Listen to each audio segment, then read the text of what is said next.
and fair to all persons.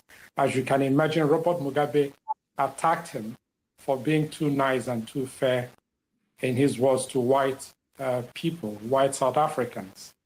Nelson Mandela, when you visit Robben Island, which I have been to, you will see the level of methodical, state-sponsored malice and wickedness that went after him, that went against him. Yet he's able to come out forgiving, he's able to come out inclusive, he's able to come out focused on a multiracial society. The other meaning of his life, which is important, is the fact that amidst all those, all his power, all his popularity, he refused to stay in office as a president for life.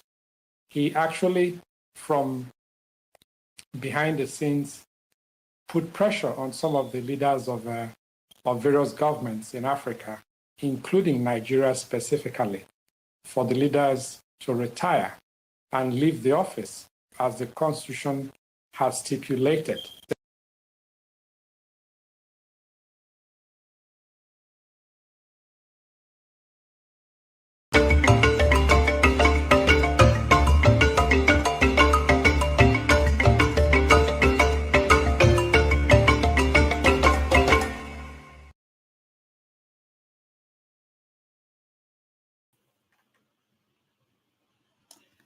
Hello. Rescuers are struggling to get to the high Atlas Mountains southwest of Marrakech in Morocco and find possible survivors trapped under rubble. The high Atlas Mountains is the epicenter of the magnitude 6.8 earthquake that killed over 2,000 people, injured thousands, and leveled entire villages. The Friday night earthquake was Morocco's deadliest since Agadir was devastated by a 6.7 magnitude quake in 1960, which killed more than 12,000 people. Friday's quake was also the most powerful to hit Morocco for over a century. There are fears that historical buildings might collapse in days to come as aftershocks follow. People were sleeping outside on the streets for the second night. At the G20 summit in India, leaders of the world's largest economies promised to send help to the North African country as it recovers and rebuilds.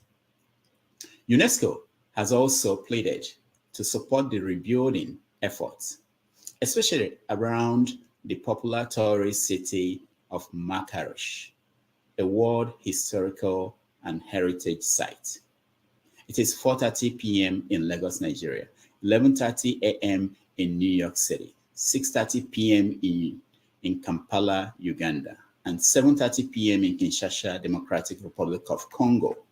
Wherever in the world you are watching us, welcome to another episode of 90 Minutes Africa.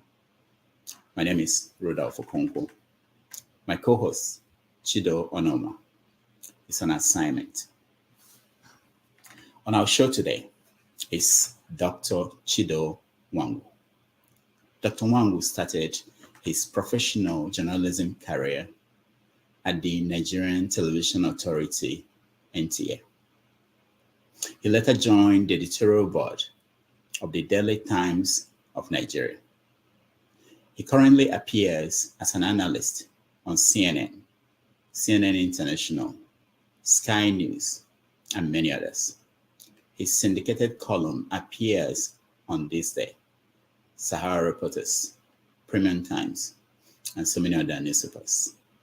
Chido Nwangwu, founder and CEO of USAfrica Multimedia Networks and Public Policy Organization since 1992. He is the author of soon-to-be-released 2023 book, MLK, Mandela and Achebe, Power, Leadership, and Identity. His latest trending column is Ali Bongo and the 40 Thieves. Chido, welcome. It's my privilege. Thank you very much. Nice to have you today, and we're very eager to know what you are going to tell us about events across Africa. Welcome. Thank you. Okay, let's start with Morocco. What happened, the earthquake, and where we are today. More than 2,000 people dead. And do you know anything about the history of such events across North Africa, especially? It's very unfortunate, the level of devastation. It's like we kept updating our website every 2 hours. You come the first time, it was 300 persons announced, then 750, 1,200, 2,000. It's almost 2,300, 2,300 persons already dead and several thousands from injuries. It's really unfortunate. And the earthquakes have happened in that part of the country, in that part of Africa, a couple of times. And you recall that Morocco did a beautiful work of representing their country in the World Cup soccer matches just 2 years ago. Mm. And a couple of months ago, they also did very well in the women's competition. So they've been coming from championship glory, acclamation to the pains and difficulty of of the earthquakes. It's very unfortunate.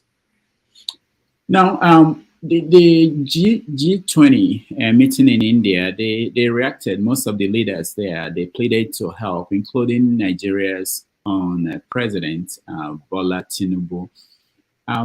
What kind of help can Nigeria give to Morocco?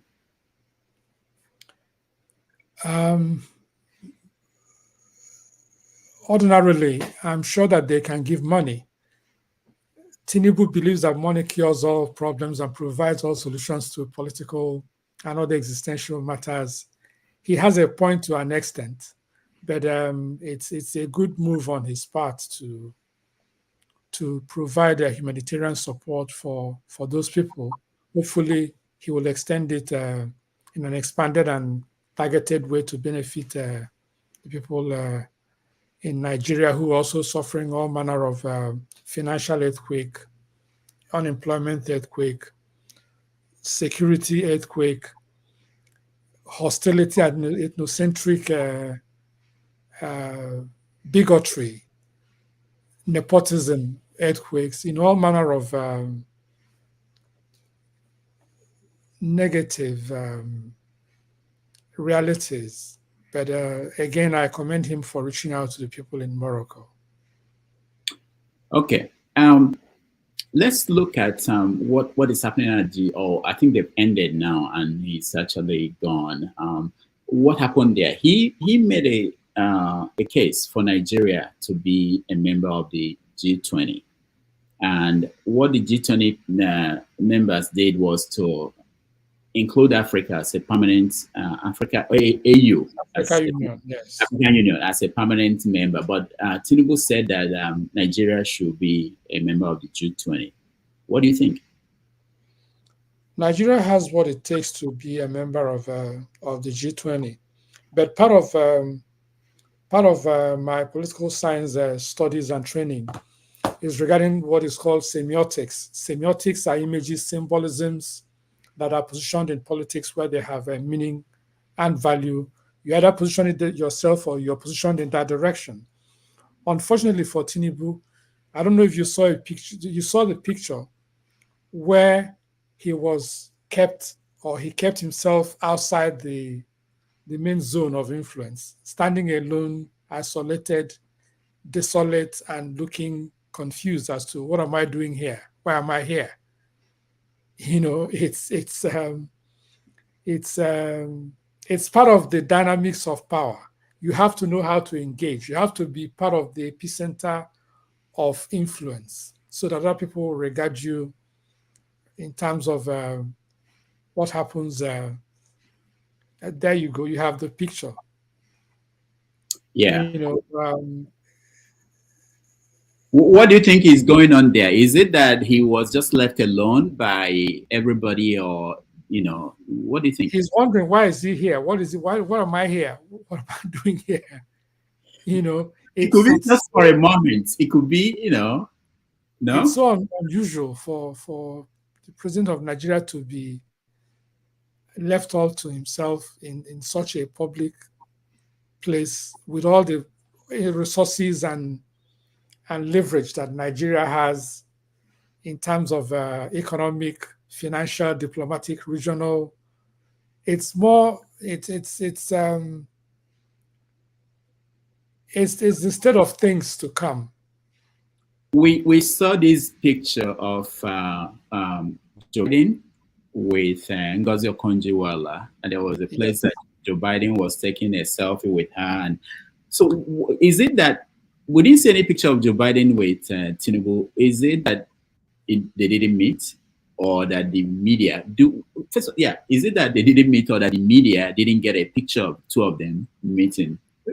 The thing is that the United States controls realistically who and when at what time their president's picture shows up in a situation like this. And then there were issues of litigation in Nigeria going on around the same time, with the famous presidential election tribunal or court deciding on Tinubu's influence or credibility to remain president of Nigeria. The problem is that even if there were anticipations on the part of so many people that Tinubu could remain president or the issue could flow in another direction, it is equally important that the United States does not have Tinubu as a center of the attendance of such an event, and they control the image and who takes pictures with the president. But interestingly, Tinubu will meet on the sidelines of the United Nations General Assembly with President Biden for a few minutes, long enough minutes for you to finish one plate of pepper soup. It will move that fast, and it will continue with the business of Nigeria. Now, I know that you traveled with Bill Clinton when he went to Africa. Can you tell us behind the scene what we don't normally see when a president travels this way? And maybe you can connect it to Tinubu and how a Nigerian president travels. And why is it that we don't see, or why did we see the picture of him standing alone? And why is it that we don't see a picture of him meeting? Is it that he didn't travel with his own photographer, or that they didn't let his own photographer into the venue? I think it is more the fact that they do not understand semiotics, political symbolisms and images. There has to be someone who should take good pictures of the president at any given time. Is a 24-hour business whenever the president steps into any environment. And the incapacities and inadequacy and incompetence of the communication structure of the presidency of Nigeria is nothing personal. It's evident in the fact that the president of Nigeria was set aside like somebody who came on an errand in that space. I don't want to use the term that I would have loved to use descriptively of his presence being so much pushed aside. There are no counter images, no counter narratives, no counter veiling images. Rather, people are busy threatening roadside traders, threatening Okada riders, threatening geo-ethnic nationalities. You have Dokubo, I think that's his name, threatening persons and groups that he cannot contain if it came to what he's threatening. And all these things get in the mix of the message of the president. You have Dr. Attorney Wike, the former governor of Rivers State, preferring the incendiary destruction and threats every hour of the day. The presidency has a message, and the presidency's message did not go out. The message about the president that was being published and broadcast in the world diminished the capacity and credibility and potency of the presidency of Nigeria. There is no coordination. There is no coordination. So let me get back to that question. I want you to describe briefly, when you traveled with Clinton to Africa, how the media team behind that trip, or a typical trip by an American president, and how it's different from a Nigerian president traveling to any other parts of the world. Three major things are immediately evident. One of them during the trip is the capacity to make it possible for persons of geographic interest in Africa to be involved in the movements and interviews and visits of the president with a message that is clear. I'll give you an instance. When we went to Robben Island, I was in Robben Island with Walter Isaacson, who at the time was the editor-in-chief of Time magazine, chairman and CEO later of CNN. He's running a different organization right now. But the beautiful part of that trip was that Clinton positioned himself in a manner that you could see the personal relationships he had with Mandela being shown to the world in a very artful, credible manner. When he looked through the window of Nelson Mandela's jail cell, the photographers at the place were positioned to make sure that they get those pictures, and the pictures are permanent in the psyche. It's burnt into my own memory because I saw the live event, the live image. That live image is in my memory, not just the pictures. The second thing is this.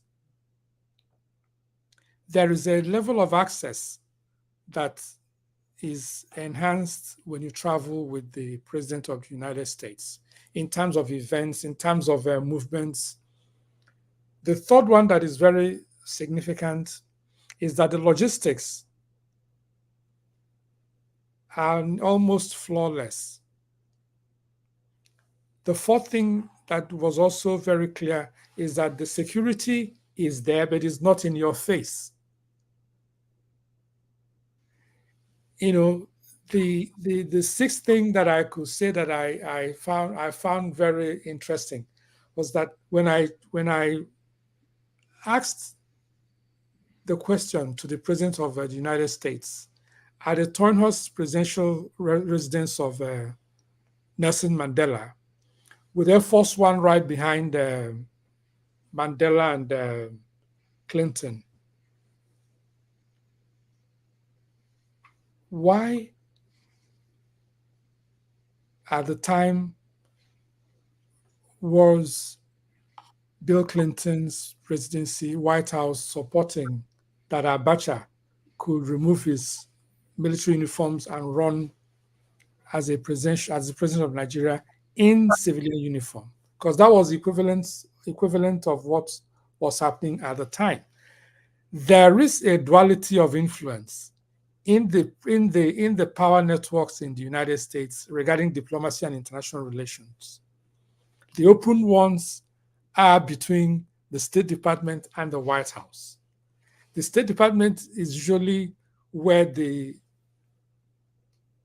some of these leaders get away with all manner of things.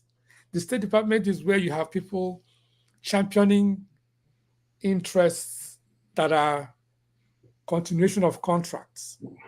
After you serve in the State Department, you retire, you make your big deal. You join another major company. The White House had a different pursuit. The State Department sometimes hold their own agenda, and they are very influential. Then there are other private individuals like Jesse Jackson at the time and some other members of the Congressional Black Caucus, including Farah Khan, who is not a member of the caucus, but who is an influential Muslim leader in the United States. They were supporting Sani Abacha. But what happened was that when I asked that question, because I asked pointedly, who is calling the shots in terms of the direction of the policy of the United States? Is it what the president is saying, or is it what the State Department and the other powerful, influential people are saying? Which one is it? And then the other thing is that there is a very interesting mix when you have the privilege of traveling with the President of the United States. You get to ask questions of some of the advisors, and you get to interact with them at an official level, and then at sometimes, when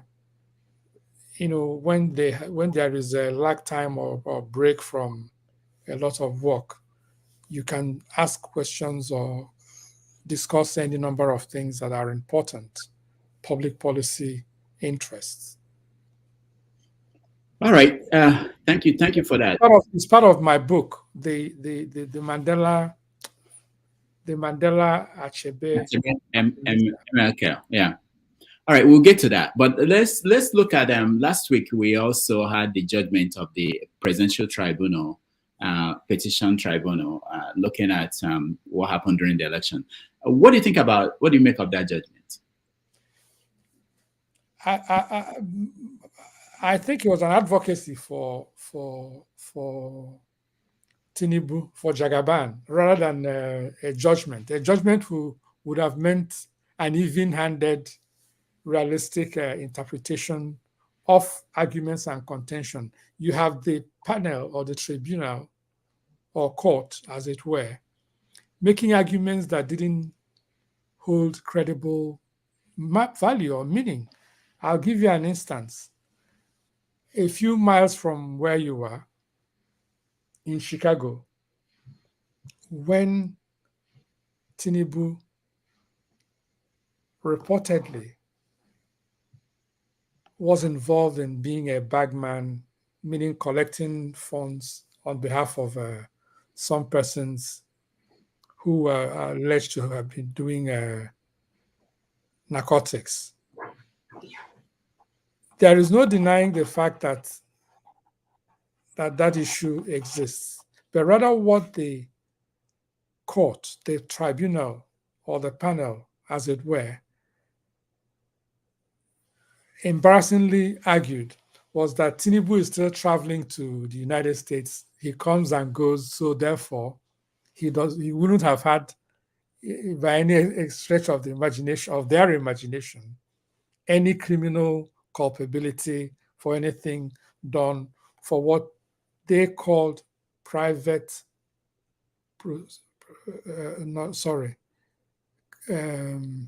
non-criminal proceedings.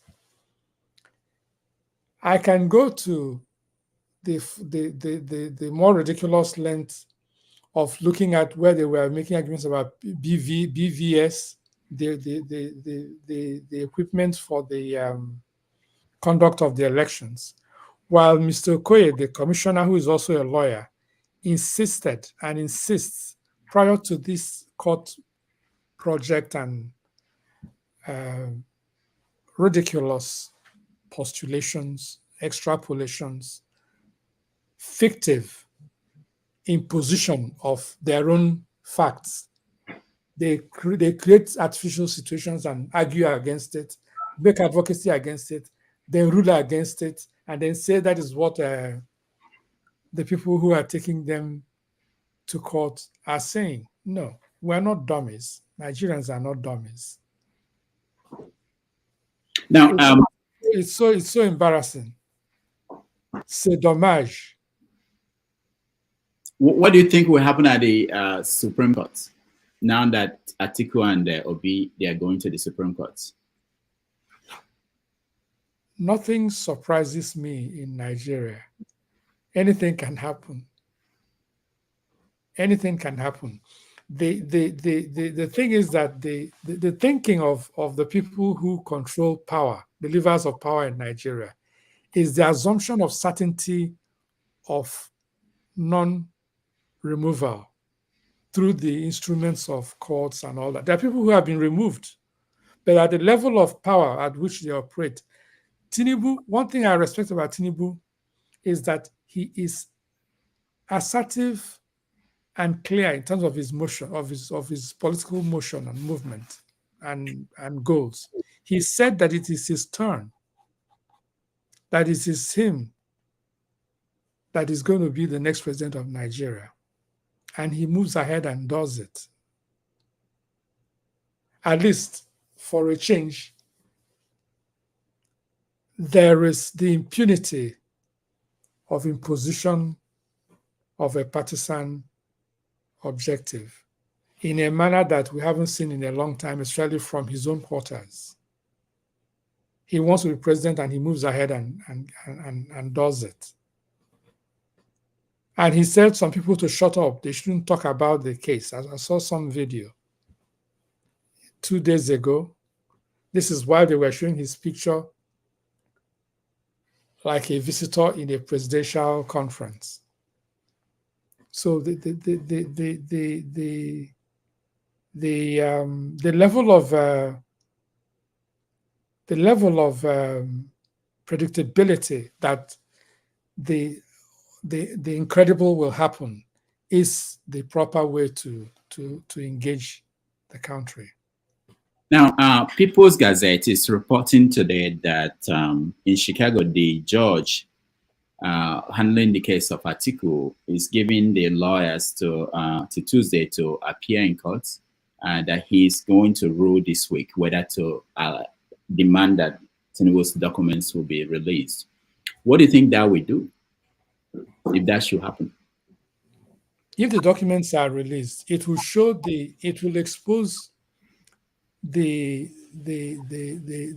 culpability and the connivance, the corruption, the criminality, the artifice and pretenses of the actions of these people to distort what it means to be qualified to run for president of Nigeria. They have taken it to the maximum stretch.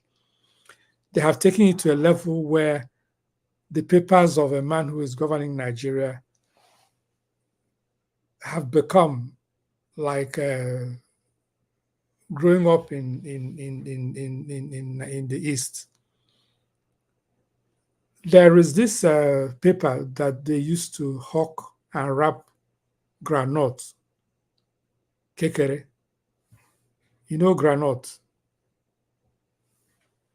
They have reduced Tinubu's graduation papers to issue to papers like something they're using to wrap granite. But this is one of the side effects of when something serious is turned into a farcical drama. Sometimes I wonder, how do these folks let these things happen? You look at somebody like Buhari, he is the architect of all these problems because he knew that Tinubu has issues with his documentations and some of Tinubu's actions. But he probably said, okay, you people think that Buhari, was not good enough to be your president. Now let me show you Shege. Now you go and see somebody who you'll be debating about his documents, and then half of the time of the presidency would have been done. So it's sad. It's sad. Now, what do you make of people like Wike and Omahi? They are basically saying to P2B to to end it here, not to go ahead and go to the Supreme Court? The thing is that Umahi, the pursuit of partisan power, the temperance and glory of political power and privilege, the pomp and circumstance that attends and follows when you're a governor. He is more intoxicated and in a needful embrace of that particular range than the higher purposes of saying, this is important. These are values that we can live up to. These are things that any society should be able to do. If you form another political party tomorrow with a different name, and it has the capacity or potentialities of becoming the rulers of this country, Umahi will join that party and say, forget what we did in PDP.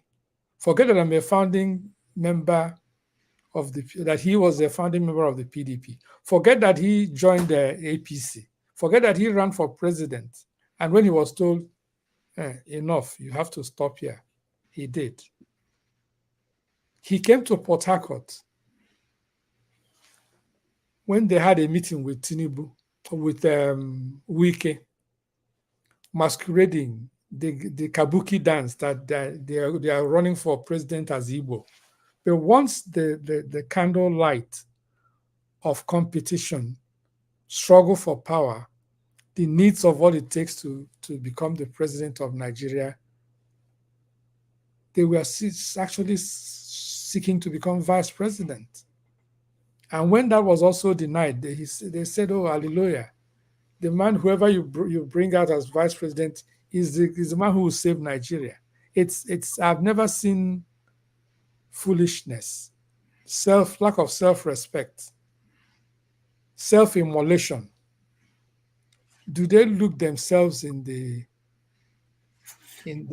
would have said they look themselves in the mirror, but when they look at their bank accounts and look at the number of dispatch riders that take them 3 miles from the government house to the church in the state capital or in Abuja, as it were, they choose the grubby embrace of the luxury of power. Now, there are people in the Biafran movement who are now looking at people like Peter Obi and people who believe in the Nigerian electoral process, and they are saying, we told you that Nigeria will never work. We told you that Nigeria is irredeemable. What do you think about that? What do you think this election and this says does that basically validate what they are saying, or is there a different message? If you remember, I wrote a very heavily circulated piece called Biafra, Transactionalists and Messiahs. You know, that there are those who seek to negotiate positions with the name Biafra, with instruments of Biafra, and then there are those who are messiahs or messianic, who insist that their vision and whatever needs to be done has to be Biafra or nothing. Those are two levels of the Igbo and Nigerians who support the agitation. There are non-Igbos who support the agitation for the project as they say it. But the thing is that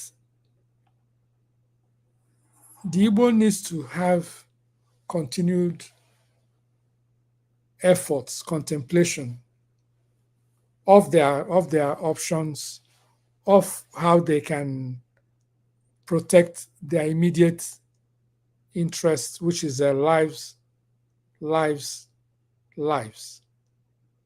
We've seen the level of destruction and assault and attacks that have occurred, sponsored by the federal government of Nigeria, openly instigated and stated by Dokubo, during an invitation where he was showed to the podium in the villa, the presidency of Nigeria, where he was condemning the soldiers, the police, everybody in the armed forces, that they are this, they are this, they are that, because President Tinubu validated him the way he did. And how he parades and announces he has a private army, he owns the contracts to manage some states. He mentioned several states, 3 or 4 of them in the eastern Igbo areas of Nigeria. And the Igbo are amused.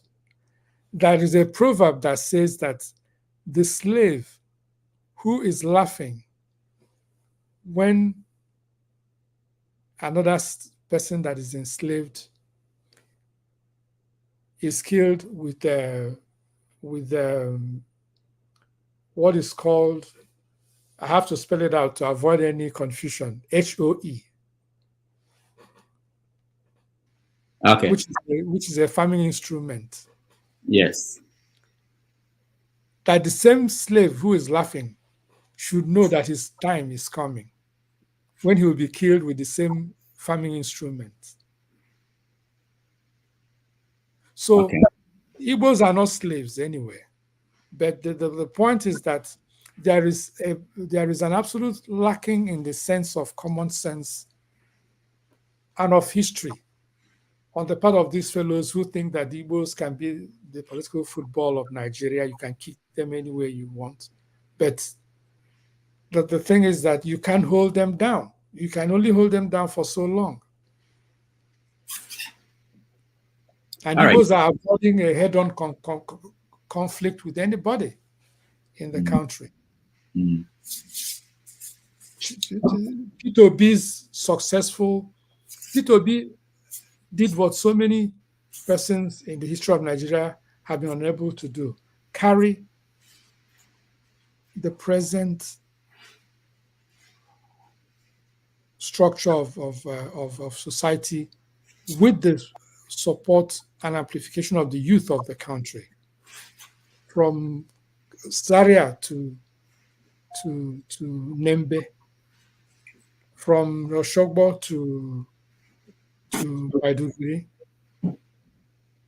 He's done something that must be respected and must be commended. So do you think that Peter Obi accomplished something that Zik was not able to accomplish? There are two different society situations and societies and epochs in history. It is easier to mobilize with the internet, the social media, and artificial intelligence and other levels of communication. Peter Obi cannot be compared to Zik. The population of the country was also a lot much smaller. Peter Obi has a humility that is disarming. Peter Obi is also realistic in terms of the divisions in the country. But there are times that you wonder if he really understands the full complications that his presidency or quest for presidency holds for Nigeria. But, I'm not I'm a political scientist, a multimedia specialist. I interpret history and the present in a manner that it makes sense or creates even more complications.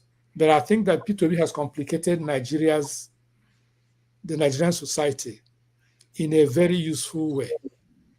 That is, if you want to steal a live chicken and put it inside your jacket, your suit jacket, and then run through the stadium, that nobody saw you, nobody will hear you, no. There is only so much you can steal. It's become so embarrassing that the presidential panel, so-called, with judges so constituted, with swearing of oaths to the Constitution of the Federal Republic of Nigeria, saying things that diminishes their credibility. That is part of the revolutionary movement in the psyche, in the mental analysis and appreciation and assessment of many people. The genie has left the bottle. There is an Igbo proverb that says that when oil spills on the ground, you cannot scoop it back. Peter Obi, Tinubu, Atiku, Allied People's Movement, Professor Tommy, both the people who are on one side and who are on the other have moved Nigeria to a point of clarity. Oh, so is this what has been happening? You didn't know? Now more young folks are involved. More young folks witnessed a situation where the so-called panel of judges refused to televise the court processes so that people will know what is happening, but they have the time, the luxury to give us a monotrack, one-line, single-minded kabuki interpretation of what we didn't see, what we didn't hear, but they still had contradictions in their summary. They have gotten to a point whereby some people will tell you that Kaduna is not in the northern part of Nigeria, that is in the southeast.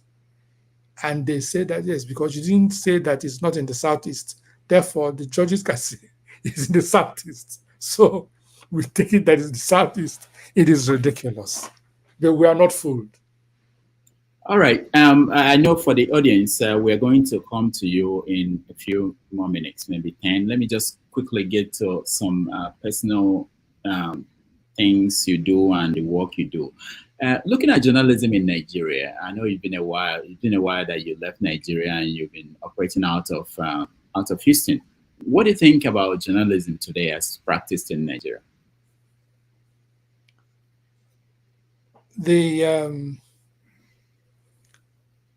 There are developments that have helped the practice of journalism in Nigeria, in Africa, and in the United States. Technology. It would have required a trip to New York for us to sit down, or for you to come to Houston, and then we hang out and all that. But this time you don't have to do that because you have technology. And then you have the contemporaneous advantage of seeing events as they are happening instantly. And then you have access to archives instantly. That's the post-facto advantage. Then in terms of the practice of journalism in Nigeria and Africa, there are crops of new writers, columnists, reporters who are very good. Like there are also some established writers who are institutions in their own rights. People like Chido Nwangwu, who is executive editor of USAfrica, USAfricaOnline.com. He's one of the best analysts in the world. He's one of the best. He's not limited to a local environment. Suya Yodele is one of them. He writes for the Nigerian Tribune. He also writes for USAfrica live.com. And there is a Kopara, Nkeme Kopara, who is also extremely good. There are lots of great writers. And then there are persons like yourself who continue to show a level of versatility, a global scale, where you can take serious issues, you write about them, you dissect it, it makes meaning to everybody. And then there is also the capacity to make comedic sense of what is happening so that every other person can engage and follow with it. I'm looking at, I was reading yesterday your book so that I'll be up to speed. The let's say America Safe, or This American Life, sir. This American Life. Beautiful, well done piece. If you're on Amazon.com, This American Life. Actually, you remember that I wrote that the first This American Life was for your magazine. Yeah, it for was for US Africa. Exactly. I remember that vividly. And then I told you that you could develop it into a longer series. Yes. And I've done. It was beautifully done. Thank you. Yeah, I remember it was for you that I wrote that. Yeah. A lot of people are waiting and they want to join this conversation. I know that your book is coming up. It's coming out this year about MLK, that is Martin Luther King Jr., Mandela, and Chido Nwangwu. What is the connection? How did you bring the three together? Did they meet? It's easily the first time such a mix is being put together. It's power, leadership, identity. There is the centrality of power in their capacities and in their life stories, in the works that they have done in while they lived. Martin Luther King reflected the apex of nonviolent power, but persuasive power, demonstrative power, and morality of power, where you can challenge power with grace, with nobility, and with a higher purpose. Nelson Mandela reflected power clearly in terms of leadership, clearly in terms of a strong will to stand against the forces of evil and darkness, like we noticed in apartheid South Africa. Nelson Mandela reflected the iron will of a determined people to break the shibboleths and the impositions and the devilry of domination and colonialism of a very toxic kind by fighting the apartheid racists in South Africa until they were defeated and they could not continue the ways of their lives. And then, of course, there is my great mentor, our great mentor, the one, the only Chinua Achebe, the man that Nelson Mandela himself referred to his book Things Fall Apart as the author in whose presence and works the prison cells came down. Basically, that his book towered and went beyond the capacity and restraints of the prison. Then there is also the uniting influence of their working differently on their own terms, without speaking to each other like in concert, in a daily, monthly, or quarterly or yearly routine. They did not. But they had the same opposition to white supremacists, or even the supremacy of any person of any other color who insists that it's either his way or nobody will move forward. Mandela was opposed to black domination or white domination, just like Chinua Achebe was opposed to any form of domination.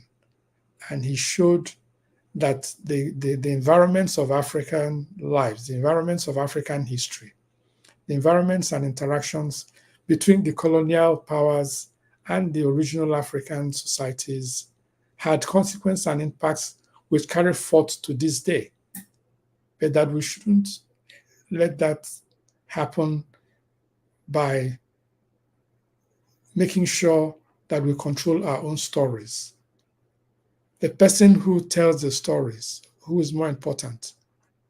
Is it the man who fights the war in one war front, or the man who tells a story that captures the totality of the fights? You know, it's an interesting book. When is it coming out? It's going to come out the end of November.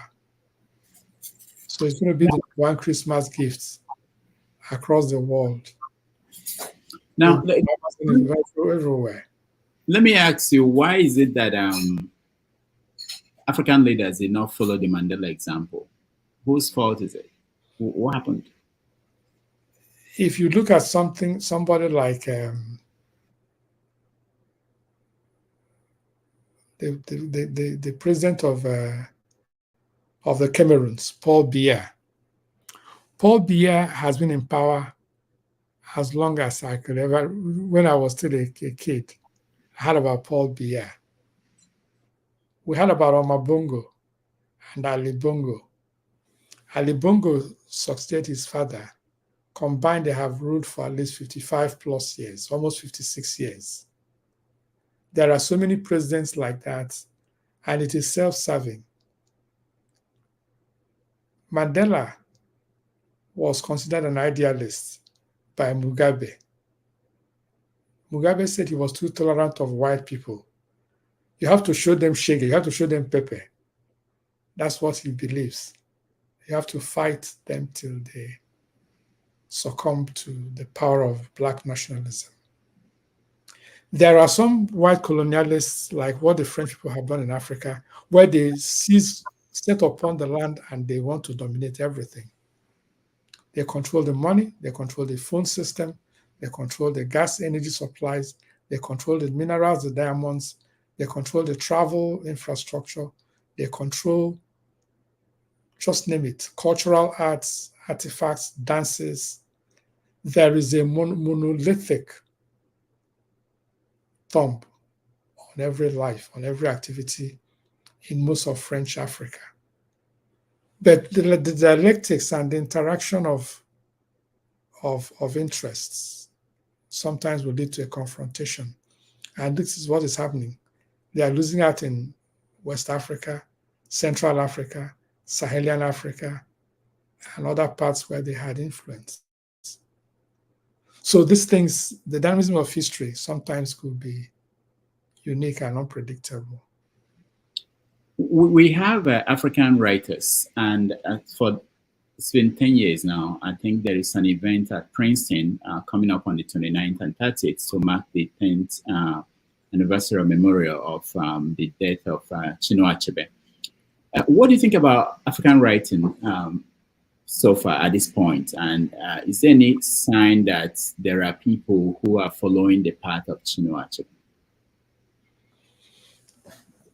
There are persons who are following Achebe. I am one of those.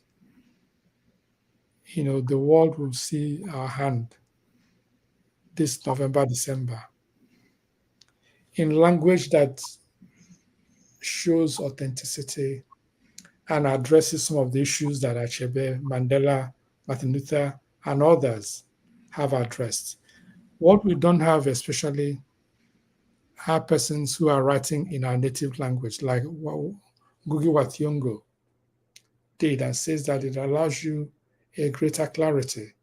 And one of the items that I mentioned in the book is the fact that there is no Things Fall Apart in his native Igbo language that is selling anywhere in the world.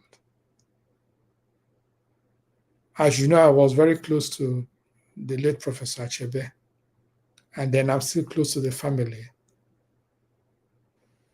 That is an issue that should be brought into serious consideration. But the challenge also is that nobody writes exactly like Achebe. There is an elegant simplicity. There is a clarity that is almost blinding. He makes it so clear, so simple, that you see what he's saying. You just don't hear it. You see it.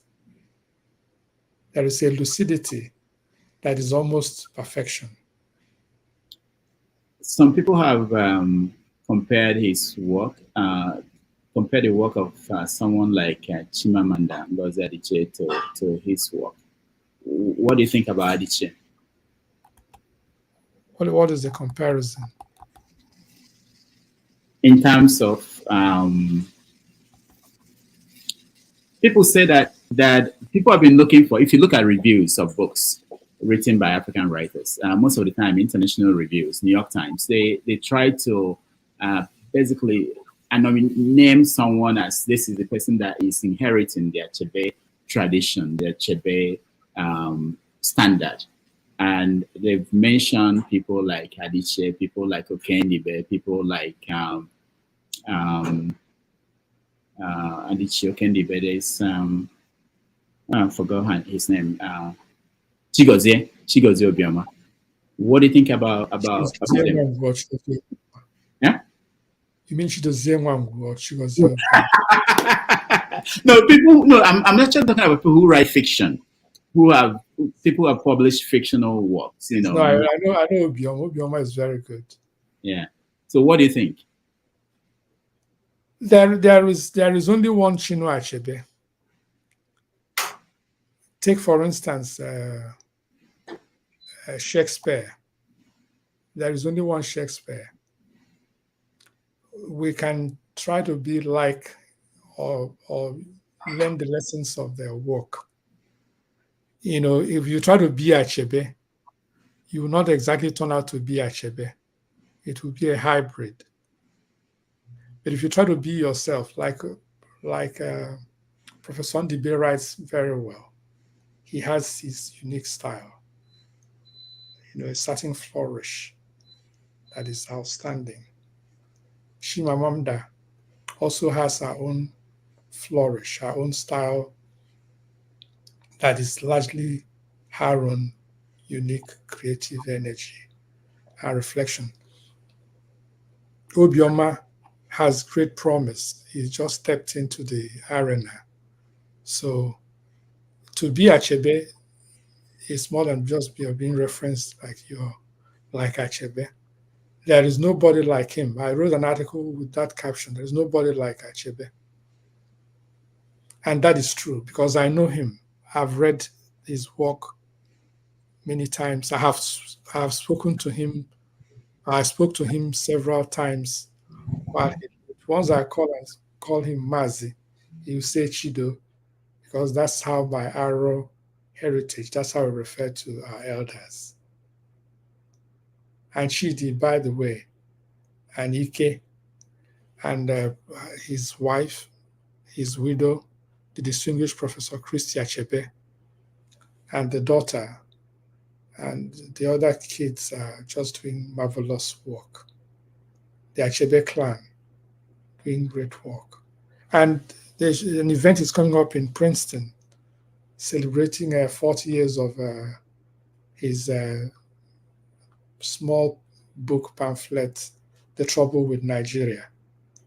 Most of the things he wrote in that small book are still valid to this day. He's a visionary, he's a prophet. Prophecy is a different level of art form and scholarship. When you can bring prophecy to existential matters in a realistic way, and they turn out to be so, then you're like Achebe. If there is anybody that has made prophetic conclusions and writings and projections like him, let the person call me after this show. All right. There are a lot of people who are waiting to talk to you. Let me not take too much of the time now. But along the way, I will ask you questions about Soludo, the governor of Anambra State. I know that you know him. And there's also a question that some people want me to ask you about Simon Ekpa, but that will be down the road. But let's take a break. When we come back, we take questions from the audience and then go on. Let me play your interview of Nelson Mandela that happened in New York here some years ago, 1990. Let's play. We'll be right back. Thanks.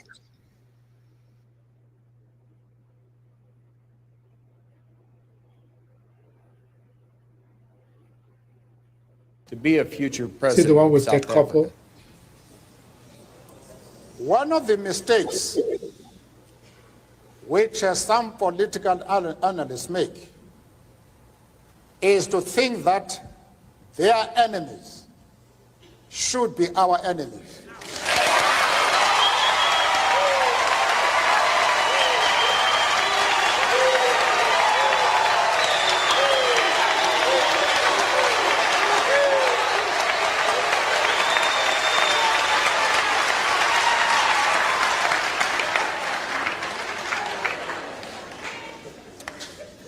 that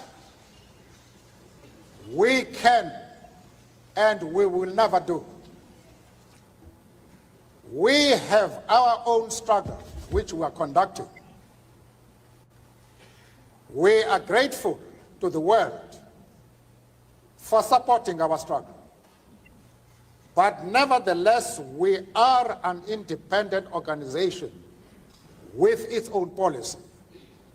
And the attitude of every country towards, our attitude towards any country is determined by the attitude of that country to our struggle.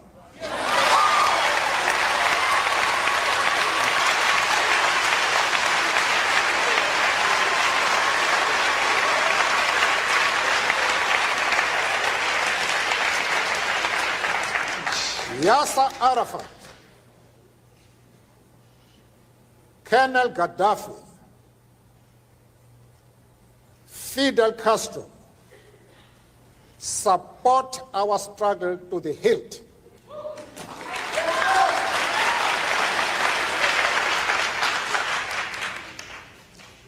There is no reason whatsoever why we should have any hesitation about hailing their commitment to human rights as they are being demanded in South Africa.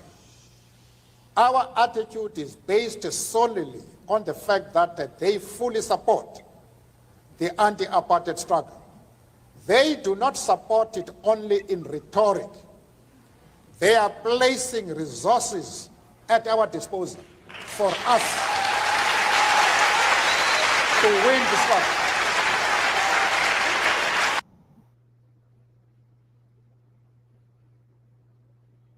All right, welcome back to our conversation with Dr. Chido Nwangwu, who is a veteran journalist and publisher, analyst, everything. So we are going to let our audience in this conversation. Please, when you come in, just ask a question so that we can get to as many people as possible. There are a long list of people who are waiting for an opportunity to ask a question. So just your question, please. I know we like to make long conversations. You can talk to Chido privately later if you want to, but just state your question so we can get to many people. If there's opportunity for second rounds of questions, we will give it to you. All right, let me start with you. Lexi, you're first.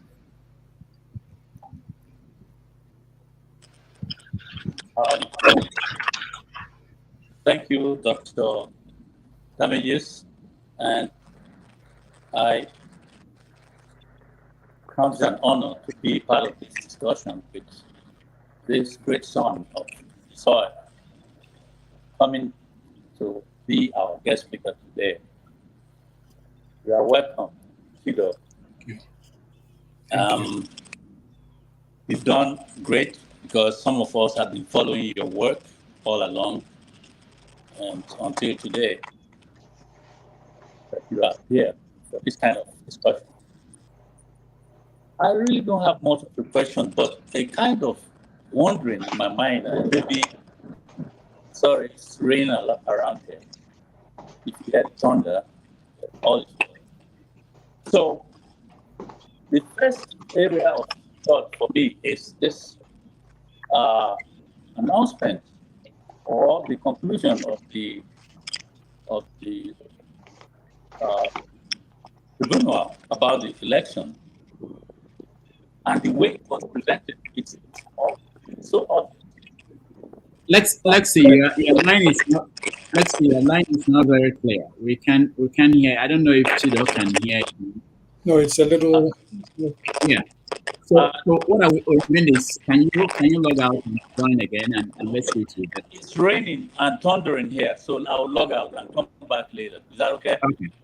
Okay. Mr. James. It's raining and thundering. All right. Thank you.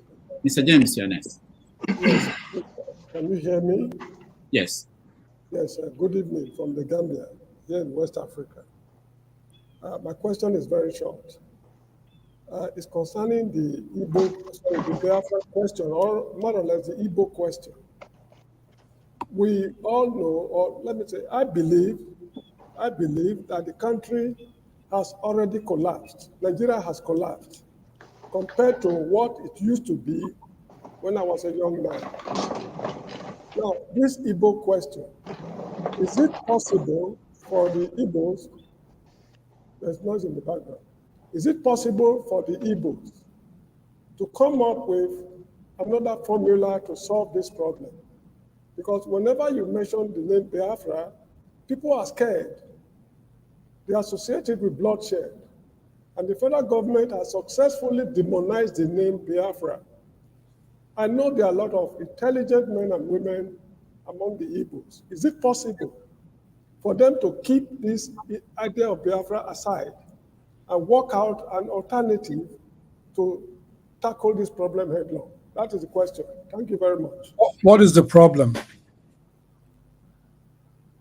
The Igbo question, I mean, this Biafra question, people are agitating for the creation of Biafra because they are marginalized. I agree that they are marginalized. See what happened to, what's his name, this recent presidential candidate, Peter Obi. This is a clear case of marginalization. The people have been crying since I was a little boy, since the Civil War ended, of marginalization. They want to go away. If Nigeria don't want them to go away, they should be treated as Nigerian citizens. Since they've agreed that they will not treat them as Nigerian citizens, they just have to go away. This is the crux of the matter. Now, whenever they mention this word Biafra, they find it difficult to gain sympathy from other parts of the country, like the South, the Middle Belt, the West. They find it very difficult to talk them into it so that they'll be integral part of the process. Is it possible to keep that technique aside, come up with another formula with which they will address this problem? I don't know if I made myself clear enough. I want to know what the problem is. I've stated it already.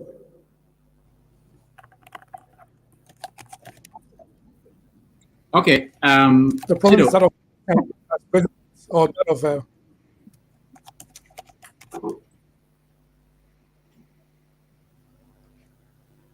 Chido, I think what he was saying, he was talking is about. it that Go ahead, Chido. Go ahead. Biafra? What the problem is? It the problem of the terminology of Biafra? Yeah, I think that's what he's getting at.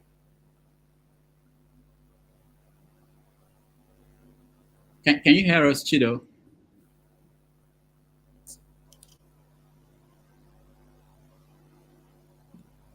Okay, I think our guess internet is okay. Yeah. I better sign out. When it comes, you can answer the question. No, I can hear you now. I had the point. Master James, I get the point now. The issue you're saying is that when you mention Biafra, it creates more complications and anxieties for some people. That's basically the problem.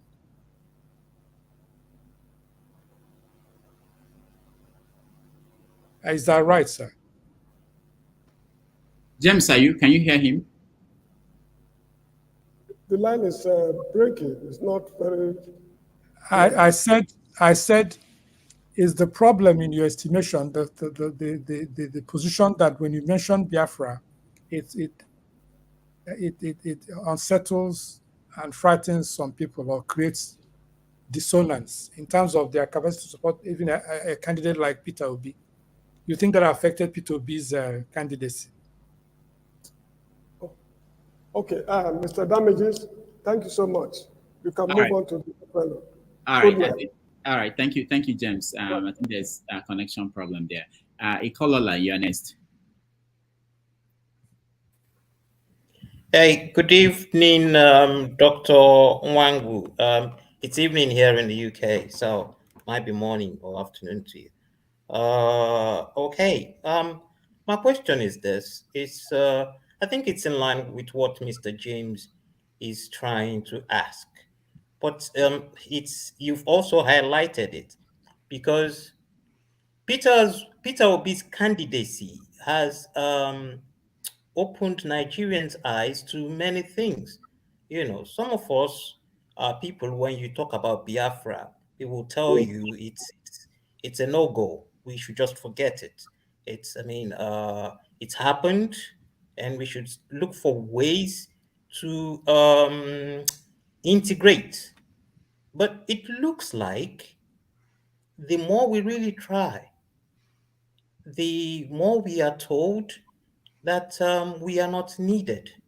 It's very clear now, and it's not even before. It was a systematic thing, but now it's been said to your face. Even people you thought you've known for years now come up to tell you that this you are different, and you should be because you are different doesn't make you an equal. In fact, you should be subjected to some humiliation. Now, my question is this: we have all seen this. How, hypothetically speaking, let's imagine you are for Biafra.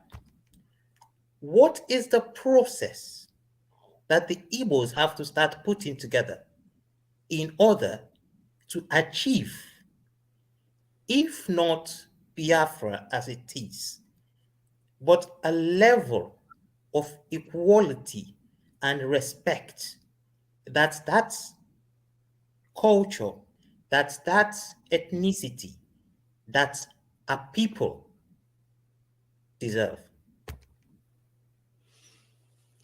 I thank you for your question. I think I had the context. That's what I was asking about. What is the problem? Like you made it very clear. I never ignore any questions. Never, no matter what it is you asked. If I don't have an answer to it, I'll tell you later I don't have an answer. But I never ignore any questions. I agree with you that there are issues that have become extensions of the conflicts of 1967 to 1970, the war. There are also those who perpetually see every name or every effort from the southeastern or eastern part of Nigeria to mean here comes the Biafran people again. The Igbos, such as myself, do not think that everything we sit down and we have a conspiracy meeting for every person to say P2B is a Biafran commander. No. Or that Ojikalo, who has more friends in the northern part of Nigeria, although he has friends in the Igbo part of Nigeria too, but somebody like Omahi, whom we mentioned earlier in the program, somebody like the governor of Imo State, Hope Uzodimma, somebody like Dr. Ozoka, who was made a minister not too long ago, somebody like what's this guy's name in the River State, Wike, when it suits him, he says he remembers he's an Igbo. When he doesn't, he says he's from a different ethnicity. There are those who are transactionalists in the Igbo questions of Nigeria, and Igbos are not seeking to be restraining or restrain themselves to a particular cocoon or a particular limited unit of power or influence. They want transnational business. They are more economically driven than in position of geopolitical demand of is either we are limited to one unit area or nothing else will happen. No. The Igbo are not seeking power as an ethnic group. P2B left, which I know very well, left ABGA, which is the party that Odumegwu Ojukwu and Chekwaso Okorie established. These are Igbo people. P2B left that party and moved to what? Quote unquote, the Northern Establishment Party at the time, which was the PDP. And then he left the Northern Establishment Party, PDP, and created joined the labor movement, which is largely led and dominated in terms of intellectual power and clarity by persons from the old Bendel states, that is Delta and the Edo states. The governors in the East, if you take somebody like the Abia State governor, Dr.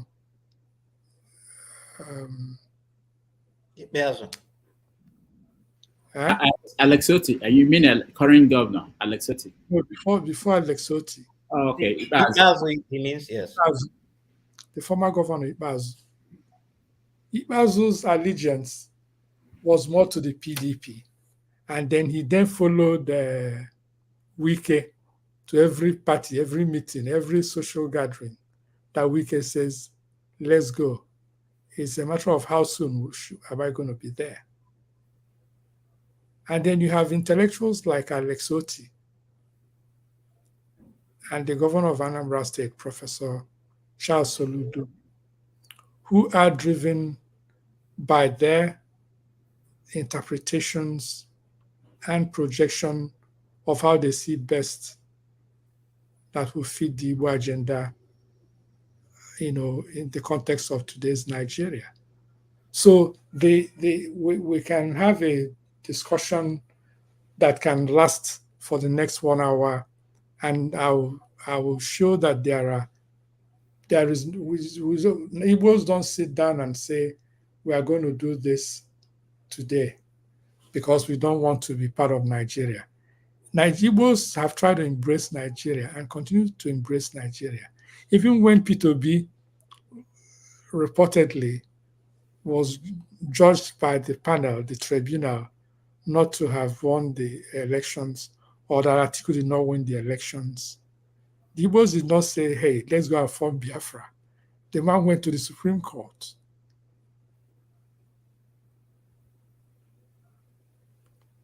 I have met Odumegwu Ojukwu. I've interviewed Odumegwu. I did interview Odumegwu Ojukwu at least 3 times, one-on-one, for several hours. I worked for Professor Chubo Kadibo before I went to the Daily Times, the former political advisor to the president. I went to Velasca Lodge in Victoria Island, in Ikoyi. That's Odumegwu Ojukwu's private residence. We started an interview with them from 11 o'clock in the night until 5:30 a.m. in the morning. Then I was a lot much younger and stronger. This was 30 years ago. So thank you, Chido. I wanted to ask you, where are the video, the audio of that interview, or the video of that interview? Is it? It's in Nigeria. It's in Nigeria. I have to ask for it. Okay, we need to get it. On a different platform. I did it for Platform. Remember Platform magazine? Yeah.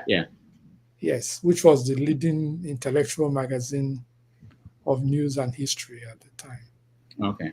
In Lagos. Yeah. All right, that's good. We need to find archives of those old interviews. Actually, I'm looking for my own too. When I interviewed Ojukwu, I don't have the audio, but it was published and it's online. But I want the audio because. Okay. All right, let's move on. I call that. You have another? Yeah, it's just that you cut him short. He hasn't. He's told me what the Igbos have done and what he has done to integrate into Nigeria by even extending our economic activities. But what do we, the core of my question is, what do we then do? Because it's not been appreciated. What do we do to gain respect, to gain equality, and to gain acceptance? There is an Igbo proverb. I guess that's the Achebe element in me. I've given 3 or 4 proverbs this morning.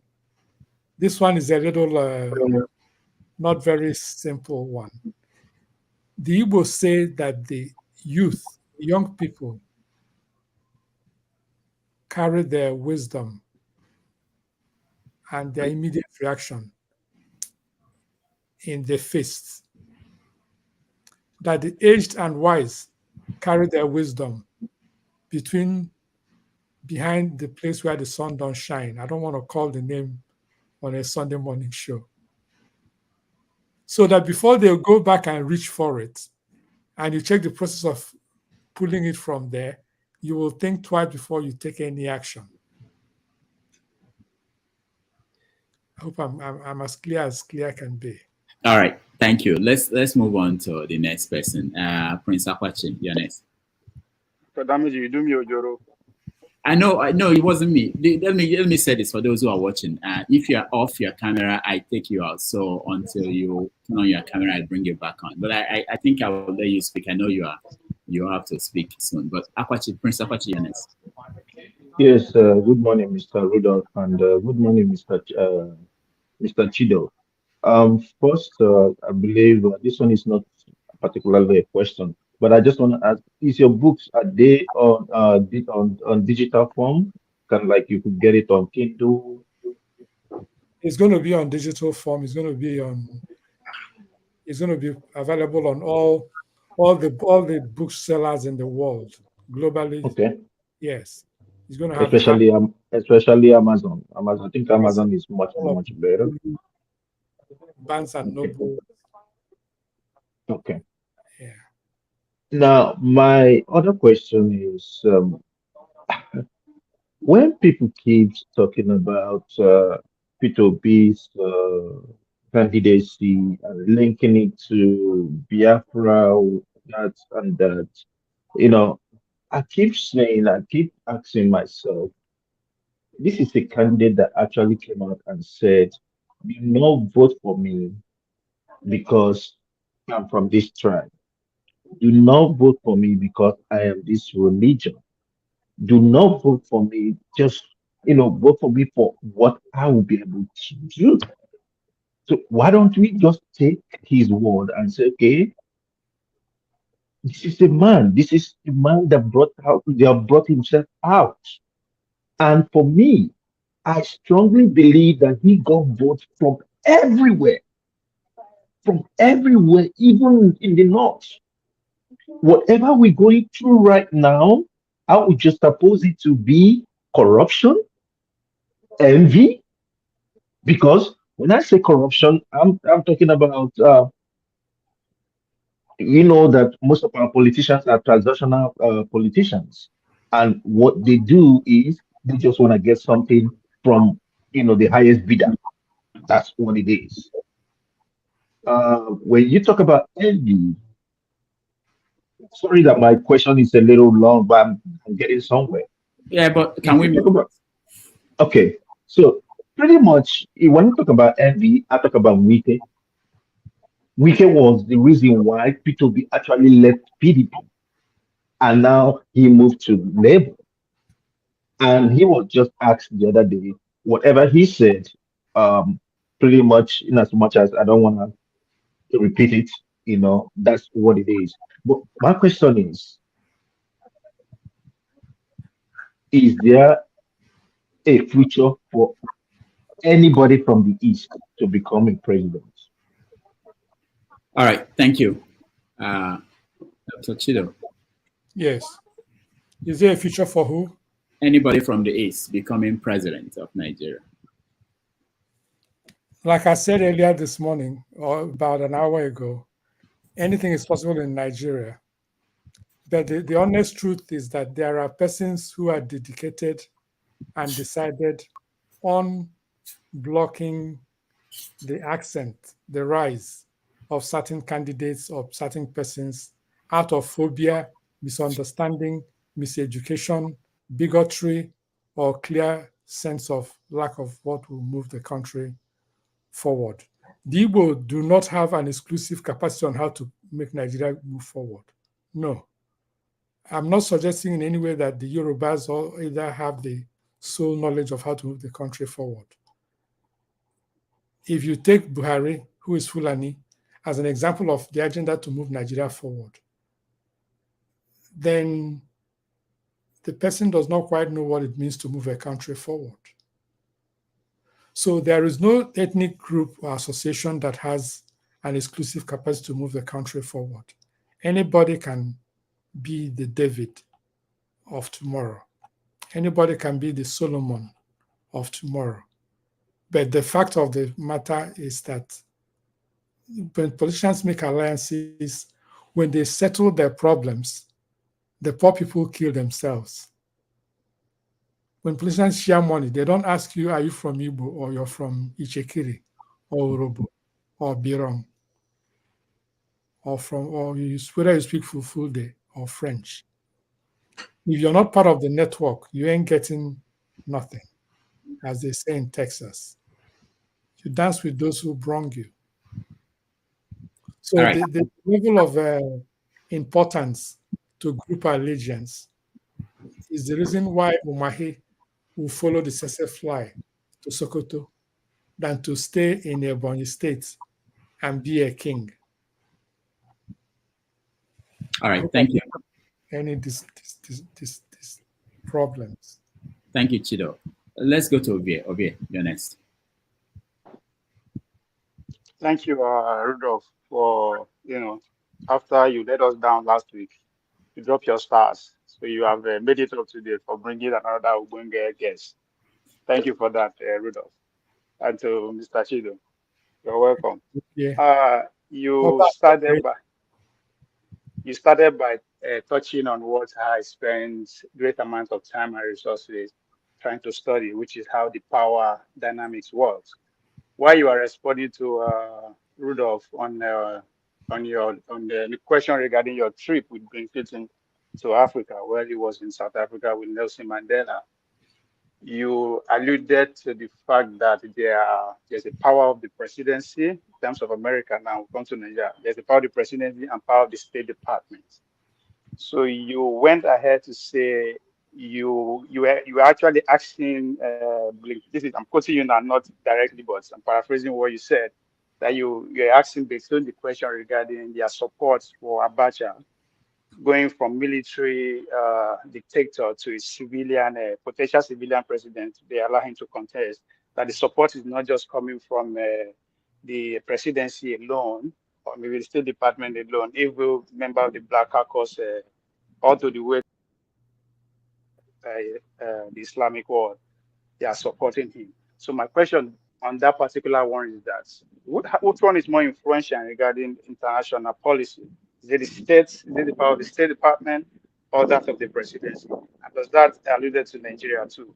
Again, you're talking about Tinubu. Where is the support for Tinubu presidency coming from? Is it from the presidency with the White House, or is it from the State Department? And again, you also alluded to the fact that Buhari decided to shake it because we make so much great deal about his own qualification. He said, well, I will show you, but I know you are trying to be witty around them by saying, okay, I will give you Tinubu, whose qualification is also up to par. But you said something that I quite agree with, that this will occupy our discussion pretty much half of his presidency, if not the whole 4 years, which I will simply term as a distraction. Will you agree with me on these three things? I thank you for your very detailed questions. The first one is that power is not fixed. Power is dynamic. There are issues that you can create and make executive decision, but it has to be implemented in the United States through the bureaucracy.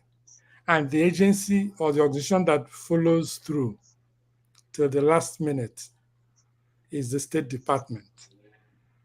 That's why they are very, very, very, very, very important. The thing is that you have to appreciate the dynamics of power in a society in order to know how to follow and pursue it. While some people were just think about the presidency, the person that signs or releases authority at the level of operating inside states and areas in Nigeria, they work through the embassies. And the embassies are extensions of the State Department. They are part of the delegates of diplomatic power of the United States. That's why their Secretary of States are very important. They have intelligence services. I don't know if this is a discussion that is meant for how far I can go on it here. But the point of fact is that power is dynamic. There are things where the State Department has a lot of leverage. There are things where the media has a lot of leverage. There are things whereby the media are leaking things from those who are either inside the White House or in the State Department, trying to undermine the other power players. So you have to have an eye and understand what is going on, or you can completely misunderstand, misinterpret, and assign blame to somebody for what he does not know, or is not a part of, or is not a part of the high wire of the power play. Like when the former Chief of Staff to Buhari, Abba Kyari, I write a weekly column in ThisDay. That was one of my first commentaries. And it takes somebody, because I've lived in Nigeria, I've operated around persons who understand power and actually implement power, not verbal, theoretical posturing, but people who understand what it takes to move interests from Nembe to Kaura Namoda, or from Sokoto to Oshobo, that are involved in the kinetic process of making power, imposing an agenda, and facilitating the messages that get around that. But in a progressive way, I have to distill what are these people saying, what are they doing, how does it make sense, how come this doesn't work this way? And then there are outliers. Persons like, I won't mention the names, but some people who are not part of the formal structure of government, but they have influence. So that's just a little bit about that, and I thank you very much. All right. Bola Tinubu qualification, is it a distraction at this point, or is it something we're pursuing? I didn't hear the second Bola part. Tinubu's The last one was what you narrated about how Buhari intended to give us shege by bringing Tinubu. So is qualification, is it a distraction at this point, or is it still worth pursuing? I think that the obligation to show qualification is the responsibility of the government of the day. It is important that the presidency be taken as a credible agency. If you blame Tinubu for what he didn't do, then it's more negative for the country. If Tinubu sorts out whatever issues he has, it's more positive for the country. But you cannot give what you don't have. All right, thank you. Appreciate that. Thank you very much. If Rudolph, who lives in the powerful city of New York, if he has what Tinubu is looking for, or what we're looking for in Tinubu's hands. That's a good one. Good job. You know, that's an assignment. You report to class by next week with the results. All right, thank you very much for your answers. Thank you so much. Let's move to Ikena San Antonio. Mr. James is back on. Can you put him on, please? No. Oh, yeah, we'll get to him. We'll get to him. But let's get to Ikena San Antonio. You're next. Dr. Damages, thank you for this morning. Chido, I think I met you in 2007. I did a project with you in San Antonio a long time ago. I didn't even know that you're still in the industry. But it's really, really nice hearing you talk this morning because you're vast in what you're talking about. But for me, initially I had a specific question, but a lot of people have commented on that question, but I wanted to go more of state. I came from Anambra State, where Professor Charles Soludo, when he came out, I really was enthusiastic. Two people that got me enthusiastic in Nigerian politics. I never, even in American politics, even during the time of Obama, I never got involved. But Professor Saludo and Peter Obi got me enthusiastic about politics, even to the level that I apply in his team as an individual. I think I have something to contribute to the youth of Anambra State. But you made a comment that he's your friend, that you know him. In your opinion, what do you? Who is my friend? You mean no, Professor Charles Soludo, current governor of Anambra State. I know him very well. Yes. So, in your opinion, do you think that he was the right person for Anambra State, and do you think that he's doing the right thing, the right thing by Anambra indigents? Because I think, to me, he made a promises that he have failed on. He's not living up to that promises, but that is my opinion. But that is really the area I want you to explore for us, because he's one of those guys that you mentioned.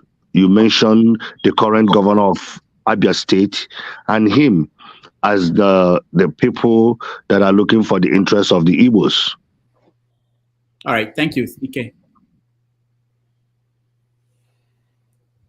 So Chido. In terms of characterization, Ike, I thank you for keeping such great memories since 7 years ago. Actually, it's 2006 or 2007, around that. Not even 16. Okay, thank you. It's important to note that in terms of basic standards, the Igbo folks, just like most Nigerian communities, the Yoruba especially, respect qualification and capacity in terms of leadership, while some other folks prefer experience and reliability and dedication to the cause of their communities, of their ethnic groups, or their ethnic nations. So in terms of the choices of the Anambra State people, it is their choice to make. They have made the choice that they want to make. Professor Soludo has been there. Just for factual reference, I have not referred to any one of the people I've mentioned today as being my friend or my enemy. I've not called anybody that. So that my focus is to analyze the issues as I understand them and from my experience or interaction with those persons. All right, thank you. Let's go to Igbo Basics. Chido Nwangwu, I would like to welcome you with this urging because you deserve it. I'm a cultural person, that's why on a Sunday morning. So that's what I present to the panel, to Chido and the panel. I just have a couple of questions, make it direct. But I was a little bit thrown off course by the question on by my brother James when he talked about the issue of Biafra in the beginning, which I'm sure that we'll eventually get to having that conversation. Why is it that the mention of the Bight of Benin does not arouse any suspicions or bring about anger, or whatever you may call it? Whereas when you mention the bite of Biafra, also known as the bite of Bonny, everybody's eyes would open and go after that. Just that word, Biafra. It seems to be a serious problem for people who may not know. So my preempt, before I just ask my simple question here, is this. Nigeria will continue to lose and lose big time until Nigeria decides to utilize its natural embodiments, its natural gifts, be it from Yoruba, Igbo, Hausa, whatever you may call it. So it is a loss and continues to be a loss to the Nigerian state that anything from the southeast of Nigeria is frowned upon or is looked upon as, how do I call it, aggressive or whatever you may call it. So that is a statement I made here. And I'm just going to land with back to Chido Nwangwu. How do you call it? I actually went to school with Chido Nwangwu. So it's a great privilege. He's my senior. He was my senior in school, just to be sure. Yes. Having said that, I wanted to bring it back to the character of the Chido Nwangwu that I know and the Chido Nwangwu of tomorrow. In looking at the conversations that was being had here, comparison of Achebe and talking about Chimamanda, talking about the writers, I just wanted to point out that all those people from Oken debate to the rest of it, they are writing in different generation, totally different generation. The generation of Chido Achebe, there was no internet, but they were visionaries. And whatever Chido Achebe put down, it was not just imagery, it's something that will live long after us. I happen to have had the privilege of meeting Chido Achebe. I happen to have had the privilege of being with Bill Clinton. I happen to now have the privilege of being with people like Rudolph Okonkwo and people like Chido Nwangwu. It's really, I'm not trying to flatter because I don't flatter anybody, but I'm saying it is a privilege, and I will soon meet people like Jagon and Pansat. We will eventually have a talk somewhere along the line. We all have a role to play, one way or the other. So my question is this, Chido. Everything you have done, where do I find J.W. Nwangwu in you? Where do I find FOC Heme in you? Where do I find Mr. Taburago, the literature teacher, in you? And where do I find Mr. Feribe, the heavy knock, in you? Have all those, and you're a surgeon through Eziama High School, as we all know, and being an Aba boy. What has that done to bring you where you are today? I won't talk about Okezi Ikpeazu because he was supposed to have passed through our school. But I would, by the word, I won't deny him, but I will say, no. So that is my my question and my contribution this morning. Thank you. Thank you, Bob Bezix. Chido. I thank you for your very reflective, memory lane-driven guidance. As you know, I grew up in the great city of Aba, and if you know me very well, my disposition reflects that of a hardcore Aba, brought up young man with a vision that is global, that is not limited to Aba. But Aba was a city or a town that prepared us to engage the world and seek higher possibilities. We're not restrained. You can't hold me down. You can physically hold me down. You can spiritually hold me down. Because I believe, like every other person believes, that we can all prosper, engage, educate, elevate, and empower persons around us, that we have to make a difference. That is the core training of Abba. I've written about Abba in poems. I've written tributes to Abba regarding how it helped shape all of us.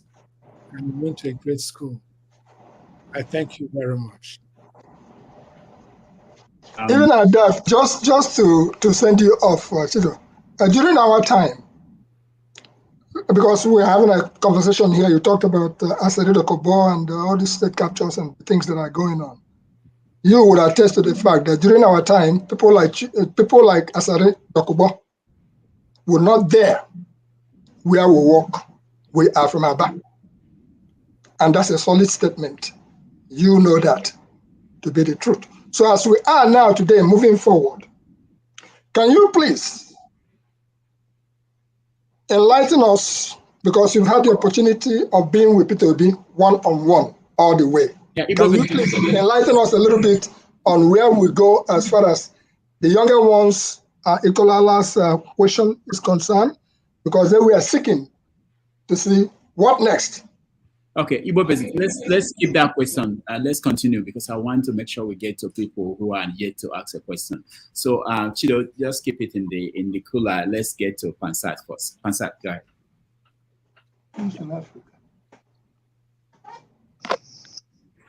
Thank you very much. Everybody hear me? Yes. Yeah. You hear me very well? All right. Yeah. Welcome, Mr. Chido.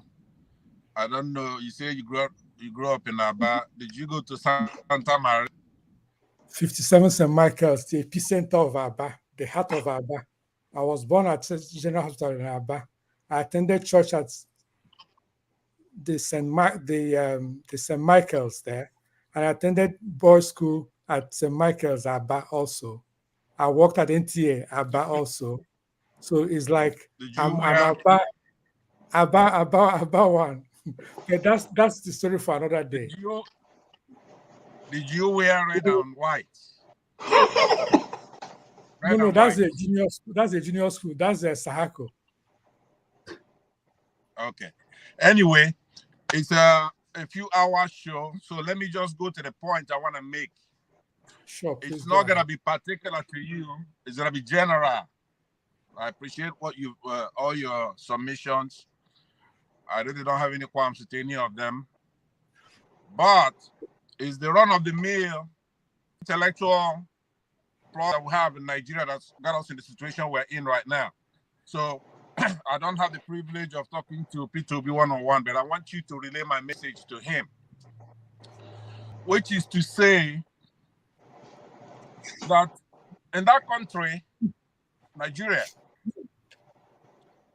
there are many models of what we need to do now to take our country back.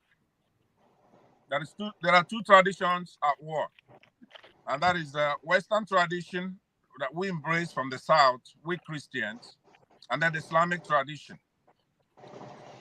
The model that fits Nigeria like a glove is Iraq.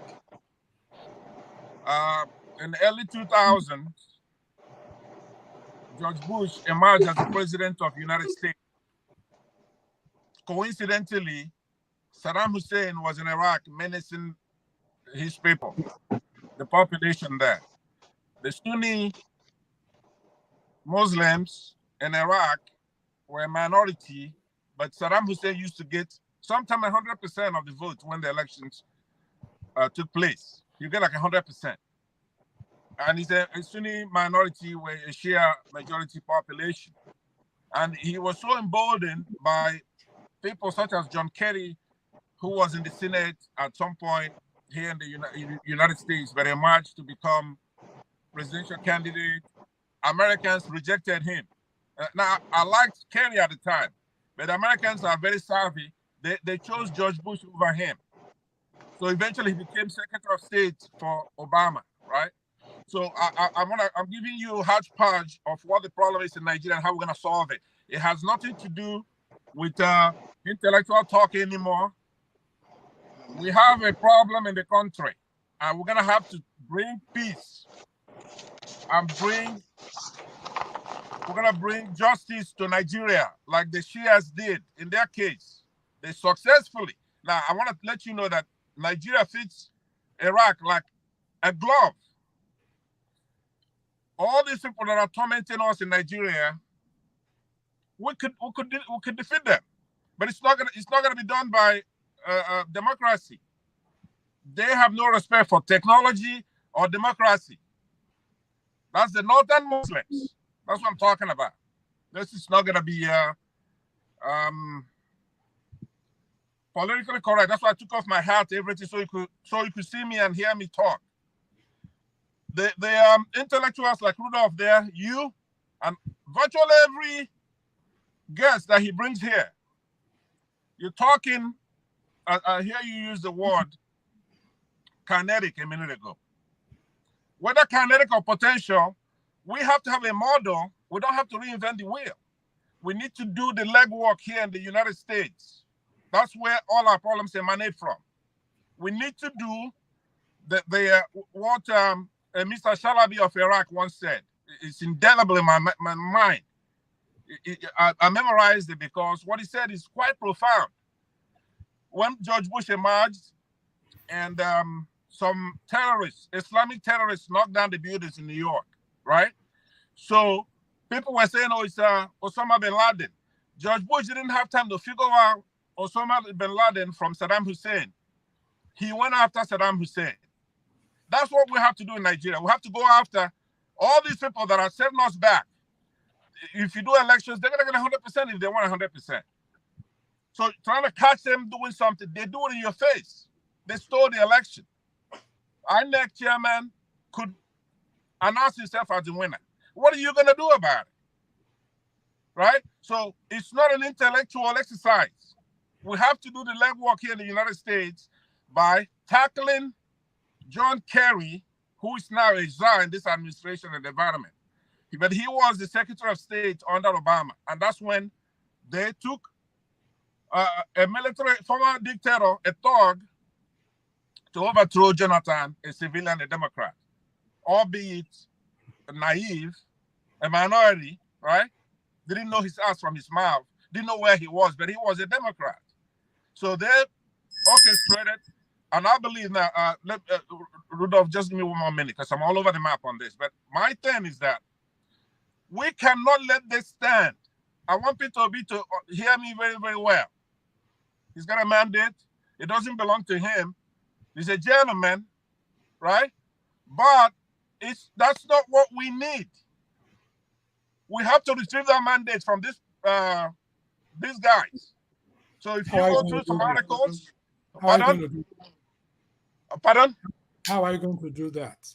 How we're going to do that is that we have to go to this White House, this Biden, and say what Chalabi said before. Like I was going to quote. He says this, quote, when America punishes her friends and rewards her enemies, the world makes progress, right?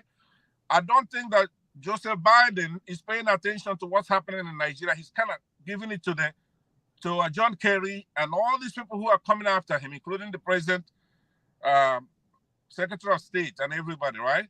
We can't let this happen. We can't. This man is a drug dealer. I'm not the moderator of the show, but it's important that we stay focused on the parameters of the discussion. I'm not trying to discuss how to topple a government or how to retrieve a mandate. We are focused, like I was told, that we can talk about any issues regarding democracy and the process, politics, journalism, development, and all that. But if you can summarize, because I think we have only 3 minutes left. Yeah, what the hell do you think I'm talking about? I'm talking about democracy, where people voted in an election. There is a guideline, procedure and guideline, clause 38, which specified how the election is going to be conducted, how the vote's going to be collected. It is said that prior to 2022, that our elections are rigged when the collation takes place. The soldiers pretty much count the votes. So we went through all that exercise to get ourselves an electoral act. that was signed in 2022, December.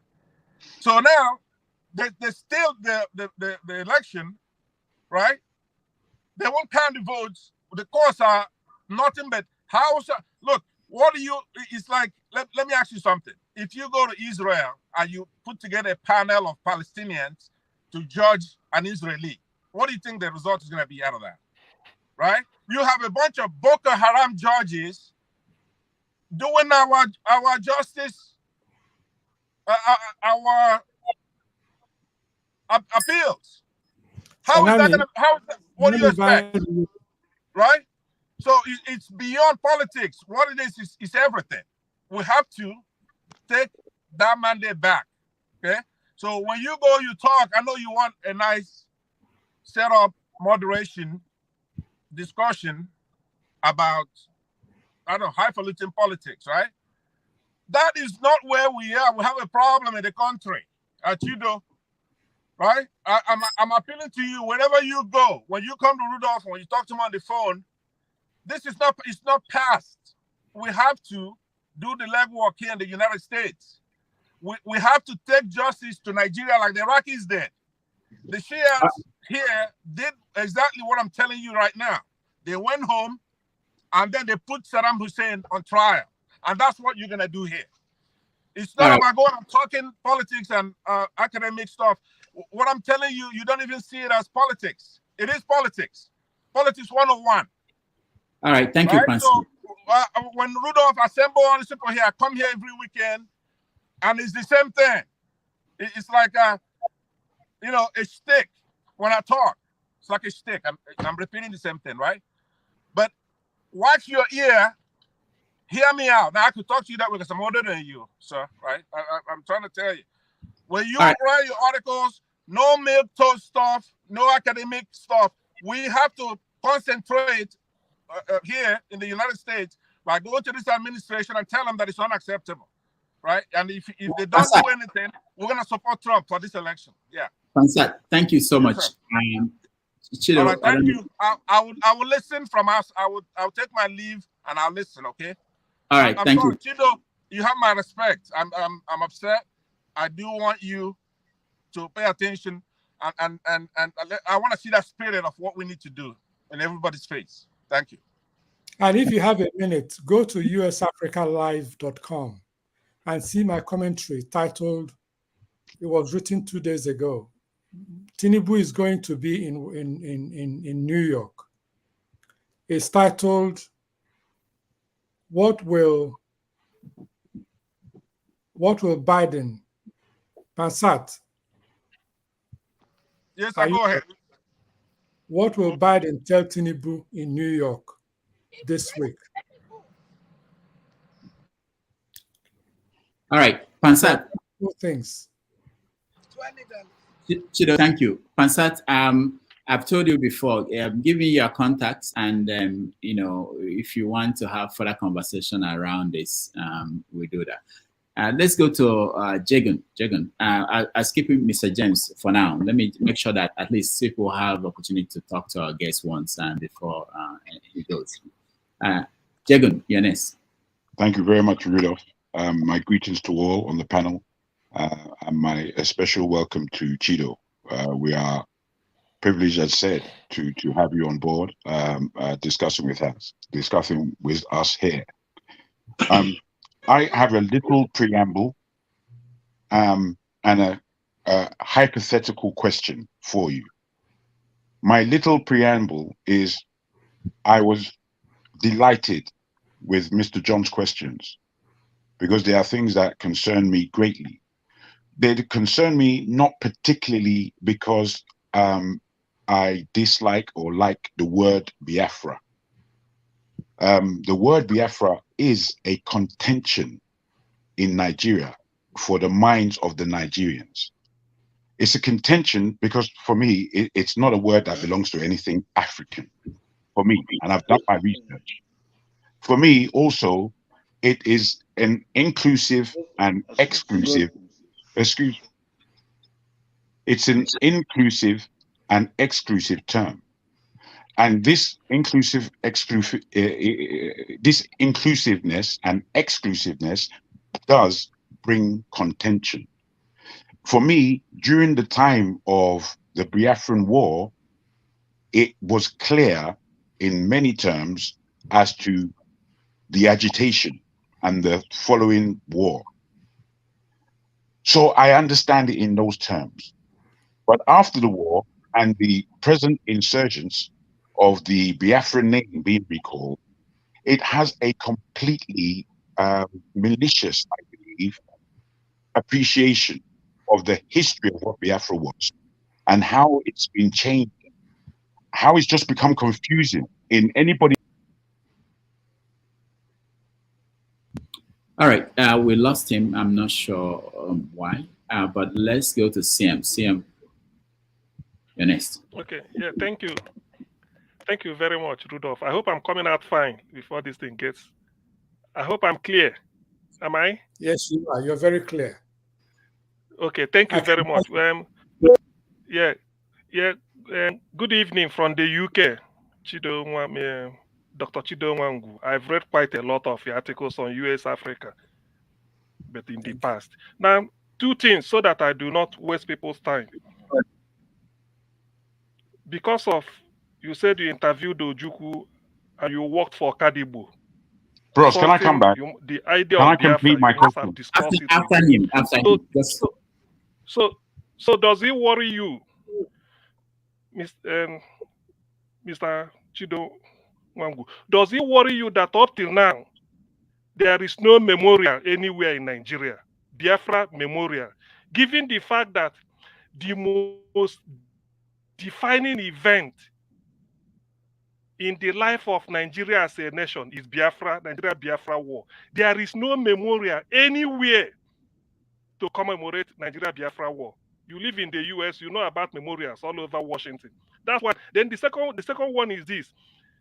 Do you think it is right, given what Nigeria did to Biafra, not during the war, but from 1970, the 20-pound ex-gracia, they call it, the dehumanizing Biafran humanity by telling us that at the age of 10 or 11, we must score the highest cutoff mark to enter into unity school. If all of us here, 10 of us, should sit for a common entrance exam, Chido, they expect you to score 139, more than any other person in Nigeria because you are from Imo State. Do you think that is not dehumanizing? I do not want to go into details. So why then should people expect Ndi Igbo to ingratiate themselves to be accepted? When Nigeria is pushing us away, is it right for us, some people are suggesting, what do we do to be accepted? I don't know whether the question makes sense. Thank you, quite clear enough. I don't know. You're very clear. You're very clear. Okay, so Chido, your answer, and then we go to Jagun to finish up, and then Sophia. Jagun was narrating, where they are both correct. There are persons who see the reality of Biafra in a negative way, and there are those who see it as an empowerment position and also see it as a way forward. If you say you don't want these people to be part of what you do or give them fair opportunity, then let them to do what they feel will be in their own interest. That's, I think, the point CM was making. And the second one is that in terms of memorial, there is a memorial in Anambra State. It's not at the level of, like, you go to the Holocaust Museum or in other places. And then the Igbo governors, it is their obligation to move memorials forward. It's not for, would you had Buhari's response. Federal government, would it not be federal government, sir? Would it not be federal government to do it as a mark of reconciliation and as a mark of history? No, I understand. I'm saying it is for the state governments to put forth that expectation or that demand or that position. Just like in Imo State, if you go to the Freedom Square, there are pictures of memorial in honor of M.I. Okpara, in honor of Odumegwu Ojukwu, in honor of several people. The thing is that there are contentions that you can handle in a different way. The fact of the matter is that the chicken or the lamb cannot win a fight that is refereed by lions. There is also a Biafra War Museum in Umuahia. Yes, there is one there. I've been there a few times. Yes, I've been on the underground facility there too. Yeah. But I understand how his concerns go beyond just the symbolism of memorials. You're talking about why do you set positions against a community that diminish their capacity to be fully involved in what is happening in a country that they call their own. If we let Jagun finish his point, I would appreciate it. All right, let's go to Jagun. Jagun, finish up. So unmute yourself. Thank you all very much. My salutations. Forgive me, the leave button was too close to my hand. I began by speaking about the contentions of the word Biafra and how we have to look, because in having many discussions with many people of the East as a whole, when I speak to Calabar people, their view on Biafra is completely different from anybody Igbo. When I speak to the people of Ijaw, the way they see Biafra is completely different from anybody Igbo. The word Biafra does not, therefore, encompass any geographical area, to my understanding and knowledge. So, therefore, why can we not just come out as ourselves? Why can't you just be Igbo? And let's understand that you're Igbo, instead of this strange, archaic term that doesn't sell itself well. Excuse me, it's not my question, it's just my preamble.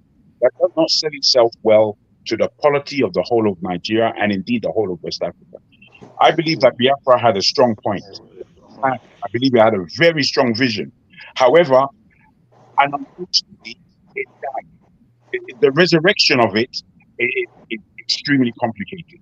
That's my preamble. My question is, between Can I speak to your preamble just for 1 minute? Yes, sir. So that we don't forget the major substance of what you're trying to say. Please let me just note that the naming of Biafra is not exclusive to one ethnic group. In fact, the suggestion of the term in terms of being the name for the republic was given by Frank Opigo, O-P-I-G-O, who is a Joe. Yes, sir, I beg you. I know the history. I'm very, very aware of this. Unless you're doing it for the point of everybody else. No, I know. we're having a conversation for everyone. Fair enough. So all right. Go ahead. Go ahead with your question now.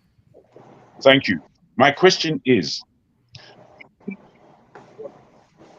and Zeke, and this is possibly before the Biafra terminology was properly coined, between Awolowo and Zeke, hypothetically, them not coming together, which was a missed opportunity. We're not hearing you well, Jagan. We're not.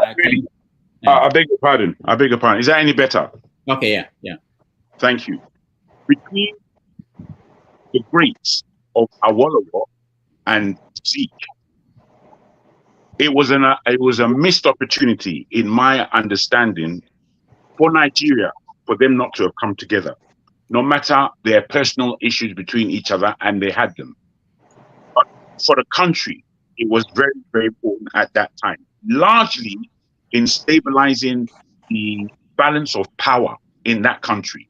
We knew what the balance of power was at that time and how the West were backing, particularly the North. So we missed an opportunity there. My hypothetical question is, if Awolowo was the first premier of Nigeria, or if Zeke were the first prime minister of that country, what would be the difference in our polity today? This is my hypothetical question. Okay, thank you.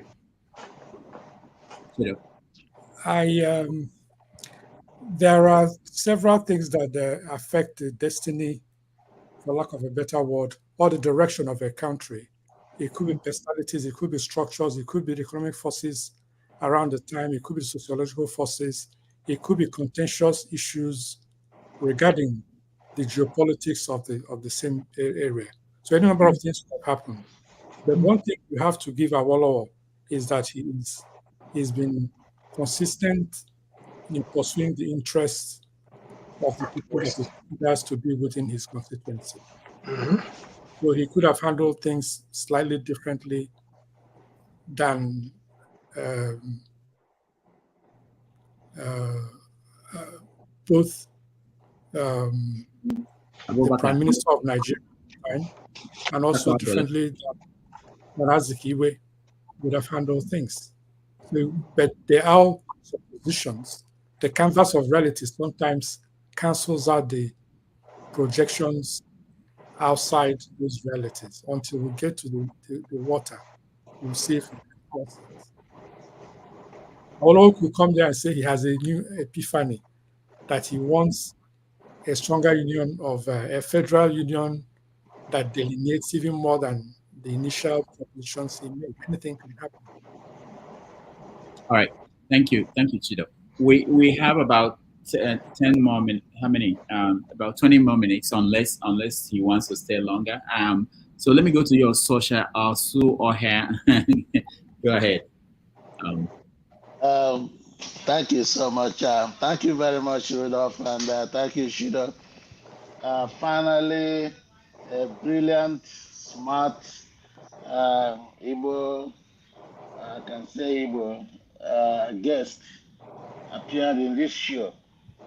Unlike all the flips that is filling up this show. So finally, we got the right person on this show. Thank you so much, Shida, for coming on board. I've been reading you since 1997. 1997. Yes, since 1997. He started late. I know, I started late. So I've been that time. Somebody mentioned Nigeria and Biafra and the Igbo people. Nigeria actually left Igbo. It's not the Igbo people living in Nigeria. Nigeria left the Igbo. So it's the Nigerian people that driving Igbo out of Nigeria. So it's Nigeria that left the Igbo, not the Igbo, not the other way around. I also support the guy that was talking about, talking about Biafra all over, Biafra.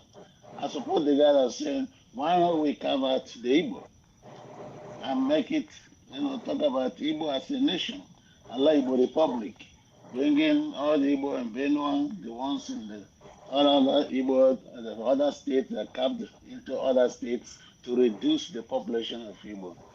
Why not bring them together and make them one country? We will be about 70 million people. So we're able to form a country. So my question, Chido, I know you are busy, is this the struggle, the killings, the raping of women, the destruction of properties going on in the East, in Alaibo. It's not actually making it to the world media. So what is responsible for that? And that's one question, please. And my second question is Igbo language. At the beginning, you mentioned about something about Igbo language and why things fall apart wasn't translated into Igbo, and the best book in the world is not even in the writer's own language. It's an embarrassing thing. When you said it, I closed my eyes and put paper on my face because I was embarrassed. I think. So my question is, what are intellectuals like you, like Dr. Rudolph Congo and the rest of the people who are intellectuals, like Obalo, FC Obalo, who were not, who was I think economics, but he spent so much time developing Igbo language. So what intellectuals like you and the rest of the team are doing to make sure that Igbo language don't go into extinct, Igbo language is developed, I know that Dr. Ejikeze from Boston and the rest of, and some team in Texas are working on this project. Ejikeze, Dr. I know. Ejikeze, you know him? Okay. Yeah, I know that they're working on the project, getting Igbo language, making it to have keyboards in Igbo language, dictionaries, so many things they're working on in for Igbo language. So what people like you and the rest of the professionals like Okonkwo, Rudolph Ogongo, and Kendi, and the rest of you guys are doing to support this kind of project that Ejikeze and the rest of the team are doing. So these are just my concerns, my questions, please. Thank you, Osoda. Chido. Thank you, Osoda. Thank you, sir. Only about 2-3 weeks ago, my alma mater, University of Nigeria and Nsukka, gave me an honor, a lifetime award for protecting and pushing and advocating the Igbo language as a communication tool globally, because they follow some of the work we've tried to do quietly with different people. And then I'm very close to Professor Achebe and Chidi Achebe, his son, and Ike Achebe, and of course the daughter, who are all focused on expanding the legacy of the man, but also of the language. And Mandela said something very important a long time ago, that if you speak to a man in another language, he understands it. If you speak to him in his language, it gets to his heart or her heart. So it's always important to speak to somebody's language. And I think it's important that we all begin to write in our native languages. I write the Igbo language almost 70% to what I do in the English language. I can write a whole letter to you in the Igbo language. So it's an important tool of communication. And then you can have conversations in public with your family or your friends or your children without everybody being involved in the discussion. And one of the greatness of the Yoruba culture and heritage is the fact that they are bold and proud to speak their language anywhere, and whether it's in the public bus or in a corporate environment, because you have to accept all cultures. You have to respect whoever respects and projects his own culture. Power does not come in a vacuum. The dominance of our environments, the colonization of our environments, happened first and foremost through the instrumentality of language. Language is power. It was language for which they used to change the names of the cities in South Africa and other parts of the world.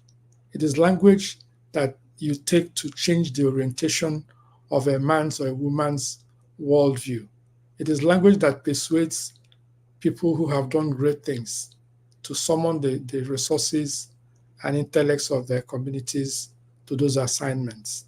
But our people are not yet taking it seriously. France is able to dominate the whole of the West Africa or half of the West Africa sub-region through the capacity of the language. We don't even talk about that.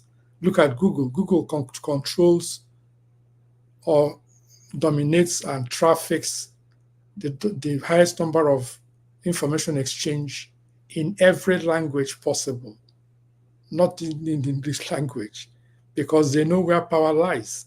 But in our own country, if somebody speaks Yoruba, they say, they are speaking too much Yoruba here. They don't want to speak. They play Yoruba music. They say they are playing too much Yoruba music. When you do your own party, play your own people's music. Nobody's stopping you. So it's another level of power and engagement that people are not talking about. I mentioned semiotics as key to power and influence. Semiotics is the politics of images and symbols and messaging. That is where power emanates. That is where power originates. When God, from everything we read in the Bible, said, "Let there be light," That is language. That is communication. That is power. The potency of power and language and communication. The word. That is the word. That's the exact phrase, Jagu. So, ladies, gentlemen, why is there no lady on this phone call? Now, them you could ask. My first question about the killings going on in the East and the raping and things going on that's not making the world media. What is responsible to that? I didn't hear what you said, but I'll just tell Rudolph. I'll leave in 3 minutes because I'm doing a teleconference. Okay, I understand. On EKG, and we speak in Igbo language there. And it's the culture of our people. Or they think I only go to where we speak grammar. All right, I understand. But before you go, let's give a righteous man. He's joined us from Nigeria, and give him a chance to ask you a question. Righteous man, please go straight to the point so that he will have a chance to finalize his thoughts and give us a final. Yeah. Good evening from here. Thank you. My greetings. Happy Sunday to every panelist, whether you're a Muslim or a Christian or a traditionalist. The Almighty God bless you. I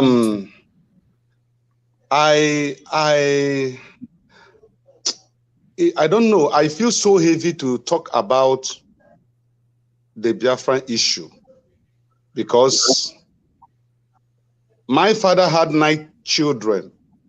I happen to be the last born. Wow.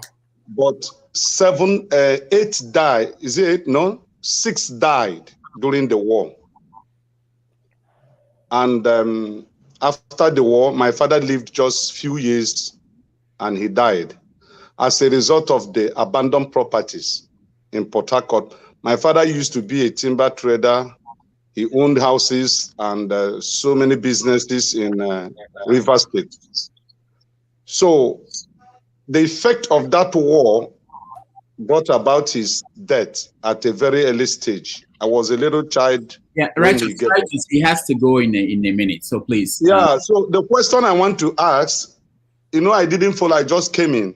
Okay. The question I want to ask, sir, in your capacity, I grew up to read about the 3 R's: reconstruction, reintegration, and the other R. The Igbo intellectuals, how well have you pursued the 3 R's that the federal government after the war established? Because there is no presence of federal government in the Southeast. Thank you, Righteous. We have to go, leave it there. Chido, go ahead and conclude. Let me say that I see the point you're making, but the rehabilitation has to, and reconstruction and reintegration has to be championed also from the East.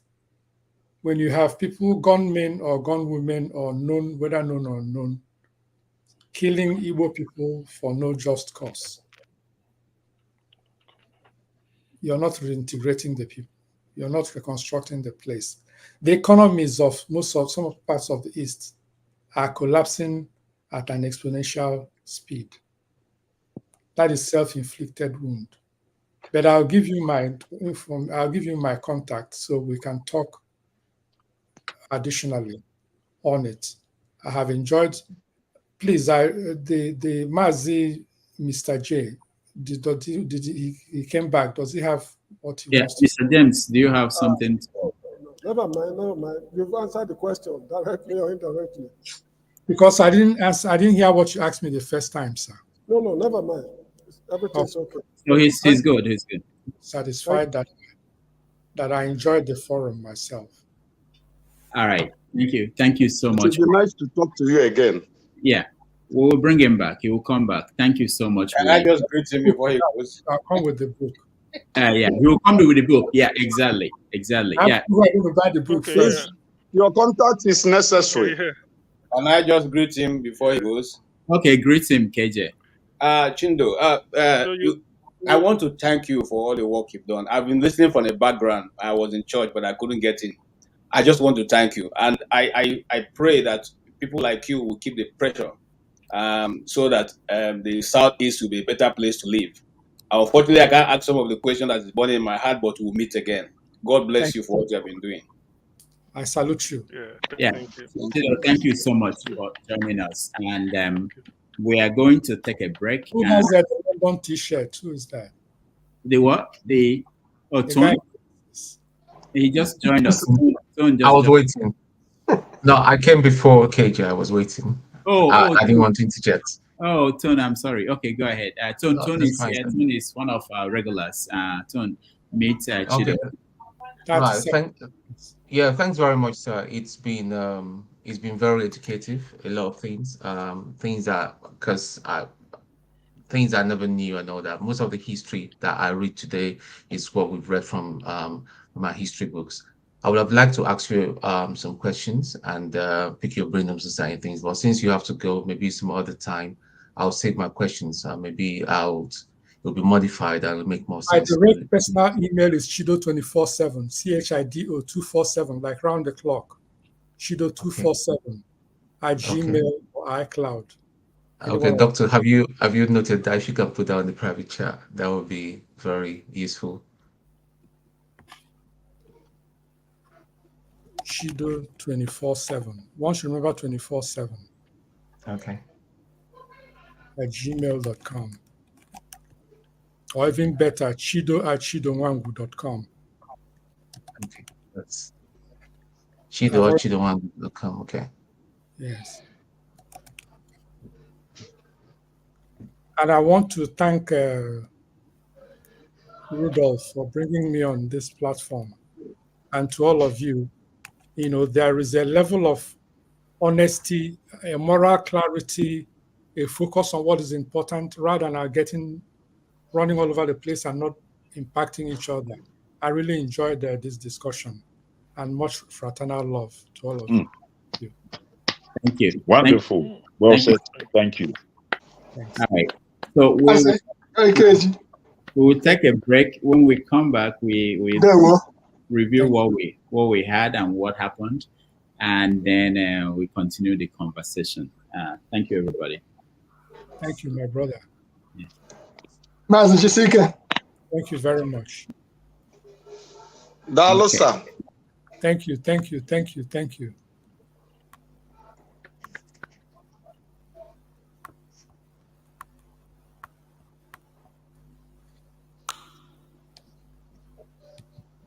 Rudy, can you sign me out? This is not a joke. It's not a turn-by-turn thing here. I wouldn't be here. After this election, stop coddling Showore and having him running his mouth. He cannot win a single local government. So you are the one running your mouth. Stop be respectful to Showore. Are you mad? Are you alright? Mute that guy. Mute him. It's my turn. Are you mad? Mute that boy right now. Hold on. Mute that son of a bitch. No. No. Pansa, no, you don't say. No, this is not good. You see, this what I think I've said. Why do you people want me to be making commentary? Editorial commentary on this. This is your chance to speak, but you guys are making me to make editorial commentary. Why do we think that, hold on, hold on. I'll call you when I'm done. Hold on. Everybody hold on.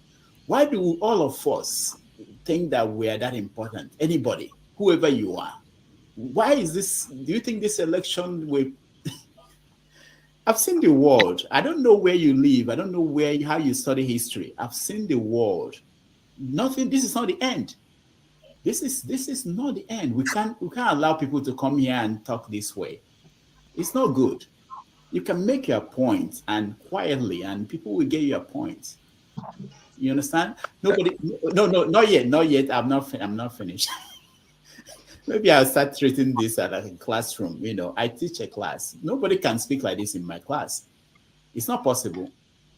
But I just know that I want to engage. I want people to have conversation. I want to make it free. I don't want to start putting people, banning people, stopping people from talking. I don't like that, you know.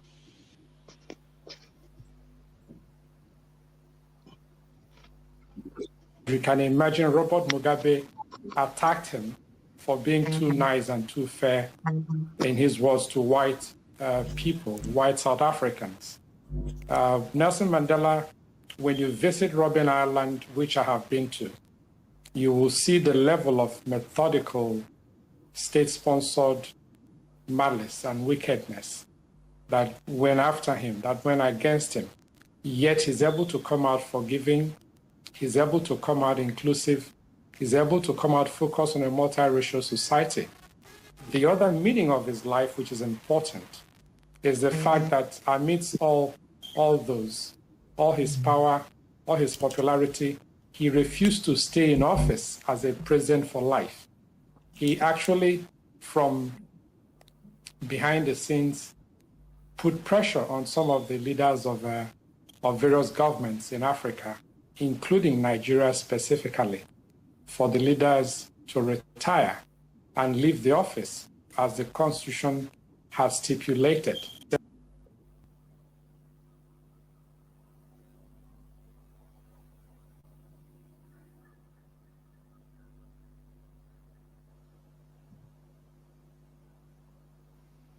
All right, welcome back, everybody. Thank you so much for joining and for hanging in here. Let me see. Righteous Man, I'm sorry, I know that you needed more time to rephrase your question. The same thing with KJ and Tone. But we initially agreed that he would stay for 90 minutes, and he said more than that. So we appreciate the time. Hopefully, next time he will come, he will have the book and he will be able to stay longer. Just to announce for those who are interested, next week we have Professor Chidi Odinkalo is coming. Will join us. The next one we have Professor Chika Okeke-Agolo, who will talk on Achebe's memorial that they are having at Princeton. And then on October 1, we have Professor Kendi Bays joining us. And the next one will be Professor Niyo Shundare. So that's the lineup for now. And we keep adding people to the list. Now, let me, CM is gone. I wanted to talk about something that CM brings up all the time, which is about the issue of memorial. And I think he, Dr. Chido, addressed it a little bit, but there's this thing about the federal government should do that quite all right. But the one in Umuahia, I think that one is there as, I think it was handed over to the federal government. The federal government controls that, they manage it. But the point is that every state in Nigeria, or even individuals, can raise money and build a memorial. While you wait for the government in the federal government to do it, people can do that. People can start a foundation that we decide that, you know what, in my hometown we should build a memorial. We should have the list, the names of people that died during Biafra. Nobody will stop you from doing that. So we don't have to wait for the federal government all the time or to do things for us. And then also here was talking about intellectuals and mentioning names like Kendi, Chido, and Rudolph, and whatever. Also here is an intellectual. I don't know who defines that, and they define it and remove themselves. you can do these things. When you talk about the fact that Tinsula Part was not translated into Igbo, that was an old story because it's been done now. 2 people did that. The question is whether they've been published. I don't know. And if they are published, will you buy? How many people buy books now? Who knows? So, but I know it's been translated into Igbo. It's just that it's not, probably it wasn't published, or even if it was published, I have never bought any Igbo book since I left primary school or something. So if I didn't buy it, I don't know about you. I don't know who is going around looking for books to buy, Igbo books to buy. People don't even read the English one, not to talk about Igbo. So the point I'm making is that when people are pushing things on other people, say, Chido, go and do something, why, you can do something. I want us to start thinking, what can I do? You know, whatever the issue is, you can do it. People always talk about the media and how powerful the media is and things like that. People that started big media houses all over the world, they are not media practitioners most of the time. You can start a media house and get it to do things that the current ones are not doing. So I just wanted to point that out because Brother Rudolph, can I disagree with you, please? Oh, go ahead. Where the question of Biafra is, the war that we all witnessed. I was there at the time. I was in Saple at that very time of mayhem. This is for the federal government to recognize, not for rumors and people in one corner to be represented. No. You see, we're filled with rumor mongering in our Nigeria. We have to standardize knowledge. We have to standardize it. And the federal government have to standardize that this thing took place. Millions. I disagree with you. I understand your sentiment. Don't get me wrong. But the thing is, Nigerians are already self-motivating. We are, as a people. What we want is authority. We want authority in our lives. We want to know where the hell we're going and where the hell we came from. Things have happened. These aren't things to be shilly-shallying about. Biafra War, it needs to be represented in our history. It can't just be looked at as rumor that it's only the Igbos or only these people that have any sentiment about it. We all must have sentiment about the people who suffered and died. This is to be standardized by our government. I mean, this is what we should be calling for.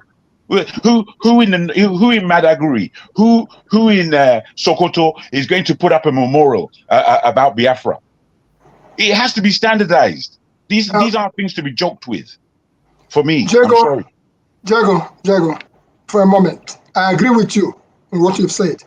Do you realize that you, Jago, somebody seeing you on the street in Nigeria will say that's your Juku's brother? That's the first thing they will say. I don't know if they have not called you a Juku already. Okay, better than mine. And on the other hand, when we're talking about the issue of Biafra Memorial, before we go to the issue of Igbo language, Dr. Moene in New Jersey, Maurice Ene, he started here what we call the Biafra Memorial Lectures. We wrote about it in Igbo Basics when we are publishing physically. What Rudolph just said here is a clear cut. Let's not wait for government. Government is not going to do nothing for you. Mark my word. That's why I asked a question on CM. I said, is there a Nigeria Civil War Memorial in Nigeria? Nigeria has not considered that to do. That's number one. Number two, I pointed out the fact that we have a Biafra Memorial Museum in Omahia. Whenever you get a chance, go there. You will see all the paraphernalia from Obunigwe. You will see it right there live. And if you go into a Juku bunker, you will see the original coat of arms of Biafra and Radio Biafra. You see all those things in there. It will be an experience that you will live with for the rest of your life.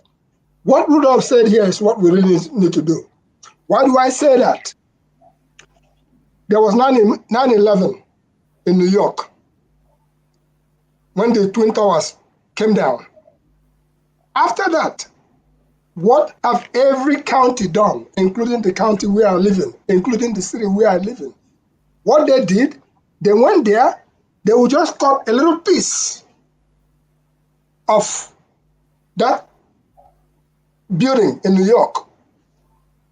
In Union County, New Jersey, there is a 9/11 memorial. In Elizabeth, there is a 9/11 memorial. In which case, what Rudolph has just pointed out here is what should be done across towns, in your town, whichever town you come from as an Igbo man. I personally am going to advocate that in Ibere, where I come from, that we are going to have to mount our own small memorial where we will name people like Ajua, who was an aircraft fighter. Let's start with that. It's not good. Government is not going to do that for you as far as Nigeria, but we will continue to pressure them to recognize that there was a war. There was a war And like I keep saying, at the end of the war, God will say no victor, no vanquish. And I declare here once again that there was victor and there was vanquish, and that is what we are still going through. So we'll leave it at that for now. Let's try on our individual towns. You can take the people that die from your town, make a memorial. You even yourself can mount it. The town will not reject it. And if they reject it, you think twice. All right, thank you. Can I say something? Yeah, go ahead. I think what you, Jagun, and Igbo Basics are alluding to is it still comes from what does that ethnic group needs to do to be accepted, to be respected, and their equality to be not be denied. Because at the end of the day, you saw the man, he was trying to highlight everything the Igbo man has done. Look, it is analogous to a woman in the house who cleans the house every day, and the husband, who's supposed to be the head of the house, comes and rubbishes it. And so all the children think their mother is useless. It will continue to be like that. It doesn't matter if you build a memorial in every part of Igbo land, you will still be trapped, stepped upon. It has no value until the unity government. Absolutely. This is where Gowon made the whole mistake. Just saying no vanquish, no, it's rubbish. Yeah. The unity government has to come and say, look, this Absolutely. happened. Let's wake up. These people must be respected. They fought valiantly. I mean, Yes. most of us have been to this war memorial you're talking about in Abia State. But when you live there and come to the central, you are a nobody. And this is where some people with what do you call it? Inferiority complex. It doesn't matter that they're in power, but they have this inferiority complex, like Soludo, like Umahi, would pander to anything that the central says in order to look down on their own. It takes a level of character to say, okay, I am going to stand with my own and take my own to the central. Look, whatever we say, we might think about Tinubu sometimes. Give him that credit. He looked at his own people, he stood by them, and he took them to the center, whether albeit, whether criminally, whether corrupt in a level of corruption, he did that. This is what the Igbo man has to have behind his the back of his mind. Look, if and it has to get to a point, you can't keep begging someone to accept you. You cannot keep doing that. It will drain you, it will demoralize you, and at the end of the day, you will become extinct. There must come to a point whereby the Igbos will say, look, if we have done all this, I mean, look at economically. No other tribe tries to venture into the other tribe's village. No, none of them.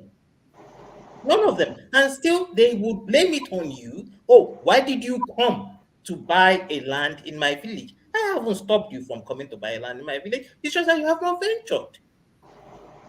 So, whatever we do to bring that unity about is being frowned upon, is being insulted, and is being punished. Even punished, that's the word. Because what you see. When you say we, we, do you mean we in terms of the Igbos or we in terms of Nigeria as a whole? I mean we in terms of the Igbos.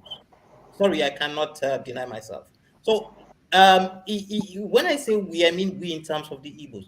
He has to come to, because like I asked him, most of us, in my early years, my father had a book, a real book. It's called the Book of Pictures. If you look at it, I don't know if any of you saw it. It's a book about 800 pages of a photograph journalist of what all the atrocities in Igbo land. I was about 5 to 7. I saw those horrible pictures and tears rolled down my eyes. And somehow you think, okay, it's gone, you've forgotten it. But it is being thrown on your face every day. Again, can I come back really quickly? Sorry, Rudolph. to ask you, my brother, in what you just said, you spoke about Igbos twice, and you spoke about the pains and the war and what you have seen in that book. If you're aware of the other groups who were fighting under the Biafra banner, none of these have been mentioned by yourself. And this is why I say Biafra is a complete nonsense today. Today it's a nonsense. It doesn't lend understanding to your plight of today and to what an Igbo man has to say. Because an Ijaw man can speak for himself. A Calabar man can speak for themselves. All the rest of them, the middle belt, the Midwest, they're speaking for themselves. The Igbo man needs to speak for himself, so that we who are not, so that we who are not Igbo can join in saying that yes, the Igbo man is right in this understanding. But we're not able to do that because it's such a cloudy, arena.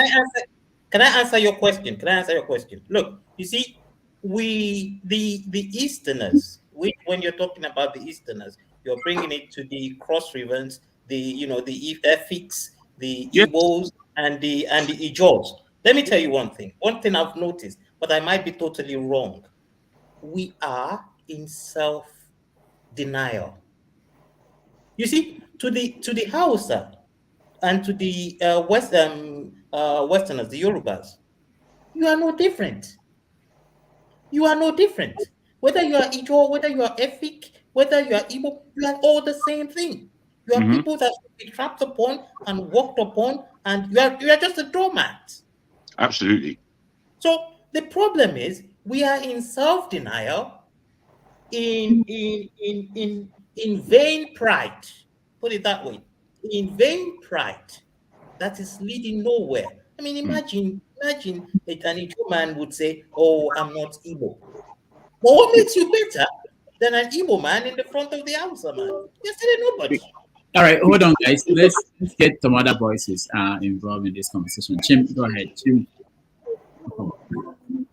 Yeah, good day, everybody. Unfortunately, because of time zone issues, I wasn't able to join the proper. Although I did meet a few, but that was, I think, at the question and answer session before the guests left. But coming back to the issue of this memorial thing, I hear you, Dr. Rudolph, and Igbo Basics, and everybody who's advocated for non-institutional efforts towards that memorial thing. But I have a problem with that, and this is where my problem stems from. You see, I lived in Nigeria for a long time. I left Nigeria as an old man already, so I didn't live as a young man. And I remember where I used to go to church back then, and the man, this JFK's "ask not what your country can do for you, but what you is been bastardized. It's been misused.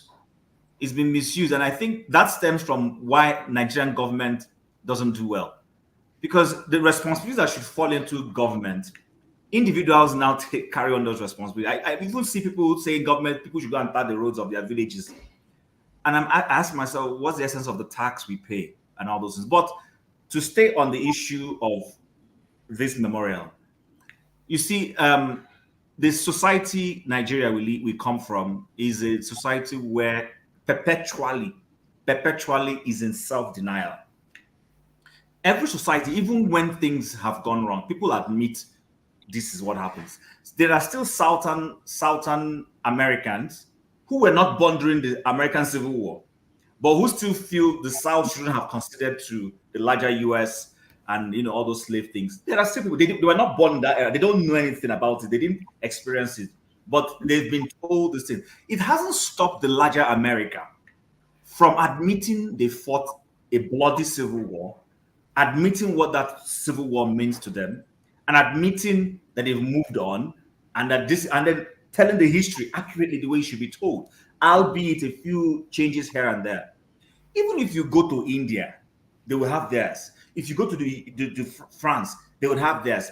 People telling their story, not denying it, and setting up. That's why you see in the US, for instance, you have all those, all those monuments, even monuments on slavery. These things are there. They're not in denial. People are admitting, oh, there was an event called slavery.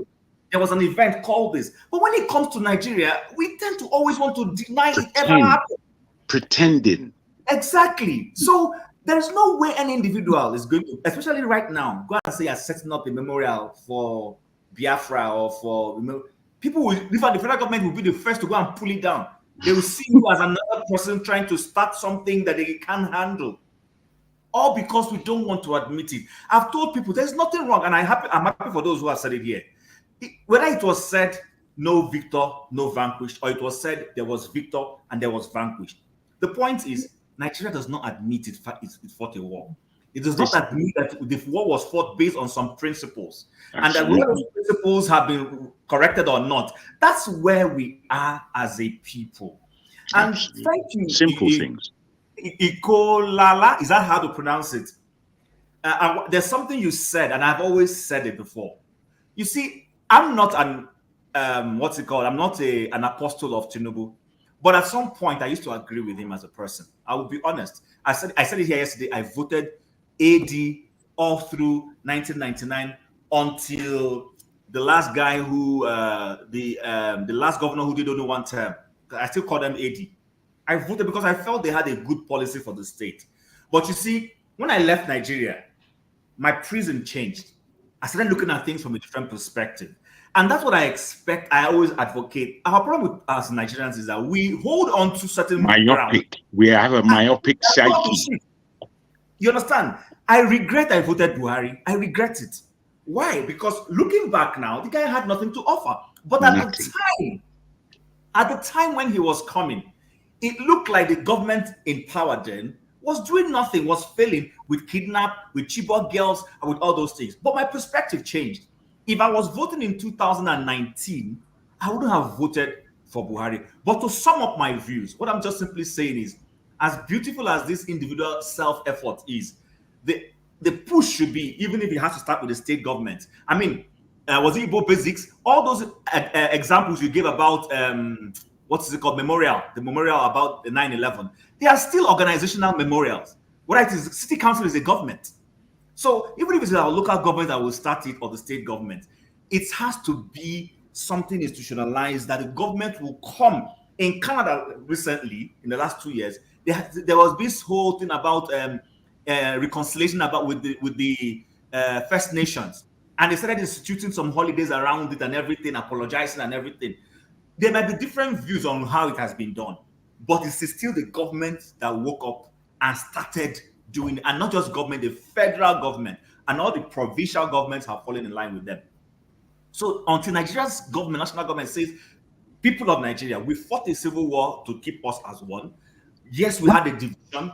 Yes, this happened, but it's a reality. We haven't fully kept to the terms of the RRRs. We want to go back and start keeping it until we start doing some of those things. Nigeria may not be making progress. The Igbo man says that Ojimnala Jiomwea. If you keep holding me down because you don't want me to collect the booty, you too won't collect it. And that if it's mango or it will decay. That's what happened in Nigeria, because you hold down one man and say you don't want him to progress. You're holding yourself too. And that's the history and the bottom line of Nigeria. Thanks. Yep. All right, Prince, before we come to you, let me go to Tone. Tone, go ahead.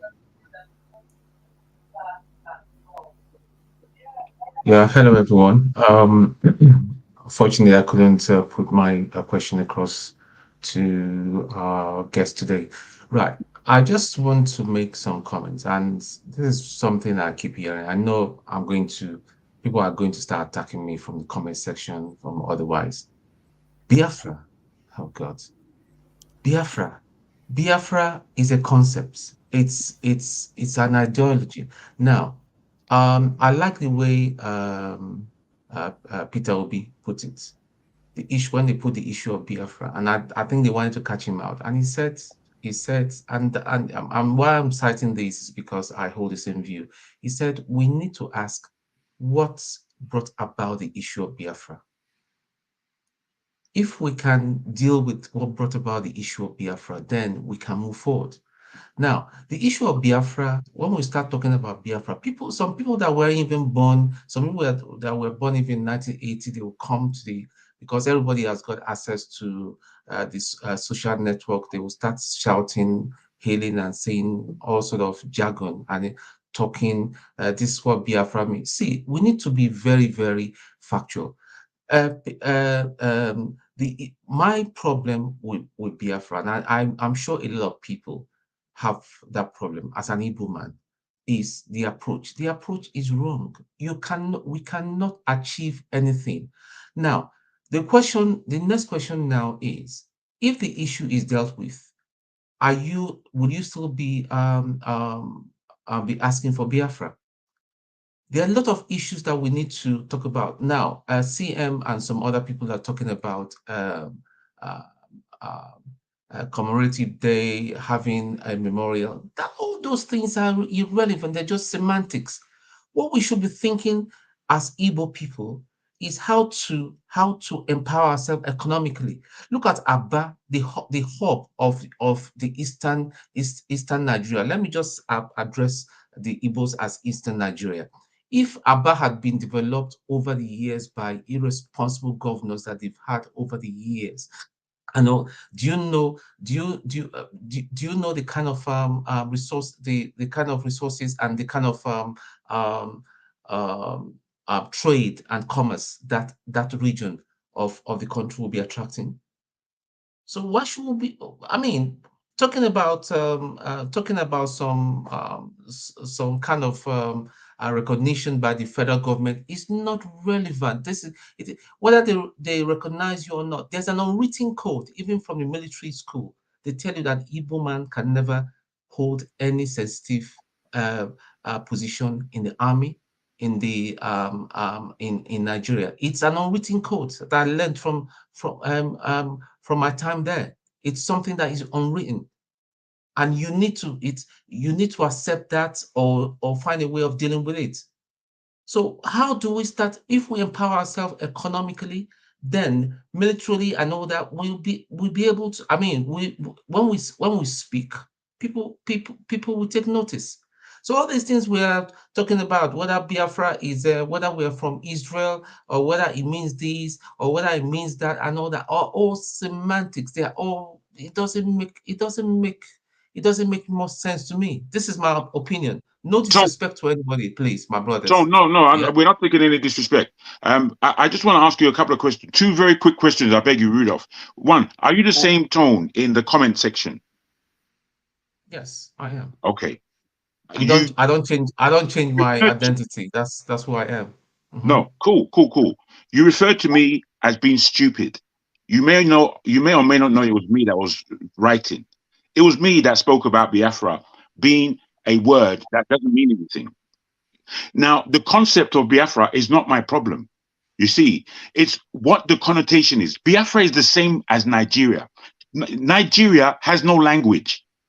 There's no language called Nigerian, just as there's no language called Biafra, which is now this word is being used to mean anything and anything. It will jump to mean this and it will jump to mean that at any time. And you want understanding? It doesn't make sense.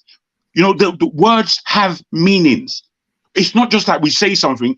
The attachment of somebody as young as yourself and the old Biafra have nothing to do with each other. Nothing at all. It's just like when they call Afrobeat in today and then Afrobeats of yesterday. The Afrobeats of Fela is not the rubbish that we're hearing in Afrobeat today. They're completely different. So we have to get to grips with the fact that words have meanings and words have power, for God's sake. What's the matter with you? I don't like this kind of jib jab. We have to make sense of what we are saying. When we lend confusion, we receive confusion. Wait, before I lose my I mean, why would you say that I'm stupid because I have a point of view? No. Go on. Those are your words. No. Okay, I do apologize if that has offended you, but that's not what I meant. To call someone stupid is not offensive. What do you mean? Come on, grow up. See, go and read back what you wrote. I know what I wrote. I know exactly what I wrote. As you can see my tone, I know exactly what I wrote because I know why I'm writing these things. I'm not writing them for Now, it to be what we should palatable be concerning to what you want to swallow. what we should be concerning ourselves with is value. How do we add value as a Well, we people? don't have value if we are using a word that makes no sense. How is that valuable? Okay, guys. You're just talking. You're not making any sense. Hold on. Let me go to Prince Apache. I promised him that he will come on. KJ, I see you after Apache KJ and then Kalola. Then go ahead, Prince Apache. Thank you, Mr. Rudolph, and then other panelists. First and foremost, without kind of losing my, my chain of thoughts, Jagun, I don't think there is any country that their name actually mean anything.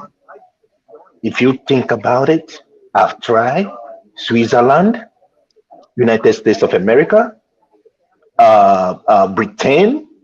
Is that a language? It's not a language. Well, English, the country of the most countries in Europe, which when you talk about countries, can I beg you for one you're going to flim flam. All that's flim flam. What you're going to say is that most countries, I understand your concept, but I'm afraid you're wrong. If you look deep into history, there are first and second countries in terms of there are Italy just became a country the other day, and they speak. Italy is not as old as so many people may think, because there was Rome before Italy. Italy, they speak Italian. The French, they speak French. The English speak English. These are the first countries in terms of the discovery of countries and nationhoods. So please don't flim flam. Please don't come here and flim. Jagun, I'm not here to dispute. Jagun, I'm not here to do. I beg your pardon. I'm not here for a back and forth talk. We're all talking. We're all reasoning. That's why we're here. Okay. Now, I take my word. Most countries, their name doesn't have a meaning. It's a connotation of two particular words. Okay. Like if you look at my name, you will see Prince Akwachi. Akwachi, to you, it might sound Igbo, but I am not Igbo. Okay. Now, I am from Delta State and I am from Asaba. Now, where I am from Asaba, our heritage comes all the way from Igala in Kogi State. So when I say I'm not Igbo, I know some people will say, but your name is Akwachi. How can you not be Igbo? And you're from Asaba. Asaba and Onitsha is just close by. I'm just trying to make a sense.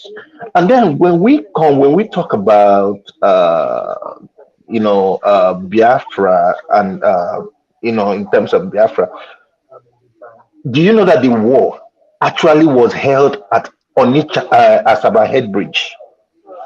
My people were lined up as armed robbers, the way they were, they line up people in a firing squad and killed so many. Even the king in Asaba today escaped narrowly. And the only reason he escaped was one of the military guys that were killing them was his former classmate. It pains me so much when we talk about all these things. Okay, and you see somebody who will tell you, oh yeah, because of your tonation, the way you speak, they say, oh, that's not Igbo. You are not Igbo. I believe that there is something that brings all of us together. There is that thing that brings all of us together. If only we can accept it and know that unity is not only by name. Unity is how we associate with each other and we believe in each other. Onitsha, Anambra State is just a few miles away from my main village. And as a matter of fact, most of the yam that they eat at Onitsha is being supplied from the people from my village. From my village. But what are we? Not Igbos. And we get cussed out, we get laughed at, we get bullied. but we've not taken that to mean anything other than the fact that we still won. Mr. Akwachi, most Onitsha people do not consider themselves as Igbos. I just want to tell you that. And we're related to you. Okay. I'm related to you. Let's go to My Kate. grandmother is from your place as well. Okay. Prince Akwachi, I want to say that you probably didn't understand or rather I'm not sorry, I'll take that word back. Maybe we have some miscommunication here. On this program, I've said that the people of Olamaboro local government area, which is part of Igala land, are part of the Igbos. They are the Igbos that were divided when the state creation was going on, and they were added to, some of them were added to Benue State, some of them were added to Kogi State. People who are from Asaba, some of them say who speak Igbo say they're not Igbos. Some say they're Igbos. Now, on the issue of identity, because the world have advanced from where we used to know, some people who are men now say they're women. Some say who are women say they're men. So it is no longer. It is very fluid. I'm serious. It's very fluid. So if I get up today, I say I'm looking at my name, looking at myself, Igbo man from Abia State. I say I'm Hausa. Please accept it. That is what I want to be. That's what the world has become. Okay, that's what the world has become. Okay, you may not see that. That's what I've said. I've identified myself as Hausa, and I'll keep being Hausa. I'll keep saying it until maybe everybody agrees, that I'm Hausa. But however, I want to go back, redial to what was being discussed earlier on. The question is, and something I've asked myself many times: what is it to be a Nigerian? What's the Nigerian question? What makes you a Nigerian? Is there an ideology that situates you in that geographical location called Nigeria? What is the pursuit of the government? What is it we are aiming at? When we have children, what are we grooming them towards? What are we grooming them towards? What then do we tell them? Okay, when you have these attributes, it means that you are furthering the national question of being a Nigerian. You see, that has not been identified, and it will not be identified for two major reasons: ethnicity and region. It will not be identified. Two major reasons: ethnicity and region. The first one is region, because you see, there have been a clever divide. The north claims to be bigger than the south. So region is first what is used to attack the national identity. Then the second one, which is mostly applied to the people of the southeast, is the tribe. Once you say you are an Igbo man, even an organization that you formed or you founded, you are being antagonized at a particular level. Once it gets to a particular level of success, you become a threat. And I say, give an example of myself. When I was, back then, I formed a theater company. When the theater company was formed earlier, it was said that you cannot succeed. I mean, no theater succeed in the north. But it became one of the first successful theaters in the north. I don't want to call the name. Okay? And those who eventually did not see me or see the company as being successful now became the ones who are saying, you don't know that it's Igbo. People are allowing the Igbo man to lead you. Okay? So now this is the situation. As long as a family is building in two directions, there can never be an equilibrium. And that is where the whole problem lies in Nigeria. Look at the rubbish that Wike was saying. Those of you who listen to Wike's interview. Okay? The reason why he took the action he took. What was the reason? Because you know that Peter Obi can never win. Okay? And you see, that in question simply means that, by his region, I know that they will never allow him to take place or come to power. So for us as Igbos, one of the things that is so painful, and I want to go back to say that, I feel a bit concerned when you say that, because you know what? Yours beloved sitting here, I lost more than 10 uncles in the war. More than 10. I never saw them, I was told. In fact, the most beautiful of my relatives died in the war because they said she could not stand the weather. Okay? She passed on. All right? So when you say this thing should be jettisoned is of a spirit or a mind, no. They are talking to people who are living, who the history is still with them. It's still with us here. The last of my uncles who fought the Civil War died like 5 years ago.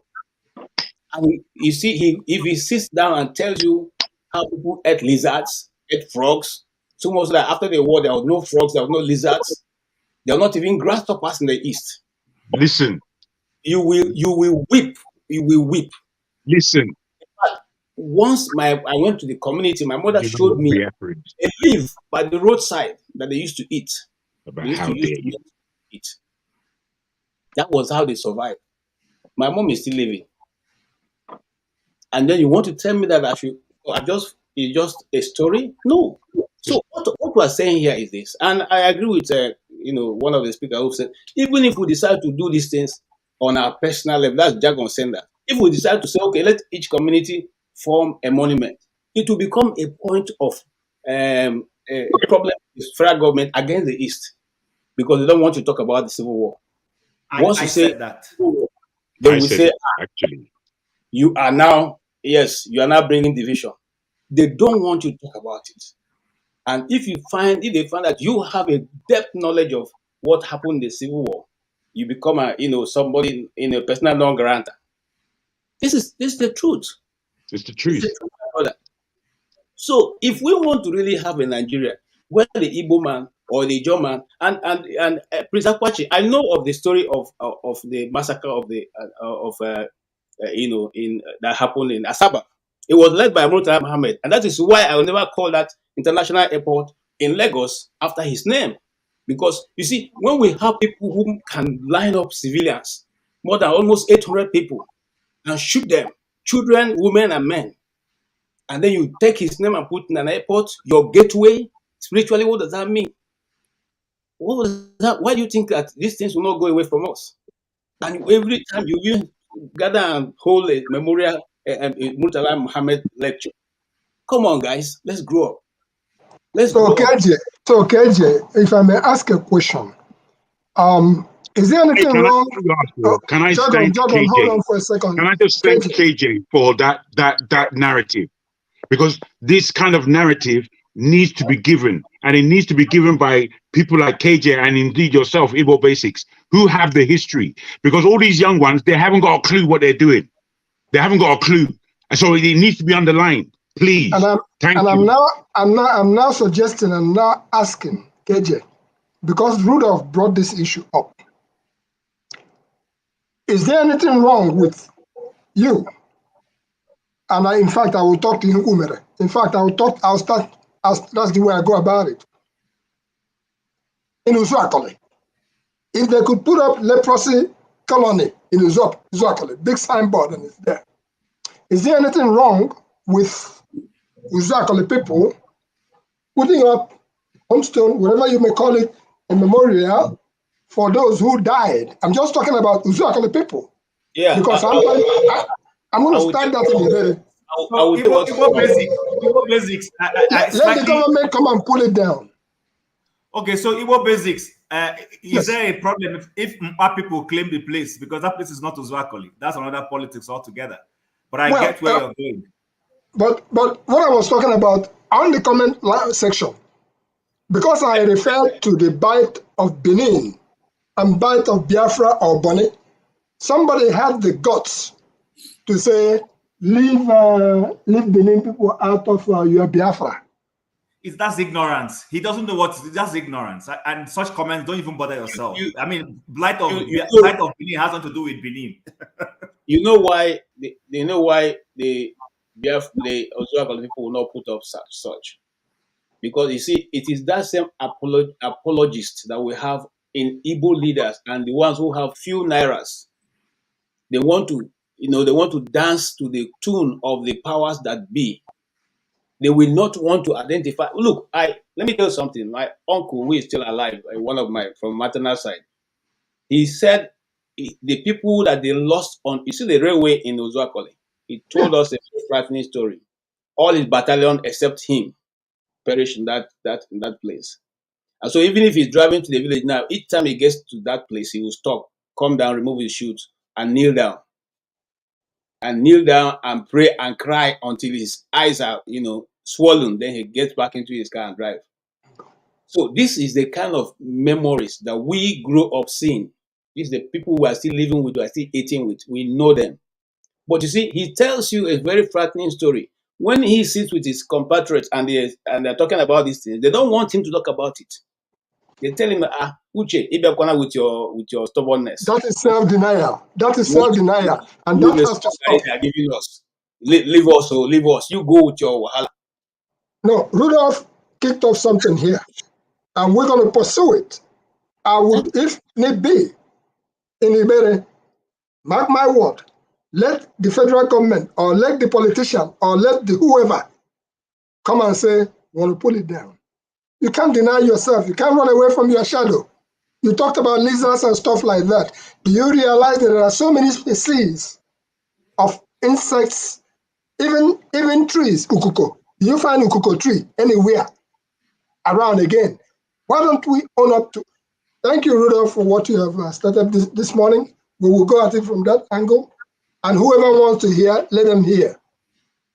And that's about the size of it. Thank you.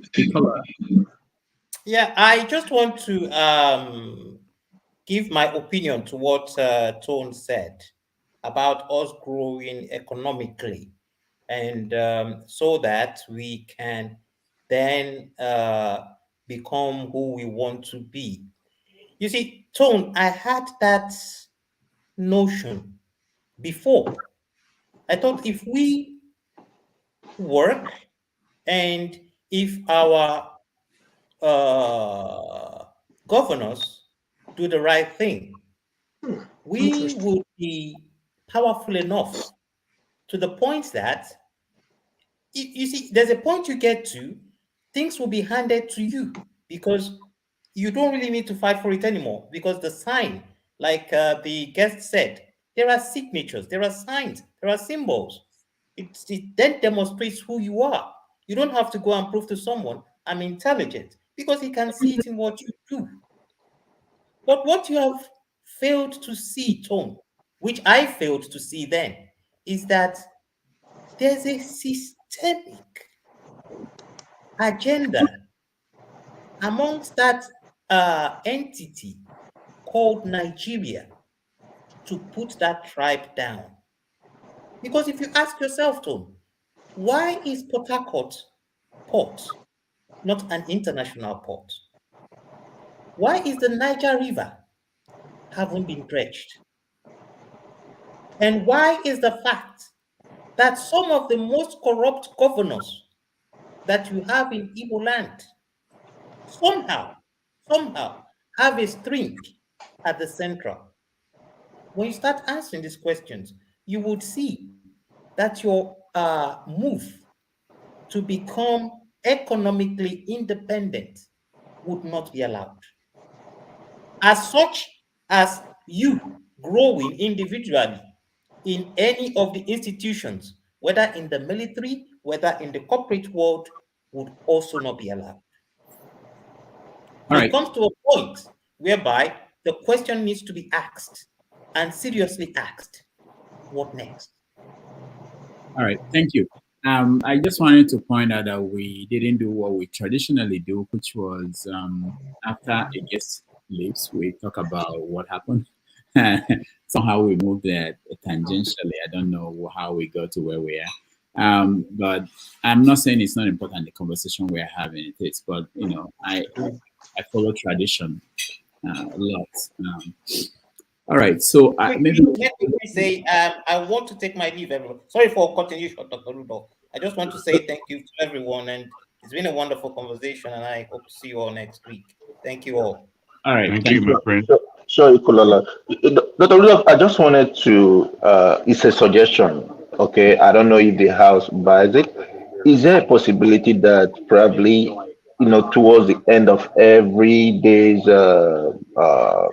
topic or, you know, whatever it is, that we have a kind of step down thing, you know, to cool off everybody, because it seems that sometimes some people live with annoyance and all that kind of a thing. You know, just a story. It could be a story from nowhere. Like I have a story of which an 85-year-old man killed a wife because she refused to give him pekus and all that kind of a thing. You know, those are things that we can use to balance the day, to balance it up. I'm just suggesting. I don't know how every other person feel about it. Thank you so much. The question is, when do we end? We're going back to tradition, Rudolph. You have to know. You have to have a concept of when we're ending before you can. Anyway, I thought we were going back to tradition.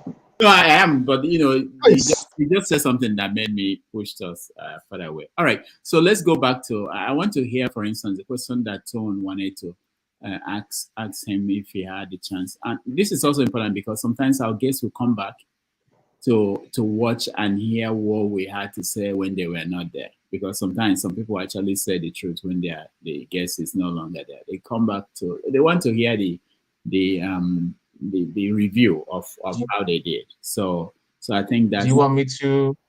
Yeah, do you want me to say it? Yeah, you can. Okay. I was to ask him what he felt about Biafra, the Biafra movement. Is the Biafra movement going on the right path, or does it think that they need to navigate, they need to follow a slightly different, refined path and approach in achieving that struggle? Okay. That was the question I wanted to ask him, and based on how he answers, a B question was going to follow. Oh. All right, KJ. It doesn't have to be a question you wanted to ask. It could be your impression of things he said. One of the reasons I brought him was he traveled with Clinton to Africa when Clinton was president, and I wanted to shed light into the difference in how, by him telling us how the experience was for him, and how our own presidents, when they travel, knowing that Tinubu was in India and that he's coming here to New York, and by images that we were seeing out of India, it makes you wonder how did they prepare? What is they have to let us into all these things sometimes, and why is it different from how the American president travels? So that's one reason why I brought him, and I wanted to make sure that it's possible for him to share that experience, and maybe we can learn from him. AJ. Yeah, what I would have loved to ask him, I would have been taking him away from what you are planning to ask him, because there's always this saying that people who are the eggheads in the East are not taking part in the discussion of the Igbo question. Why is it that there's not enough mobilization? There's something that Tone said earlier on, which I've heard a lot of people say. Those of us who follow Nnamdi Kanu and listen to a lot of his broadcasts, there's always that thing they say that he doesn't, the way he's doing it, he's not doing it properly. He's too this, he's too that. But for 2.5 years now or more, or rather almost getting 2.5 years now, he has been in incarceration. I have not seen anybody who has put up or who have brought forward a better style to do what he's been doing. So my question would have been to him is, why is that they are leaving this? Is it that there's no merit in what Nnamdi Kanu is asking for, or are they satisfied with the development in the southeast? And then, not necessarily, like I said, all my questions would have been about the southeast. And then, is it not possible for the southeasterners to come together and develop a modern city that will have pulling resources from all the 5 eastern states into a location that will have been donated by all the 5 eastern states, like a central place, like creating a new business hub where everybody can fly in. It's a no man's land. It's a free market zone, a free destination for business, where you can fly in, do your business, and you don't even need to live in Nigeria. Live in a hotel, do your business, and go back. Is it possible for the southern easterners, those of them who are in the megaphone positions, be able to make this possible? That's what I wanted to ask him. All right, thank you. I've followed his writing for a while, even though when he came with, was it the first visit to Nigeria he came with Clinton? Because at that time we were still in the university, we were still a small boy that time. think yeah, it was. I think I don't know. I mean, I don't know. I think it was one of his visits when he went to South Africa.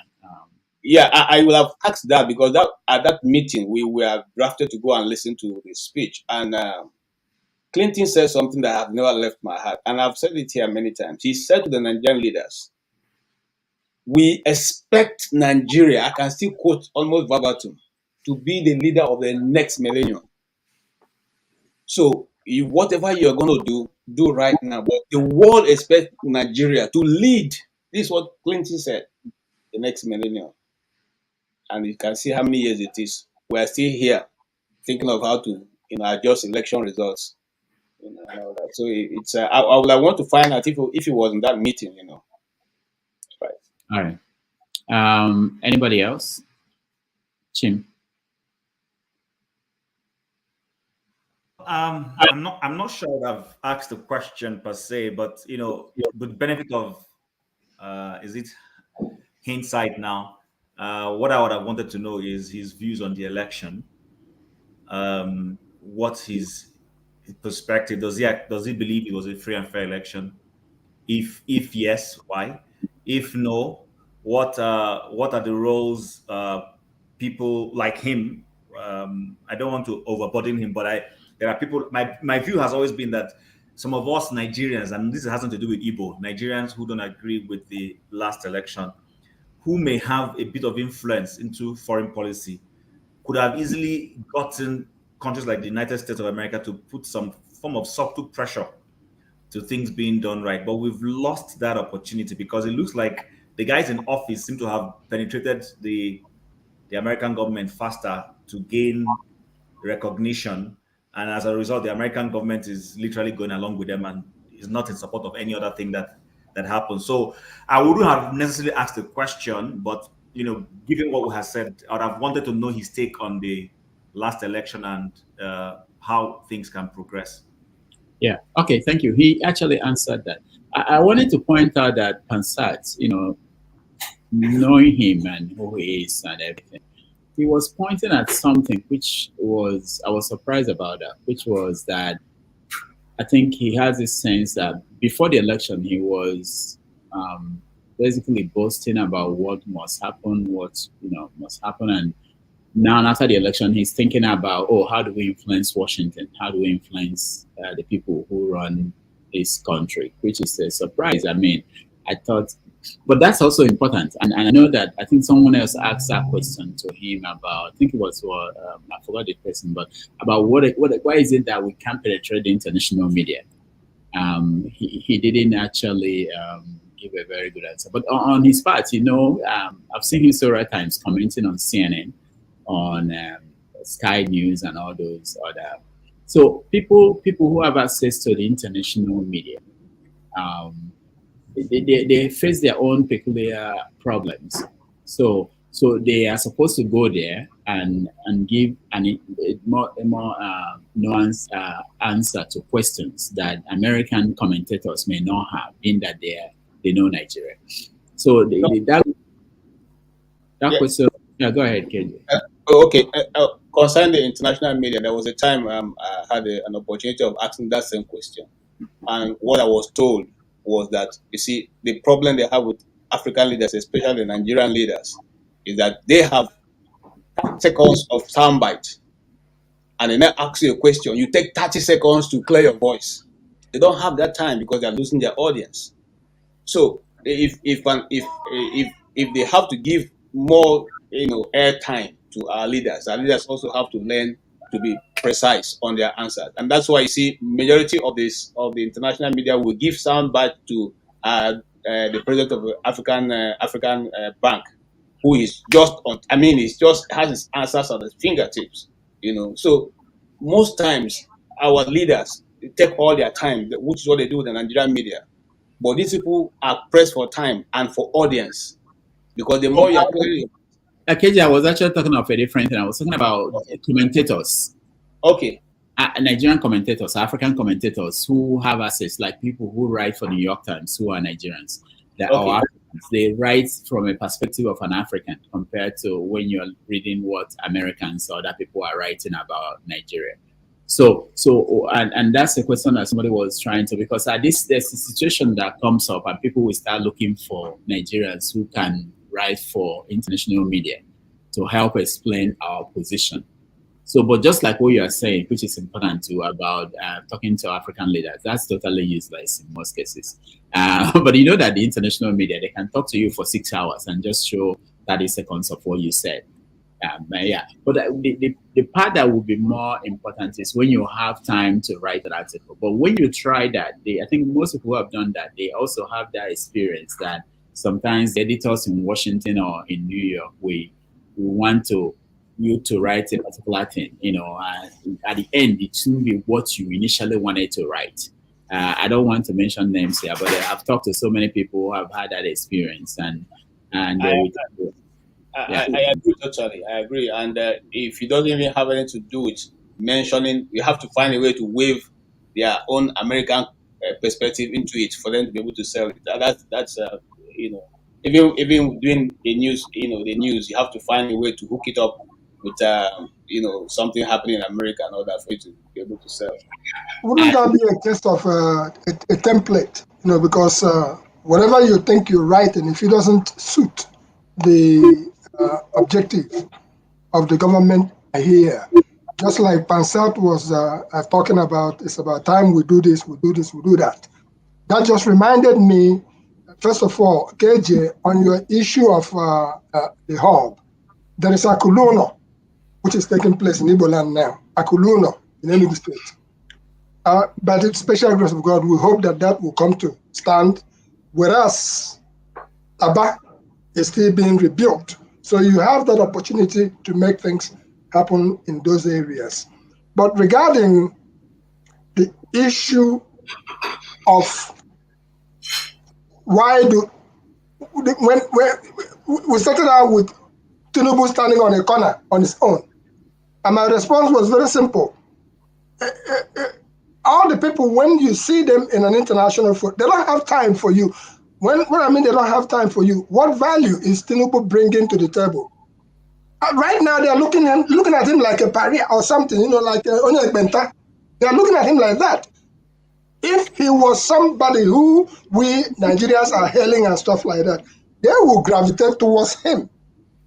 But because their hands are all in the cuckoo jar, what came out of our conversation yesterday, and this was the silent genocide next door. Look at the man there. If Nigeria, that man is representing Nigeria. It should have been a matter of even the Indian man, because of everything we have, because of the gold we have, because of the human resources we have. All those people there should have been gravitating towards him and saying, hello, my friend. But they're not. Hold on. That doesn't mean they didn't say hello to him. They must have said hello. It depends on. Yeah, they must have said hello to him. But Chido made it clear that our photographers, who should have been looking for the slightest opportunity, but when they should have somebody. Maybe his photographer was not there. I think that. I think So let's to be fair to him. I know because right now, majority of Nigerians don't like him, so people would naturally pick what will suit the narrative that he's a waste. I will try to be fair to him on that. Now, but when I saw this photograph and I was having a private conversation with a friend, albeit also jokingly, I said, you see, pictures speak volume. Number one is all this education we're having, people are here. There are people who you may not know, but by virtue of your exposure, when you find yourself in that position of power, there's a courage you will carry yourself. It's not all about Nigerians is not learning why we must not vote people who just say, I want power. Vote people who can, when they get into those places, can rub shoulders. Obasanjo, for all you care, didn't even have all the formal education we are talking about. It was just military. But you see that even when he was a military head of state, or when he became civilian, he could hold his own. He had relationships with people like the old man, the old former Democratic president. What's his name? The old former from Atlanta. Jimmy Carter. And he built relationships with other people. So my point is this: I think Tinubu, is starting to find out that it's not just about the Miloko. I will expect him to walk in. I will expect a P2OB or even a Malam Nasser El Rufai will not go there and be timid. You will go in there and reach out to people, start having a conversation. You break into, hold on, KJ, hold on. You break it.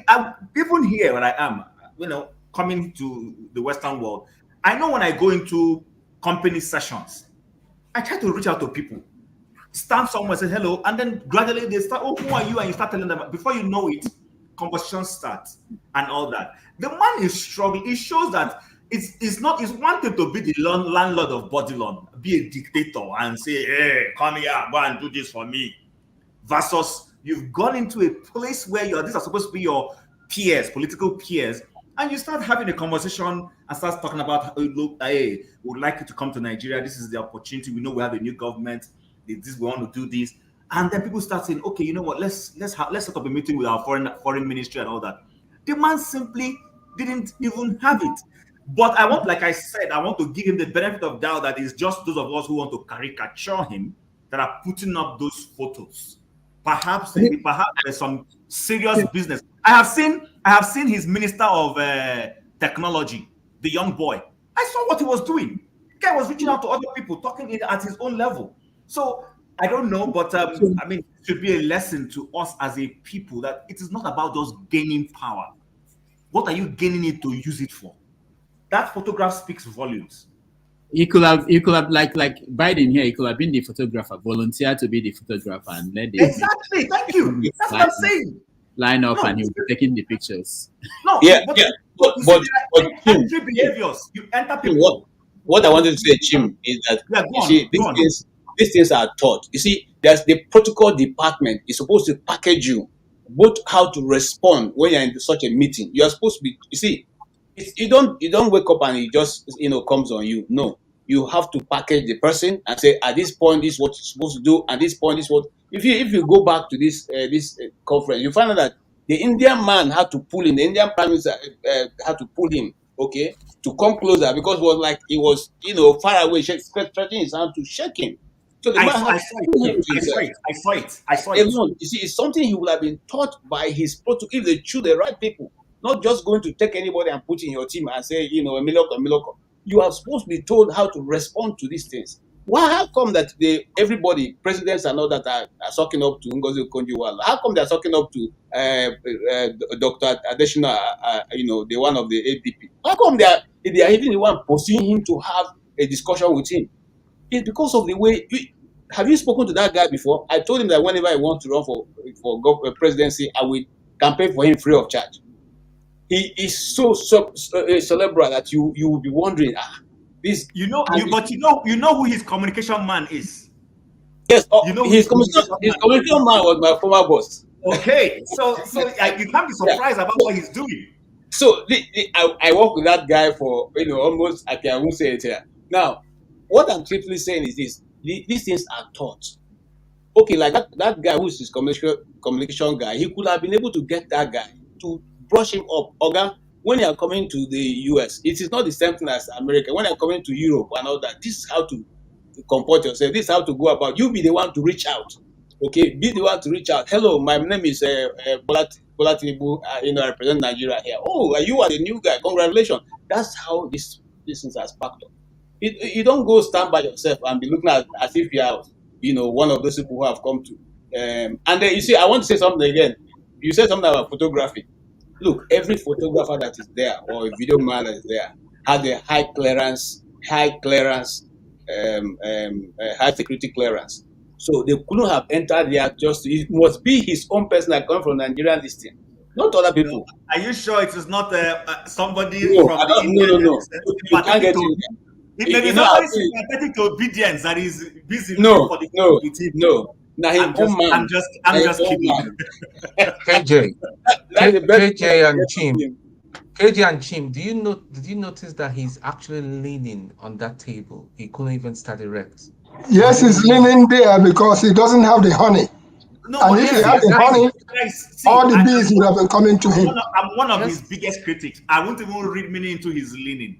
I'll be honest with you. And if it's me, I could also have leaned. I don't want to go into all that.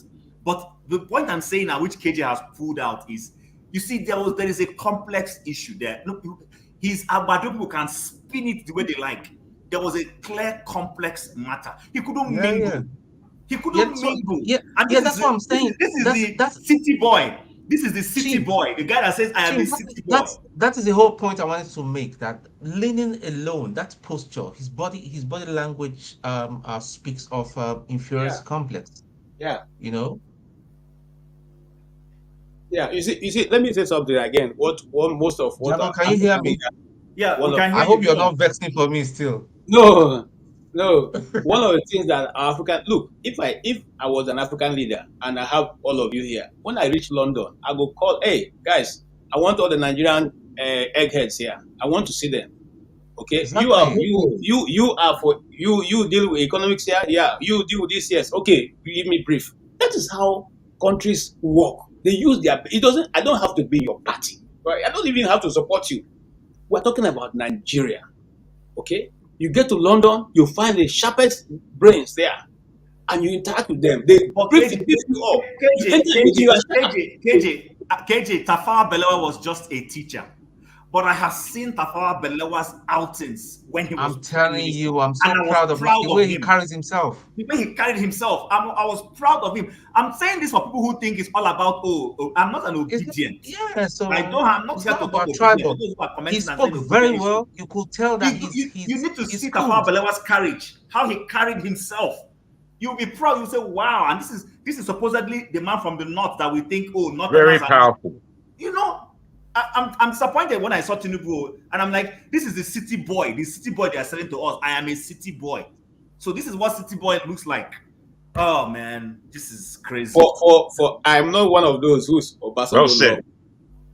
I'm not a Obasanjo lover, but Obasanjo bulldoze his way into the international community. Of course. You like it, you don't like it. You cannot deal with Africa except you talk to him.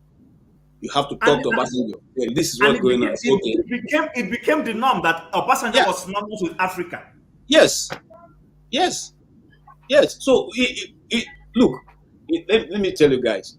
When you see me getting emotional, not because it's not happening in Igbo land, but even these little opportunities we have to be able to make a nation, we don't use it. What are you? Look.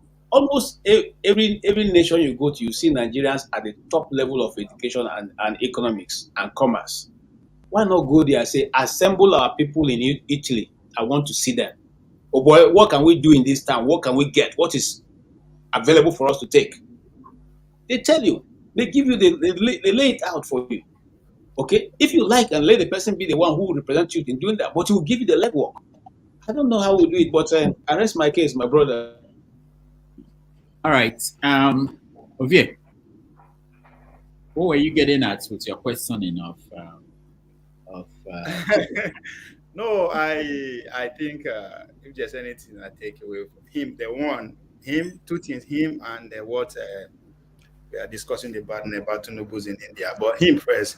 I think if there's anything so far among all the people you've been bringing up, in general, I think he understands how the system work, maybe because of virtue of his profession and how far he has gone. Because when he was narrating his experience in South Africa with Bill Clinton, you asked me a question, and when he was answering that question, he said something that he asked directly. He asked Clinton directly the question why he was supporting Abacha, but he refused to continue to say this is the response of Bill Clinton, but he decided to divide to say, it's like somebody actually interject or tell the president how to respond. That's where that idea of the State Department and the presidency comes to play. So, and from that moment, I know, say, okay, this man actually know how this man communicate, even though he wants to, wherever side is leaning, but even though he didn't show it there. So I respect his insight, his professionalism, and how far he actually has gone, and what he's actually doing. And most of his response to almost all the question, even the controversial ones, it was very, he approached them in a way that You can't either say, this is who he is or this is where he's headed with his submission. So I like that. Then is a brief lecture on how important how a president should be projected to the rest of the world in terms of pictures, videos, which comes out and which doesn't come out. He said that the Americans media crew around the president are very, very tight. They actually dictate which pictures surface for us to see or not to see.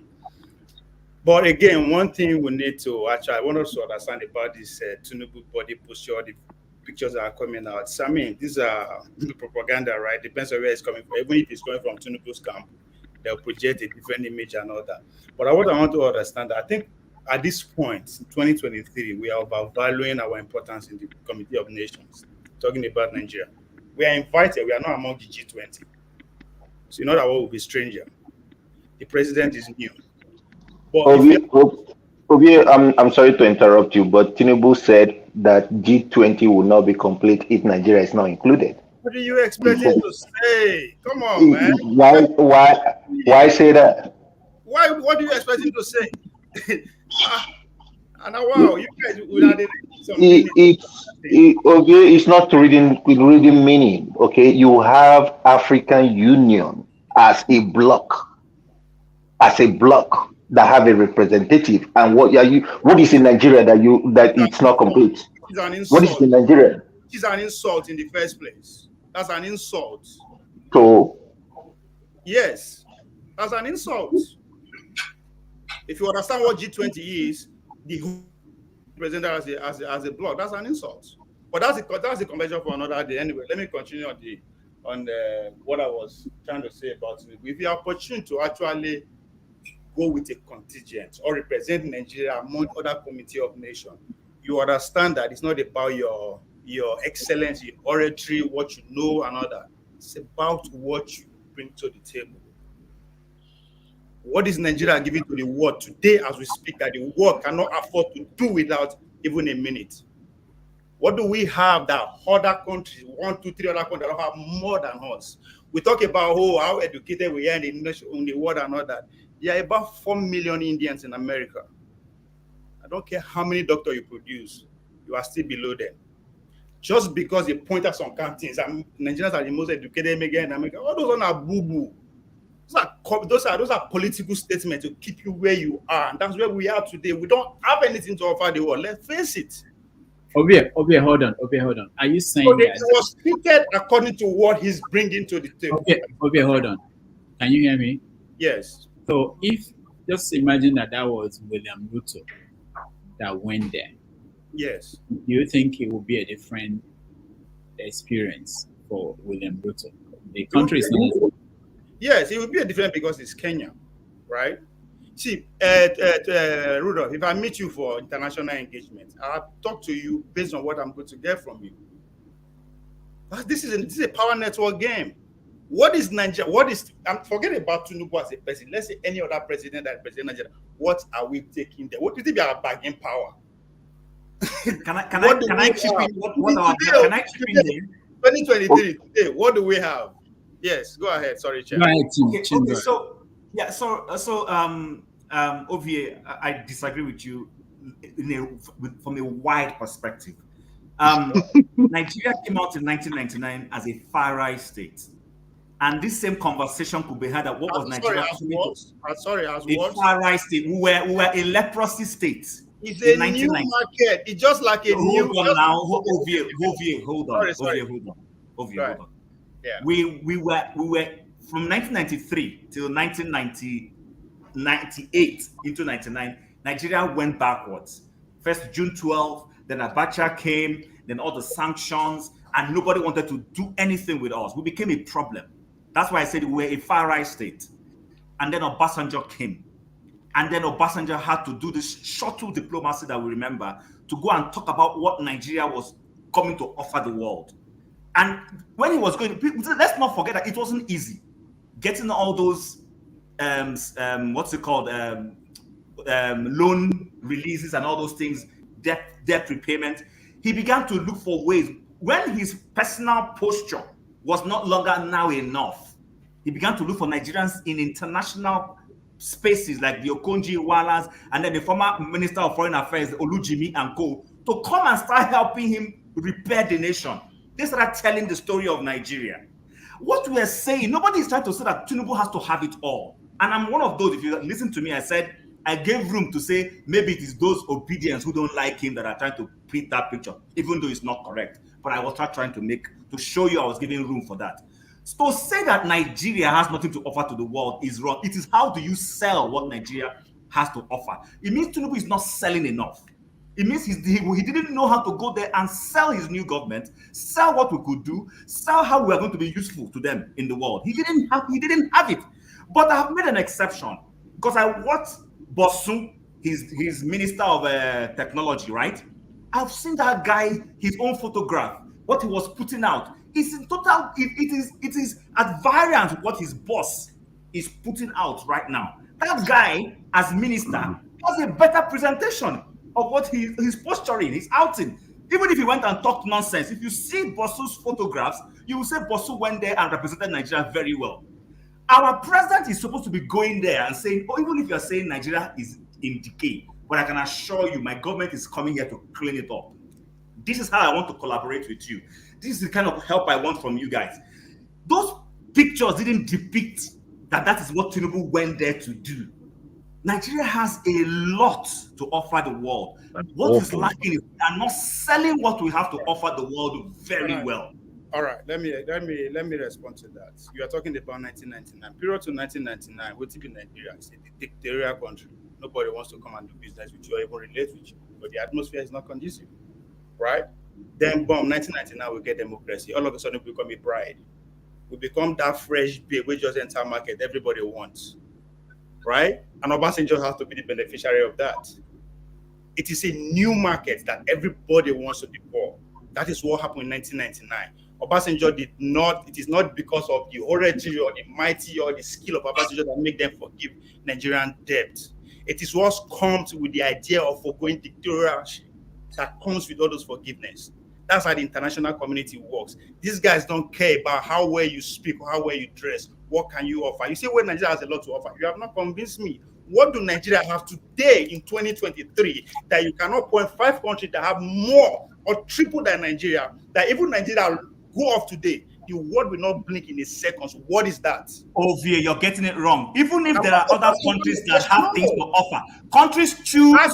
Tell me now, it's a direct question. What do we have to offer? You not be pro Nigeria. I am not the Nigerian government, but Nigeria has a lot to offer. Nigeria. I'm not sure anybody did say Nigeria reach me, but tell me, as of today, what do Nigeria have to offer the world that we don't have about 5 countries who can better Nigeria more than 10 times, that even Nigeria close today, the world will not blink? Tell me one thing. One, today, forget say we get time before. 1999 was a projection. Nigeria will be this if they follow this. So the question between 1999 and today, tell me one achievement. Tell me one thing you can brag with among the Committee of Nations. One thing that you can brag with that between 1999 and today, this is what Nigeria is. And without that, this section of the world, not even the whole world, there is too big section of the world. Let's say we deal with West African country that they cannot do without us. One thing. You know, Ovie, my friend. It's about what you bring to the table, not you as an individual. Bola Tinubu will be gone. If you become president today, the same thing they will treat you because what are you bringing in? It's business, money. Ovie, the question that you're asking is valid. However, you still have to look at it holistically. You know, whilst we come to Nigeria, and Nigeria is a wholly corrupted country with loose ends all over the place, a bag of ideas and a bag of lunatics running the nation. Now, you see, what I'm about to put to you may still be inconclusive to answering your question.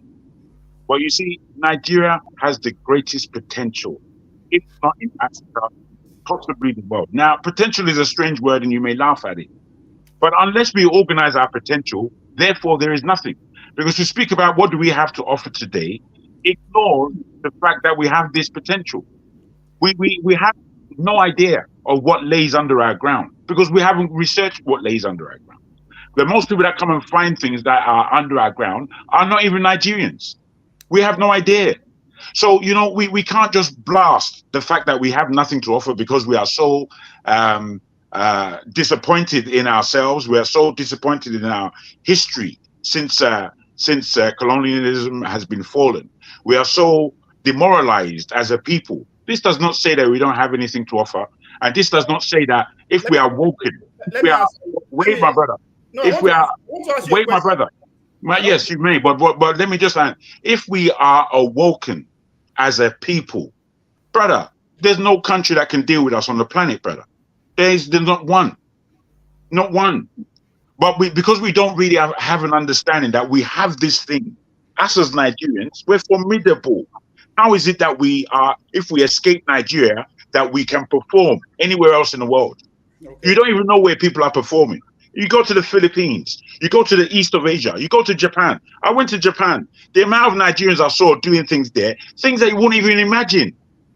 What is being said by Chim is accurate, which is to say that we as a people, and most especially our leaders, have to understand how to engage in this world. Yeah, but that's not what we are talking about. It is what we're talking about. How do we go on then? Ask your question. You talk about you say potential. That's a political word, right? No. We understand what it means. We understand what it means in English. Don't let's give it any connotation. Finish, please. I'm going somewhere, right? So when you say Nigeria have potential in what? And tell me other country that doesn't have potentials. Well, my brother, you see, you asked the question. I'm responding to your question, right? And me too. I'm responding to yours. Let me land. We're gonna go. I'm not. Go ahead. Finish. When you finish, I respond. Go ahead. I'm not completely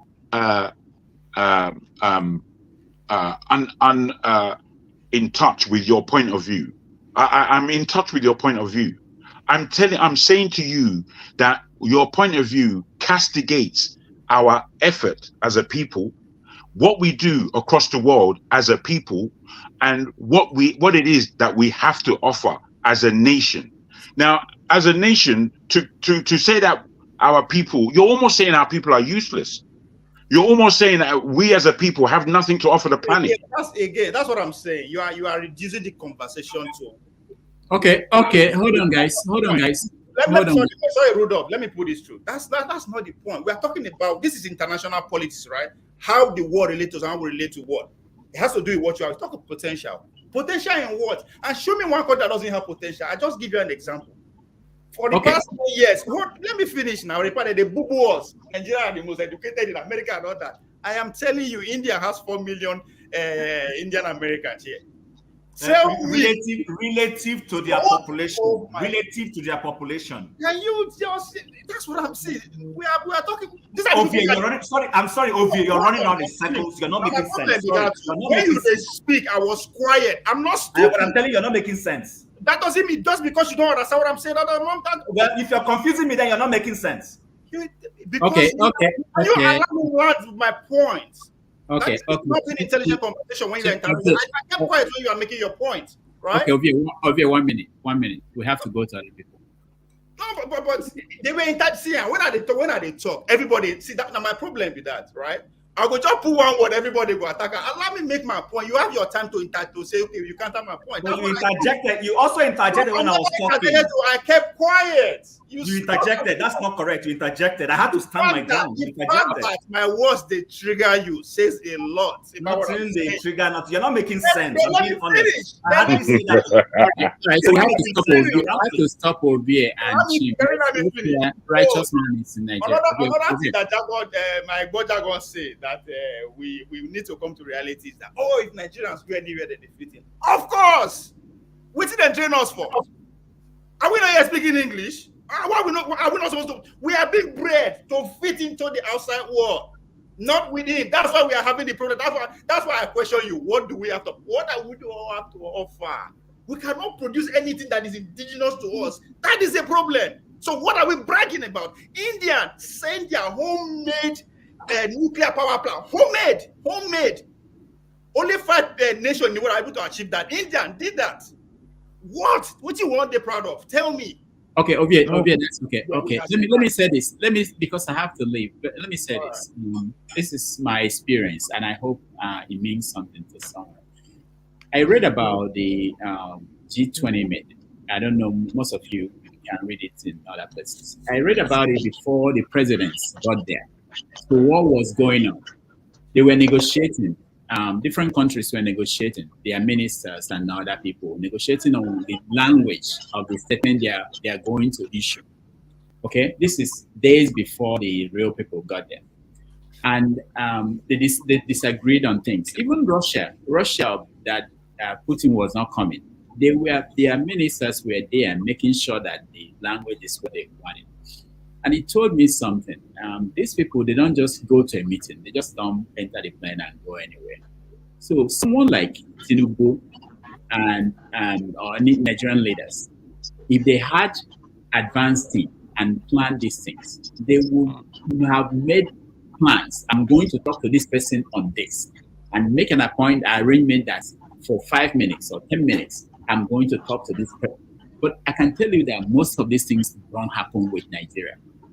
The same way we do anyhow about anything. We don't do anything. We don't care. We think by getting there. And the other point I want to make is that, when we say that all these people we debate should debate, all our politicians who are running, they think they are doing us a favor. We are saying that you should prepare yourself so that when you go outside, you'll be able to operate. But they think it's for us. They are doing me. No, it's not me. When you don't prepare yourself, when you are not capable of having conversations, have you met all these people? Have you met some of these people? When you meet them in private. Bruno, I'll give one short example. What you talk now. It might be when I did school, we have international week where we do so. Every country will come and produce what's presented, right? I look around, I play into our culture, right? Yoruba culture and all that. When the South Koreans start, they begin tell us how they start Samsung and what that have achieved. But I come out for the place. Nobody know when I come out. I was ashamed because me they project yesterday glory. This is 2023. What moves the world is what matters. What do we have that move the world? What did Tinubu want to go discuss with other people about our oil? What is oil? That other people that they every street now in America. What is? What do you want to discuss? Okay. Rudolph. Dr. Rudolph. Yeah, righteous man. Before you leave, I want to say one more story before I leave. I want to say something to you before you leave. Okay, go ahead. You see, your platform is one of the most celebrated platforms in Nigeria. You may not know that. I've said it to you. Thank you. But you see, I want you to see how you can turn this platform as a result-oriented platform that will project solutions to Nigerian problems. If you do it, I am telling you, something will turn around Nigeria overnight, because over 3 years I've been listening to you. And my fear is this, that the best brains in this country are outside Nigeria now. You know, the group of people that speaks here, they are class of their own standard, I am telling you. And it's affecting us back home here. It's affecting us. The best of Nigerian brains outside. Because when you sit down here and listen to the class of Nigerians that speak from diaspora, you will know that we're in a serious mess here because the best brains are outside. So if you can channel this platform to be a result-oriented platform that can provide solution to Nigeria problem, I think we're going to achieve a lot. That's just what I want to note before you leave. All right, thank you. Wonderful. But do you have an observation or a solution or suggestion on what we can do to achieve? No, he's just made his suggestion. Don't complicate it. He's made his suggestion and it's valid. Wait, please. Because Ovie, bruv. He's made a clear suggestion. He's inside Nigeria. He's telling us that the way we speak on this platform is energizing him and the people back home. Okay. operate a result-driven platform that propagates solutions. Okay. What do you need to question him for about again? Don't confuse things. What did I say? What did I say? You see, you don't even know what I said. I said what you said, bro. You were going to lead him down one. Your problem, yeah. You said to argue. Stop arguing. I asked him, no, this, what is his spec? He give us one suggestion. I'm asking, he can say, oh, I don't get. You just jump in. I am not saying he's lying. I'm saying, no. How do we go about it? Dr. Rudolph, before you leave, can I say something? I'm not saying anything contrary to what he said. I just said, okay, that's a good suggestion, but do you have any idea how we can move towards that? That's not what you said. That's not what you said. What did I say then? We don't need to argue, as you said. It's not an argument. Not be every time we're supposed to listen to argue. That's why we are not getting the needed results. At times, me, I've withdrawn. I've done withdrawn. At times, I don't have to agree with your submission, but I'll let you. Oh my God! You guys are taking my time now. Hello. This is not about us on the screen. There are millions of people out there who are watching. There is a need. Hello. There is a need. Bro, you're very complicated. There is a need. Quite a complicated individual, bro. There is a need for us to argue, but the result of that argument should project solution. Absolutely. Towards solving the Nigerian problem. That's clarity. To argue makes it very interesting, and it brings the best of our brain. But the end of that argument should proffer solution to Nigeria problem. What's there to disagree with or to complicate? Thank you, my brother. You said it clearly.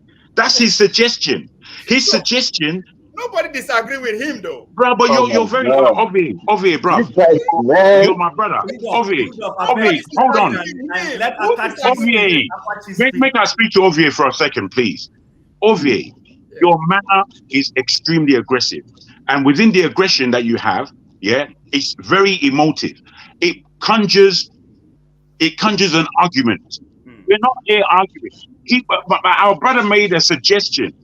He made a suggestion. The suggestion was clear to everyone. No. Speak for yourself. Speak for yourself. See, that's why we keep getting argued here, right? You want to speak for everybody. All right. Okay. Okay. No. Hold on. You're just gonna. That's complication. Okay. You love complication. The problem is that when thank you, guys. Let's hear Prince Apache. Ovie, no. Prince Apache, go. God, man, I can't shout. Okay. Now, what I wanted to, in relation to what Chim said, let's take a country, for example. Let's take a country, Brazil, for example. When Ovie says Nigeria cannot offer anything, what does Brazil have? That's not what Anybody? That's not what I said. Okay. What I said. I beg. Don't let's get into nonsensical arguments because it's not going to work. I'm here. Why are you misconstruing me? I'm still here. Okay, Ovie. What I'm saying, I'm not. What are you going to say on my behalf? Okay, Ovie. I'm not. Ovie. That's not what I said. Sometimes may they calm down, no, may they calm down, may they enter house more. Prince, I blame you. I gave you the chance to speak, and you called on him. So what? I know, but he can't. I can't shout over him. That's just the okay. So the whole thing is okay. The whole thing is okay. What I'm saying is, I'm giving Brazil as an example, right? Brazil. What happened yesterday in G20? Do you know that the chairmanship or whatever it is moved from India to Brazil now? And who is the president of Brazil? The president of Brazil is also almost the same thing like Tinubu. Okay, when he defeated what do you call it, Navarro or whatever it is, people protested. But what did he do? He stayed back in his country and made sure that he brought unity. He talked to the people. And right now, the image of Brazil is so much repaired than what it used to be. What I'm saying in essence is nobody is saying Tinubu have to market us much or whatever it is. But sometimes we have problems at home. And he said, oh, he's going to go look for investors. Who's going to invest in Nigeria where there are kidnappers? If they don't even kidnap the investor, they might even kidnap his workers. There is no power. Okay? Water resources is not doing anything. Who's going to invest there? If I were him, I would sit back and make sure, if possible, I'll send my vice to represent me in most of these places, and I'll sit and make sure with the ministers that we do things. He should stop looking for illegitimacy or whatever it is. That's all I can say for now. Thank you. All right. So can I just say one thing? Hold on, guys. Let's. I've not spoken. No, I've not spoken. Who is saying he has not spoken? Who? Say your name. Me, the righteous man. I've not spoken. All right. So, Mr. James, you are next, please. Forget about righteous man. I'm sure you can hear me. I'm sure Go you ahead. can hear me. Yeah, we can hear you, James. Good. What righteous man said is very appropriate. It is very easy to criticize, but to profess solutions is extremely difficult. During the electioneering campaign of my witness, I said there was no need for the election. The country should be well organized.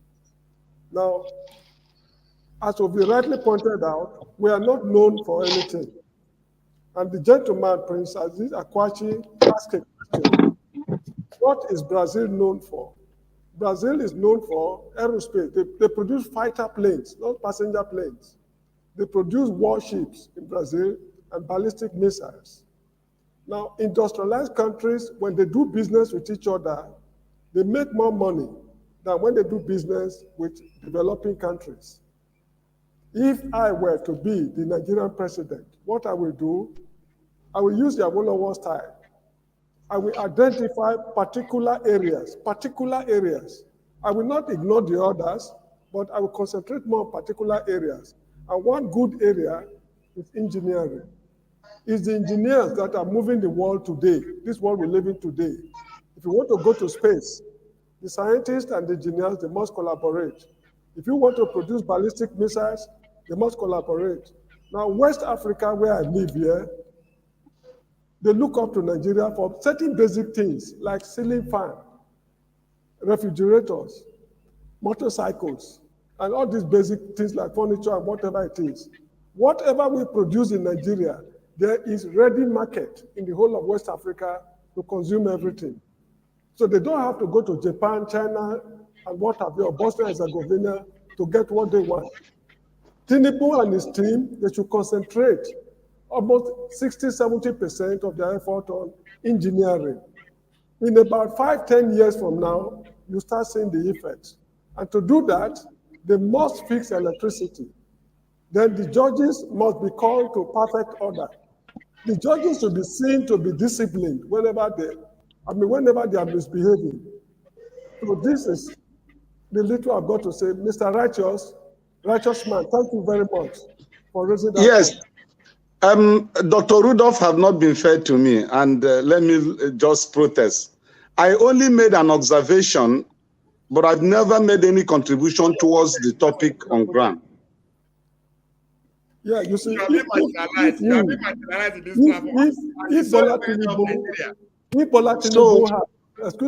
Bola Tinubu had gone to India to tell them, oh, NASA in the United States, in your space program, we can produce XYZ units at cheaper cost in Nigeria, the Americans will be interested.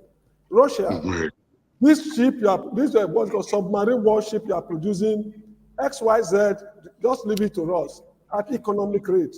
State of Israel, please stop producing your Aussie, whatever I call guns. We know you are producing each of them for maybe $100 US. We can give it to you at $20. Leave everything for us, we take care of it. All these are cheap ways of getting money. The brains are there, but the Nigerian government is not organized. If I could just chip in Yeah, briefly so, on what Mr. James just said. You see, that's where I was going to when I said that, we have a lot to offer. First and foremost, Kano, Aba, Onitsha, Ibadan. These are centers where we had industrialization before. Maybe this government can go back and start picking whatever pieces of unique selling points are peculiar to those places and begin to, we don't have to go to world. Like he rightly said, West Africa. I used to see Senegalese come to Onitsha to come and buy Singer machine. Plenty. What's happening? Can we resuscitate that trade? The Gambia. Ibadan used to be a center. All the people I used to go to school, my father bought them in Ibadan. Can we go back to those kinds of Odu Shote bookstores and all those kinds of things? Very little things that you can start doing. That is still insignificant, but if you consistently keep doing it, the country will start making a shift. Mr. Chin, do you know that? Let me say something, please. Let me say something, Mr. James. Just please. The textbooks we use in the Gambia secondary schools are written by Nigerians from Nigeria. They go there to buy them and bring them here, sell them here. The pencils, erasers, sharpeners, they are from Nigeria. These are cheap ways of making money. Let me say something. Ovie made a valid point, a most valid point. You know why? Not as always. Ovie made a valid point. You know why? Nigeria have nothing to leverage on. Absolutely nothing. Our value system, our value system is dead. It's dead. The governmental agencies are corrupt. Nigerian individuals are projected to be fraudulent people. Righteous man, solution. No, let him speak. No, don't argue with him. Let him speak, please. People want to hear. See, the topic is that the man that went there on behalf of Nigeria is not presenting Nigerians well, and is not projecting the nation as equal competitors in the global community. That's what we're discussing.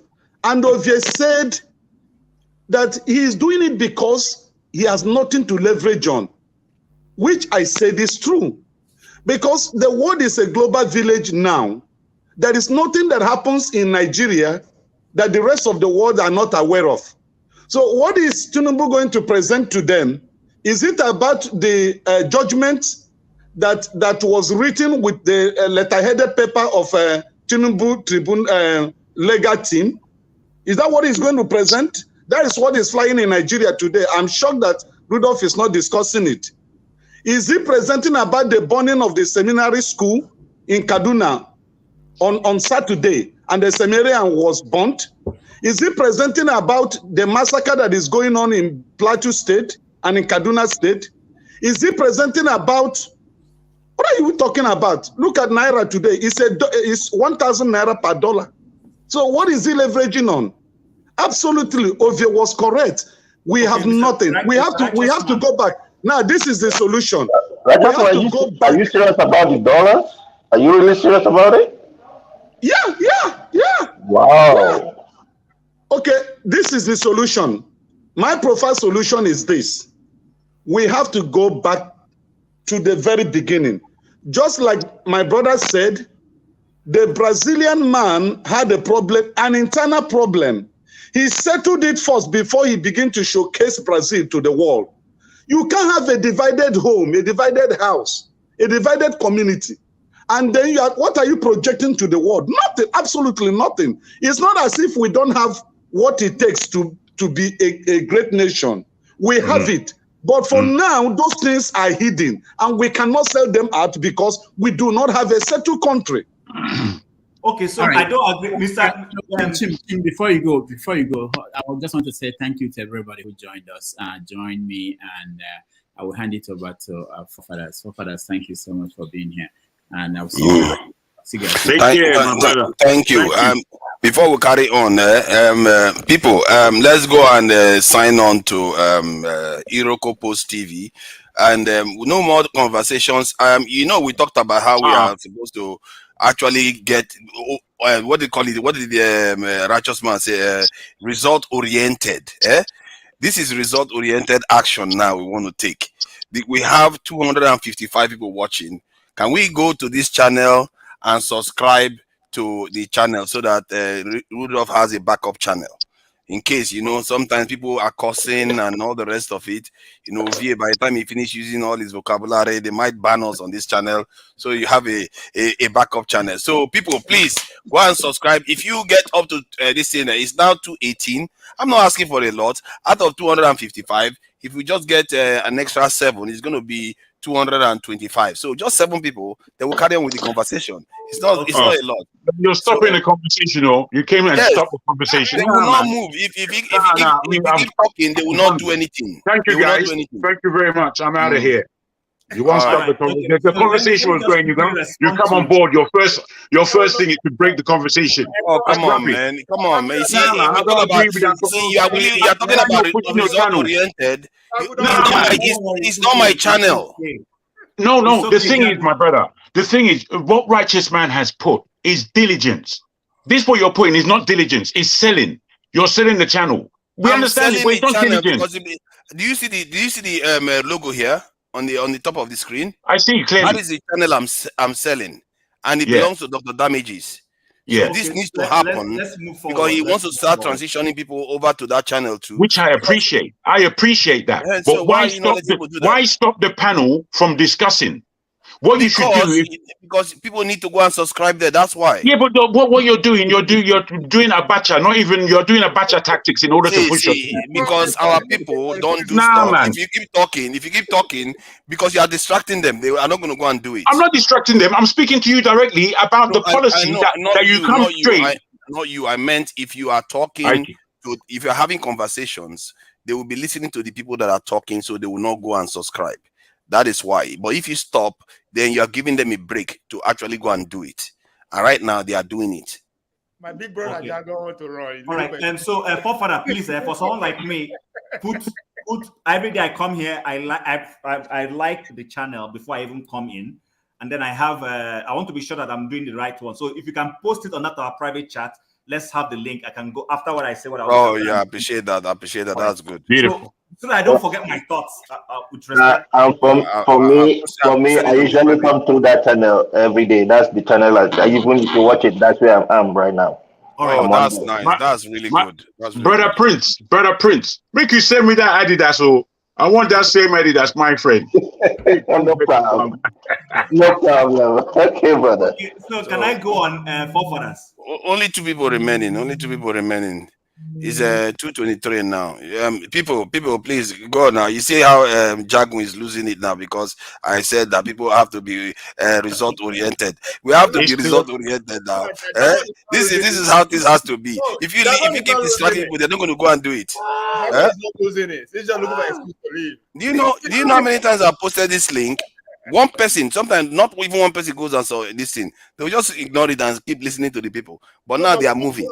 We don't follow him before now. Dr. I don't follow this place before now. Yeah, let's see now. Okay, so it's just one remaining now. I go on now before I lose my trend of thought. Because let's verify. We have to trust but verify. I don't trust Nigerians. I don't trust Nigerians. I have to see that. Where were you when they were picking Mahmoud as INEC chairman? I have to verify. That. I'm checking. It's still 2:24. It's just one remaining. One person. You are the last person. Just go and subscribe so we'll carry on our conversation. We have 200. Now the number has increased actually. 263 watching. So please go and subscribe to Iroko Post TV. It's very, very important for Dr. Damages to have this backup channel because sometimes I do play videos here too. Sometimes he complains that some of the videos I share here could lead them to get a strike and they get banned maybe for 2-3 weeks. Then this is the channel that is going to be supporting it. That's why it's good to always have backups. This is what people do. My brother, I don't subscribe. Subscribe. So let's move on to Bongo. All right, let's move on. You see, Nigerians. You see, now this is result-oriented action. Your abacha don't do, my brother. Righteous man, you must be. You see, this is 2:27. We got more than we needed. Thank you. Let's carry on. Who's next? It is me, please. Thank you. Go ahead. Okay, so righteous man. Thank you very much. I hear you. See, my point of departure is this. Like Jagun said, you made a very valid input just before that banter between Jagu and Ovie about turning our conversations into actionable things that could help in terms of moving the country forward. And I agree with you. But where I disagree is this thing telling me that because Nigerian government is failing, that Nigeria has nothing to offer the world. That is wrong. That is not correct. No. That's not what I mean. Who said that? Let me finish. No. If they don't come now, if they don't come now, when I say over the interject, over the say I know they accuse them wrongly. No, that's not what I meant. That's not what I meant. No. Hold on. Sorry, you can interject later on and correct me if I'm wrong. But what I'm understanding from this, you've already said our conversations and arguments, that's nice, but how do we turn it into something? And that was the suggestion to Dr. Rudolph, that will become actionable. And I agree with you. But there's a conversation that is saying that Nigeria has nothing to offer the world. Whether it is Nigeria has nothing to offer the world because of the problems we're going through now, or latently that generally Nigeria has nothing to offer the world, whichever the instance, I'm saying I don't agree. What is failing in our system is that, for instance, this meeting we are knocking Tinubu for, what stops him? I am not saying he probably didn't do it. Maybe he did. I don't know. From saying, okay, Madam Iwala, or even Akinwumi Adesina, you have been in the international space for quite a while. I'm coming in now as president. I need your help. We're going to this place. I need you to introduce me to the Indian Prime Minister. This is what I want to offer. Or introduce me to this. Because Akinwumi Adesina and Okonjo Iweala are dealing with these leaders on a daily basis. That's why you can see the relationship. I mean, Washington will probably call her once in a while to talk about trade issues with China, whether it is for them or against. The same thing with Adesina and all those things. So the presidency needs to leverage these international key points that Nigeria already has. We've talked about Onitsha, how Onitsha has single machines that people used to come from Senegal. Senegalese come to Nigeria to buy that machine in quantum. I know this for a fact. Has that business route closed? If that business route has closed, why? Is it because of the kidnapping and the insecurity in the East? So those are some of the things that the government of the day can start revitalizing. I've talked about Ibadan. All the books I used to go to school, my father used to go to Ibadan to go and buy them. Ibadan used to be known for many printing presses. How do you start revitalizing those things? So that West Africa will be the first consumption point. And as those businesses begin to have markets to sell, the ingenuity to do the kind of aerospace thing we are wanting to see Nigeria do will begin to come. But if the little daily steps, the small ones cannot be taken, you can't start talking about going to space. Brazil used to produce all the buses that all the Canadian electricals and the youngs used to use in Nigeria. Did we know that Marco Polo buses were all from Brazil? So Brazil didn't just wake up and start doing the space things that we are seeing them doing today. It's from those little buses, those production, those manufacturing, that today now they're getting bigger companies to come and say, you have the things we need to start producing things that take us to space. Those are the little conversations I want to hear us have. And Nigeria has the capacity for those things. Whether the government is doing the right thing to enhance those capacities is a different issue altogether. And that is where we are right now. Can I ask you a question? Can I ask you a question? Go ahead, sir. Good. Now, projection. When you project, I'm going to make 200 million naira in 3 weeks' time, does not mean that you are going to get it. It's a projection. You may end up not getting even half of it. OVA is making a fundamental truth. OVA is saying, OVA did not say that Nigeria does not have the capacity.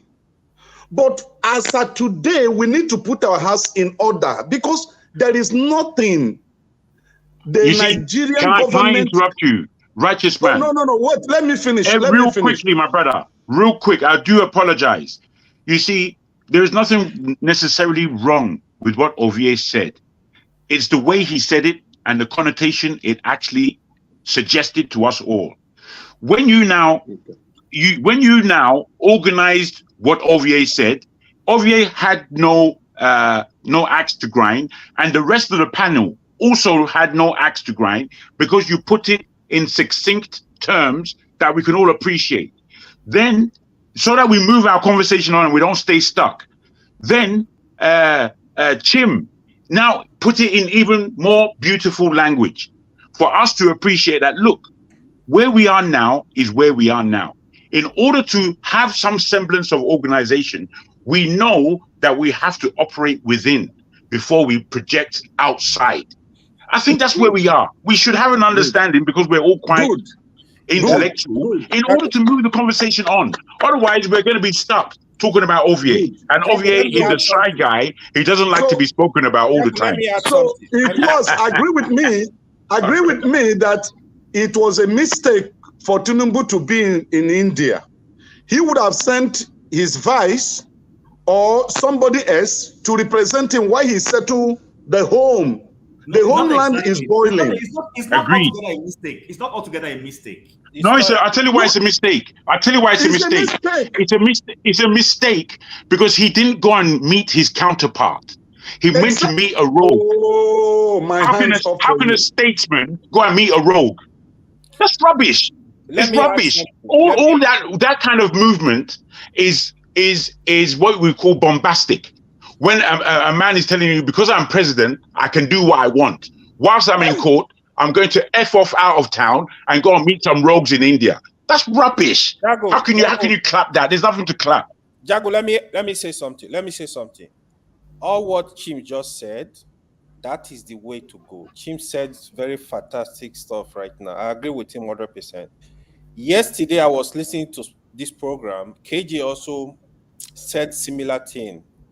You see, before we will start producing rockets, missile, whatever we want to produce, we need to start and look at each state, each local government. Trust me, the way Nigeria is set up, every state, they have something to produce. Just like as he was saying, like in Ibadan, they used to have press, pretty press. In Anambra, they have something. In Imo, in Edo, in Delta. Concentrate on this stuff. Apart from we having the bigger stuff like refinery, making sure our refineries are working, that will solve a lot of problem. Focusing on electricity. There are little, if you move around Nigeria, if you know Nigeria very well, you will know that in majority of the local government, they have things to produce. It's just the government to support and focus on this stuff and let the country grow eternally. Let's develop the country. And if it's in the north, agriculture, give them the full support. Look for what each state. That is one thing Peter Obi was talking about. I really admire. He was looking at the production, not going to Abuja every month to share money. The other thing is, I don't think it's wrong for the president to be in India. The president is new, mind you. The president talking to people is different from sending somebody to talk to people. Rudolph says Can I just ask you, AY, my brother? Sorry, my brother. I just want to put to you that is it conducive for a president of any country for his first outing out of the country to not go and meet his counterpart? That is what I wanted to comment on. Rudolph said something just now. The problem with our government is lack of planning. Rudolph says something. The president is going to India. He's supposed to have a very strong plan. What do you want to achieve? What are you going there to do? Who are you meeting? Do you want to talk to? The president of America is going to be there. Talk to them. Members from Russia are going to be there. Talk to them. Who do you want to talk to? What do you want to achieve? Get there, follow your plan, not just going there to do photo and come back to Nigeria. So I understand the hunger. UN is a big event. It's not something you will just tell you one of your ministers, go and represent Nigeria. It's not sufficient. America president is there. The only thing is they need to have a strong plan know what you want to achieve. It's just this. My only fear is the way they treating Nigeria. That is the way they will go there and just snap pictures with all the head of government and come back home without achieving nothing. But you have to be intentional about what you want to do. You want to talk to the president of India. You're looking for investor. All fine, but make sure you have a plan. You know your target. You know what you are looking at. That's the way I see it. Yeah. Thank you, AY. Yeah, I agree with you that what else can he do? If he sits at home, people will criticize him for not going out, not having any ambition. Exactly. And if he goes out, people are going to criticize anyway. So as much as I don't, I'm not his supporter, but as a country, you want your leader to be doing the geopolitical stuff. You're being fair-minded. You're being fair-minded. And for me, they don't even do enough geopolitics. The reason why he's going there is because it's G20. If it was the BRICS, he would drag his leg. He didn't even go to BRICS. He sent Shetima. So they don't really do the geopolitics that actually benefits Nigeria significantly. The one he's going to is the one where it is up to them to decide whether they help him or not. And the reason why they are inviting us now, just how many weeks ago, the BRICS expanded. Suddenly, they are now happy for Africa to come and join the African Union to come and join the G20. Yeah. Suddenly, they are not happy for all that to happen. And it may mean nothing. It's because we're not part of the UN. What good has it done us? Are we not part of the International Criminal Court? It looks like it's only African leader that they keep taking to International Criminal Court all the time. So the devil is in the detail. What does it do for us is the question. And I actually believe that Nigeria has potential for having a strong leverage, because like when I'm here in the UK, what they tend to say is that America uses the UK as a conduit to Europe. But when the UK left the European Union, that became a problem for America. So the same case can be said for Nigeria. Nigeria could be the conduit. Anybody that wants access to Nigeria, they have Africa will have to come through Nigeria. As you see, but Nigeria has to be a strong nation to do that. You have to control your environment to be able to do that. So, but these are our leaders. They are not so keen on. This is why I would want to ask you, forefather, Nigeria joining BRICS and being accepted into BRICS, or Nigeria having West Africa in their hands. Which would you prefer first? Which would be your preference? West Africa in their hands. Straight. So this is where we're supposed to be really going. We're not ready for BRICS. Just as Ovie is saying, what do we have to offer? We're not ready for BRICS. We're not ready for any of these things. Why are we not ready? I tell you why we're not ready. Forefather, can I ask you a question? Okay, go ahead. Yeah, what is the difference between the G7 and G20? The G7 tends to be tightly linked to nations that have, especially in NATO, almost all of them are in NATO. I think apart from just in Japan, if I'm not mistaken. And they tend to be the most industrialized nations. Yes. Yeah. Good. The G20 is the developing nations. Yeah. No, it controls. It also includes all the other nations too. The G20 includes America, includes all of them. Because America wants to control what happens in the affairs of the world. Of course. Technically, they are not supposed to be there. Now, the issue with Nigeria, which I think I may not be correct, but it looks as if APC was not prepared to lead Nigeria to that position of envy in the whole world. They were interested in removing PDP from power in 2015. They had no principal agenda. And that is what we are witnessing in this regime now. Because after the man was declared the president, he won the election, the first place he went to was France. And he attended a global conference there. And up to today, We've not seen the impact of that visit, impact of being part of it.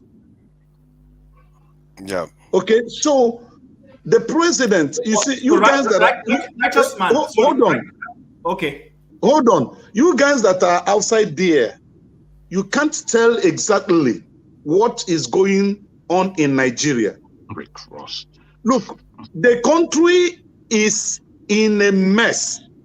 Now, we ended service in the church today, and we're going home. I told my wife, let me be a sweet husband today. Let me go to the market and get the things she need to prepare something for the family. So I branched into a nearby market to pick up some items. Now, there is one popular fish in Lagos called kote. I know some of you that lived in Lagos, you know kote. Yeah. Good. Now, we have sizes of kotes. So I was going for the medium size. And that medium size, as at August, I was buying it at 1,800 naira per unit. As I'm talking to you today, I went to the same place I normally get this fish from. One of it is 3,000 naira. 3,000 against 1,800. Now you have salary earners in Nigeria, in Lagos here, that earns 30,000 naira a month, 20,000 naira a month. Security, nurses, and so many other handwork people. They earn very pretty less than what human being can imagine. Now, when you have one single fish costing 3,000 naira, and then you want to prepare a pot of soup that will serve your family for 3 days, if you have paid 30,000 naira, what do you have left? Absolutely nothing. Now, these are the things that the government of Tinubu should have sit down in Nigeria. Look at those loopholes that is causing this hyperinflation in Nigeria. Righteous man, I'm not taking words from your mouth, but you guys are supposed to be fasting. You guys are supposed to be praying now. I'm fasting. Okay? Just a joke. So we you know, as an accountant, as we were told he is, I think he's supposed to sit down here. Look at one of the problems we have in Lagos is Agboroism. I came back from Germany. I entered into public transportation. I had 7 buses. This issue of Agboro crushed my business, and I have to auction those buses. Okay? I went into buying of cars. I sold my house before the COVID so that I can go into importation from US. My friend that lives in US came to Nigeria December, spent December, January. By February, he returned to US. I wired money in dollars to his account, only to hear by February 18th that the guy was dead. And that was how my business crumbled completely. The money I realized in selling of my house and the ones I had, which I put a chunk of it, about 95% of the money for importation, got granted. That was how everything went. Now, we are eaten by God's grace. That's what is happening here. Now you are telling me that the man who won, who's supposed to sit down and think about how to make our life better, is voting 70 billion for the House, increasing the payment of the judiciary. Then we, the common people, are dying on daily basis. While I was going to church, a truck man, these people that pushes dustbin, the Agboro stopped him and was asking him to pay for pushing. Oh, come on. Beggars. Beggars have been taxed in Lagos now. If you're a beggar, hold on. If you're a beggar if you're a beggar in Lagos today, they will give you ticket. You will pay. If you're a beggar, have you had such a thing? Righteous man.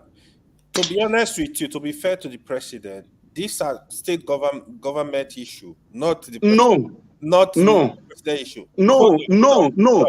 He is the father of Lagos State. He owns Lagos. Hold on. But still, there is a and the federal government. It is the policy of the federal government that decide what happened in other states, because it is the federal government that funds states. Yeah, it's the federal government that gives them allocation. I think that what he's saying is basically trying to air some of the things that's happened to him.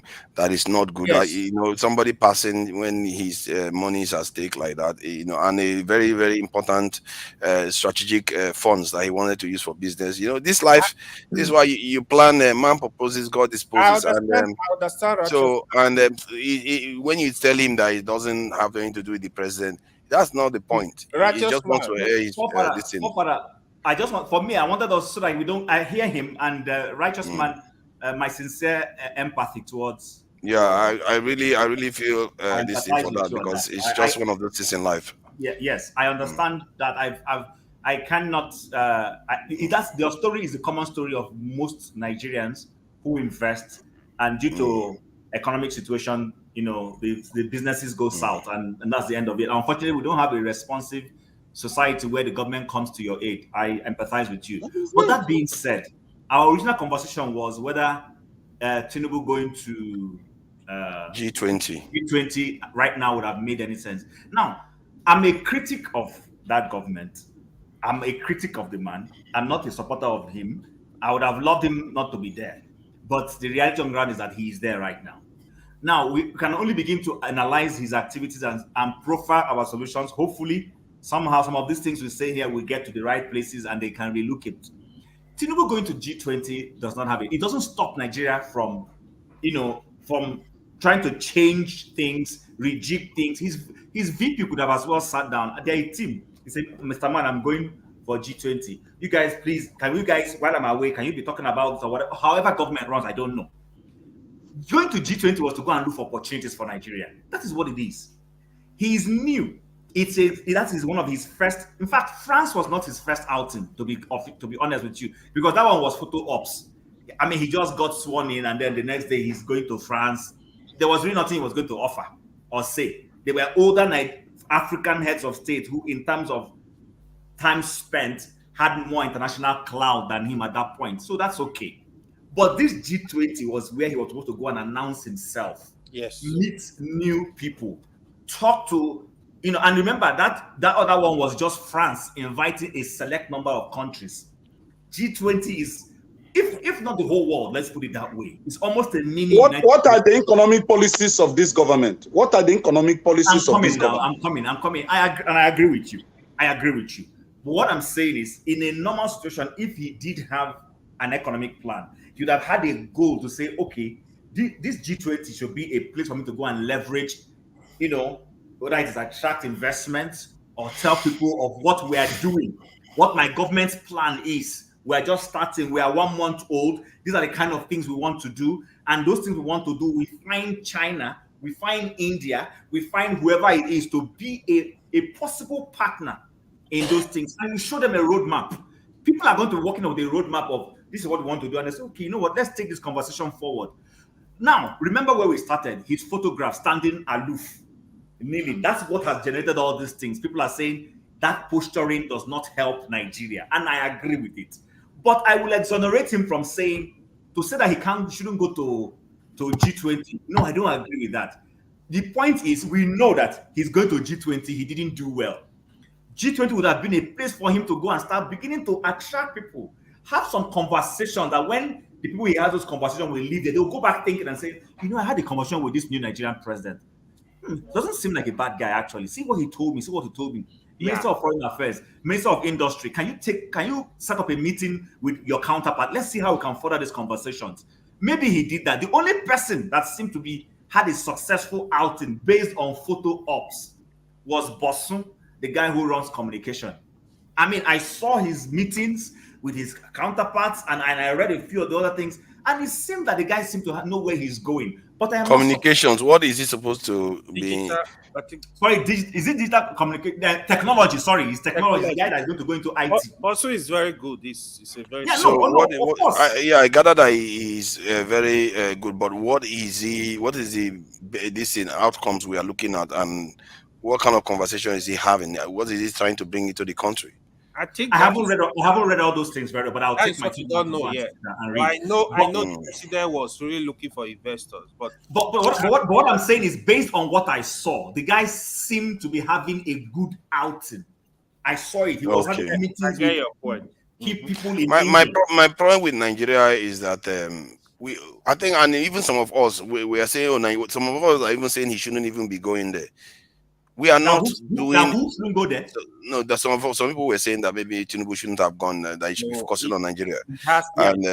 So, what my concern is that we are not doing the serious things yet. We keep going on all these petty meetings. I'll come and build a bank here, do this one here. It's not going to get us anywhere. We've been doing this for how many decades? The thing that they need to fix in our country to make our country strong, so we control this in West Africa, maybe even other central part of this Africa. Because if Nigeria is very strong, we can control all these countries. Then, when you go to them, whatever you ask for, they will give you, because they know you control 400 to 600 million this size market. That's what they are going to know, and they will come to you. For me, the biggest economic this investment Tinubu can make is in our security and stabilizing our country. You can't have IDP camps and you are going to tell people to come and do business in your country. What kind of country is that? They would be like, the country is at war. Why should I come and invest in your country? Tomorrow, what if the people that created IDP camp overrun your city? The city I put my investment, then all the investment goes to dust. So you have to make your environment stable, stabilize your neighborhood too.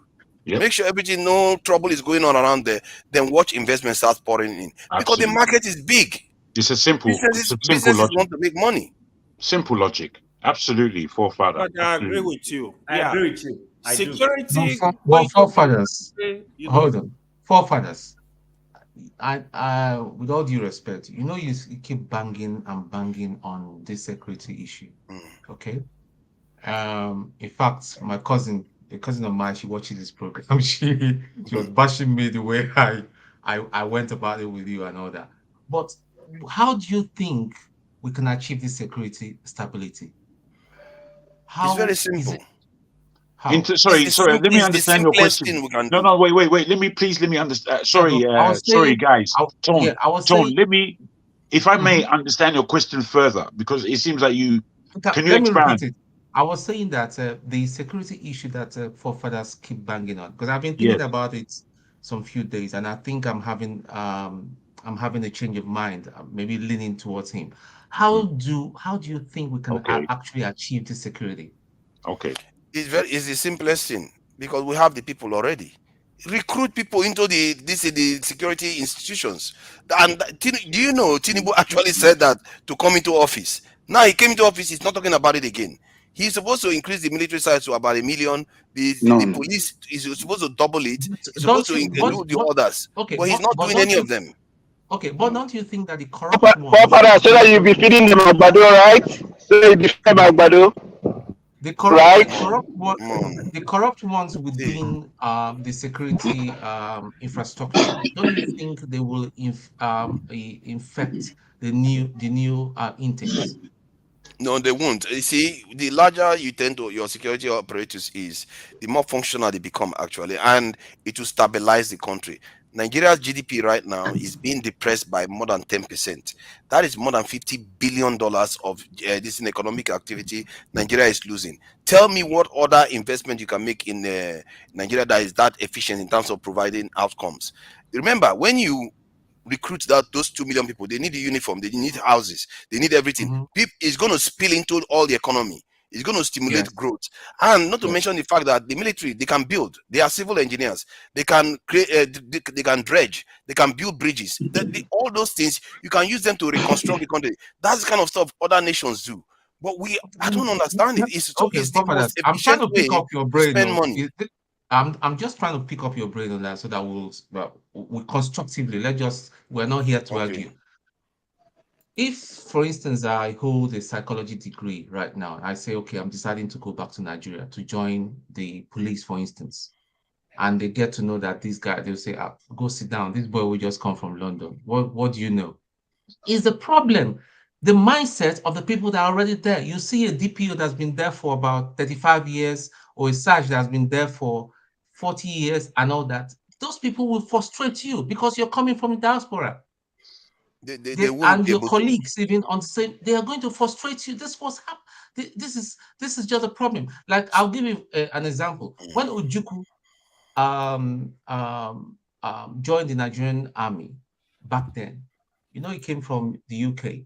That was where all the little while, although history will not write it, there was some sort of jealousy amongst the rank and file because he was quite educated. His dad was a millionaire. So I personally, or if you ask me, I personally think that re-education of the ones there now then will be easing, then recruitment will start and all that. But re-education, I will not support us, or the government rather, firing them. They need to reorient the way they think. I want to agree with Tone. Tone just made a valid point. See, so security is okay, yes. Maybe focus on security, but not security in terms of recruitment, but security in terms of reorientation, security in terms of trying to refashion the military, the police, to be able to be more effective and efficient in its job. This kind of talk. Do you understand that we never had enough? What is the point of reorienting when you don't even have enough? Have you ever tried to reorient yourself when you are in a hurricane? No, Father, I'm leaning towards you, though. I'm leaning towards you. Those who are already there. See, we don't have enough as we speak, so there's no point reorienting you. Both. Exactly, you can do both. But what he's saying is that we have to do that first. We have the human resources. They are looking for jobs. There are people that don't have jobs in Nigeria. They have to bribe to join the military, to join the police. Why do people have to do that when they can offer real good benefit to the economy? But Papa, there's a problem in that. The problem in that is that when you are recruiting based off the fact that people have no jobs, you tend to get the wrong people. People tend to go into an institution they have no passion for. But when you reorientate an institution, you make it attractive for new people who want to go in there. They begin to see, okay, you know what? I want to be in the army. It becomes an interest. Don't recruit because, see, this recruiting because there is unemployment is what has led the Nigerian police to be. Desperation. That's not what we say. Exactly. It's like you disagree with the idea, so you use every other thing to say it's because of poverty. No. People will join people, even the ones in the military right now, they join it for various reasons. No matter what you do, they are going to join it for various. Even in America, I agree. But you reduce the forefather, you will ask the question, what is the cause of insecurity in Nigeria? Oh my God! I just read it now. Sorry, it's over $50 billion. That's the actual cost to the GDP. It's over $50 billion every year. Cost of insecurity. That is what I'm saying. That's why I just told you. That's why I just answered $50 billion at least not each cost, year. Not cost. Cost. Okay, the cost. Cause. The cost. Okay, the cost of insecurity. Okay, let me let me answer that one. If it's the cause of insecurity you're asking, that one too is also easy because you don't have security. That's what it's causing insecurity. Hold on. Father, I don't know how many years you've spent in the UK. How long have you been in the UK? I've been in the UK for a while. Let's put it that way. Okay, for a while. For quite a while, yeah. Okay, for quite a while. Okay.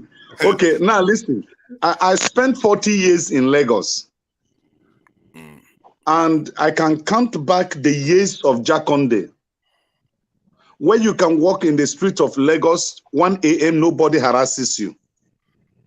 Where the Jakonde housing estates were not occupied by human beings, by rodents.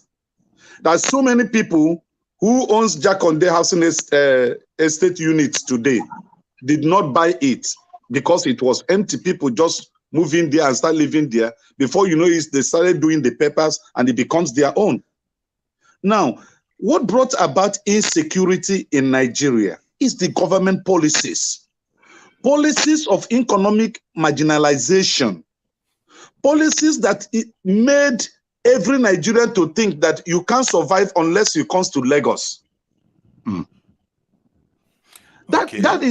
Yeah. Now, in 1982-83, I was learning trade at Idumota. Righteous man, you know you've told us a lot of your stories. Hold on. Let me tell you the policies. Hold on. Give us one chapter every session.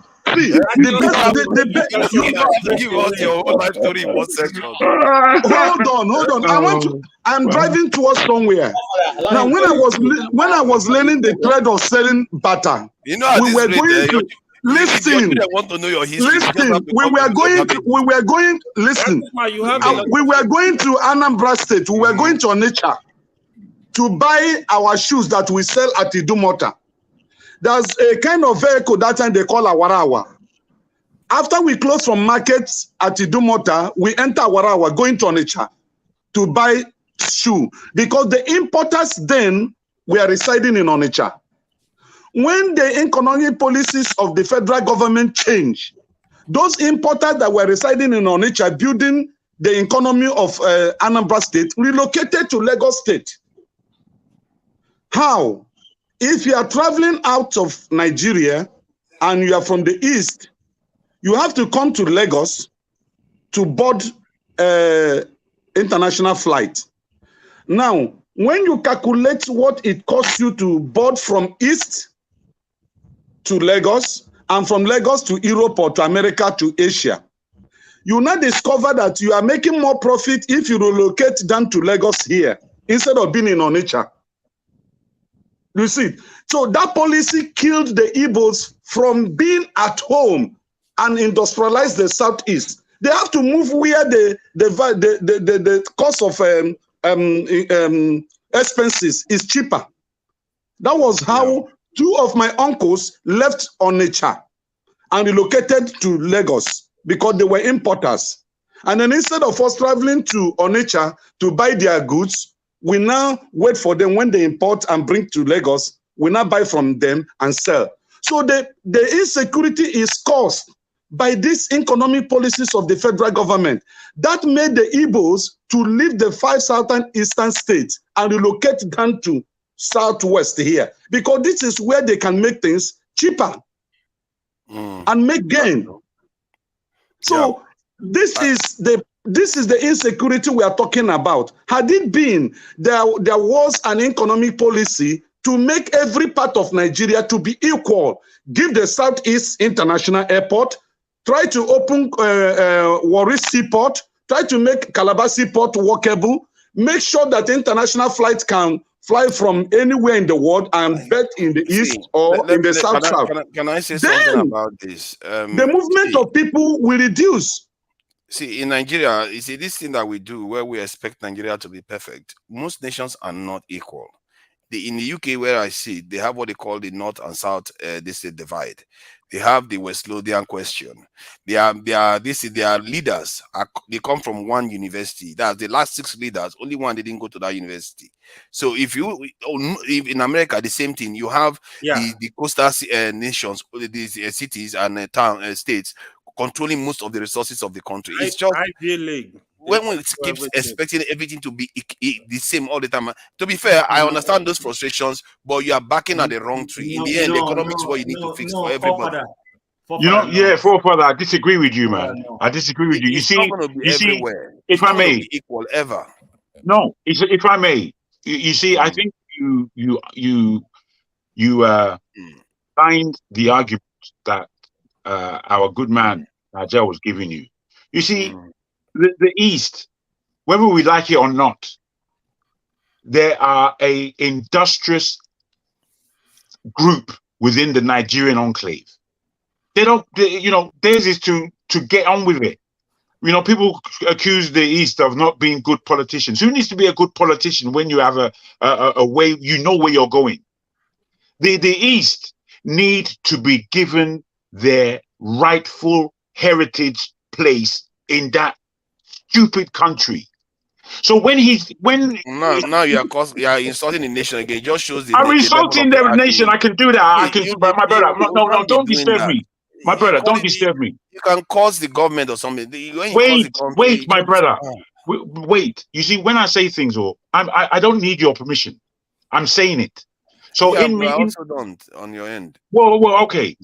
When I call it a stupid country, I've lived that stupidness. I've lived it. The stupidness is not just the geography. It's the people inside that geography that are stupid as well. We are living in a stupid state. We're all how many millions of us are outside of Nigeria who would prefer to be inside Nigeria? What righteous man has just underlined is that, and he spoke specifically of the East, which sometimes any of us can be aggrieved with, but we have to still admit that the ingenuity, the progress-minded people, the make sure that we are okay people, what if the East were given what they needed, the whole of Nigeria would benefit from it. How is it that we can take this away and then start speaking about northwest divide in the UK? Now, once I understand what you're saying, the whole world is not fair.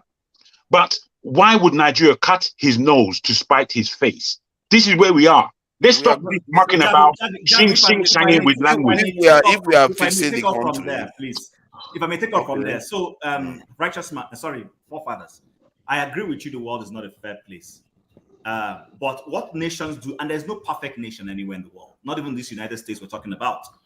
But let me speak from other places that I know. There are places where there are almost similar kind of agitations going on in Nigeria. For instance, in Canada, you have the people from Quebec that were agitating to leave the country. But what has been done to keep them together? Now, in Canada, you'll find out that the federal government of Canada, most of their establishments are not all in Ottawa, the capital. For instance, if you're doing anything that has to do with tax in Canada, you'll be going to Manitoba. That is where the CRA's head office literally is. That is where you will send your filing documents to. If you're doing anything shipping, you go to Nova Scotia. They spread all those things across the country to make sure that the federal government touches, as in there are specific things that are federal government, but it's in a particular region only. It's not only just that their head office in in Ottawa. The problem with Nigeria is this, I've said it. You see, I see people even on our comment section making these comments. People say, oh, Southeast, don't blame anybody. Listen, the problem with Nigeria is government policy. Yes. Government policy. That is it. Simple. Is deciding. They're getting it all wrong. And how can we defend them? So they're getting it wrong. How can you say you know that a large chunk of your industrialists and people who are into commerce are from a particular section? Yes. And they have a closer seaport to them, but you want everybody to go to Lagos. I mean, look. Just look at what. If we can just take what righteous man said, that's the first time I've heard it put like that. To be frank, can I respond to this? You've already had your chance to respond. You always say that. But you know that everyone that speaks, you want to speak twice before. Father, be fair. Be fair, my friend. You are the one that spoke immediately after he spoke. No. All it is, my brother. All it is, me. I'm a patient individual. But you see, you are patient. Not everything that you have to answer because you're a forefather. You understand? Take a back seat sometimes as somebody who is take the back seat as somebody who is moderating the discussion. No, so you let the discussion flow. You let the discussion flow, my friend. Forefather, don't let me and you start antagonizing each other. You are the one blocking me. I see. I'm not. Believe me, I don't get flustered by it's just fairness. You have to play fairness. Nobody's above fairness. You have to play fair. You have to. You see, when I tell you this, forefather, my brother, when Rudolph was doing this, there was a communication going on within everybody. Rudolph allowed the communication to continue before he now interjected. For you, you have to interject at every last sentence. Why? Do I look like Rudolph? No, you're not Rudolph, but you are a moderator. You are a moderator. You see, you're playing. You're playing. That's playtime. I'm not Rudolph. No, but you're the moderator. You're the moderator. Moderate the discussion. You are don't control the discussion. You have to be fair. If you want in life, one has to be fair. I didn't stop you from talking, and some other people spoke. I want to speak again, and you are telling me I'm being unfair to you. Okay, don't take it personal. But there's somebody just posted something. You see, I find it strange that we have a population that is not very well informed. Somebody said that I call importation of bend down. Let me just read it out, and I want to address it quickly. Don't listen to this. No, hold on. Hey, wait, hold on. These people. So you call importation of bend down. Hey, why you're part of that too? Can you hold on? You're dragging the issue. I know they usually piss you off a lot. No. Sometimes when AY, we are trying to educate people. Don't do this, please. Okay, go ahead. Sorry. Someone said importation. He's reducing. People are importing bigger things. And he's saying that, do I call importation of bend down, select, and fake phones commerce? This is an uneducated person. We're talking about Nigeria. And this person lives in Nigeria or wherever he is. No, come on, guys. No, I'm not angry. I'm flustered. You know, Jim, if you are going to read the comment section, sometimes are you kidding me? I'm laughing at what I'm reading from the comment section. You are crazy, man. Some people in the comment section. I'm not angry. I'm surprised. Beats your imagination. Some people in the comment section, I believe they live in a mental home. Honestly, they are crazy, man. But that's comment section. They can maybe we should go and negotiate for Medal Select. It's ridiculous. See, the point about so see, there's unfairness in the South too. You know, the South with all the resources that comes out of there. They barely have anything to show for it. If you go to Bielsa, they have only one flyover. This is still in Nigeria we are talking about. Unfairness is everywhere. I agree with you. Correct it generally. But we changed direction because we are actually talking about how we are going to create a stable nation without IDP camps. Farmers can go to their farm without being worried that they're going to get kidnapped. Businesses can open longer. You remember, if you have a safe environment, businesses can work for 24 hours. They don't care. They will just stay open. So economic activity will even pick up beyond what we even expected this year right now. We'll be heading to $1 trillion economy instead of half a $1 trillion this in economy. So this is why this is the most efficient investment any nation can put in. But somehow our leaders are refusing to do that. I need to address a point somebody raised in the chat. He said something about HKG. I'm going to come to you. He said Nigeria is recruiting 80,000. I don't know where he got that information. Jajon. Yeah, he's the one that said it. Please, if you have any evidence for that, please let me know, because I've been searching. I don't have any evidence for Nigeria trying to recruit 80,000. I tell you, Jim, now they're asking you questions. Jajon. He got serious issues. That Jajon guy. Yesterday, I invited Jajon to come on. He's got serious and issues. He's saying, but he won't come. So now here is what I want to respond to what forefather have said. You know, if we are truly thinking of developing a nation, so let me put on my hat as a Nigerian for now and speak about that, because you see, I remove my cap as a Nigerian because I got tired of speaking about these things and pursuing it. So you see, you cannot say you don't want to develop your family at the same time I want to develop my own. You say I shouldn't develop it. But let's speak generally as a Nigerian right now. The fundamental place to start is to go back to the days of Jerry Ghana. Jerry Ghana was the only one who was able to articulate what it is and put it down. You know what? If you want to be a minister well. Do what you are put there to do. You are not minister because you are Igbo.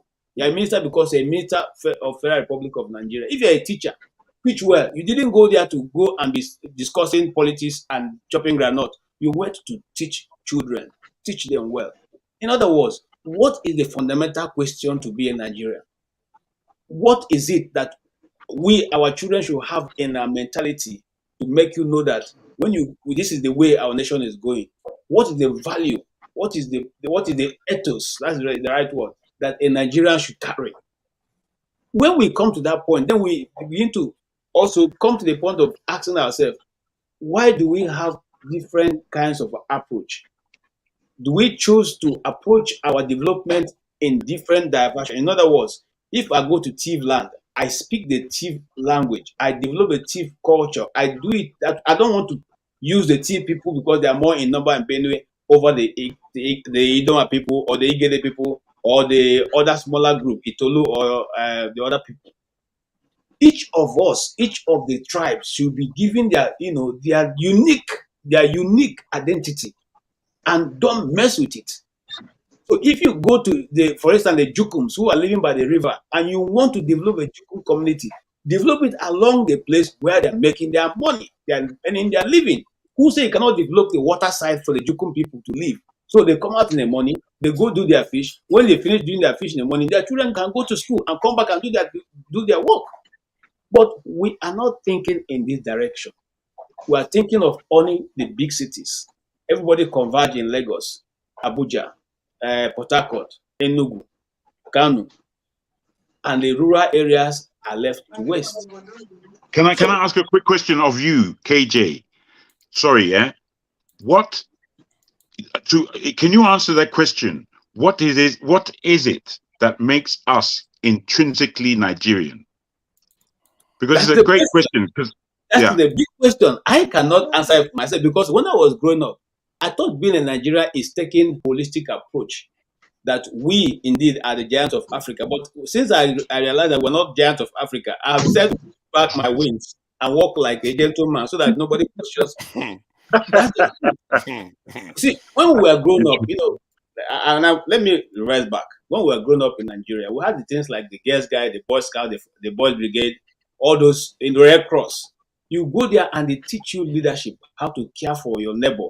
There was nothing like tribe. We didn't know what religion was. I had plenty of friends who were Muslims. It didn't matter to us whether Sariki was Muslim or not. We go to Sariki's house, we enter their bashiga, we go eat in their houses. We leave and go. In fact, sometimes they sleep in our house, we sleep in their own. Sariki was one of the only Muslim I knew that was full on to do drama, dance, and all the rest. I don't know if you understand what I'm saying. That innocence had been taken away. At that time, we believed we were one. We were developing a one concept. Okay? But over the years, that was destroyed. Listen, let me say, when we were growing up, we could get up in the estate we were living and say, we are Boy Scouts, we are going to do Baba job. We'll come to your house. Okay? You are teaching us to be responsible. We'll come to your house, we'll mow cut your grasses, wash your clothes. At the end, they give us like 5 naira. It's not up to 5 naira, and we take back to the Boy Scout organization to make sure that at the time the holidays are starting, we'll have money to go to camp. Who does that now? There's nobody who's teaching those qualities any longer. So we need to sit down as a people and decide what makes, just like you asked the question. I cannot answer it. I don't know the question, the answer. I understand you. Yeah, what makes us a Nigerian? What is the as you said it there, I was trying to think, what is it really for real that makes us Nigerian? We recognize ourselves. We all recognize that no matter what part of the world we are going, if we hear Nigerian accent talk, we've turned and we know say that's us. However, who are we, man? As a collective. If I may, sir. If I may, just there is something about us. There is, but we can't. It seems that we can't really put our hands on what it is. There's a power that's inside us, but we can't grasp it. We don't really know the identity of what it is. Just like KJ said, in growing up, I was in the UK when I was 6 years old. From Nigeria, born in Nigeria, and then here. Going to school, me and my older brother, every day we had to fight because I want Jamu. They were just cussing hell out of us. and my older brother, who's a lot slimmer and smaller than me, he's extremely aggressive in terms of you can't come in front of him and talk shit. He will just deal with you. So me, I learned from this. Although I can't get beaten up for free of charge. So me, I entered that vein, and it was the same until they respected us as individuals. One day, one Jamuk guy came to me and said, you see them Africans, yeah? You see them Africans? They're bloody clever, mate. They're so clever. And I was thinking, are we? I didn't know. It's not. Within my family, there's all kind of professionals, lawyers, doctors. I took them all for granted. It was until this Jammu person said, "Oh boy, you guys are clever." It was then I realized, we're clever. So these realize that I don't know what it is that we're missing, but we're missing a big trick in understanding who we are as a collective. It's only when we get this understanding that we're going to be able to form the fist that we need to push forward. Because that's a KJ, oh boy, that's a strong question that you put. Jago, we are the creation of the British Empire. Jago, the truth. That's not who we are. Jago, me, I'm not any creation of British Empire. Righteous man, really have made to do with the British Empire. But you see, as we struggle to be able to define us, other people are very able to define us for us. There are certain intrinsic things about us as Nigerians. And the former minister of the late Akwili tried to accomplish that, even though it wasn't deep. Yes, she was coming out with that thing, great people, blah, blah, blah. Yes. But see, that's what our leadership needs to start sitting down to crystallize who is a Nigerian. One common thing I could say is that we're very dogged people. Yeah. We're very dogged. I mean, in Nigeria will get into a place and say, if you see this place, I will conquer here. He will go to the lowest. This has nothing to do with any ethnic group. We will go and eventually we come back up. Yeah. We were just discussing this yesterday of a lawyer who has been sworn into the Queen's Council as a judge here in Alberta, where I live. They said this guy was coming to Calgary as a visiting professor. And then all of a sudden, he decided to settle in Canada. But unfortunately, his status having changed now, they still won't accept him. He was good enough to be a visiting professor, but he wasn't good enough to become a full professor and lecturer. He accepted. He began to do menial jobs and then went back to school, wrote their law bar, and climbed back up. And today he's a judge. That's the story of a Nigerian. Most other Africans don't do this. There are even other ethnicities who are not even Africans who will give up. And I'm not saying there aren't Nigerians who give up, but if you take the statistics, that's who we are. Unfortunately, because we do not have the leadership to harness these intrinsic qualities, that's why our homeland is the way it is. In our homelands, rather than having somebody who will say, you know what, I'm Yoruba, I'm the president, but I can see that these guys in Ijo are very good with this. Let us begin to build and put infrastructure that will help them pull and become notable for that. I can see these guys in the East. They are very good with creativity. Let's do this for them. I can see we have arable land in the North. Is the potential for agriculture. Let's invest in it. What we have is, unfortunately, these people don't even take things back to where they come from. What they do is they steal those resources and put in their pockets. Like I said it before here, last week, I said it two weeks in a row. If the tables were turned and we became the conquerors of the world, will we bring what KJ just said? You go and do Baba job, bring the money and put it into the pool of the Boy Scout because of a bigger picture. He didn't take the money and go and buy ice cream and steal it. He brought it back for the Boy Scout to use for the welfare of Boy Scouts.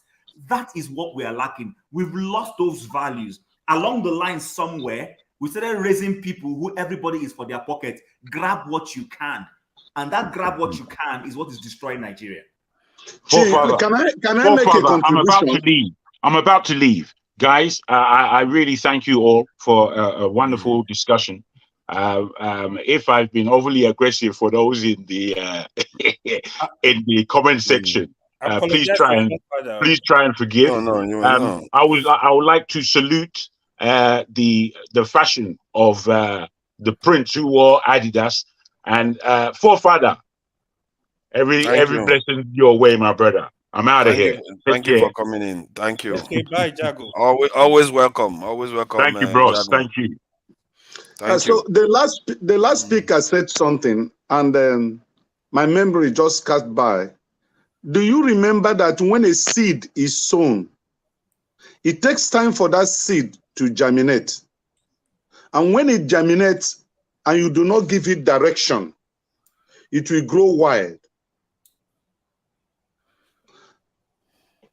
Is it not a shameful thing? Because sometimes when I sit to count back, I say, but Nigeria is not the only country that have fought a civil war. Why is our own becoming as if it's something that have never happened to humanity before? The Americans we know today that most of you are living and celebrating, they fought a civil war. There was a French Revolution. And most recently, the Rwandans fought a civil war. Then after some years, the giant of Africa, their governors, who fought a civil war before Rwanda, about 50-something years ago, could assemble themselves to that tiny land to go and learn leadership. Don't you think there is something fundamentally wrong with us? Our leaders. There's nothing wrong with us. I think what I'm trying to say is the seed. The problem of Nigeria is the negative seed that have been sown. That seed has corrupted every Nigerian. That seed is growing wild, where because it's not your tribal man, you will not appreciate what comes from him. You know, the president of Nigeria, the current president of Nigeria now, is a very sound, intelligent man. We will not take it away from him. But he did that time at his prime age. Right now, that level of intelligence has depreciated. And that's why you see what is happening now whenever he travels abroad, whenever he's making a speech, you can't actually build on the statements he presents. They are not cohesive just because there is a depreciation. And if it is in a good understanding country, he wouldn't have run, not because he's not academically qualified, but because of his age. So that seed of corruption, it must be us. It must be us. It's my own. It's my turn. No, Igbos are not good in leadership. These people are the best. That is the problem of Nigeria. And that is why we're not making progress. I think, I guess there's this thing. I think Nigeria has an issue with, I don't know how to describe it, a level of vanity, very, very serious one. And I'm not even sure it's only Nigeria because Mansa Musa demonstrated the same level of vanity. There's this other aspect that defines how the judges pass their judgment. I don't exactly know what to call it. Where when we want to kick somebody in Nigeria, we're like, yeah, you are down. Are you down? Nah. Look at me, I'm doing better than you. We like to mock each other when the other side is competition. Down. We don't. Yes, this aggressive competition that we have against each other. Unnecessarily. Unnecessarily. It doesn't have to happen because it makes the other side bitter that they will not respond. They will not respond logically to you, and you have this chaotic kind of situation. They are willing to do anything to get back at you, and when you treat people like that, they are willing to sell out to hurt your own the country's interest. Okay.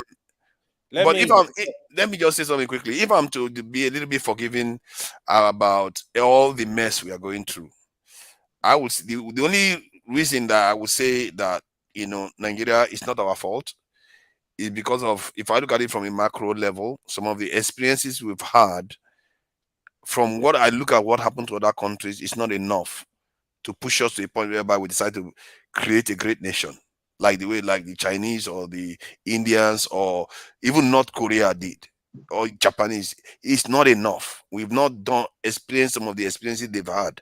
So it's hard to just overnight start making tough decisions like you're not going to listen to Igbo man anymore. You go ahead and start building and non-stop.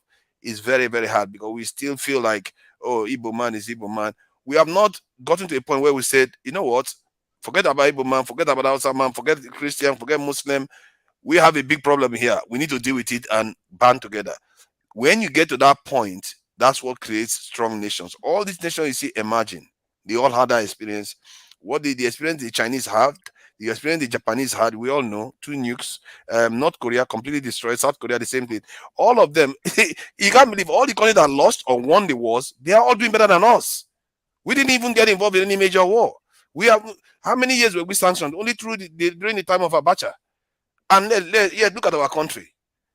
So it tells you that something or some of that macro ingredients is missing. And it's not only in our country, it's also in the other African countries. The experience is the same. None of them have been involved in a first world conflict. None of them are involved in a first world brawl. The only countries that have done that is maybe India Amin had to be invaded to be removed from office. He is one of those radical ones that tried to do something against the West. Mugabe, very, very radical. They are punishing him for it. And now the South Africans are pushing back with BRICS and telling the Europeans, you can't do this to us, you can't do whatever you like. And we'll see how it's going to turn out. But there are signs that they are already trying to sabotage South Africa's economy. And you saw that the other day they were accusing South Africa of supplying weapons to Russia. All kinds of stuff will start happening. If he carries on like that, good luck to him. I don't know how he's going to survive, because you have to be very, very aggressive to be able to take these people on.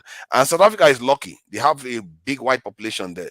You can consider them a kind of hostages, because if we go and sanction them, they are going to sanction their own people too, isn't it? They will think twice. So, but Nigeria doesn't have that kind of cover. So that's where I will forgive Nigerians a little bit, because it may not, everything you do on the ground may never work until the people decide that, you know what, we are going to put our differences aside because we have a big problem here on our hands. So that's the only way I will reason it. Then I'll just forgive Nigeria and say, let's just leave it as it is. You see what I mean? So please go ahead. Yeah, I want to say something, right? See, all this issue of tribe, we think we are there is discrimination, there is this. Honestly, the biggest problem we have in Nigeria is still the corruption. This so corruption, every tribe in Nigeria, their leaders are involved. This is the honest truth. Let me tell you something. In the South, NDDC, Nigeria Data Development Commission, if you go into their record and see the amount of billions they've received from creation of that of NDDC, you will ask yourself, where is the money? Who are the people stealing the money? Are they not the people from the region? They are people from the region. Why can't they develop the place? No, they did not do it. This is my issue. But it's not accurate. You see, what you are missing is that, from what I gather, just last year, they said most of the money that comes there goes back to the center. Okay, because they don't put you in those positions until they know you're going to do that for them. The other thing is, I understand. Like, I usually say this, right? From 1999 to date, I still see Obasanjo as the only nationalist we have. To be honest, you can accuse Obasanjo of corruption, but when it comes to issue of Obasanjo doesn't care about religion, doesn't care about tribe. He was able to like stabilize the country. But I'm not saying he's perfect, but we still had a lot of issues. But he was trying. Obasanjo doesn't care who is Minister of Finance. He doesn't care who's Minister of Work. He was doing this. Like, I really like him for that, to be honest. Then, good luck. He was lazy, man. He didn't want to do anything. Then Buhari came and turned everything upside down again. You know, Tinubu, nobody, I don't know his direction yet, but I will not accuse Tinubu yet of doing that, because now it seems the portfolio, he spread it around the country. But all we are looking for, you know, I feel one thing I look at when we want to do a lecture, I look at, is the person a nationalist? Really, we don't need an Hausa president. We don't need an Igbo president. We don't need a Yoruba president.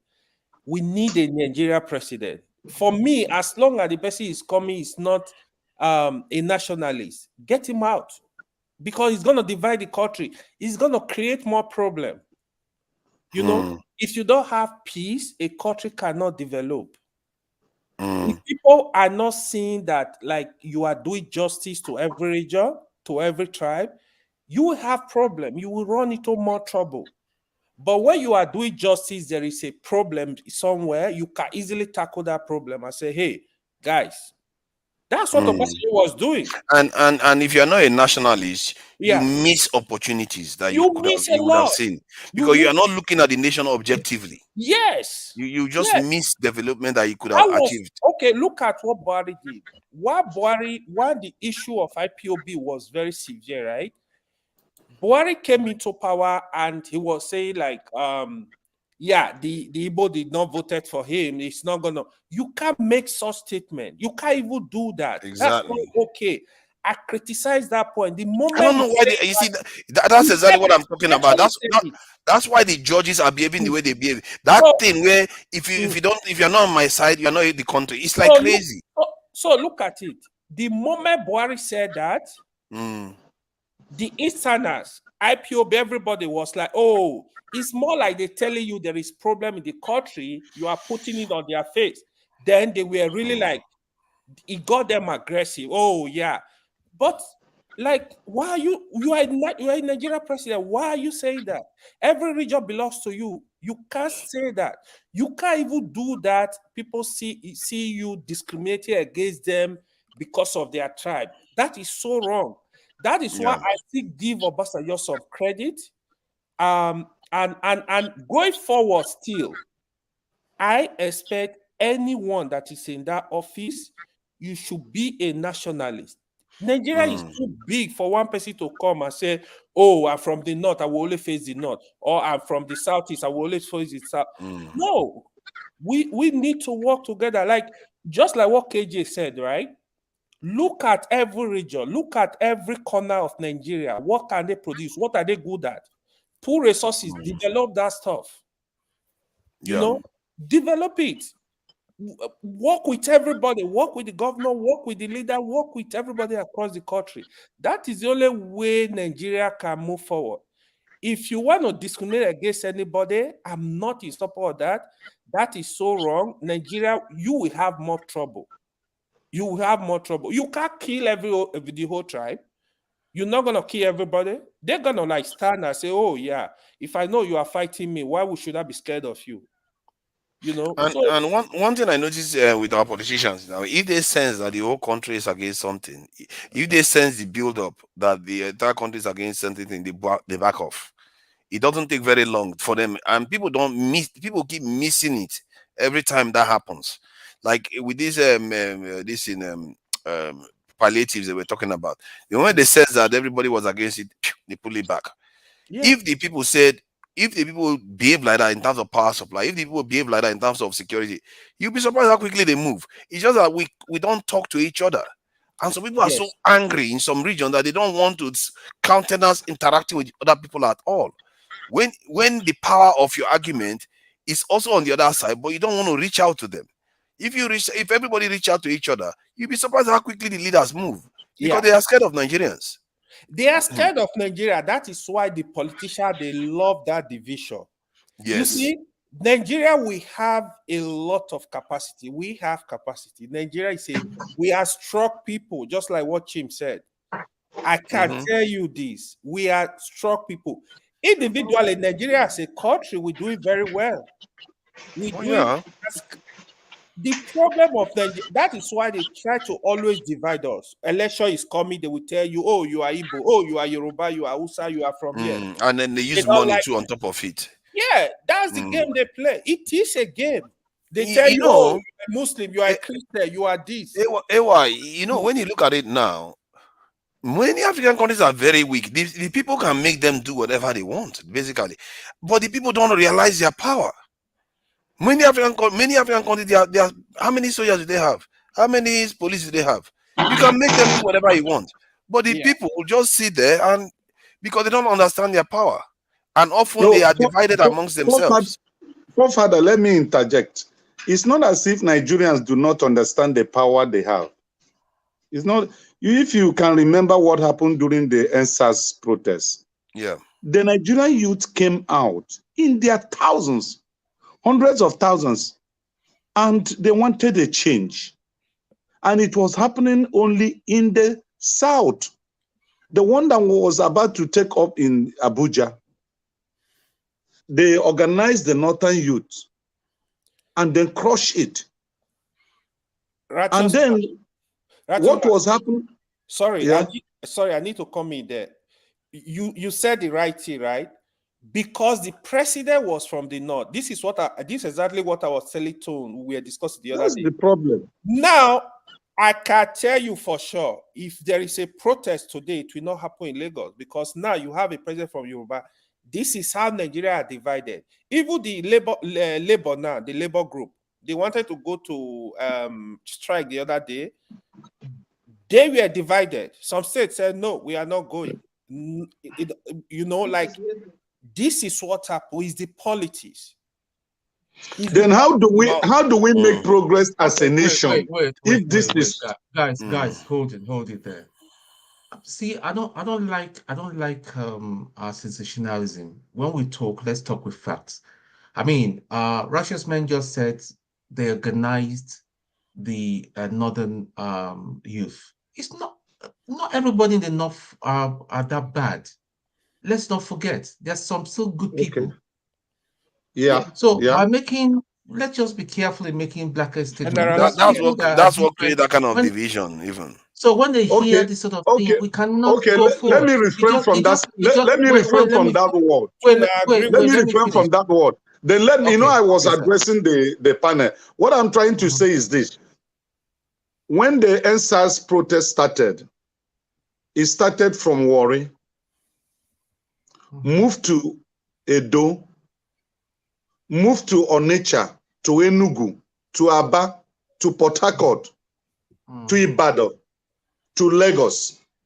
Yes. Lagos became the center of it. Now, it started in Abuja, not in Kaduna, not in Kano, not in Maiduguri, but the Federal Capital Territory. Some group of individuals were arranged to crush that movement. And then it now looked as if it is a southern affair. And how did it end? Somebody made a call and the military came in and got people massacred, which they still deny today.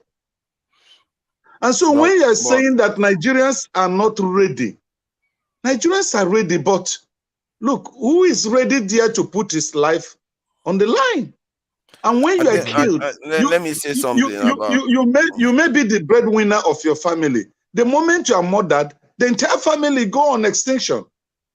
That's what I'm trying to say. I think the SARS police were mostly southern based, so you can see why it wasn't like affecting the northerners as much, because their society is slightly differently structured, and nobody will convince me that the SARS process was not a success. It was a resounding success. I've never seen a situation where somebody goes and protests, and by the time they finish protest, the government has said everything you asked for, we are going to give it to you. That is ridiculous. You're not going to see that in the UK here, where you go and protest, the government and say they will give you everything you ask for. So that is a resounding success. But people always remember, this is the problem. We remember only the casualties. We don't remember that we actually moved the government from a position. They dissolved a unit in the police within a couple of weeks. They dissolved it. That's what those people accomplished, but they missed They that gave point. it a baptismal name. It's swag. You see the thing. It's still functioning. No, so what do you want them to do? Burn the human beings. After they disband SARS, then they take the officers, burn them, and throw them to heaven. And hopefully, no, that's not what I'm saying. That's not what I'm saying. You said they dismantled SARS, they dissolved it, but it's still the same personnel that we are wearing the name SARS. That they just changed. Righteous man, that is why I was saying earlier that what do we do with the existing corrupt personnel? Then we can't just sack all of them. We can't just they need to be reoriented. See, most of the thing that is happening in Nigeria is mindset. Or my uncle told me, or my father told me. It's all mindset. But at the core of it, at the core of it is that the SARS police that was dismantled, individually they are corrupt. But remember, the mandate of the SARS is what gives them the menacing that allows the menacing activity that they were carrying out. They were going on the street, harassing people on the street. But the moment you disbanded it, you don't get that kind of behavior anymore. Even if the officers remain the same, but you don't get that kind of activity going on, which is what is the evidence. That's what the evidence No, is right now. it reduced, but it's still ongoing. It reduced, but it's still ongoing. Exactly, it has reduced. So my point is, see, you have to take a win when you get one. Sometimes, if you don't recognize it, then you are basically saying those blood that was lost was for nothing, because they actually accomplished something. And secondly, if you want something to work nationwide, you have to communicate to the other parts of the nation, reach out, know what their own discontent is, so that when you are coming out, you know the language you're going to use to relate to them. They too will join. They will know that you are in this with them. So let me ask you a question, forefather. What happened? What do you say about the Oputa panel? What was the aim of Oputa panel? Because I agree with AY, right? Obasanjo still remain my best president in this democratic dispensation. I would choose Obasanjo is a nationalist. Obasanjo he loved Nigeria. I have not seen anyone that have ruled this country that loved Nigeria more than Obasanjo. I am telling you, he wants Nigeria to move forward. The things he established today, let me name them. He brought the digital communication we have today, which is this MTN, Econet. He brought it. He was the one who brought Soludo to recapitalize banks in Nigeria. If not, before, what we hear is that they have gone bankruptcy and your money will just go like that. He brought the issue of EFCC. He brought ICPC. He brought National Open University. Okay? He brought a lot of things to make sure that we take to a new direction. But look at after he left till now, there is no new thing that any government has put in place after Obasanjo left power. I think it's not entirely fair to say that the other government didn't do anything. In terms of trade lines, mention what they did that affect the entire nation. Yeah, train lines, Second Niger Bridge, more Can I tell you the second? Can I tell you the story of Second Niger? Can I tell you the story of Second Niger Bridge? Can I tell you the story? Tell us. Okay. I thought we've had enough story already for today. You hold on. You know the Third Mainland Bridge is not taxed. Yes. It's still free. And the money used in building the Third Mainland Bridge is federal government money. The Second Niger Bridge is joint partnership and is toll. Now, if you're going to the east, there are two toll gates in that short bridge. Two. And none of the toll gates collect less than 500 naira. So if you pass... Sorry, when you say toll gate, is it like the soldiers are stationed there, or is just like a wall? You have to pay officially. Why? How you pay? Toll gate, just like when you are going to Murtala Mohammed International Airport. There is a toll gate there that you pay a fee before they can allow you to pass. So that bridge is tolled. While other bridges constructed in Nigeria, no one is with a toll cost, except that Second Niger Bridge. So you discover that at the end of the day, those who uses that bridge are the ones that are paying. But other bridges constructed in Nigeria, Nigerians are using it without payment. And at the same time that that bridge was constructed, other bridges in Nigeria were constructed, but they were not tolled. But they were not the same size bridge. Do you think installing toll fee on a bridge is a wrong thing? It's not. I don't think it's it is not, but it should be a national occurrence. I'm not against the personally, toll I don't subscribe to that because I it makes think transportation so. inefficient. I don't really think so. But because you are stopping people every time they have to pay for toll, I don't think it's efficient. But if the people are the ones funding it, because people have to fund these bridges to be built, private sector, and if they want their money back, fair enough. As long as there is fair amount, they are not charging people exorbitant fees. Forefather, this is my point. I'm not against the toll fee. I'm not against the levy. The thing is this: if you are building the Nigerian nation, that everybody is equal partner, what happened in region A should be the same thing that will happen in region B. No, you see, you are not sure there's nothing like that in the north. There must be something. There is nothing like that. Okay. Put it on Google. There is nothing like that. Hold on. Let me just say this, Tone. Do you know that in the north, from what I gather, that their petrol prices is more expensive than in the south? In some area, the deep state. Yeah, in some area, it's more expensive in the north than in the south. What do you say to that? In Imo State, a liter of fuel is 800 naira. In Imo State, which is an oil-producing state and very close to refineries, a liter of fuel is 800 naira. I don't which know is the same thing with Medugri. Yeah, but from what I gather, that is more expensive in the north than the south. It's not government problem. It's market. Those are marketers causing it.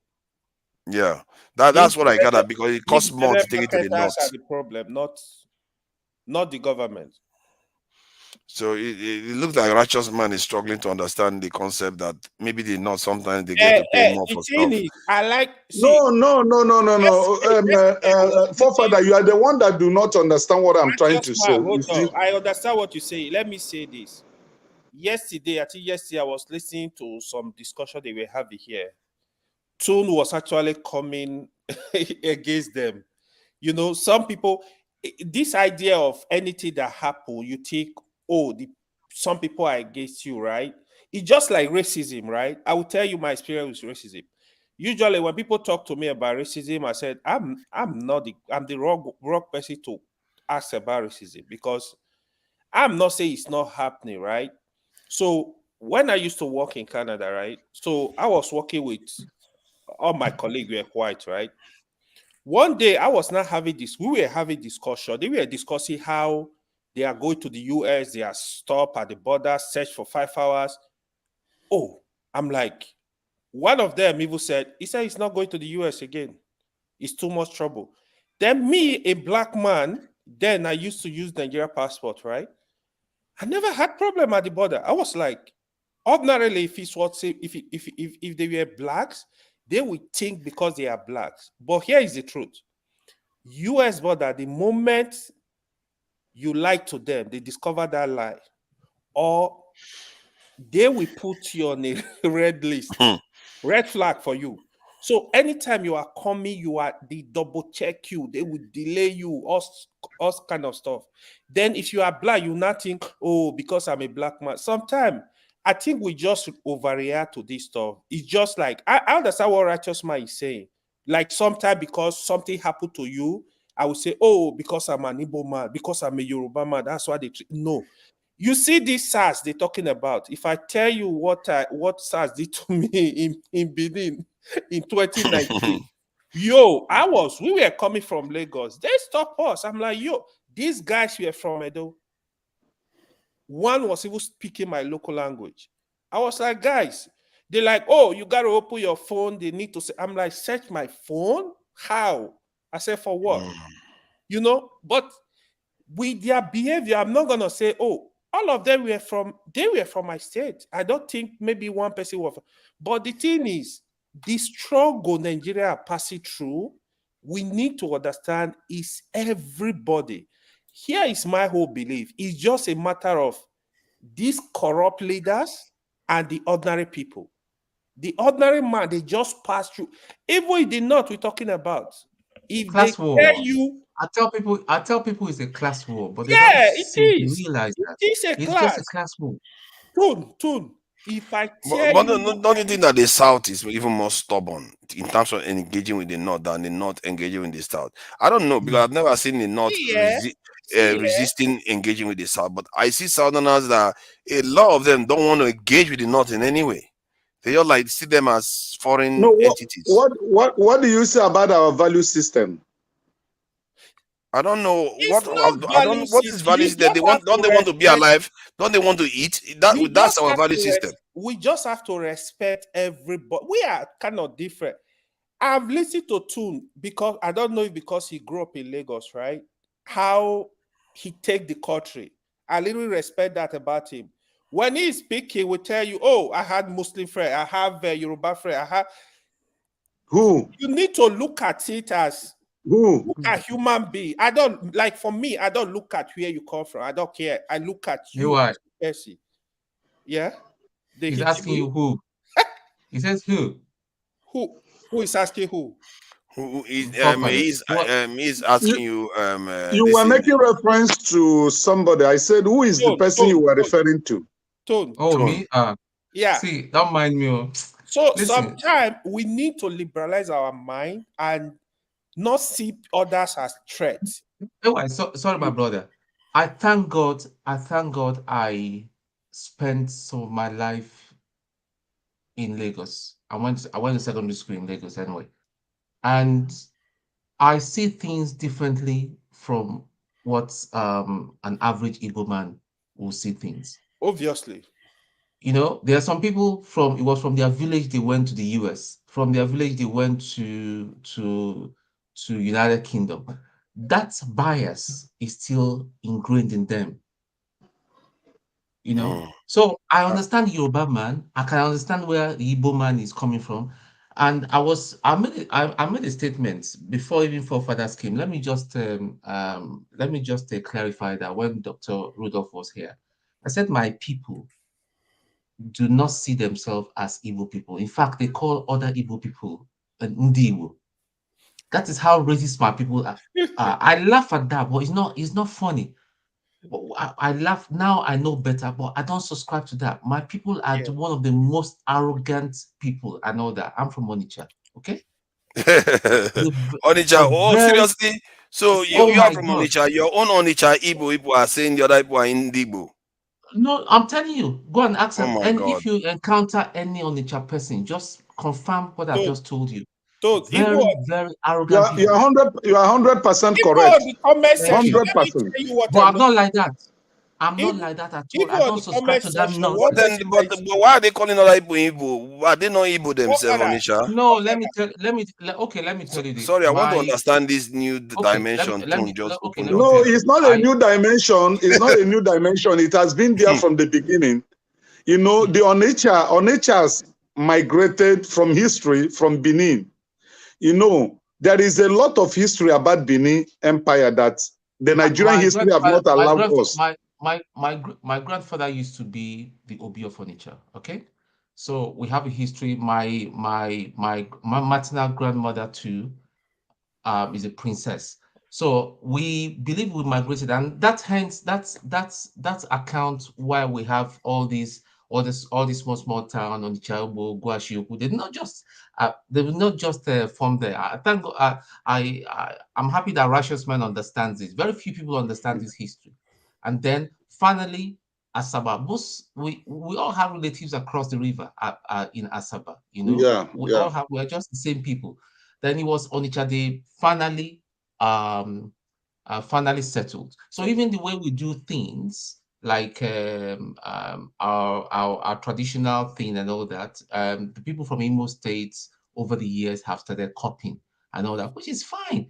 But the thing is, the problem, that's why I say to you that the problem of Nigeria is so deep. Even this Biafra thing that we're talking about, if we even ever achieve it, there's going to be still problems. Wow, the way this guy is sounding, there's likely to be. So no, I'm really curious about this one. This guy is giving me something that I don't understand fully yet. Because I would have thought Onitsha was the headquarters of Igbo people. Really. I have a friend from Oyi State, right? They will tell them oh, Eboye Nori Igbo. I'm like, then if you have Biafra, how are you gonna treat these people? Can I answer? Let me answer you. Let me answer you. You see, there is a lot of issues that are hidden in the history of Nigeria.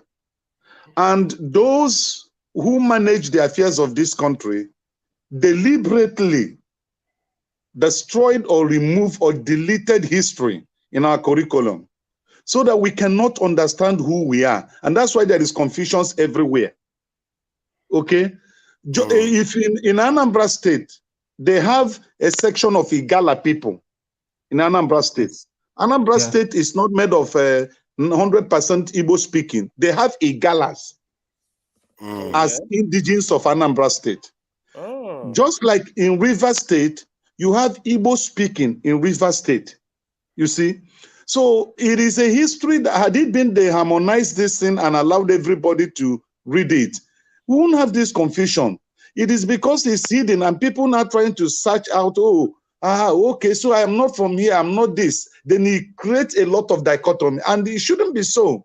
Nigeria is the best country in the world to live. But those who manage the affairs of this country has made it a bad country. And that's I think always that's what I always say people should focus on. Because to me, the problem is simple. If you have a problem, focus on that problem. Personally, what I've found is that Nigeria is bleeding. We are losing a lot of our resources and we are not generating anything. So we have to plug the hole. How do you plug the hole? How do you stop money going overseas? You have to stop your leaders from keep trying to take all your resources overseas and giving foreign, these informal colonizers the better deal to come and take our crude oil, refine it and sell it back to us. All those things, you just have to close those gaps. And if you find that they are refusing because they see you as a weak country, you fix your security to make sure that doesn't happen. For me, it's very, see, if you want to fix this country, 3-6 months, you can see the country completely transform. It's not That is when there is a good political leadership installed. I was telling somebody sometimes ago, I said the only solution to Nigerian problem is political revolution. You know? They are refusing to do it because some of these useless people are they are too used to Western ways. They are too used to traveling overseas. When people tell them that we are going to give you visa ban, oh my God, their whole world is about to end. It's like they are cutting them off from heaven because they've left their own country to look like hell.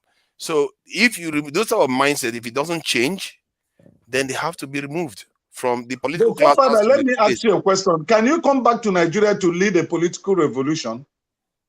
If I'm in Nigeria, I will. If I'm, no, I don't know what I will you are lead in it. Nigeria. No. Not if you are in Nigeria. Can you come back? I intend to come back to Nigeria. I'm not going. Not you intend. We need somebody. You know, Maigu General. He came back and when he saw the fire, the baptism of fire, Nigerian this thing, Maigu went back.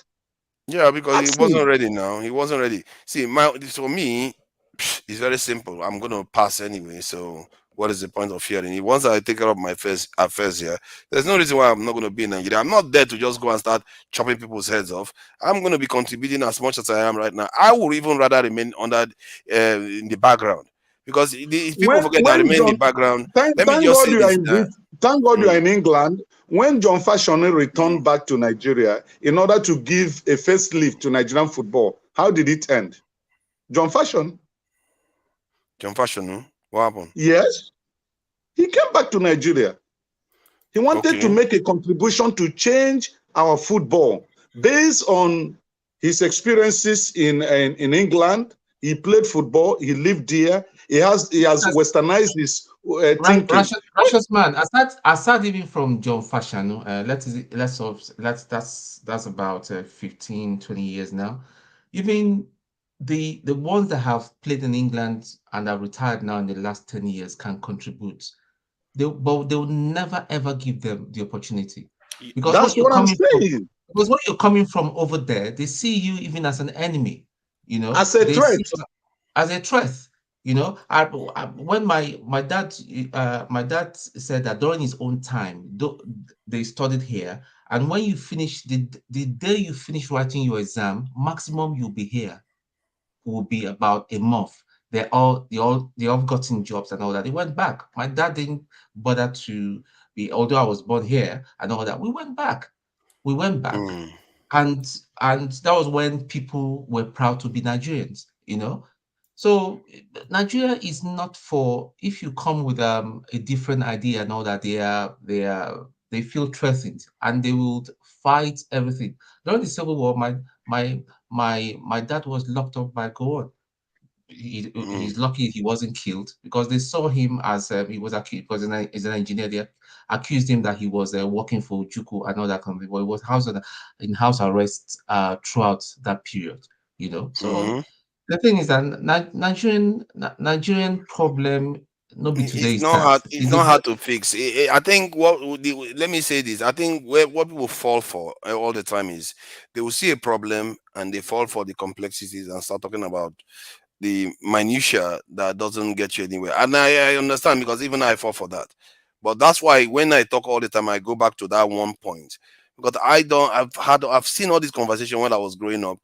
We've been having them until you make all the decisions other people have done to fix your country. The rest is going to be details. You're just going to. Sometimes I enjoy talking about all the other things, like, oh, Jagaban did this, and this leader is going to be better for this. In the end, and you can create an economic policy all you want. If all the money is going out, you have to plug it. If you don't plug it, whatever you're going to do, you still have to plug that hole. If you don't plug it, nothing's going to work. And that's why, if someone like me, if I was advising somebody, I'll say, don't bother with anything. Just plug that gap. If you plug the gap, you're going to see improvements start happening very, very quickly. Forefather, do you know that Lagos is overpopulated? Are you aware? Yeah, it depends on how you look at it.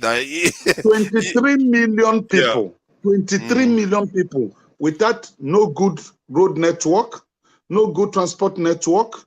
There is no clean water. There is no industrial layouts. People are building as they wish. Okay. Now, what stops the government to develop another city?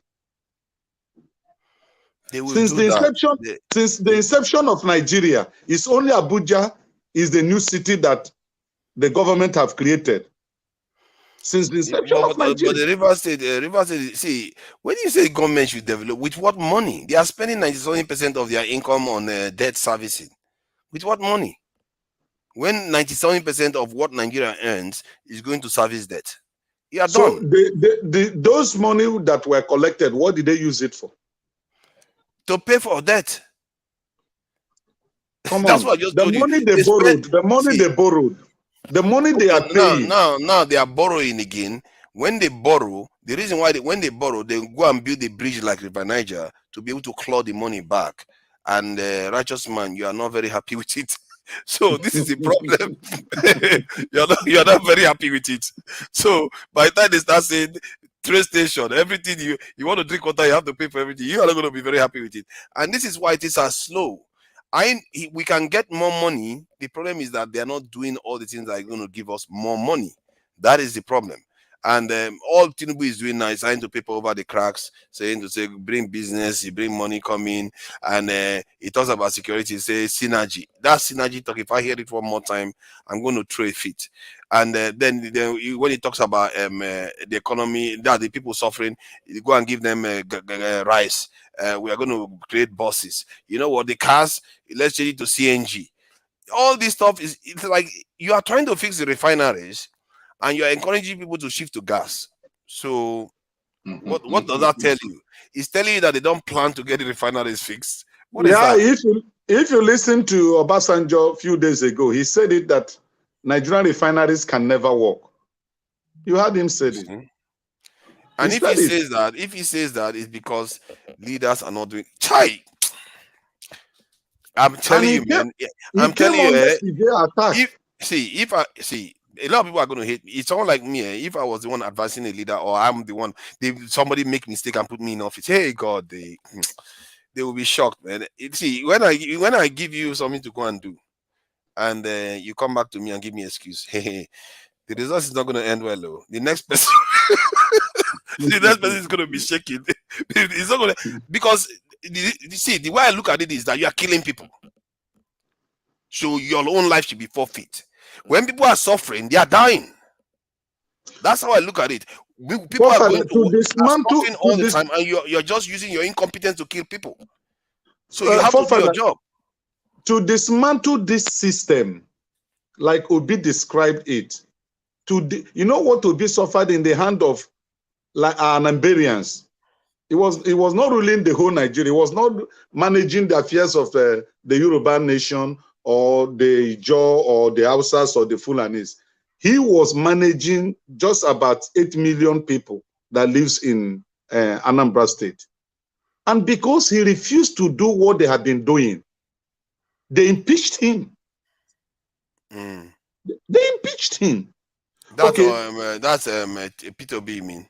Yes, Obi during the time he was governor, they brought a bill of renovating the office of the governor, 800 and something million. Then he said, this is too much. Then he called carpenters that will do the job, and they charged him less than 84 million. And the House went and impeached him. They will impeach him now. They will impeach him because they are all papering over the cracks. They know what to do. They are not doing what they are supposed to do. Nigeria needs. See, I've said it before. If dismantle the corruption, it requires a revolution. Forefathers, I don't know whether you follow football here in the UK. You know what's happening. The Nigerians will attack you with voodoo. Yeah, good luck with that one.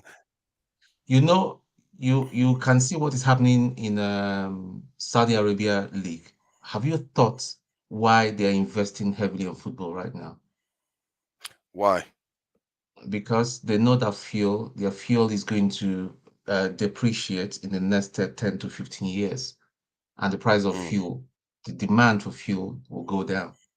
So hence, diversification. EVs. So diversification into just pretty much like what Dubai is doing right now. You know, it's a destination for tourism. And okay, look at Dubai, for instance. Do you know till now Nigerians, anybody carrying Nigerian passport, regardless of where you live, you can't go to Dubai. These are the sort of thing that Tinubu should be sorting out. You know, getting a very powerful delegation and go to the core of this thing and sort them out. Yeah, it's sad. It's sad because it's really a sad affair. So it's not just enough about grabbing the government. Now you got the government. What are you doing about it? You see, I was online. You know, just earlier on today. Was it yesterday? You know, yesterday in the morning we were on a long session. I don't know whether you were here when I Can Fire was here. We were talking about religion and all kinds of stuff. So recently I just looked at this subject. They call it phylogenetics, which is a study of how things interact. So this guy was using it to check how religions came about and all the rest of it. It turns out that most of all this religion you hear about in the world, most of the core this thing stuff came from Africa, and that's his conclusion, that the core stuff this thing came from Africa. And then because the conversation we were having then was that, you know, some of the stuff they were, you know, some Africans believe that they were Jews, or we were the ones in the Middle East and all that stuff. Then when we were having that conversation, I said, but you forgot, we have been here longer than they have. Maybe they copied it from us, not the other way around. Pardon? IPOB ideology. Yeah, exactly. I said, maybe these people copied it from us, not the other way around. And when I said that, I was surprised. Two of them, the people that were on the panel, because they were the ones arguing the opposite. I was like, but why did you not think that? Because you already know the history that we have been here for over 100,000 years before we even left the continent. So it should mean that most of the stuff came from us, not the other way around. And then I went and gone and saw this guy. He's a white guy doing this analysis based on this stuff. He said the core of almost all the beliefs around the world came from Africa, from their own studies. It came from Africa. So, and I don't know that this is why our people need to understand their importance.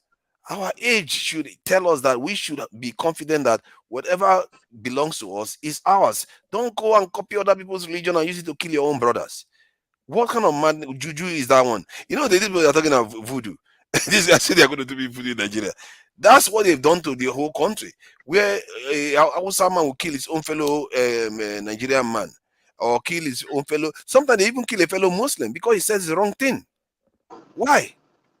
Because of words. You go and kill your own fellow Muslim. You kill an Igbo young lady because he said the wrong thing for because of religion. Personally, those type of people, if you try that nonsense, if I was the one advising someone like Tinubu or advising someone like Peter B, Jesus Christ, you have to be strict, man. If you want to, because where we are right now is so bad, and it's not only us, it's not only Nigerians, it's affecting the whole West Africa. It's affecting Cameroon. It's affecting. So if we take care of things in Nigeria, you'll be surprised. The kind of power Nigeria will wield, we're going to be like America in Africa. We are going to be getting all the market. Nigerian rich men will be even richer. If you are a rich man in Nigeria, you have, because you have such a big market, your resources will become more. Dangote will even be richer. Everybody will become richer. So I don't understand. When you look at it from that point of view, it tells you that these are our leaders, the way they are behaving, they know that they will make more money if they do these things that I'm telling you, but yeah, they don't do it. So it tells you that something else is in control of them, preventing them from doing that, and they are scared. So, but that is a totally different story anyway. I think somebody wants to join us. If you can share the link. Let me see. We have to be bold about the way we do things, and we shouldn't have to be apologizing to anybody, because if you apologize, they don't care anyway. What is that? If you play dead, they don't care. If you say I'm going to do everything you want, they won't spare you when it's time. When it's time, they don't need you anymore. They'll do away with you. Just like slavery. When they didn't need slaves anymore, what happened? They banned slavery. They banned slavery, and then they moved on from that. They were even fighting our own forefathers. Some of our forefathers wanted to carry on slavery. They've got their machines. They don't need human beings anymore. And some of our people were still fighting for slavery. It's crazy stuff. We refuse to grow. So it's our own fault. This is why I said, if Tinubu fixes if he does what he says he's going to do for security, I'll forgive him for everything else his messes. If he doesn't fix the refinery, if he doesn't fix power supply, if he doesn't fix the economy, if he doesn't do anything, but if he fixes security, I'll forgive him for everything else.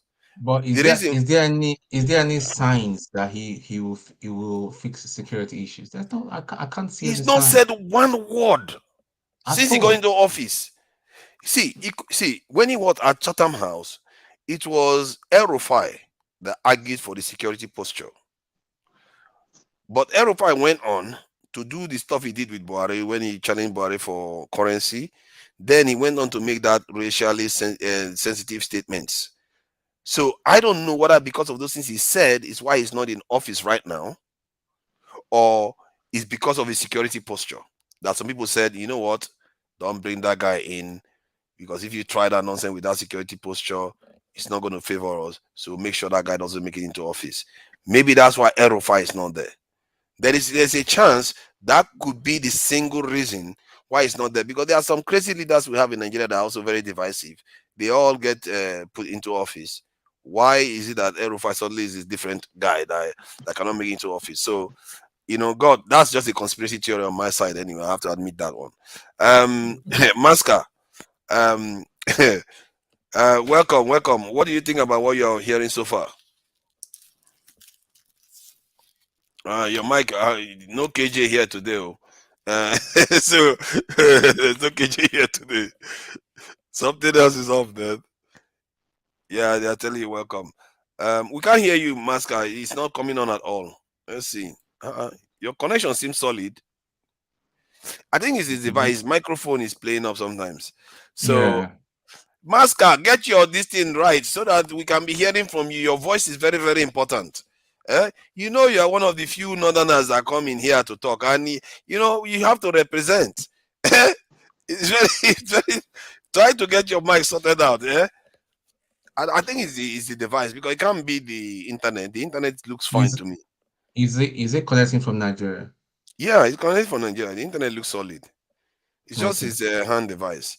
So yeah, I find that very interesting when I saw the video today about the guy going through all the religions, and before he even said it, I knew it. I knew where he was going to end up. That is always going to be Africa. Well, what do you expect when Africans have been here for almost 100,000 years? What do you think they are doing? Just running around chasing the monkeys everywhere.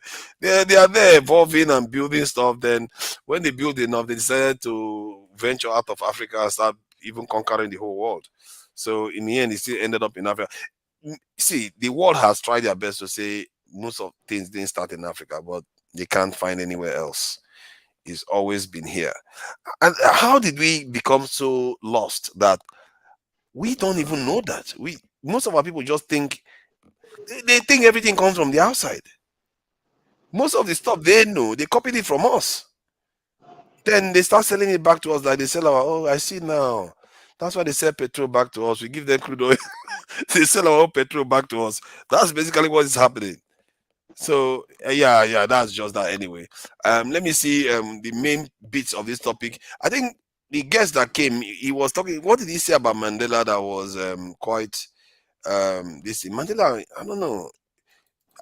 The only thing I like about Mandela is that he did maintain a little bit of distance from the West.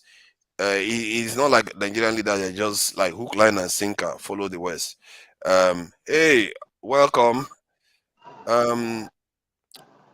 Hello. Man, your name, I don't know whether I can pronounce it at all. Tim. I will top at Tim. I can't venture beyond Tim. Where are you calling from, Tim? I'm calling from Nigeria. Nigeria. What Delta state? State. Delta State. Oh, Delta nice one, State. nice I'm one. calling from Yeah, what do you think about what have you got to say?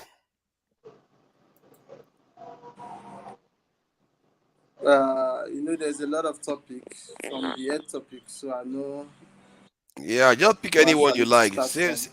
Pick anyone you like or say whatever you want, regarding, because this is a free session. It's not very strict. Okay. What I want to say is signing the judiciary and the Okay. election.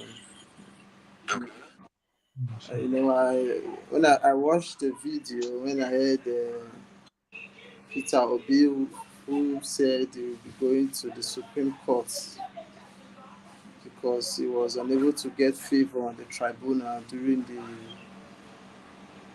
the declaration of the issues that was already in the courts. So I just have some few words to say concerning these issues, because I think it is advisable that Labour Party should really concentrate on what they have now, those offices they are holding on to, assigning the governor, the House of Rep, the senators. Those are what is more important now than to engage yourself in so many court cases. And the more these court cases are going, they might end up cutting most of these Senate and House of Rep. It might affect their offices. So I just want Peter Obi to work towards, to think of how to stand Labour Party and think forward to the next election, not spending money and wasting time, because the truth is Tinubu and his gang, and those old men association, those men look very serious and they look very ready to go extra mile for anything. So I would just want Peter Obi to think of how possible they can work towards the next election, that to concentrate on this judiciary issue. Because Okay. we know that when he was governor, it took time before he won, before the court declared him as the governor. But you cannot use that to compare now. There is really wide difference from then and now. So for me, I would think Labour Party should hold on to the positions they have now, being an opposition, and think of how to improve, to concentrate on this coming election happening in Imo, Bayelsa, and other Kogi, and they focus on the next elections as time progresses rather than wasting money and So making the when things look when you say focus on the next election, what would you recommend that they do? Do you have any like any ideas of what they should be doing to prepare for the next election? it should also be prepared to contest for the presidency, because that is what his vision is all about. Is Mm. Well, his vision. you know that there's one candidate that has been doing that from one presidential election, then he starts preparing for the next presidential election, and it doesn't do so well. You saw that that is the same plan Showore has tried. So don't you think that there's something else you need to add to the mix? Uh, because you don't just want to prepare for the next election alone. You cannot compare Yeah. you cannot compare Sowore to Yeah, to Peter B. I get that. I guess you can't because Peter B actually has a powerful base. Um, However, you need to build on top of that because the base is not enough to win the country. And I agree with you that P2B and the Labour Party needs to start preparing for the next election. But to stand a chance of winning that next election, or even become the president in waiting, you need to govern with what you have. You have to show people example. This is one of the things people criticize Showore for. He hasn't shown anything that he can do in office. P2B has been granted that opportunity to show what he can do when he's in when he gets into office. One of the ways he can do that is to show what his his party's elected officials can do for the country. If you brand them very well, and in National House of Assembly they perform, and they perform as governors, they perform at state level. Yeah, they will go into the next election. Peter Obi doesn't need to talk too much. They already know what they stand for, and I really wish they are doing a lot more of that now, because the longer time you have to do it, the more time it has to sink into Nigerians, the psyche of the Nigerians, that okay, this is what you stand for, from north to south. But we'll see whether they actually decide to do that. Who's next? So, forefather, coming to what Labour Party is doing right now, I think the only governor which they have now, which is Abia State, I think the guy is doing well. He has commissioned some good number of roads, you know. That's the only governor that is in Labour Party, Abia State. The guy, sorry, righteous why man. Why are you laughing? Righteous man, you see, just hear what they said now. What did I say now? I'm a double agent already. These people, now I'm a double agent. I'm arguing for labor, and now I'm a double agent too again. People, come on, man. These people, No, I'm trying to. I am buttressing the fact of what you have presented. You understand? Yeah. That they need to do more. And I am just collaborating your statement, and I'm saying that, yeah, the only governor they have now is performing. I think on record now, is the second governor that have commissioned within the 100 days in office. He has done commissioning of some projects which his government executed. Yeah, that's Governor Uche of Abia State. You know, yeah, so that's good. And P2B said something. He said, "You won't know a man until he's in charge of money." Exactly. Man, I'm sorry, sir. Can we, before Masca goes off, let's hear him since he's calling from Nigeria. No, he's a honorable member now, from the ground, and especially from Masca, can you hear us? From the north. He's very, very Yeah, special. I can hear you guys very well. Okay. Yeah. Can you hear me now? Yes. Yes. Loud and clear. Okay. I would say good evening, all.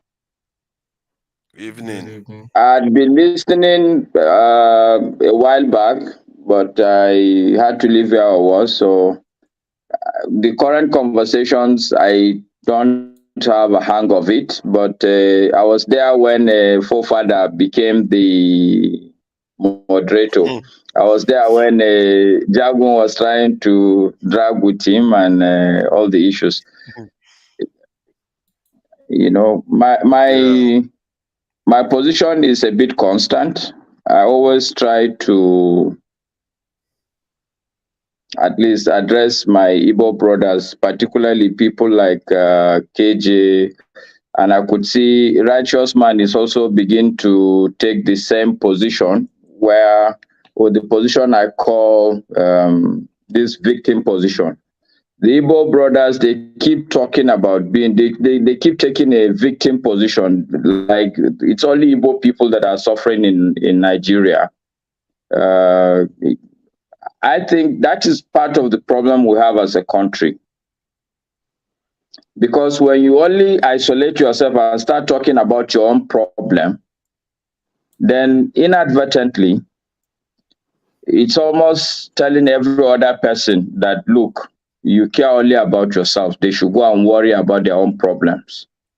And the fundamental idea of a country is the fact that we as human beings, we are social animals. No man can really survive on his own. Yeah, you can survive, but really, it's not how God configured us to live. So we need one another. Technically speaking, if you are three, you are better off. And as a country, I think that is the starting point for us to begin to talk less about us as either tribes or as individuals, but rather as a collective. So that's one. And I like the fact that Righteous Man also spoke about the fact that the platform needs to be a bit more solution oriented. So I'm saying that one of the solutions to the issues of Nigeria is that little bit of shift in our perspectives. It's true that the Igbo people are marginalized. I mean, you can't argue about that. These are people that the whole country fought to a standstill. So there's no gainsaying that, oh, look, this is a particular tribe that was, we fought the Igbo people. I mean, Nigeria fought the Igbo people. So that's fact, that's history. Nothing can change that. That's reality. Not the Igbo people, the Biafrans. It was Biafrans, not the Igbo people. Okay, all right. So it's neither here nor there if you ask me, because I don't know the exact difference between Biafra and Igbo people. Maybe you can educate me. I like being educated, and that's why I like forefather session more than the normal initial session, because there tend to be emphasis on pushback, on evidence, on knowledge. Like, oh, you're saying something, somebody can pull you back and say, no, this is what is there. And most times forefathers would quickly check and see whether what you're saying is correct. So educate me, what's the difference between Igbo and Biafra? Okay, my brother. Sanunkade, I understand that you are from the north. But that doesn't mean that I'm Hausa. That's another problem we have in the country. It's not everybody in the north that is Hausa. So don't speak Hausa to me. No. I want to greet you in the language that I understand. I learned in the north when I was in the military. Sanunkade. Dalu.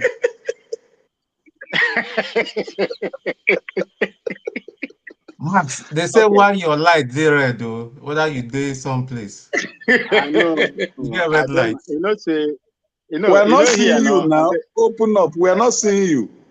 Oh, don't worry. You see, I am in the issue. If you understand where I am, I'm in my farm. Okay. It's a bush. So you see how light is over here in the bush, almost 160 kilometers away from the metropolitan capital. So I am in my farm. I'm in my ranch. So that's where I'm talking from.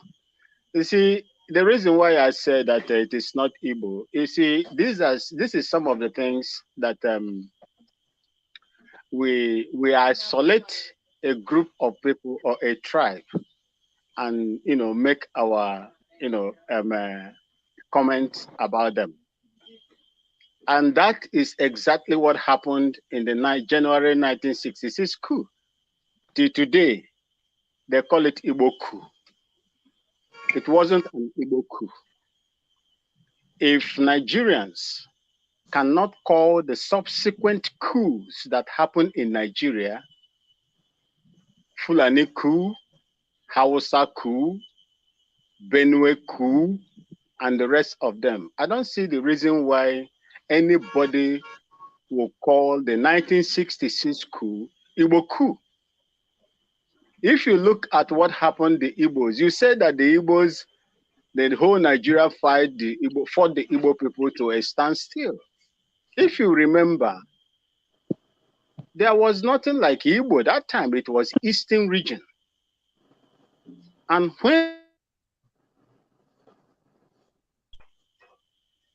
when an agreement was reached, can you hear me? But you're breaking. I don't know if it's only me that is getting the break in your transmission. Okay, I think it was rebooting. So when they signed an agreement in my country here, Ghana, in Eburi, eastern region of Ghana, it was the eastern region. It wasn't Igbo. It was eastern region. And the proclamation. Okay, so I'm trying to understand the difference. There is, you see, you said Igbos. I'm telling you that it is not only the Igbos that are found in the eastern region. And when that Biafra was declared, it wasn't the Igbos alone that declared the Biafra. It includes the south region of Nigeria as it is today. Okay, so effectively they were also in support of the war that they wanted to break up. Or my understanding, they were in support. They were in support of Biafra as at that time because the eastern region. I think this is a good education for me because my understanding was that they were not fully in support, but I mean it's history for me. There's no need arguing about. If they were not, if you look at Nigeria, itself, immediately when that war started, go on. I think it's an Angas man from Plateau State. Yes. They are the minority in the north, yes. Correct. But they put him there to do whatever. When you come to Biafra, Ifyong from Akwa Ibom, present day Akwa Ibom, was the second in command of Ojukwu. So it was the assembly of the eastern region as at that time that said that they want Biafra. It wasn't the Igbos. That is the Okay, so very good education, Maxi, and I think I like that's like I said, I like this kind of interchange because knowledge is the foundation of progress. If you are going to progress, you have to understand. If you allow me, I would like to greet my Tony. Tony is my senior officer, retired, I think. I say good evening to you, brother Tony. Good evening, Mr. Max. Yeah, in the spirit of esprit de corps, I say good evening, sir. Although I cannot salute you now. I retired a warrant officer second class, and you, I think you retired as an officer from the officer cadre. Yeah, I will now sit up for you. I sit up for you. I will not salute you simply because the flag, as usual, is down. So I can only sit up for you, sir. Relax. Are you serious that Tone fought in the Biafran army? No, I think it was in Liberia or something. I was in Liberia. Okay, all right, great. Liberia started 3 months after I was commissioned. Yeah. Oh, so you were in ECOMOG. That was 1989/90. Yeah. 89. Oh, so sir, you were the Wow. first set that went to Nibat 1, Nibat 2. Were you in Nibat 1? 2. Oh, Nibat 2. I was Nibat 20. Okay. So you are Yeah, one of the I last was people Nibat. that went to the war. Yeah, I was Nibat 20, and before that time, before I went there, I think you people have left So before. let me ask you a follow-up question, Maxi. Has the Biafran concept changed from then and now? It hasn't changed. It is even garnering more strength. No. What I mean, so that let me clarify, so that we can make proper progress. What I'm saying is, it's South now. It's Akwa Ibom, conceptually part of the current day Biafran agitation. You see, the foundation is this. The way I will answer you is this. The reason why you see them the way they are today, probably they are not supporting, majority of them are not supporting, is because of the split that was done. When you look at Berlin Conference of is it 1845? The reason why Africa is where it is today, it was the sharing and the splitting of African continent. So if you bring it back to Nigeria, the reason why you see them, the way they are today is the creation of state. If not for that creation of states, they will still be where they are before this time. That's how I'll answer you. Okay, so thank you for the education. So I can go back and then make my point. In actual fact, the issue of fighting either Igbo people or Biafra was just a by the way. For me, the point is that yes, if Igbo people or Southeasterners say that, look, the country, they have an issue with Nigeria, or they are not being treated fairly, I will understand, and I would think, I truly believe it's justified. Why? Because like I said, this is even a whole region where the country ganged up and fought them. A war was fought. So it's without, there's no gain saying that, okay, there is some sort of gang up against the Southeast, or there's some sort of ill treatment that has been meted against the Southeast. That is taken for granted where I stand. But the point I'm trying to make is that I think we need to move on. And when I say we need to move on, I mean that it is now in the interest of every Nigerian, every tribe in Nigeria, to really begin to look at things from a collective perspective. Yes, the Igbo people, the Southeast, there is some injustice meted to the Southeast. If you ask me, the North has not been treated fairly. And I can give you a couple of examples. The surprising examples I will give you would be, some of the maltreatment actually is by some of the people that are the leaders that were actually originally from the North. But the North has not been treated. Yeah, my brother, I would like you to, in buttressing your point, I would like you to include the treatment the Southern Kaduna people are getting from the Nigerian government. Because, do you know the reason why I resigned from the Nigerian Army 2004? Is because of the Southern Kaduna people. They are not my language. They are not my language. I resigned because of what the system wanted to use me to do against the Southern Kaduna, indigenous Southern Kaduna people, the Tayeb people, the Gwari, the Kataf people, where my former general, late general, what's his name, Zamani Lekot, came from. That was the reason. Yeah, that was the reason. Very fine officer, so you see, that wanted to defend his own people from aliens that came in. I hope you know about the Laduga in Zango Kataf, Southern Kaduna. These are indigenous lands, over 70,000 hectares that was taken from them to form what is called Ruga. And surreptitiously, as we speak today, that 70,000 is no longer 70,000. It's well over 120,000 done by these indigenous people in Southern Kaduna, by the aliens, the strangers that have taken over that place. That was the reason so why I left. you're actually buttressing my point, Maxi, which is my point, that if all of us individually as tribes return back to our own corners and begin to only look at our own problems, things will only get worse.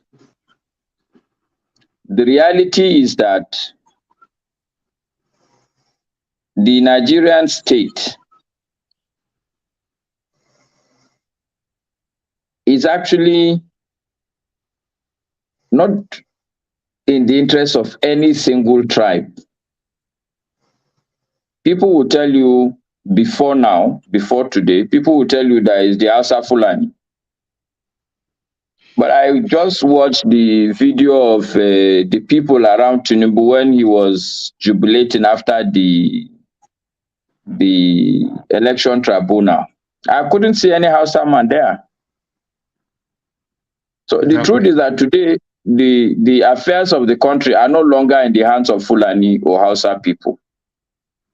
And we all can agree. Sorry to interject you, Rankadede. If you listen No, don't worry. Feel free. I like the give and take as long as we will be civil. Yes, sir. Yes, sir. You see, if you look at the video of a Nigerian comrade, that video is on social media. It would tell you when Tinubu was encouraged by the West, France, UK, US, to invade, to send boots. My brother, my senior comrade here, Tony, will tell you when we say sending boots on the ground in Niger, a man came out and said something. He said the Nigerians voted Tinubu tremendously. The video is all over there for us to see. So if you say that they did not reject, they voted tremendously. No, you are not getting me. No, you're not getting the point I'm making. I know that it is the northern governors that decided APC as a party should actually put its weight behind a southern candidate. So it's true, the North supported Tinubu to be in power, clearly. But I am saying that when people that surround the president are celebrating, and you look around these people, you can't find the house. I'm saying that that's the actual corridor of power today in the country. I could not locate a single house. You are very correct. Very, very correct. You're 100% correct. So I'm saying that if we all keep talking about tribes, before you say that, okay, it is Hausa Fulani. Today, it is not certainly Hausa Fulani that are ruling the country. But we can all see that the state's trajectory is still the same. Hausa Fulani, they are no longer the people in power. The problem in Zangon Kataf is there. The problem in Plateau State is still there, isn't it? Let us not forget about the Shiites, the way they've been treated. Exactly. So, and people don't seem to understand that during Buhari's regime, if there's any region that really has suffered, particularly from insecurity, is the North. I'm from Kano. I live in Abuja. During Jonathan Goodluck's time, I drive from Abuja to Kano to see my mom very regularly. The only complaint we have is that there were many checkpoints. So a drive of 5 hours will take you 8 hours. For the last 4 years, I can't even contemplate driving by road because of bandits. People kidnap you and you stay in the bush for 6 months.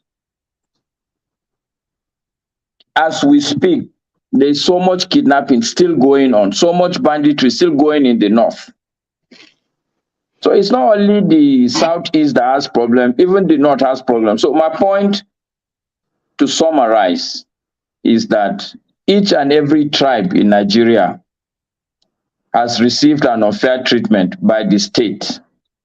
Now, the solution is for us to realize individually as tribes or as regions or as small groups, we are receiving the same unfair treatment. And the idea is not for me to say, okay, because I'm an Igbo man, I'll speak only about Igbo problems.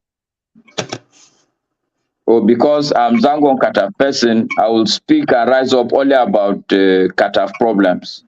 Or because I'm a Hausa person, I will rise and speak only about Hausa-related problems. This is not going to take the Nigerian masses anywhere. Not only the masses, even the intellectuals that think that they are better off. We are not. I mean, the bulk of the people that keep talking on this platform, they're all outside the country. I've lived outside the country, and I can tell you for free that it's not the best. If your country is fine, half of the people that are talking on this panel will be back here in Nigeria happily. So even the elites, we are getting an unfair treatment by the state. So it's important that all of us realize that it's not about our tribes. It's not about individual problems. We need to collectively realize that the state as is configured is not in the interest of any of these tribes. Okay, can I ask a question? Go ahead, Righteous Man. Yeah, thank you. Just seeing you for the first time, maybe occasion permits that to happen. You know, it's not as if my suggestions have been basically on Igbo sentiment. No. I'm trying to do a comparison of what is visibly seen in our nation. If you ask me, I would want to be a Nigerian rather than a Biafran. If what makes me a Nigerian, the rights of being a Nigerian, is accorded to me at any given time, irrespective of any state or any location where I find myself.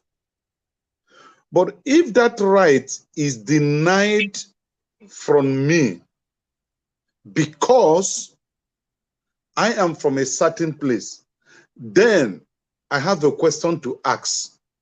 Why? Okay. If we are treated as equal partners in the affairs of our nation, then I will have that sense of belonging. Let me give you an instance.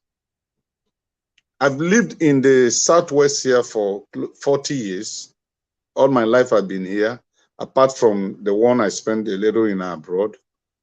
Now, I'm more like a Lagosian. I'm more like a Yoruba person because I spent almost 70% of my life or 80% of it here. Now, if I want to rent a house, for example, and the owner is an indigenous Yoruba person, and he say, Omo Igbo, because you're Igbo, not that I'm a criminal, not that I do not have the money to pay, not that I insulted or assaulted him, but just because I am Igbo, I will not give you that house. And then you want to seek for justice. Maybe you go to report Mr. Righteous, Mr. Righteous, Righteous man. Let me finish. Okay. All right. Let me just finish. I agree with you. I agree with you that the problem is a holistic problem. It's not a tribal problem. I agree with you.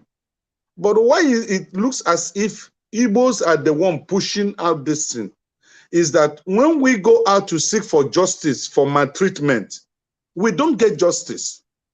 That is just it. It's not as if I prefer being Igbo to being a Nigerian. No. That's not what I'm saying. I'm saying why I'm a Nigerian. Don't treat me as an Igbo man. Treat me as a Nigerian. Just as other people are treated as Nigerians. That's just my case. Okay, are you've landed? Yeah. Okay, why I wanted to interject is because there are two issues that I wanted to clarify to you. The first one is, yes, you're right. It will look as if you're treated or you're maltreated because of where you come from. It may look like that, but I can tell you, I have lived in Lagos also for a substantial part of my life. So I understand the dynamics. And I'll be very blunt with you. The reality is that in Nigeria, all tribes in Nigeria have their peculiarities. I can tell you for free that people believe that the Yoruba people are dirty. So somebody may not give a Yoruba man a house because he doesn't want the house to be dirty. No. It has nothing to do with the Yoruba people. Wait, don't shake your head. Let's have an open mind. Because if you're already shaking your head, that means you're not agreeing already. So then I can stop. No, continue. Fine. Now, the Igbo people in Lagos, if somebody says he's not going to give his house to an Igbo man, I will be blunt with you. There are two reasons why a person will not give his house to an Igbo man.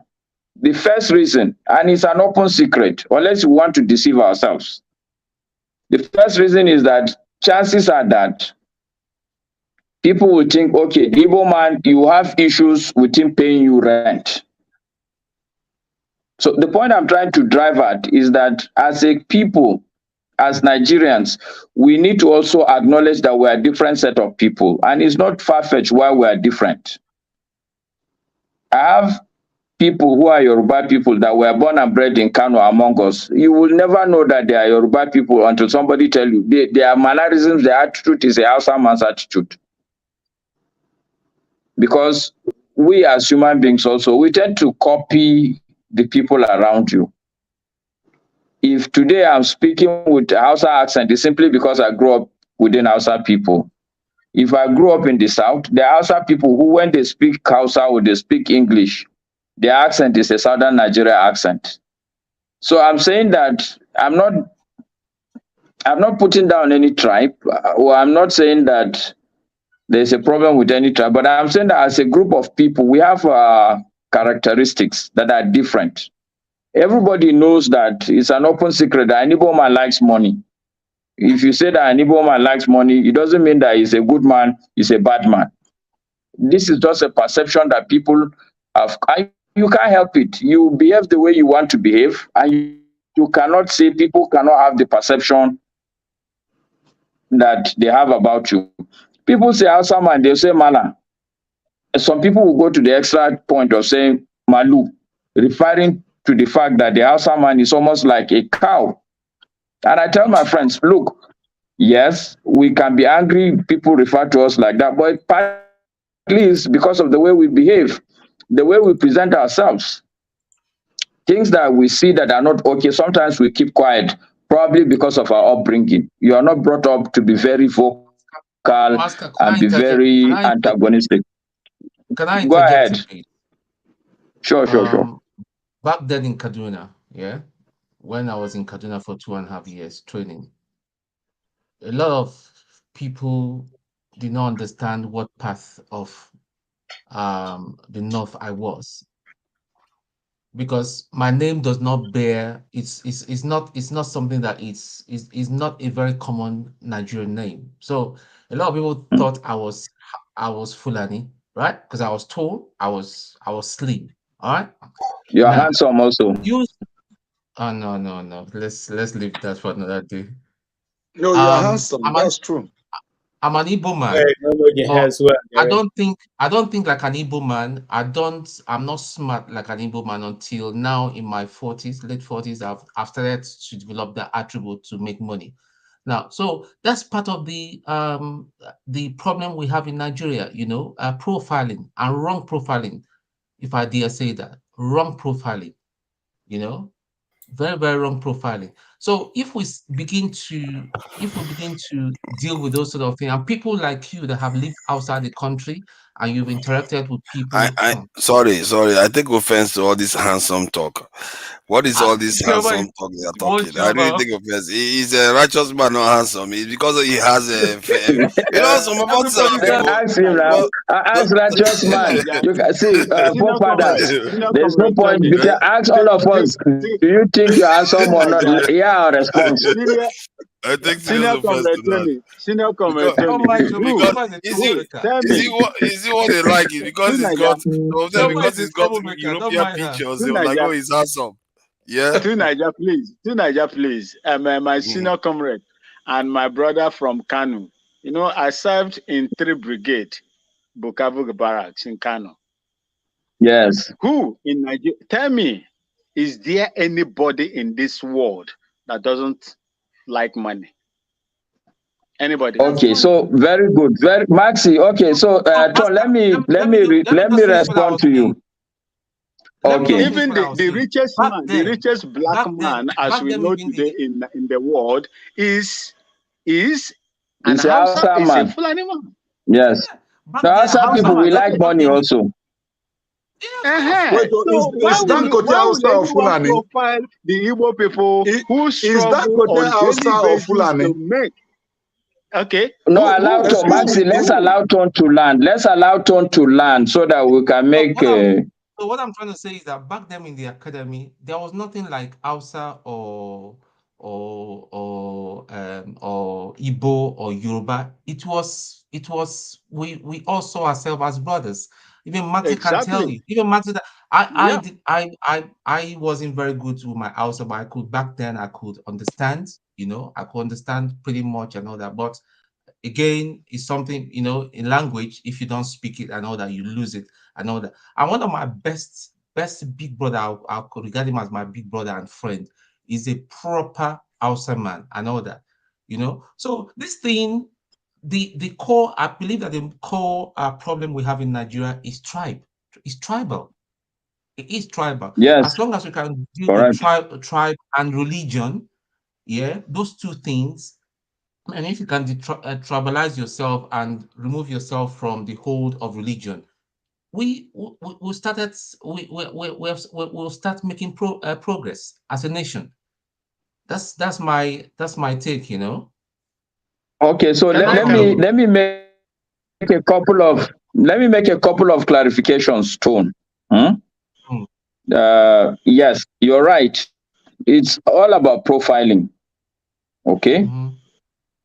And we do it, everybody does it, and it's not right, it's not okay. But I'm a realist. Okay. You have to agree whether you are asleep or you are awake. Okay, whether it's a dream or it's for real, before you can make any step. If you are in a problem and you suddenly realize it's a dream, you just, all you have to do is go back to your sleep. But the point I'm making, yes, this profiling, whether we like it or not, is for real. And it's not just about Igbo people liking money. We in the North believe that the typical Hausa Fulani person can leave his wife behind and take care of his cows. I'm sure somebody like KJ or John Abba will tell you that. People know that. That the average Fulani man, not the city Fulani man, the one that we call Bororo, people that will be moving from one place with their cows. I've seen it, where the whole people will stop because 2 or 3 cows are about to deliver. And I've seen a Fulani woman. See, the point is that we all behave differently. What I would want Nigerians, I'm proud to be a Hausa man. I like our culture. I would want us all to be very cultural, to be proud of our culture, to own who we are, and understand that we are different from each other. But the thing is that when there is a collective problem, we should agree that this is a problem that cuts across, that the Igbo people today are having issues does not mean that the Hausa man is not having an issue. Does not mean that, for instance, I give you a typical example now. People in Benue State, for instance, they are having issues, security issues.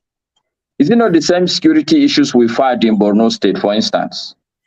Okay, but people would want to paint it that no, it's Fulani people that want to take over the land in Benue State, because that is the narrative that the state is okay with. That is the narrative that all of us are more comfortable with, so that we don't take ownership. Okay, Boko Haram, when Boko Haram was rife, every time I go to Kano to sit with my mom, he will tell me that it's probably because it's Goodluck Jonathan that is organizing this thing. I try to make her understand that it's impossible, even if it is Jonathan that is organizing it. Is it Igbo people that he carried to Borno State that are fighting? Is it not the same Borno people that are fighting each other? The narrative of, sorry, KJ, I will get back, but let me just land. I will come back to you. Is that okay?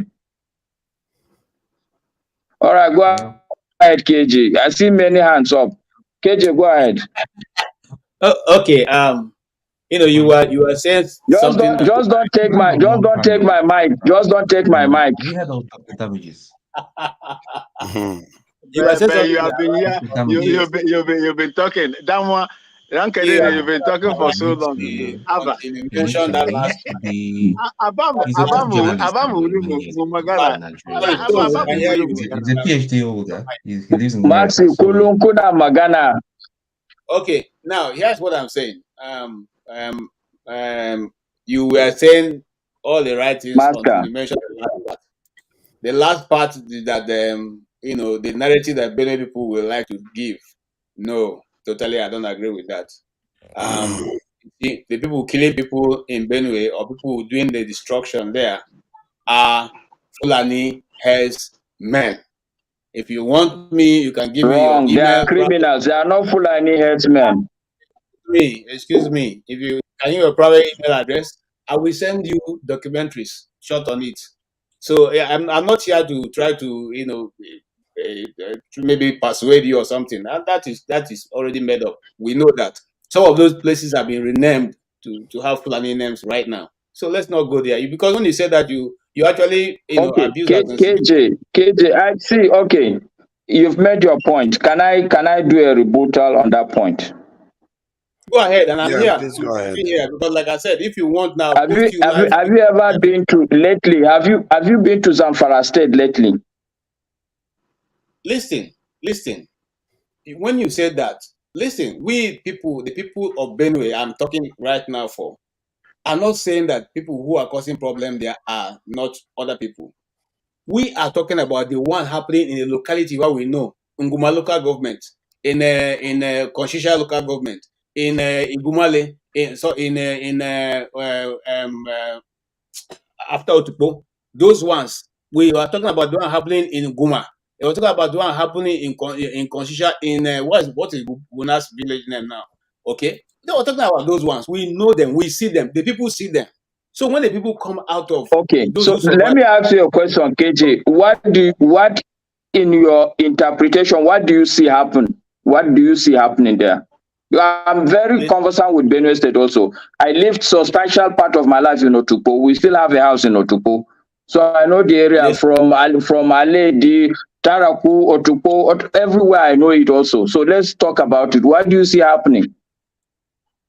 You see, this, what we're even talking about is, I don't know what you want me to tell you. There are eyewitnesses. No, I mean, let's have a conversation. There are eyewitnesses I know who see these things, who know these things. I'm not sorry to interject. This is personal to me as a Benue guy. And of course, I have a respect for my brother Maska, especially say he lived in Utupo for a while, which means it's also part of the society, and anything that happened there should be what touches him. I grew up mostly in Borno State, so there's no part of Borno State I don't know. But then I want to ask you a question. When you compare the insecurity or what is happening or what has happened in Borno State or still happening, whether you call it Boko Haram, you summarize it, you say that it's insecurity. So, and then you say that there's no evidence that it's a Fulani enhancement, rather it's a criminal No, activity. no, no. I did not say that. I did not say that. What I said, what I said, it is not Fulani headsmen. But it is criminal. And it's criminal. Okay, well, that's what I said. Yes. Exactly what I said. That's, okay. Okay. So then my question to you is that when you say it's a criminal, we have what is going on in Borno State being carried out by the group which named themselves Boko Haram, right? That is the name of those people carrying that. Okay. In Benue, who is carrying out that criminality? That you know. If you don't know, it's okay. What I'm saying, John Abba, so that we can all be clear with each other. Okay. Look, if they are armed robbers simply because they are Igbo people, you can't say it is Igbo people. You have to call them out. They are armed robbers. These are bandits. The same thing they are doing in Benue State. This is exactly what's happening in Zamfara. There are places where people have relocated. They are not in their villages. And these are the same Fulani people, yes. They are Fulani people, but the issue is not... A chunk of people, okay, if you are in Kano right now, and Kanuri man, all the criminal they caught as criminal that carry out that criminality are Fulani people, then of course you're going to say it's criminal activity, is whatever. So what's wrong if that kind of criminality is carried on over and over by Kanuri man? Is there anything wrong to say, okay, it's a criminal activity, it's criminal activity, but we have been carrying on by this kind of set of people all over and over? What's wrong in saying absolutely wrong? There's everything wrong with it. For instance, let me give you another simple. The same Boko Haram, we can safely say that it's mostly Kanuri people. Have you ever anybody mixed Kanuri inside Boko Haram? Have you ever heard people linking Kanuri with Boko Haram? Even it's okay. One single tribe. Let me finish what I was trying. You see, Maska, I respect your views, but on this instance, like I said, I can post you. There's even a video that I did before I was able to leave the land. Okay, I'm not cutting off, I'm not interjecting. He do not disagree. The only thing is that he's trying to modernize it and using a classical word. Even though it's carried on by these people, it's wrong for you to say this is the tribe of people. Right, this is the tribe. Yes, you can't say this is the tribe. Yeah, but true to speak. How many Fulani people are alive? How many of them are involved in that? Master, who are the Sunam? Who are the Sunam people? Who are the Sunam? That's an interview that what Master is saying, yeah? What Master is saying. Is it okay? Everybody listen now. See, this thing we're talking, we're just wasting saliva on it. The truth is that almost every... Niger, please moderate this so that everybody will speak. If you allow me to talk. I guess. Masker has spent so much time here, so let everybody speak them at 10. Because Masker has been coming for weeks and he barely has time to speak for 5 minutes before his phone throws him out. So this is one of the few times he's spoken. And told Nigerians that these are Fulani people. Like he have gone to the bush to meet them, to negotiate with them, to pay them so that they will stop killing people in Kaduna State. These people we have had interviews with. Remember, there's a BBC reporter who did an interview, in-depth interview with one of the leaders. And he gave all his reason for what you are doing. And he said where they are coming from. We know where they're coming from. Nigerian government know where they're coming from. They know the leaders, they know the sponsors. And they are all Fulanis. They be Fulanis out of Nigeria, but they are Fulanis. So don't come and tell us that we shouldn't call them Fulanis. Why is it that you don't want to call them Fulanis, but other people you can call them IPOB, you can call them Biafra, but you will not call them Fulanis? Why? But would you say, okay, KJ, will you say that IPOB is Igbo people? You call yourself a name. You called Yes. yourself in names. You Yes. called it. Yes. No, hold on. See, Indigenous no, of Biafra. no, I mean, no. I'm Yeah, indigenous. no. KJ, you're wrong. So listen. No, I'm not wrong. Don't tell You me I'm called wrong. yourself. Hold on now. See, IPOB is you gave yourself. every No, Igbo hold on. person is an indigenous Listen person. now. Wait. You gave yourself the name by yourself, right? Then somebody called you, so you have no right to be angry. You understand? Let me tell you, the truth is simple, right? Like, look, if you tag a whole tribe because of the few, you can't tell me the people who are committing this crime are more than the innocent people who are the good Yes. people of the tribe. It's not possible. So you can't, We like because narratives. We like conspiracy theory. This is the same argument listen, just in listen. Nigeria. Hold When on. it has to do with something that is going on in now, look. if it's other people who Wait find now, KJ, just listen. Look, KJ, it was like KJ, it was like what Max was saying just now. Mark, what did Max say? He was talking about necessity school. Why did they call it an Igbo coup? You understand? Why you, because of the few Igbos that were there, you are now saying it's Igbo coup? It's the same thing now. So because of the few Fulani headsmen that's committing crime, you are saying it's a whole Fulani. You understand? Sometimes look, see, in order to go forward, if this tribe of a thing, people are not sensitive, high sensibility about it. Look, you better stop it if it's causing issue. I just give you an instance. The word wait, hold on, let me finish now. We are all now. understand how to frame those things. Loco, this is Wait, personal see, people. No, hold on. listen. I will teach you. Yes. Even if it's personal to you, doesn't mean you approach it the wrong way. When they set one at a time. About Benue. when John they Abba setting is a Benue man. He can tell you anything about if it. people have an agenda, listen, Loco, You're people not have getting the entitled point. opinion. Viewers are not going to hear what you're saying one at a time. Local, you can say whether it's right or wrong when is a Fulani man carry atrocity. No. See, get the argument. See, hold on, listen. No, Get I the don't argument. mean. Wait, Can I land? let me get. Can Hold I on. land? Let me give you the argument, so you can continue to give you the argument. No. You are saying that the setting. I've heard you. The But set let me give you the argument first, so that you can continue. No. You say okay. If If you can't give me the argument, then whatever you're talking doesn't make sense.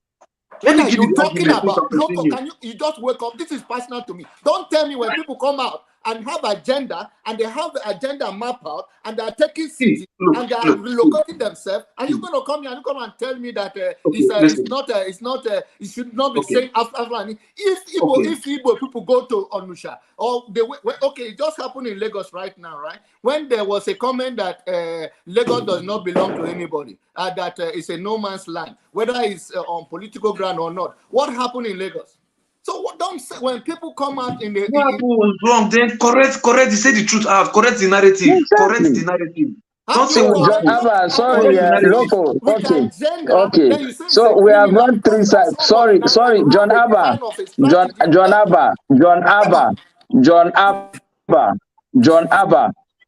All right. So we've come 360 now. Sorry. Can I just say something? Local, can I say something now? We've run 360 because these have brought us back to the same issue that the panel keep talking about, that it was wrong for Lagos people to say that Igbo people are taking over Lagos. Isn't it? Have we not been arguing about it? That's what people have been saying. It's absolutely wrong for a Lagos man to say Igbo people are coming to take over Lagos. It's exactly the same thing. If they are criminals, it's not exactly them the as same. criminals. It is not exactly the same because there is no. See, where my ground is. No, it's not exactly the same. Why are you angry? Why are you angry that this school is called an Igbo coup? Why are you angry? I'm not angry. You know why? No, not you, KJ. Righteous, Maxi. Maxi was angry. No, my KJ denied. Why should you be angry over what? I was not, Masker, I was not angry. I was not angry that it is. No, You're saying that anger. it's wrong to call it an Igbo coup. Hold on. It was wrong. Not that you are angry per se. It was wrong. These were Nigerian military officers that carried out a coup. These were Nigerian military officers that carried out a coup. And I'm saying these are Nigerian criminals that are doing atrocities. Christian and Igbo coup. If you Christian that January 1966 Igbo coup, why can't you Christian Babangida's coup the same? Why can't you Christian Buhari coup the same? Why can't you Christian Oka coup the same? Why can't you Christian Dinka coup the same? That is my argument. I did not say, look, hold on. I did not say what is good for the goose is also good for the ganders. Yes, of course. Nobody's angry about that. You see, there are elements of the Fulani people that are carrying out, parading themselves with AK-47, going around, especially where Abba comes from. They have come out, and hold on. They have come out to say that they orchestrated the assassination attempt on Autumn. They came out to say it. Hold on. You see, so is the Fulani tribe? Wait now. So to you, is the Fulani tribe that came to say they wanted to kill Autumn? I did not say that. When I say, listen now, you see, I did not say it is the whole Fulani people that did that. What I'm telling you is that there is Sunam. Sunam came out and confessed and tell the world that they did that. And they did not do it once. Okay. They did it twice. Maxi, let me my submission, and I think it's okay that we don't agree. We can't agree on everything, which is okay. I can live with that. But the point I'm trying to make is that the same Fulani people that are killing people in Benue State are the same Fulani people that are killing people in Zamfara State. Okay? My point is that, okay, KJ, I don't want us to go back and forth. I'm okay if you think that it's okay for you to say that it's a Fulani thing. I'm not okay with that because I know how many people. I will give you my reasons. You see, but to Nigeria, I told you, I said that let's just do this in 10 by 10. Let everybody now express their opinion. Let's go on, because this is becoming boring. Now our listeners will not even understand what is going on. It doesn't matter. Let us deal with it. You see, KJ, hold on. It doesn't matter. It doesn't matter. Please hold on. You are the one talking. KJ, come on now. Try to understand where Van Maxwell is coming from. KJ, hold on now. See, Van Maxwell hasn't said anything, but he's not used to interjecting. And so after he speaks now, Van Maxwell will speak, and eccentric cast will speak. And then we'll go normally, because normally I allow the conversation to flow. So I prefer that, but my master doesn't like, he doesn't like to interject. Please, my master, feel free to interject when you want to interject, because sometimes, when they are talking about a point, because when they are talking about a point, it's important that they get to the bottom of that point, and it's beneficial for the viewers too. That's why I allow it to flow. You see what I mean? So, go ahead by Maxwell, so that then the conversation can start flowing towards eccentric cars. Going ahead now. We'll try now, bro. He's got cars there with him. He has to be able to talk so that he can return to work. What I will do, do you have a pen there? KJ, do you have a pen? You can take my number so that we can take it offline and discuss. Yeah, +234. Hold on. Put in the backstage, please. Your privacy now. Put it on the chat. Put it on the listen. I would like to have a conversation. I would like to have a conversation with my brother Maska from Kano State, because I stayed in Kano State very well for almost 5 years. You see, Moved Mark, to see now is Yobe State. interjecting of forefathers. This is interjection, Yes, classic interjection. Yeah, No, he that's gave what we me want. the right to speak. That is why I'm KJ, speaking now, Brother Masker. can you take the number +234? Hey, don't do that. Put it in You don't private do chat. it here. Put it in on private chat. the Your chat. privacy, They will you have get to it. put it in privacy. In your private chat, please. Private Yeah. chat. If you will see a private chat, this in symbol there where you are interacting. Okay, KJ, send me your number if you know how to do it, or you can send to forefathers. If you have forefathers, you have KJ's number. Yeah, Okay, yeah. my Send number it. is I'm Send it to the private chat and Okay. yeah. Okay. Can I go on? Can I go on now? Yes, please go ahead. Thank you, to Niger. You see, Coups.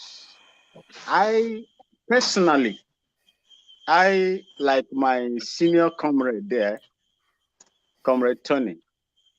I will prefer a coup all around Africa that is going to manifest the dignity of the people of Africa, just like the Singaporean military officer did when he took over Singapore. That is what I want to see. Because if you look at these civilian presidents, I call them civilian dictators, right across Africa, they have destroyed Africa democratically than the military. I understand. Yes, we in the military, when we stage a coup and take over, a government, we operate with dictatorship. I'm hearing myself. We take over and we rule with decree, and that is not democratic. But that man in Singapore is a living experience, let me just say, evidence of what the military would do if actually they want to free their people. Singapore today, as we speak, is a member of the G20 or G7 or something like that. Singapore is now, Singapore today the number you are calling is not assigned to a customer. Please check the number and dial again. Is an industrial nation. Singapore today is an industrial nation. That is what I want to see in the whole of the African continent. Okay, so when you talk of for people that want to change Nigeria, my brother, my senior comrade Tony will tell you, he's aware of what I'm going to tell you today. The Constitution, I always say here, there is no time I come into this platform that I will not speak about the Constitution of Nigeria. The Constitution of Nigeria is the foundation of the country.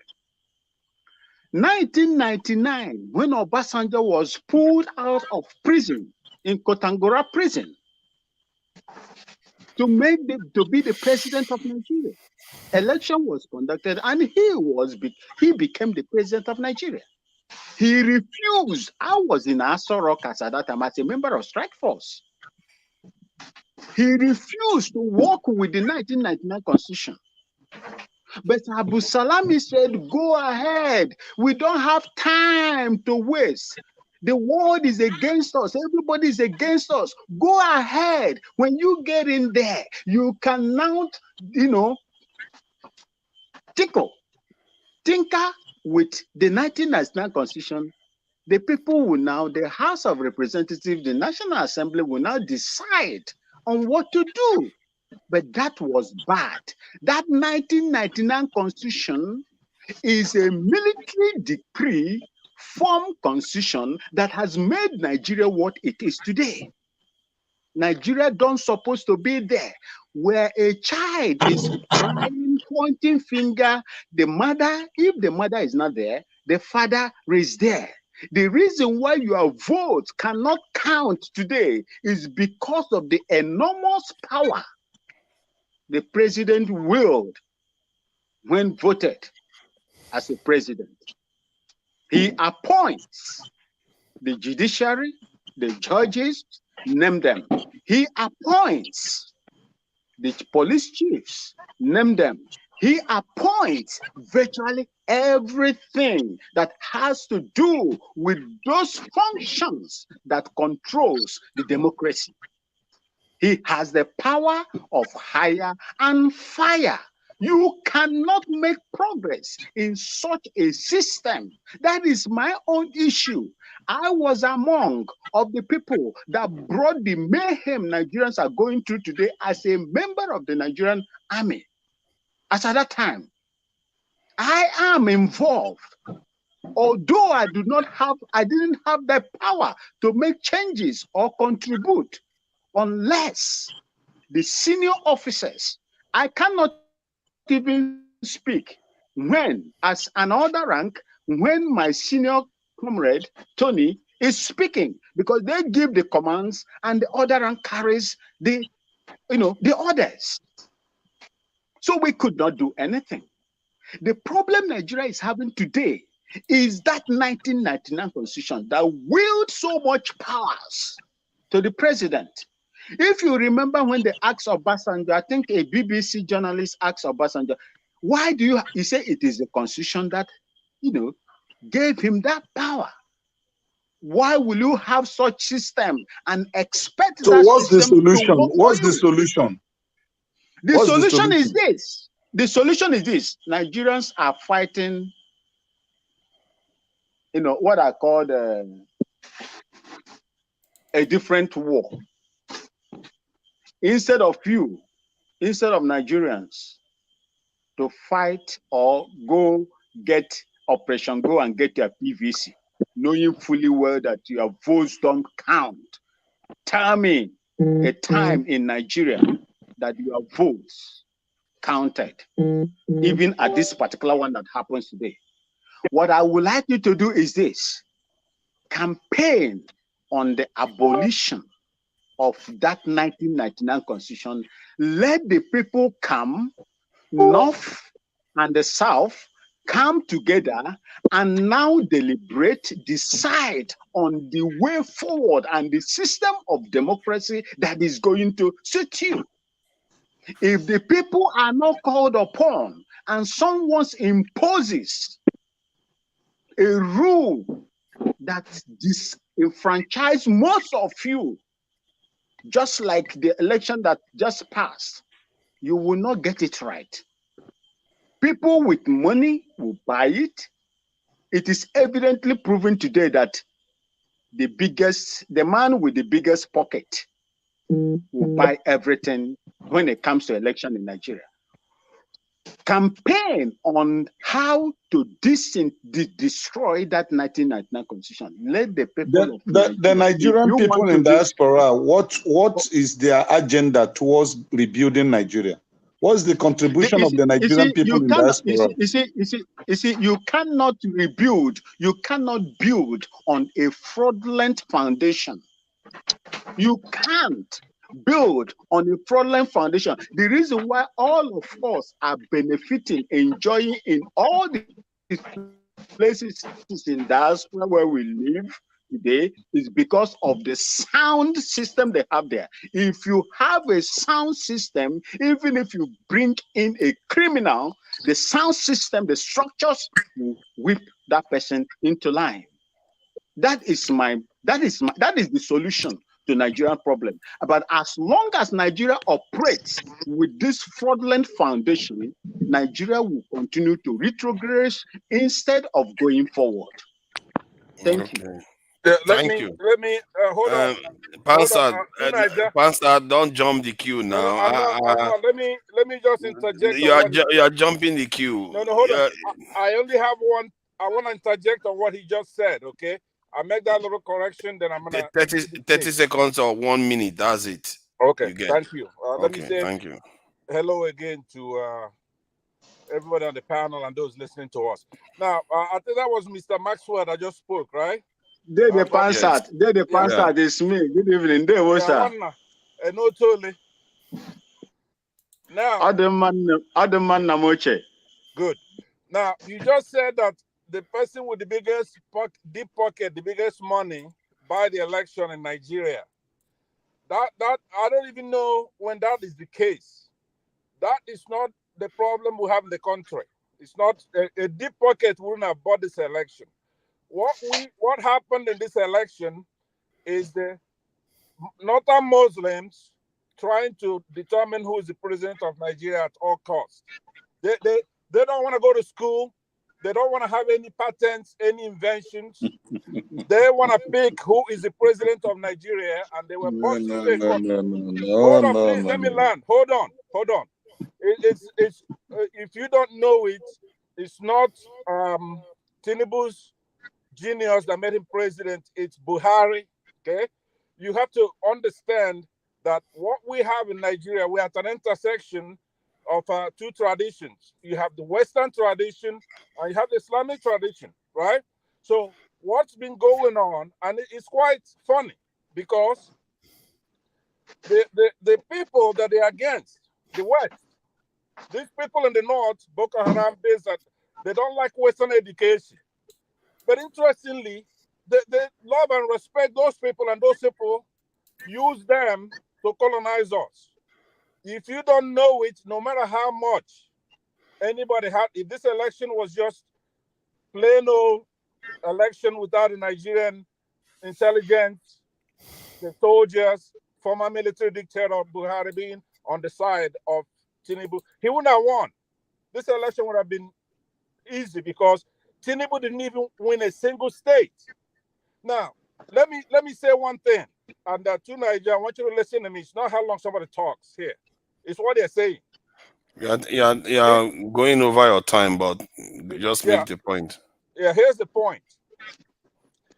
It's quite funny that you have an election, the rules were set before the election. And these people, in a funny way, turned off the presidential election collation, turned it off, and let the other one go through. It's so funny. And we're here talking and debating, they're not hiding it. They turned off the IREV, turned off the Beavers machines for the presidential election. That's it.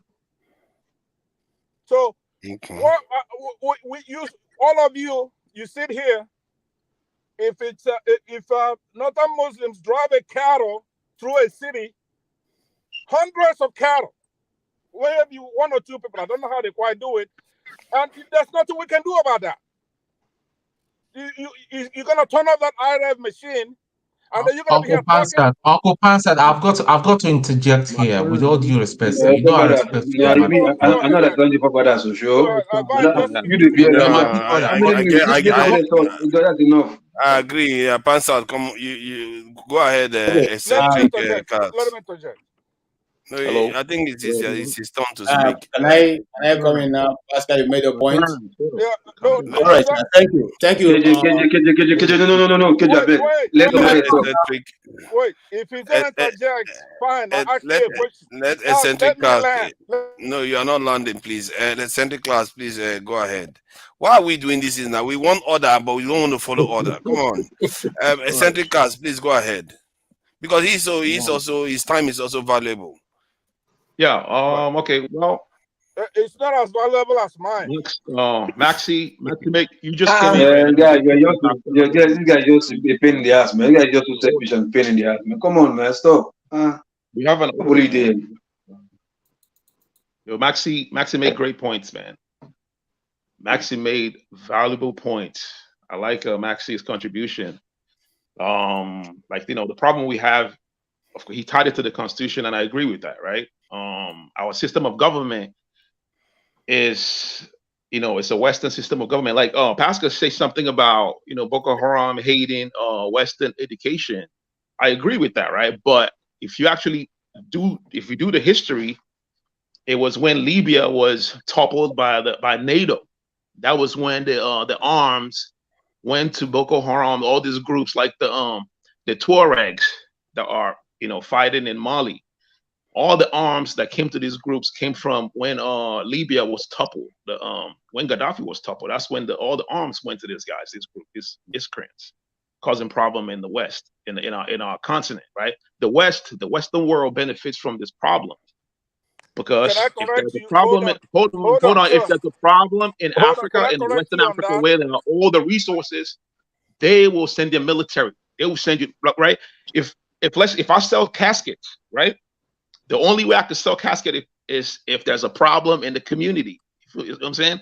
I would like it when people die because I'll sell my casket. So the West, they want to build their military bases, but we know that they're taking all the resources, from Niger. France is getting kicked out.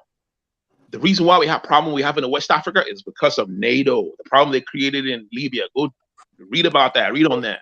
Hold on, please, because that is the work has been done on that. I can understand that Boko Haram, they hate Western education. That's a roots. Those things are roots. The whole thing is about. It's about Western hegemony bringing their military. Let me finish now. I'm tired. Well, I see that guy there. Anyway, so that's my my correction. I'll see you later. Bye bye. Pascal, who's next? I think you your blessing person addressing you the fear. Answer me stop. Come on. I'm just have you had your say? Me too, I can just exit. I haven't. Come, KJ, listen. Come, KJ, let me tell you guys something, right? Everybody they craze for head. Everybody can internet anybody. You get my point? Don't be used to talk that you just like as if most of us don't have work. We just come here and want to talk and just want to talk and just want to exercise our mouth. What will it kill you just to shut up for 5 minutes and let somebody else talk? Will it kill you? If at all you want to interject, but if at all you see that the place is becoming rowdy, sometimes why not just Loco, in fairness, KJ is one of the people that is always patient on this platform. So please, let's be fair to him so that we can encourage people like him that are obedient and quiet. I'm not taking a shot at anybody. KJ does not interject. KJ does not interject. Yes. Oh, fuck, man. Listen, guy, listen. I'm not taking a shot at anybody. I don't know why you're calling KJ's name. I'm not taking a shot at anybody. I'm just asking somebody. I'm just talking to everybody here. You understand? Sometimes we might want to be rowdy here sometimes, but if you see that the place is chaotic, just try and be the bigger boy and just, take a chill pill sometimes. You mustn't just make your point like you say now, your points you want to make. Everybody want to make points sometimes now. Thank you. Listen. So who is next? AY hasn't said anything. Niger, you are behaving like the tribunal. You are behaving like the tribunal. You are not. Stop people. How can you compare me to the tribunal? I've never started calling people ridiculous, misadventure. Your statement is a misadventure, mister. How dare you? How dare you? Mute people. If they are not talking, mute them. When they open their mic, mute them. Let the person that is talking talk, and this thing will be orderly. This rowdy session here with people with high education and so on doesn't make it. People that are listening to us around the world will look at us as people that are just it is infantile. Thank you. Thank you. AY, please go ahead. I think Loco, if you want to say something, Loco, you can say, but I think you just said something. I said let's essentially finish. I thought you had finished. I thought he said it was finished. Okay, go ahead then. Yeah, like I said, I agree with Maxi, right? Our system of government, the presidential system, is very expensive and it's expensive system, right? And it's a system that's like that's easy to be manipulated by anyone with money. Anyone with money can buy, the politicians. And if you look at the government, the people that's running the show are the elites of every region. It doesn't matter if they're Yoruba, Hausa, Igbo. These guys are all working together, right? If you look at Tinubu's cabinet, it's filled with all the elites in the Yoruba land and the north and east, wherever they come from. You know what I'm saying? So we need to change the system. Like he said, we need to change the constitution. We need a constitution where everybody will come together. Like You can't run a country when there is no consensual agreement on how to run the country. And there should be a unifying history for all the parties in Nigeria. There has to be a unifying history, like in the United States of America, right? It's not a homogenous society, but there's a unifying history. The history that unifies America is that they kicked out the British, all the allied companies, you know, all the regions like the French that control the Virginia and all that, you know, they got unified and they wrote a constitution. And we need to do that. We need to rewrite a constitution and have like concrete laws, concrete rules, like the freedom of speech that can be impeded by the government. And also we need to separate, you know, have like a separation of power where there's no reason why a single person would, I've got a question for you, sir. Go on. Are you Nigerian? I'm not. Look at my. Okay, cool. So, how long have you lived in Nigeria? How long? In the 80s and the 90s. Altogether, how many years have you lived in Nigeria? From birth. I don't know where you were born. I'm not interested. Yeah. How long? 5 years? 10? 20? 10. Okay, that's cool. Yeah, go on. Yeah, I lived in a military regime, right? The military regime. Yeah, that's fine. That's cool. Go on. Sorry. And also, by the way, I know a lot about Igbo culture. You know, if you want to talk about that, we can talk about that. A lot of people don't know about a lot of things that I know about Igbo culture. For instance, people that practice, you know, Christian religion, Christianity is not our tradition. And also, let me say, Father, what are you Igbo? Are you Igbo? Let me say, Christianity, are you Igbo? These are soft power. It's all Trojan horse stuff from the West. It's all soft power stuff, right? We need to bring back our own tradition. Is it on the time? No, it's not in the time. I think we probably need to be putting time. See, look at people so that it goes around like before. Okay, but let's. I think it's almost done. I think once he speaks now, I think everybody has spoken. Then the conversation can just flow. Look at P. Yeah, your turn. You can go on. You can go on. It's fine. Okay. Yeah. See, look, bro. Listen. What I wanted to say is this, right? The issue of blaming a tribe. Words I was trying to make what's the guy understand? Jonava. If a people they are not coming out now to say they are offended why you are using this word against them, I think it's just for peace to reign, or for peace to reign. Is like, yeah, okay, we don't want that. Even for the Igbos, like I was saying something like many people are angry or saying it's wrong, which is almost the same thing. Why you are tagging Nes's coup to be Igbo coup? You understand? As if there are no other tribe there. Because even if majority of the people who did that coup are Igbos, doesn't mean the whole 100% of them are Igbos. And you can't tag because of 15 of them, maybe maximum more than half of 15 of them are Igbos. You can't tag 7 of them or 8 of them, to say the entirety, the millions or billions of Igbos around the world, that those few persons represent them, and you call of them there. So if it is wrong, you understand? And if somebody is saying yes, yeah, Fulani has me, yeah, the name look, very sweet in the mouth, very comfortable, very, easy to condemn. You understand? But that does not mean. What about that one Fulani who's just a righteous person, who is a saint? Don't you think you're offending that single righteous one Fulani person?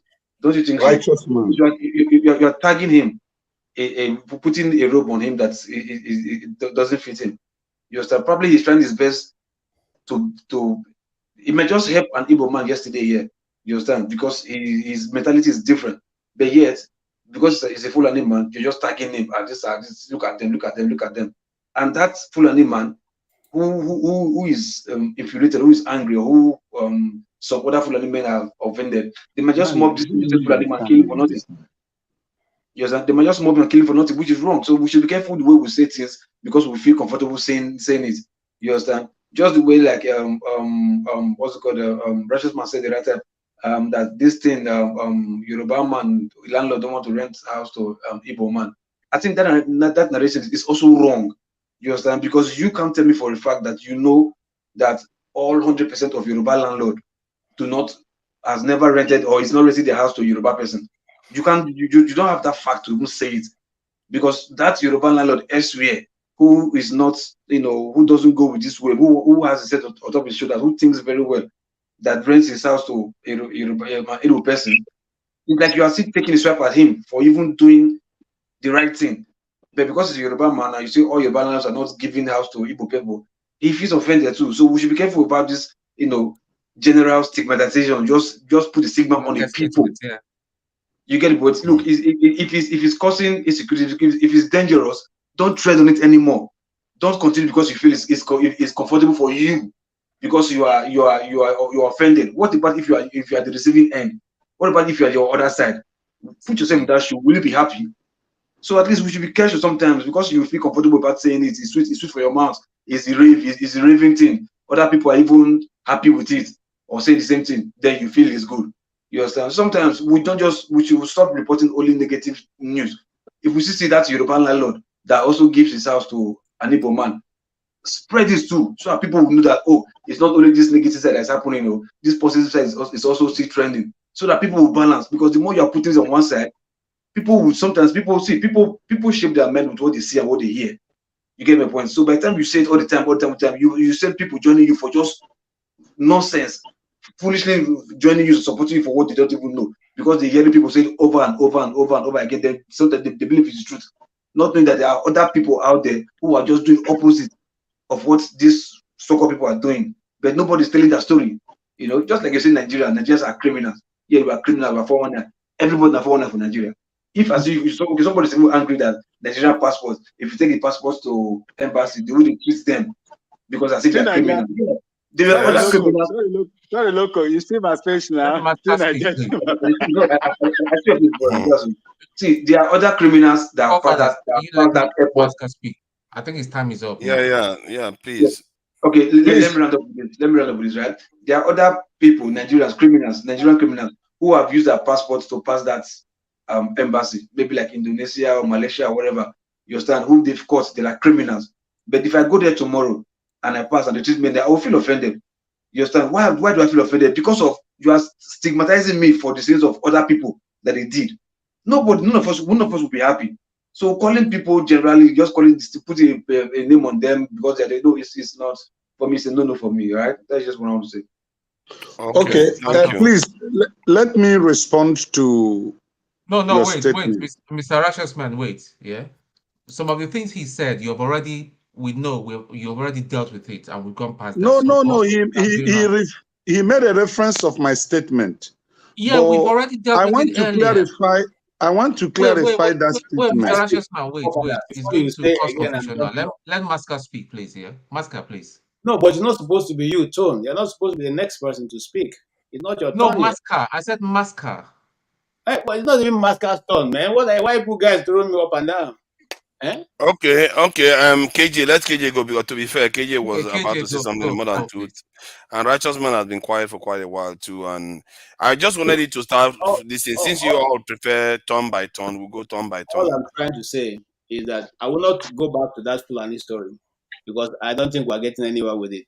If you're saying that those guys should not be called Fulani herdsmen now, and for more than 60 years now, for more than 50 years, they've referred to us as Biafrans and people who killed, Igbos who killed, and now you don't want Fulani herdsmen to be referred to as Fulani herdsmen, but yet you have used that term for the past 50 years to address Igbos, even when you know that the actual person who killed the Sardana of Sokoto, if you refer to it in that order, as you have divided Nigeria now, not even in Igbo land, and may probably say he's not an Igbo man. So let me leave that aside. I don't want to go there because we're not going to exhaust it today. What I want to raise to our attention is, I don't know if any other person have read the story, but it's on SaharaReporters, that the CTC, the certified true copies of the judgment, came on the letter heading of Tinubu's legal team. And the question we are asking is, how come the certified true copies are coming on the legal team of Tinubu? Does it truly mean that, as they have always alleged, that those guys were I believe it's a rumor. It's not a rumor. It's here online. Which one you believe is a No, rumor? hold on. You know what I'm saying, so Do you because have a link see, for it? exactly. See, labor lawyers are not daft.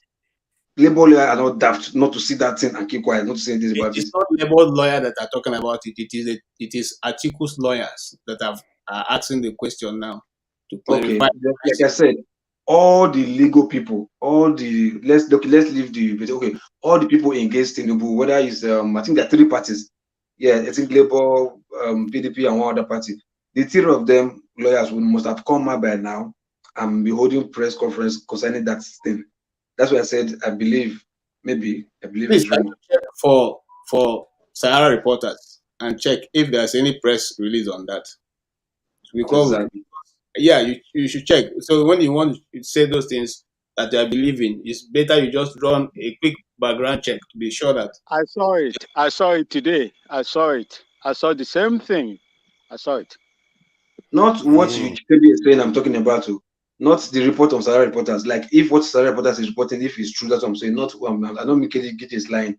KJ might see it there now. You understand? It's normal. Everybody can see it there. But what if what Sahara Reporter is saying, if it's true? I'm just thinking out loud because for me, if I'm a lawyer, if I see that, I mean, I'll shout now. I'll cry out now.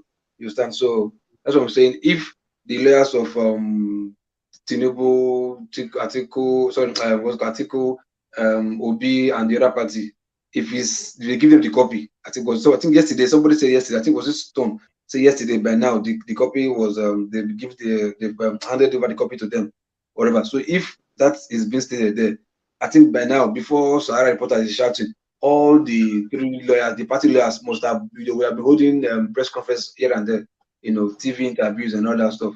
They would have even by themselves even published it, not even Sahara Reporters. That's what I'm saying. I'm You just see, thinking that again may not totally be correct because if I was a legal team in the legal team of Atiku, I will not bring my files to the. You see, the press and all that cannot give me judgment. Where judgment comes is from the law court. So I will not bring the facts that I've discovered that is going to help me win my case to come and talk to you in the press. I will not do that. Okay, because you give your opponent ammunitions to use to fight you. Why would you want to do that? Nobody's going to award you the whatever you're looking for from the press. So but the information is out now. But now the information is out now. yeah, No? the Exactly. information came out because those who have a certified true copy are saying that look, oh, this is what we discovered.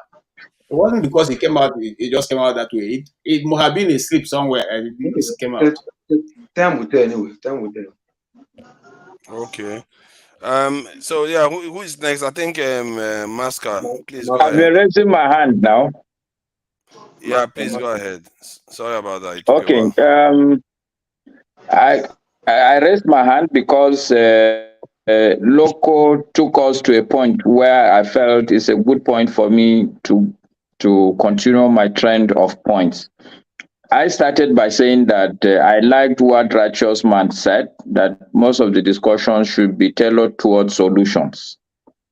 My training has been that for you to talk about solution, you need to understand the problem first.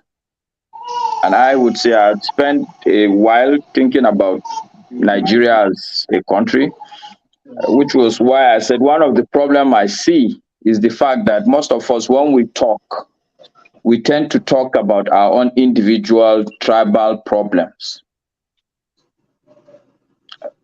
So Local P was saying that it's not okay for people to say Fulani. My point really is not even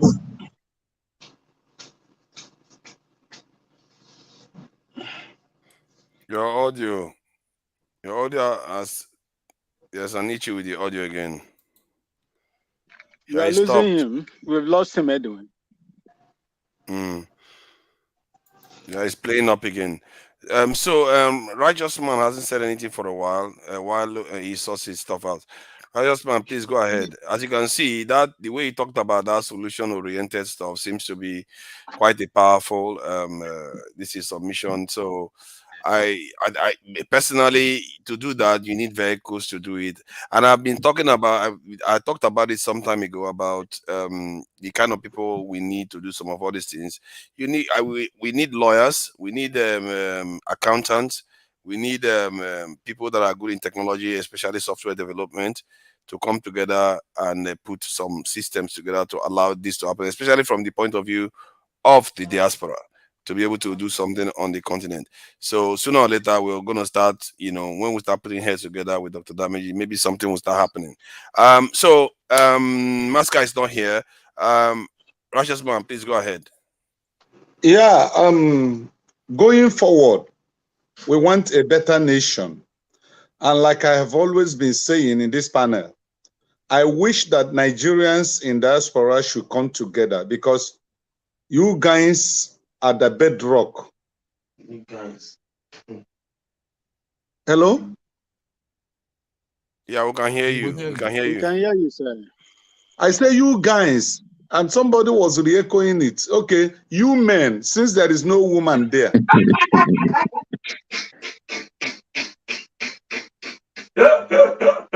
All right, can you hear me now? You know that the guests we had earlier at the earlier hour of this program today. Righteous man, please hold on. Masca is back, and I think he wants to. Okay, can you hear me? Yes. Okay, so maybe I have to speak a little bit faster, which is out of my character. But anyway, so I'm saying that the problem with the tribal narrative, if we ascribe our problems to tribal connotations, it complicates the problem. One, the Fulani people you will be referring to are not going to be too inclined to see the problem the way it is, because you are now painting them with a brush. And the authority that will deal with the problem, you are making it look like it's a bigger problem, where it's just a criminal issue. Some few criminals are creating a problem. And if we paint it as a criminal issue, it's easier for a government to be under pressure to say, deal with these criminals. But if you now concoct a, what do you call this thing now? How do you call it now? This, when something is, when you concoct a conspiracy theory, there is some Fulani somewhere. Agenda? Yeah, when you start making small problems look like they are grand agendas, even the government ethnic profiling. Even the government will begin to be scared about dealing with the issues. But let's be calling a spade a spade. That's one thing. But the major point I'm making about tribe is that the moment we start looking at our issues from a tribal perspective, then everybody would have to deal with these issues, and then we can't deal with the issues individually. That's the truth. That's one. The second issue I see that is a major problem in Nigeria is the fact that we don't seem to understand that there is a major institutional failure across board in the country. And if you ask me where this institutional failure is coming from, I can say it's probably because of the discovery of oil. Because before the discovery of oil, there is enough evidence that most of our institutions are working. But once we discovered oil and it permeated our way of life, almost everybody had abandoned whatever it is that is supposed to be doing. Everybody is looking for free money, easy money. If you look at, for instance, say a good example is when I was young, there were all this groundnut pyramid. People don't understand that. Maxi, I think when I finish, you can get a piece of paper, write your points. When I'm done, I'm not going to take more than 3 minutes. So when I'm done, that's what I've done exactly. I wrote them down and allow other people to talk so that I can pick up from where I stopped. If that's okay with you, Mr. Maxi. Get a piece of paper, write whatever it is you want to say, which is fine, and in 2-3 minutes you can raise it. Sorry. So I'm saying that there are these commodity boards, for instance, where if you produce excess, people go. There are a lot of institutions that were working. But once we discovered oil, everybody tends to leave whatever he was doing. And I can see that today, there's almost no single institution that properly really works in Nigeria. And every day we bring up a new institution. If you take, for instance, when Obasanjo came, he did EFCC, he did ICPC, he did like 4 institutions, but none of them is working today. The head of EFCC itself is is under custody, for instance. So we need to begin to see these problems as they are. It's an institutional failure. If you look at INEC as an institution, it's an institutional failure. You look at the legislature, it's an institutional failure. So it's not any individual you carry and put there, most likely is going to have almost, write this thing down, Mr. Maxi. Write it down, Mr. Righteous Man. Write things down. We black people need to learn to write things down, please. I have written my own. I have written down since. So if you write it, put your hand down. I'm almost landing. I am not interjecting you. I'm just raising my hand. I'm not interjecting now. But you've been speaking since. You've been... okay. You don't want to hear my voice. I rest my case. If no, the idea is for me not to speak. Maximum. No, I don't know. The guy in Ghana, he has been talking all this while. So you see now all this while now, I've not said even anything. And so anyway, I'm saying that there is institutional failure across the board. Okay. I'm also of the opinion that when we speak on this panel, we tend to lose sight of the fact that there is a superimposing world order that within which Nigeria operates. I have worked in the Democratic Republic of Congo, in Kinshasa. If you go there, you can see that the truth is that the white man really does not hold black Africa for anything. People have their own small planes, airstrips. People are raping the country left, right, and center. And this is what, if they can get away with, should happen to Nigeria. I know that there is a lot of resources under our soil, even here in Nigeria. What is saving us is that we refuse to start fighting like Congo Democratic Republic people were fighting. Once we start that will be the end of it. So I'm saying that when we talk, let's also understand that within the World Economic Order, the world is not going to want to see us progress. So the responsibility should be on us, whether we like ourselves or not, to sit down with each other and decide how we can solve some of these problems, which will take me to the fundamental issue of election. Because no matter what you do today, unless if you are going to start fighting each other with guns, which the white people would like, the only way we can solve the problem is to have a credible election. And I will go back to what forefather has said once on this platform. Credible election is not feasible. It's not feasible to have credible election. It's not feasible to have a credible election. It's possible, very possible. It's very possible, very possible. Well, it's a matter of opinion. It's not a scientific fact. It's not a mathematical theorem that you can prove. We have evidence. Or I can prove. All we are left with is our perspective. We have case studies already. We have plenty of them.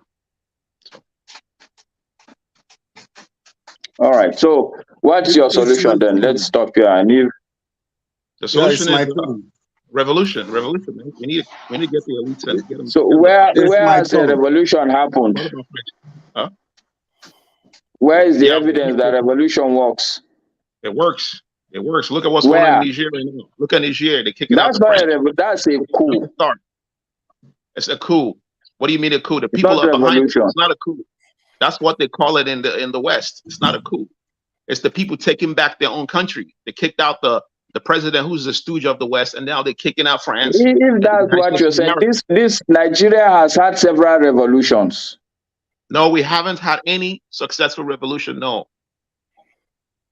All right, so it's okay. That's fine. Maybe your own position is to have a coup in Nigeria. That's what you're suggesting. I think when people say revolution, I think what they probably mean is that when any regime, whether democratic, military, or anything comes in and try to take over the country, that's what they call a revolution. Like, I don't think anybody will call the Gabon one revolution because it's just a military coup. It's not the same as the type you are seeing in Niger or Burkina Faso or Mali. Maybe that's, if I'm not mistaken, that's what they're the reality even forefathers. The reality even, if you look at Africa, for instance, there are a lot of people who have fought. They are revolutionaries. They started out like revolutionaries. Take Yoweri Museveni, for instance. Take Robert Mugabe, for instance. Yeah. Most of these people, they started off as revolutionaries, but we've seen how they have ended. So my position is that election today is the only option that we have that is a low-hanging fruit. And you have said it, if all of us on election day as civilians, we can take responsibility, I think it is not a fact that things will be different, but I have seen it. And I've gave example on this platform. People forget that Buhari contested almost 4 or 5 times. On every occasion, he lost. The only two things that he did differently, Go ahead. Too many people are raising their hand. Maybe they should talk. And yeah, they all want to. I think. Hey, how am I supposed to choose that? Righteous man is. Maxi wants to go and go and rest. He's from Ghana. You both are Righteous man is Ghana in and Nigeria is the same. Ghana and Nigeria is the same. Yeah. Just 45 minutes. Yeah, but travel. okay, Maxi, try to keep it brief so that Righteous man can say something. He hasn't had a chance. To Niger, I will. You see, I want to respond to my rank Kadede and my. No, don't do that. Don't do that, please. You've been speaking since, please. Oh, Uncle, please. Uncle, please. Yeah, he gave me the right. Not uncle. Not uncle. No, you've been talking. You've been talking. Righteous man. It is good for us to be listening to each other. Let's develop the passion to listen to each other. Okay, let me hold on. Let me. You see, I wouldn't have spoke. I wouldn't have spoke if to Niger didn't ask me to speak because my system is running down. I send it on the private chat, and that is why he asked me to speak, sir. Okay, good. Thank you. God bless you, sir. You see, Maska, Danwana, there is no way. You don't have a government that will fight insecurity in that country. You don't have. Tell me, why didn't the Boko Haram, ISWAP, come up when Babangida was there? When I was enlisted in the Nigerian army, why didn't they come up? Why didn't these same people this group come up when Abacha was there? Why didn't they come up when Abu Salam was there? Why didn't they come out when Obasanjo was there? These that you don't have. From Muhammadu Buhari, Nigeria failed to tackle insecurity. Let me give you one instance here in Ghana. The same thing they are doing in Nigeria, I don't want to mention names. The same thing they did in Nigeria, they continuously do in Nigeria, is what they wanted to do in Ghana here, in Ashanti region, a place they call Agogo. Agogo in Ashanti region. You can Google it. They came here, they wanted to replicate what they were doing in Nigeria. But if there is nothing my president, Nana Addo Dankwa Akufo-Addo, did for doing what he did that time in what they call Operation Cow Boot, I love that president, irrespective of how poor we are in Ghana. He made sure from the House of Parliament that those people would not commit the atrocious deed they were committing in Nigeria. They came here in a place they call Agogo in Ashanti region. He chased them away. So you don't have a government under Muhammadu Buhari that can fight insecurity in Nigeria. I stand tall. I hit my chest to tell you that the president of Ghana, Nana Addo Dankwa Akufo-Addo, did a great job in order to curtail the excesses of these armed herdsmen in Ghana. In Nigeria, you don't have a government that have the political will to do that. Thank you, and may God continue to bless all of you. Thank you. Bless Thank you you. too. Before you go, was it excuse me? Was it Maxi or Maska that retired from the Nigerian military in 2004? It's Maxi. It's Maxi. It's Maxi. Okay, Maxi, why I was asking that is that you were speaking earlier on, and you said the reason why you got out was the Southern Kaduna situation, correct? All right. Because of that, I'm not sure if any of us was aware. Our guest earlier on did not make it to the program yesterday because he was preparing to come for this program that he showed up on 90 Minutes Africa today. And also he was going to go for the EKG program, the Arrow People. The program yesterday, which I had sent to Dr. Damages, and I didn't have enough time to speak about it today, is about Nigeria's, by the Nigerian Voters Watch, in collaboration with Nadeco USA. Yesterday, they had a Nigerian Democratic Movement, the Middle Belt Forum, the Afanife Worldwide country, and the Country First Movement, Yell Out Nigeria, and National Lawyers Voters for the Voters Foundation.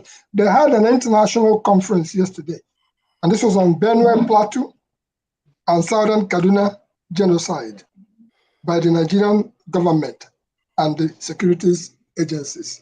This event took place yesterday. The title was Silent Genocide on My Neighbors Next Door. That was the title of that program from yesterday. And out of it came a couple of things that I wanted to point out because there's been some development. Not at the moment, because I don't know whether Righteous Man will give into that, because Righteous Man wanted to say something. And there has been a lot of problems with order, and we want to try to restore some order to the this thing. So please, this in Igbo Basics. Please I'll hold back for a moment. Yeah. I just posted the result of it on the private chat for whoever wishes to, because there's been some very serious development, which if you hang around, you could be able to hear what has developed and what is just happening from the UN angle. And I'm in idea. Go ahead. Thank you. Thank you. Okay. Thank you so much, Niger Watch, for having me. Let me go back to the house and see if I can just reconnect, charge this phone to join you later. Thank you so much. Righteous Man, thank you so much. My elder master. Now good. Alabaka Sadama. Now good, bro. Now good. Yeah. My brother from Kano, you made valid points. Very, very valid. I am against ethnic profiling of any kind because it does not pay and it does not rebuild the country. Rather, it divides us the more. So the issue of ethnic profiling, in fact, became the problem of Nigeria, and it brought us to where we are now. When an individual commits a crime, instead of addressing that individual, they address the crime by ethnic profiling.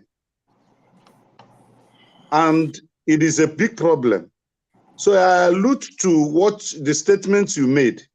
But where I disagree with you is the issue of election. Until we do away with 1999 Constitution, there will never be a free and fair and credible election in Nigeria. And until we have a Nigerian leader as president, not an ethnic leader as president, until we have a Nigerian as Nigeria president, we're not going to make headway. And that Nigerian president must have the political will to confront the cabals and those who think without them, Nigeria cannot function. If we don't have a president with political will to confront those who says whatever they declare, whatever they want is what will happen, Nigeria can never make any progress. So our brother in the United States there made a valid point. I agree with him. Every leader that have led Nigeria either under military regime or political dispensation, is like a Western stooge. Because the problem we're having in West Africa today is caused by the removing of Gaddafi. And the Western world was looking onto Nigeria and South Africa. The moment Nigeria and South Africa yielded to the pressure of the Western world, then the NATO struck Libya, and there was armed proliferation that have destabilized the entire West Africa and going beyond. So any leader that is going to repair Nigeria or change Nigeria must have that political will and never to be a stooge to the Western world, which I doubt if the present government will meet up that expectation, because the way and the means that brought this present government is questionable. And he needs the backing of the Western countries in order to function. Had it been that the majority of the Nigerian people stood by him and voted for him, then you can say he's the Nigerian president because he has the massive support of Nigerians. He just won an election with 8 million. A country of 230 million people, you could only score 8 million to become president. And your two opposition parties scored almost above 16 million. And you look at it, that means the majority of Nigerian people never wanted him.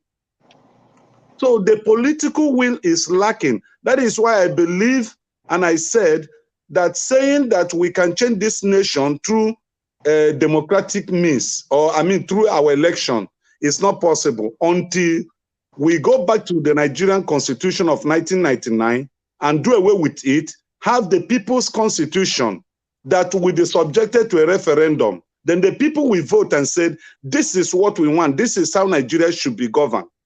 I raise my case. Exactly. Thank you. I think Igbo Basic may want to. I think regarding some of the events going on in Benue, in Southern Kaduna, and Plateau, isn't it? I was just going through the document as indicated. I think maybe the way the analysis that was done was that it had something to do with the pressures due to climate change and the friction between them. I'm not sure why people think that there is no truth to it, because Fulanis have been coming through Nigeria for decades now, and it didn't lead to fights, but somehow now it's leading to fights. I've seen it before. I've said we're having these conversations similar yesterday to where somebody was saying that we are part of the Israelites or all kinds of stuff. Like, what, you are not looking at what is going on the ground, that people are from the desert area, because of desertification, they are moving further and further south. This is an event that started more than 5,000 years ago. It's not something that is new. And the pressures that are happening now is just that our leaders are not handling it well. I don't even understand in a country where people are going to be killing each other and leaders are not handling these things properly. I can't. These are our leaders. I don't understand them at all. It's just awful stuff to be happening, and you just leave it to be festering on. And I understand the anger of both sides. It's just leadership that is failing the people, because if any responsible leadership was, even local ones, governors were in charge of any state, something like this happen, you bring all the top people together and say, okay, how do we sort this? And if they don't sort it out once and for all, nobody leaves that place. That's how leadership works. Because you can't keep having people just killing each other over farmlands. If there's cattle eat somebody's farm, if you want to allow cattle to come up through the land, if they eat somebody's farm, you compensate them. Don't leave them to get angry and start attacking farmers, attacking shepherds or cattle herders. You can't allow them to do that. Or if you don't want them to be going through the street, then you stop them from going through the bushes and eating other people's crops, and stop the conflict. And if conflict arises, you stop it once and for all. This stuff is not hard. These our leaders are just wicked set of people. I've never seen anything like that before. This political class we have right now, how can you allow your country to be like this? See, Masker, I can play a video of the former NSA official telling you us that he cannot secure the country. How can NSA head is telling us he cannot secure the Nigerian borders? Why? You have 200 million people. What are you doing with them? Even if you send NYSC people to just stay around the border, is that not enough? But you know, they won't to. They will leave it. He said the people should have to call him. They have to call a number. And if they call, he said the people have to find a way to call them. Then he said, we cannot be everywhere at the same time. That is all we can. That's all we can do. Like, that is all we can do. But why do you say we? Because you know this is unusual around the world. You can't have a situation whereby you can't protect your people. You can't, and you refuse to protect your people, and that's why people are dying all over the place. IDP camps inside Nigeria. How is that even happening? Why are our people not? In short, Masker, you tell me what is going on in the north there? Why are they allowing these things to happen? Because most of these IDP camps are in the north. Why are they allowing their people to be displaced from their homes and go to IDP camps? Can you? No, they are not forefathers. They are not allowing their people to be displaced. Rather, there is something that is systematically been going on. And as you see, that I'm glad you read that article briefly and very quickly. That is just a tip on the iceberg. What is happening there is before El Rufai left office, he actually made a move that how do I describe it? It's not even abandoned property. He instituted a situation where the land that you are living on is no longer yours. Besides, they are renaming villages. They are importing whoever they're importing from, who are not Nigerians, from the surrounding countries. So the people that have been displaced, and on top of it, they are being abducted. On top of it, they are being killed. So this group, the Nigerian Voters Watch, did an in-depth work before they made their presentation yesterday. And at the end of it, whereby they said a civil society group called the Nigerian Voters Watch and Diplomacy accused Deputy Secretary of the United Nations, Ambassador Amina Mohammed, of presenting false narratives on what they believe are acts of genocide and ethnic cleansing happening in Plateau, Southern Kaduna, and Benue. Because I participated in that program fully, and the people that were lined up, I'm talking about witnesses, I'm talking about victims, they were lined up in Southern Kaduna yesterday in a particular room, and those people were giving testimonies as what has happened to them, including somebody whose husband was killed. They gave those testimonies. It's recorded fully. In that process, there was a particular story that touched the nerve to me, and I can associate with that story. There were people who were abducted. And what happens is that by the time the military or the Nigerian security officials get there, the bandits have already gone. By the time they leave, the bandits come back. So it led the people to believe that there will be some kind of communication that was going on in between to say, oh, come on down and take care of business. In one of such instances, a group of persons were abducted and taken down to a cave. And in that cave where they were put, and somebody who was narrating was one of those who was put inside the cave, they were tied up by the abductors. And it turns out to be that was a cave dwelled with snakes. So these abductors left them and later on came back. And when they came back, they saw that snakes had surrounded these people and they were face to face with the snake. But they kept cool, they kept calm. The abductors tried to fight with the snakes. Listen to this. It might sound like a fairy tale. The people who have been abducted, the people who have been abducted, we are now pleading with the abductors. Can you please talk to the snakes? Can you please appeal to the snakes? Can you please stay calm? Because you are coming aggressive and nobody's going to win if you so do.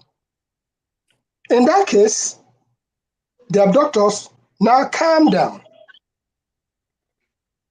And eventually the snake didn't bite these people. And they got out. Why did I say I can associate with that? And I came back to say that yesterday, it's on video. I came back to say, yes, I can associate with that because in my Biafran experience in Afia attack, as I wrote, that first, it was 1969, 1970, as the war just ended. And I was being chased by the Nigerian soldiers, the same Nigerian soldiers. I ran into an anthill. And inside that anthill was a cobra, snake. I didn't have a choice, but I come in peace. I was looking at the snake and the snake was looking at me. And the snake, after some time, determined that I am not an enemy, I have not come to kill him or anything like that, he actually left that anthill. My mind beating hard.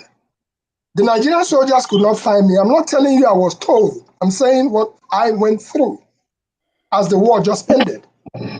I stayed there as if it was eternity. And I saw them through the peephole of the anthill. I don't know if you've ever seen an anthill. As they walked by, nyamre kom, nyamre kom, nyamre kom. What made me to avert the situation was that it was an area that I knew very well. We used to go hunting rabbit in those places. So I knew what was there. And there was a log of wood that fell across the street. When I got there with my cigarettes and salt, which was what we were trading on, I threw the cigarette above, pushed the salt underneath, and went under and diverted into the bush. Immediately I got into the bush because I know the anthill was there. I hid in the anthill. And then they walked by. Nyamle kom, nyamle kom, nyamle. They didn't see me.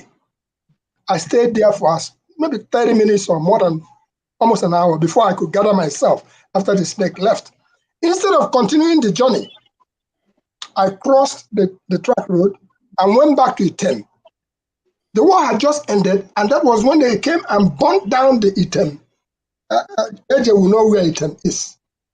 They came, they started at Alai, and the war had ended, and they burnt these villages, and the people were shouting, "Oh, come back, gone Nigeria." They were being forced to shout one Nigeria. So I could associate myself with the story of that snake. Somebody can say it's a fairy tale or a movie made in, but this is what people went through in Southern Kaduna. I haven't said that. So far, they've been trying to suppress this story, but the story is already out. And one thing that came out of the conference yesterday was the Dr. Okwa Osor, the Nadeko guy from here. He said that there are two dances going on. The drum is being beat in Washington. You can associate with this. The dancers are in Nigeria because we are trying to prefer solutions. He's telling you that whatever is being decided in Washington, that's the play that they are acting out in Nigeria. All these things was happening yesterday. And other people gave testimonies and made different kind of speeches. That is yet to show up. And that article that you saw, that you just read briefly, more of it is coming out. In other words, when a group have made their solid investigation, I'm talking about with journalists who are on the ground, who were not only witnesses, one of them said in his own village, 40 people were killed, and he was reporting about that. And somebody was doubting what he was saying. So in essence, we are at a crossroads. It comes back again. All we want is a better Nigeria. But with what is happening, where you come into a village where the villagers are defending themselves with their local guns, maybe with their hunting rifles, whatever they use in hunting, and you come in and you disarm them instead of going after the bandits and getting at them. Now you leave the villagers vulnerable. So this is happening in Benue. This is happening in, you just know about the priest that was killed. Now, Okay, can I just say something? I noticed that they isolate specific states where they have Christians there, or people that you consider non-Fulani or Hausa. And I find that a little bit concerning because I just checked just now. There are also IDP camps in Zamfara state, and Exactly. when we make this thing, and this poison that we always inject into our national discourse is killing us. The problem is everywhere, and I was asking Masker, what is going on in the north that the leaders cannot shut these things down? Why are they? Why are people living in IDP camps? See, where I will start, forefathers. Masker, you have an idea of the story that I've just painted, right? Can you hear me? Yes, we can hear you. Yeah, we can hear you.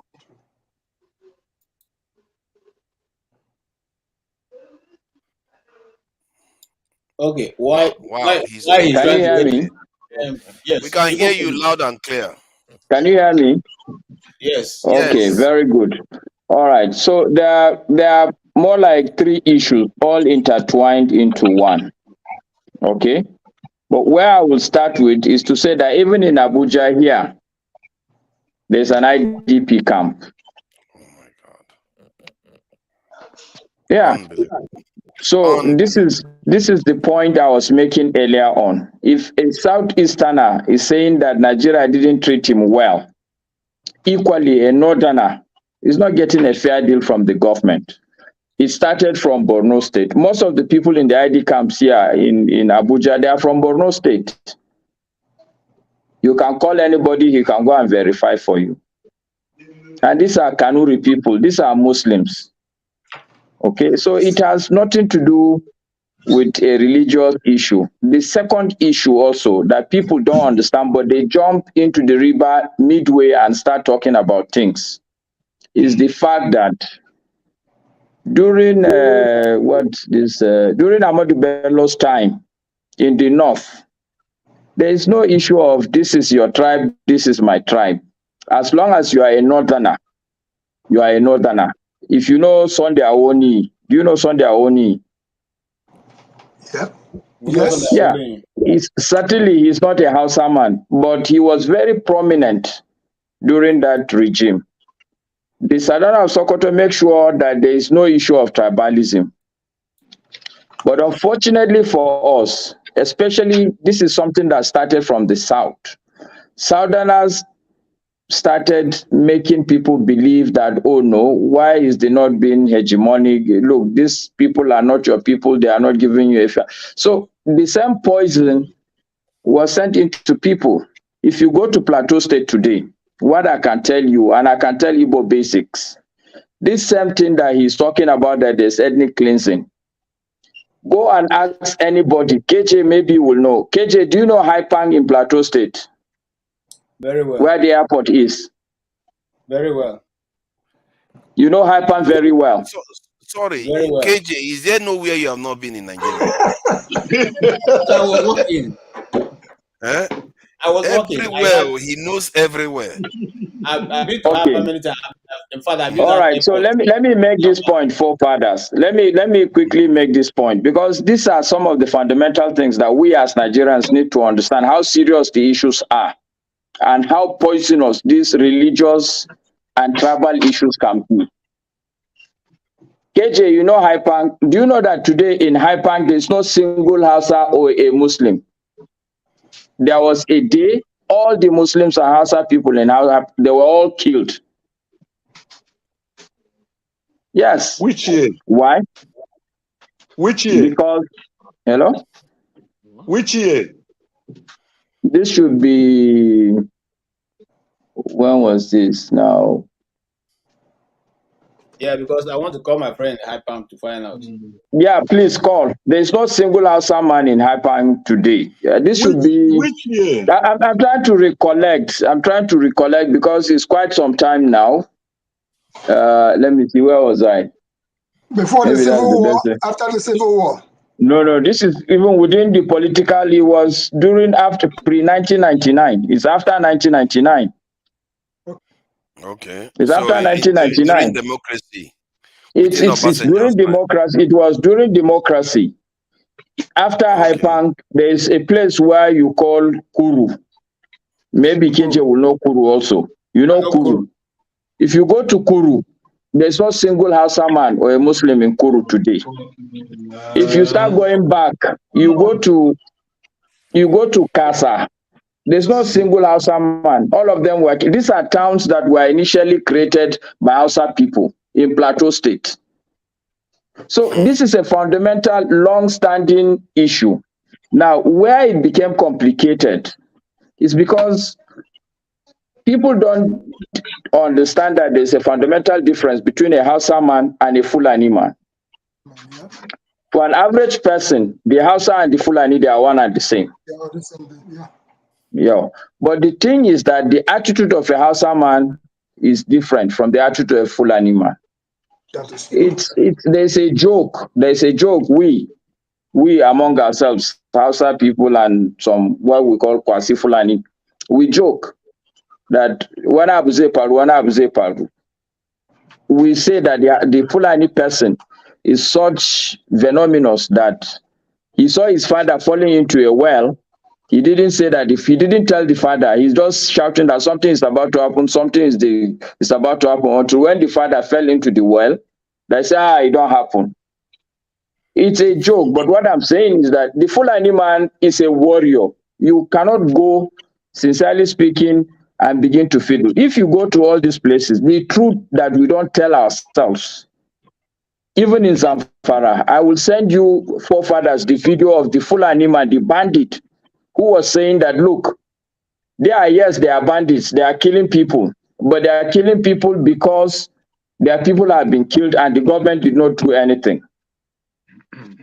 So this is why I said this is simply a case of criminality that we've colored into religious issues, tribal issues.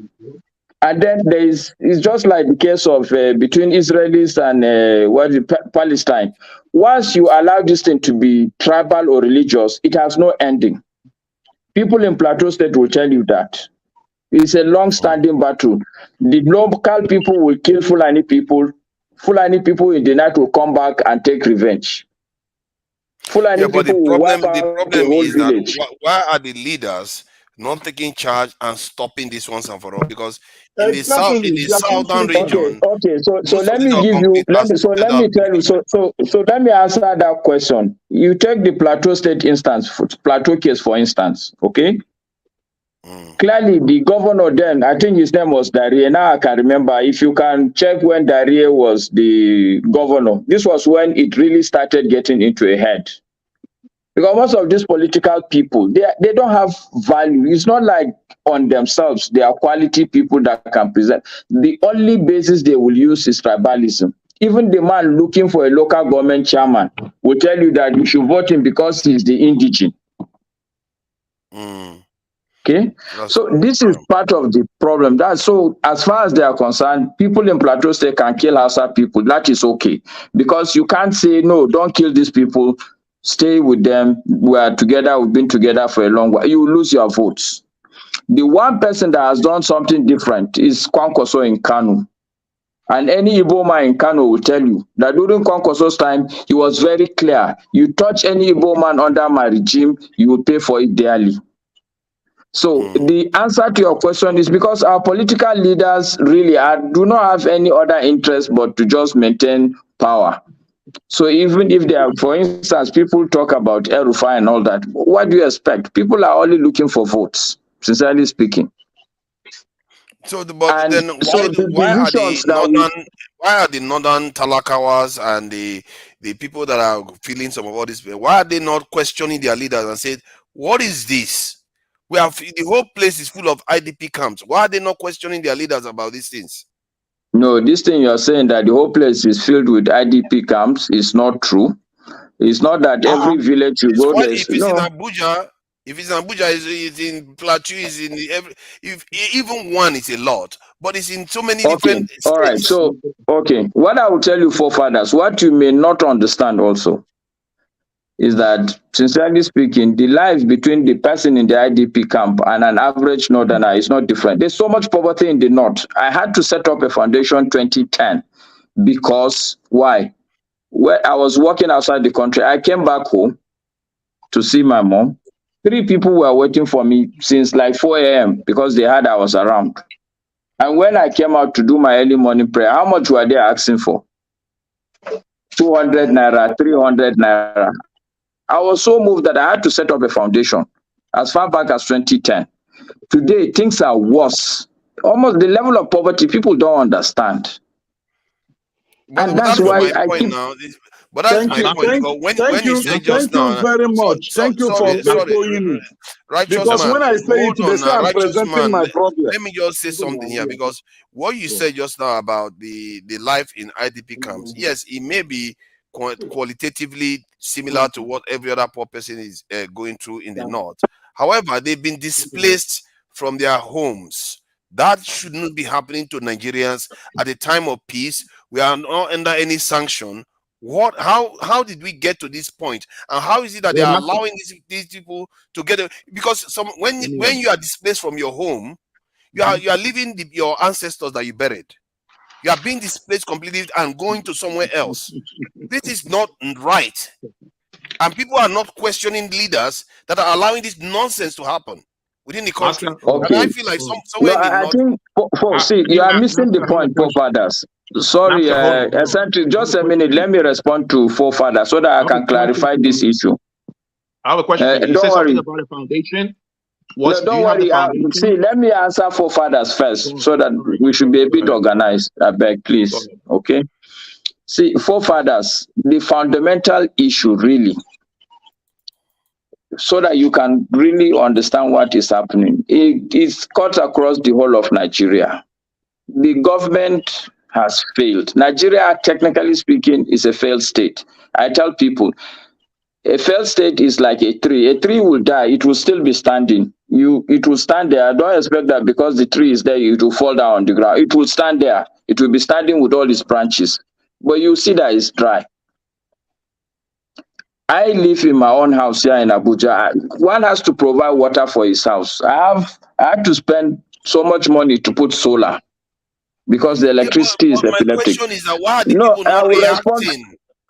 They are not reacting. I've never seen them protest and say, enough, we are not going to have this. I've never seen it in the north. Why? Even in the south, people protested on what? People protested on, what do you call it, the police? Yeah, the south is not different from the north. And it did work. They got something done. It did work. No, I agree with you. But see what I'm saying. My point is that, yes, the Nigerian populace, they are docile. In as much as you're perplexed, not right from the time I was in the university, I was an activist. It's not just that the Nigerian people are docile, but I think it's a function of education. And what I mean by education, I don't mean just the Western education. Is the fact that as a people, we lack an encoded code of either morality, ethics, or expectations or standards. Nigeria, yes. When someone that's in an area where there's poverty, right? Morality and all the things that you mentioned doesn't really matter. So I want to make a point. So in the United States, right, when there was poverty in the United States, there were, a lot of racial problems, right? There was a lot of, racial riots because of the poverty. If you go back in the, I think in the 60s and the 40s, there were a lot of racial riots between the whites and the black people.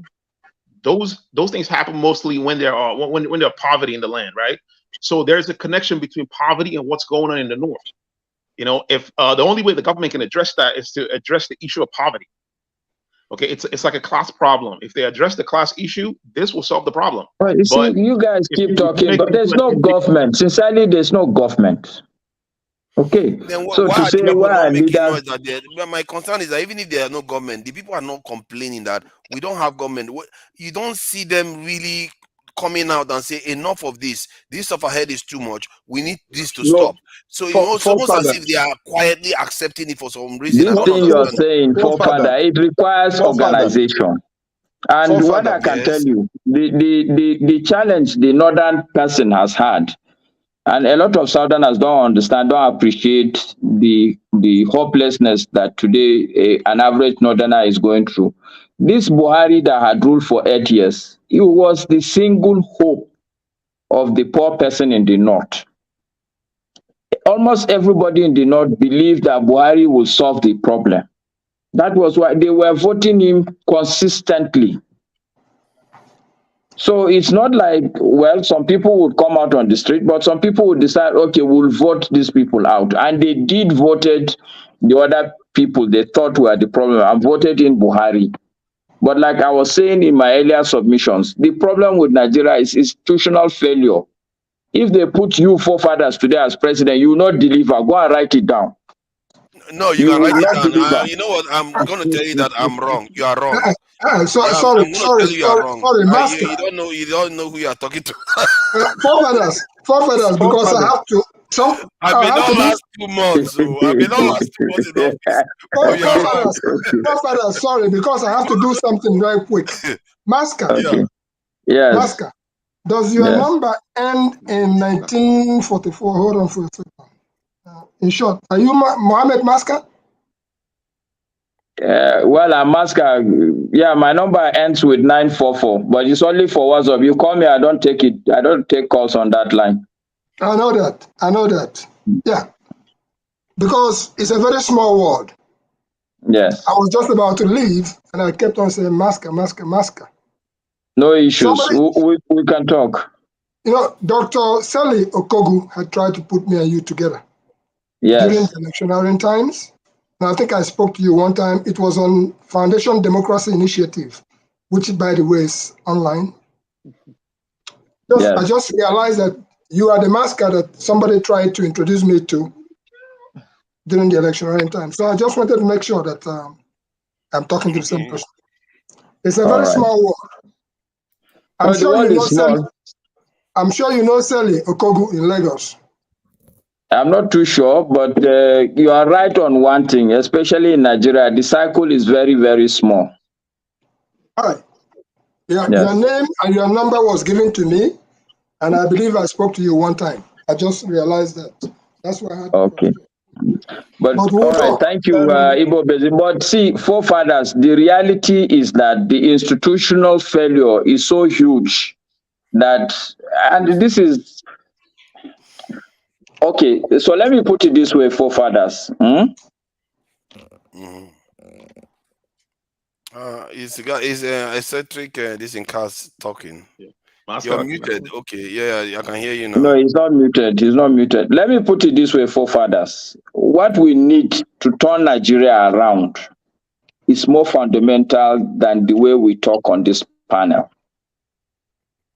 There are a couple of good governors here and there, but if you take most of the governors, all the 36 governors, how many of them can you get 10 good governors? And that is where really things start from. Even the election, you need to look at what is the process. When they come to the primaries, the system that we operate today in Nigeria, it is the governor of a state that will determine what they call delegates. And it is this governor that will tell these delegates to go to Abuja and determine who will be the presidential candidate of a party. So it's a fundamental problem. It's not at the level. You are looking at things from a peripheral level. Why government can't do this? Why government can't do that? But the reality is that government operates on levers. If you are today the president, all you can do is tell the chief of army staff, go to so place. When the army have not, okay, let's leave even the army. I don't know much about the army, but let's take police. I'm very conversant with the realities of Nigerian police. If the police are the people who have to buy their uniform, buy their boots, and they are gone, there's no bullet inside. I mean, when you tell them to go and quell some issues, what do you expect them to go and do? Yeah, they will take your instructions, but they're not going to. Is it not? You don't know that in Nigeria before, when armed robbers are shooting, police will come, but at least like 5-10 minutes after they have confirmed that the armed robbers have left. You don't know about that? See, if you come back and you didn't do your job, you're like, because I consider that you are killing people too. Okay, so if who are you don't when do you the say job, I? if You your are job is talking. to save lives of Nigerians and you're not doing your job, you are killing people. So that's what people have to understand. How long have you been out of Nigeria, forefathers? How long have you been out of Nigeria? See, even if I've been out of Nigeria since I was born, I don't care. What I care about is people doing the right thing by their country, and what is going on is not right at all. We are not under sanction. We are not under anything. Men just say they have failed, and then my real question is, why are the people not acting? Why are they not reacting to these leaders? And they all march to them and see them as their leaders when they are not delivering. I'm not sure the Southerners will take some of the things the Northerners are taking. Actually, even the Southerners are taking the same issue. If you go to the Southeast, for instance, it's the same story. How many of the governors are performing? But they don't have IDP camps. What I'm talking about is IDP camps. That is a new level of displacement. You have been displaced from where you buried your forefathers were there. Where you buried your ancestors. You have been displaced from your ancestral lands. That is not normal. That is not normal. Nothing is normal. Anyway, I hear your anger. Forefather, I'm sorry, I came back because of I have a guest, but not that alone. Is the issue that I was talking with Moscow, how his own view, what to be called a criminal, how to call them a criminal and not by the certain tribe or ethnic group of people. On this platform, I've tried to work on the fine line. If you have watched this Dr. Damage's show for over the years, that I do not go that route of using the word, whether it's Fulani, henchman, or is Igbo, or is Hausa. Because when certain group of people committed a crime over and over with agenda, it's difficult not to mention that set of people, in as much as we believe that it's not all of them. There's adage that says that when one of your finger touch oil, the rest will not deny it. And I'm not saying whether here or elsewhere that all Fulanis or Fulani henchmen are bad. I even made a comment on this platform that some of the people think that somehow I don't stand out for my people. That is not true.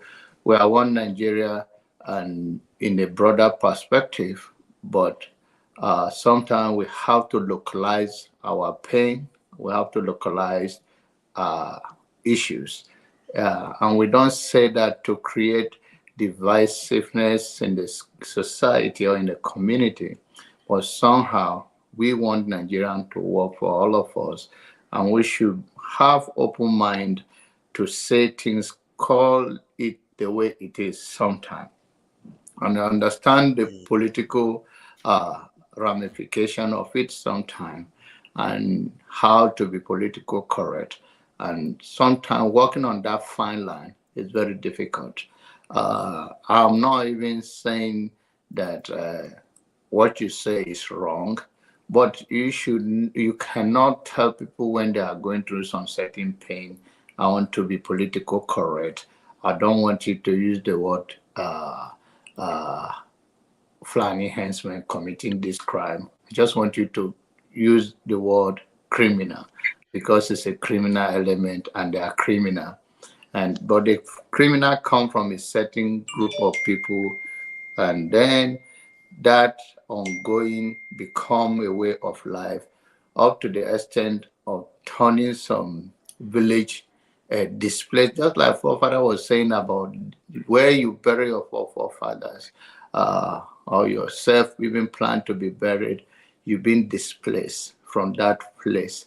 I want us to have empathy sometime for people, even though we may not have anything to do. But there is nothing wrong in have empathy, whether it's Hausa, whether it's Yoruba, whether it's Igbo, whether it's Idoma, whether it's Igala. We are all human beings. There is a world become a global square in a village right now. There are some certain things you used to do to hide. You can't hide again. And that is the very crucial thing that people like Righteous Man. I may not believe in some of his things, but I respect the fact that he's in Nigeria and right now he's here and he's want his voice to be heard.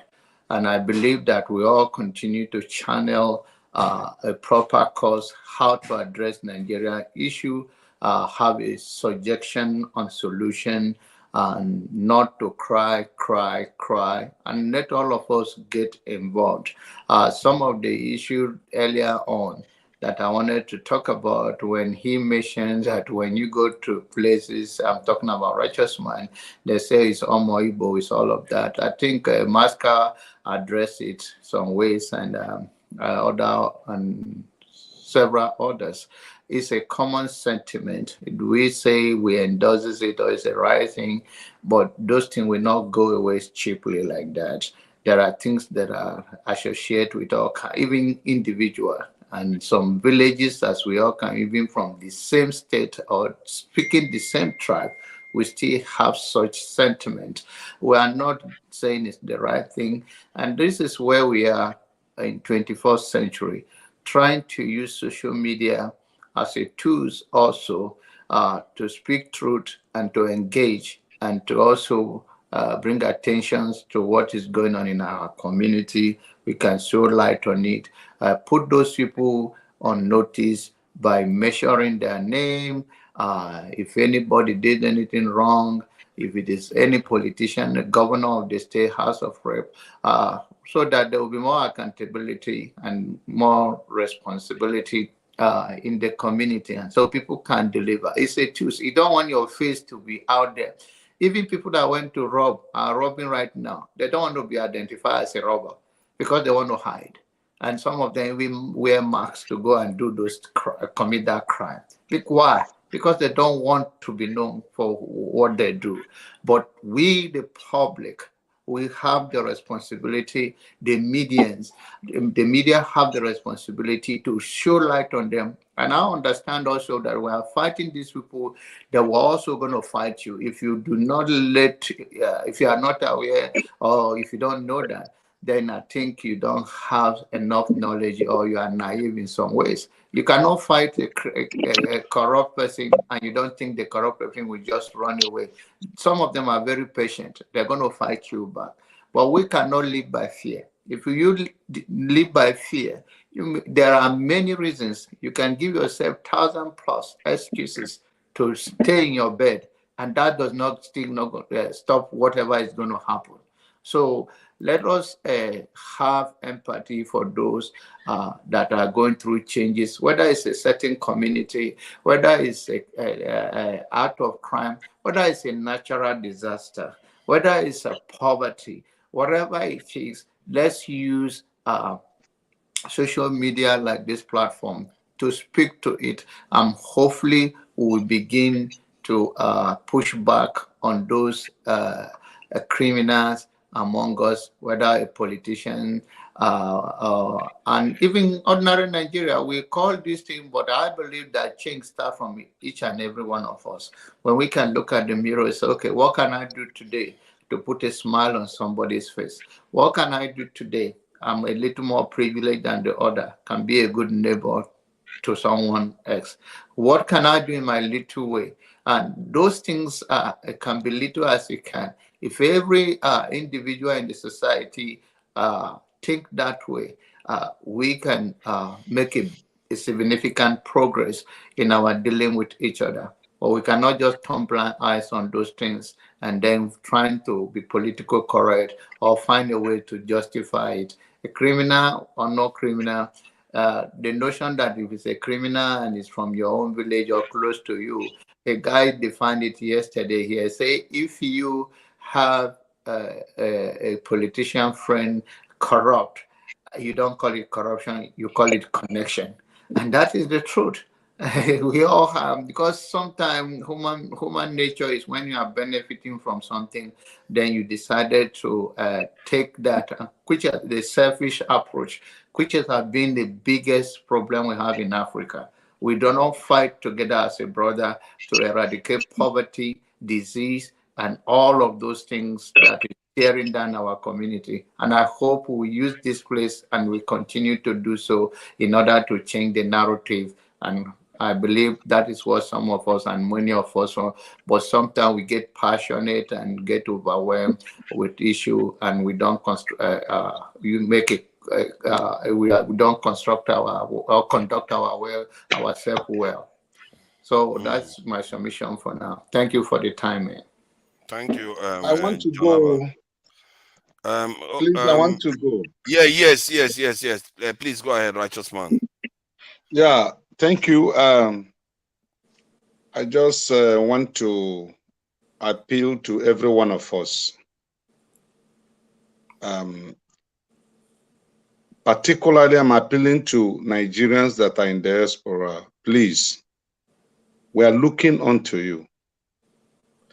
Just like my brother that is in Kano, what he said, most of the things he said this evening, I said it yesterday and previously, that the way you guys are seeing what is happening in Nigeria, you see it from theoretical point of view. But we that are on ground here is telling you the reality of things that are happening. Yesterday, even somebody in the panel said, I don't know whether it's yesterday or today, that you want to tell us your story again. My brother in Kano started his own story. Sorry, I'm not in Kano. I'm from Kano, but I'm not in Kano. Just make sure so that we get everything right. Okay. I'm sorry. But you're in Nigeria, it's okay, right? It's fine. I'm just saying I'm from Kano, but I'm not in Kano. Okay. So he alluded to those stories I was telling, because if you are coming from the Western world or outside the African continent, or you are in Africa but not in Nigeria, and then you try to come in to make a change and discover that whatever you have put down crumbles. I mean, you will tell that story, just like what he was trying to tell us, how he started a foundation because of the poverty level he saw. And then somebody will now begin to challenge him, why are you telling us your story? It is the story that we tell that will give us the picture of accuracy of what is on ground here. Because the poverty level in Nigeria, in fact, it's nowhere else you can find it in the world. I'm telling you, things are real bad here. And those in that spiral, you have everything it takes to bring this change. You have the connection, you have the financial capacity, you have the liberty from there to pioneer the change that we are looking for. But those of us that are in, man, on a lighter note, you are looking for hope. Where these are people, these are runaway Nigerians. That's not true. Masca, don't use that word, because, and I wanted to even tell righteous man, we are very close home. I think sometimes you make your statement like but you ran away. You ran away not too far. No, you are close home, but you ran away from home. Look, you are close home. What you do is to send dollars or pounds when they cry. You are not when I say we are close home, we come home often, and some of us, we try, the Nigerian make us a victim, doesn't mean, and we are not talking about even the government, even those ones that are very close to you, your family, you have to know from your accent, we know you come home, but where's eccentric and Jagun? Let them tell me that they come home regularly, and I'll tell them no. So what I'm trying to say is this. we are in a captured state. Nigeria is a captured state by a few group of people. And to dispose them is not going to be one day affair. It's not going to be 2 days, not even a year, not 4 years. The foundation of this change must be led by people from outside Nigeria, Nigerians that are outside this country. Just like how Israelites got back to their land in 1945 or thereabout, it was the Jews that were outside the Palestinian state that came in to fight the war and then restored the state of Israel back. So Nigerians that are outside this country, you are at liberty, you have freedom. There is limited things we can do here. You will be picked up by the police. Just make a statement and you are not part of the cabal. You are gone. So we're taking much risk here than you guys, Nigerians in diaspora think. We're not relaxing here. We're doing the little we know we can do. So we need your moral support. We need this platform to be a campaign platform to bring a change, not a platform for us to criticize ourselves. No, there is nowhere that we have perfection in the world. But then some certain people have paid the prices in their countries and communities to bring things to a normal way human beings should live. We're not living a normal life here. Let me tell you now, as I'm talking to you, there is no light. My generator, the fuel just got burned. It just finished. I'm using my second phone now to give me light so that I can, talk to you. Is that normal life? It's not normal. That is the terrible situation we are facing in this country.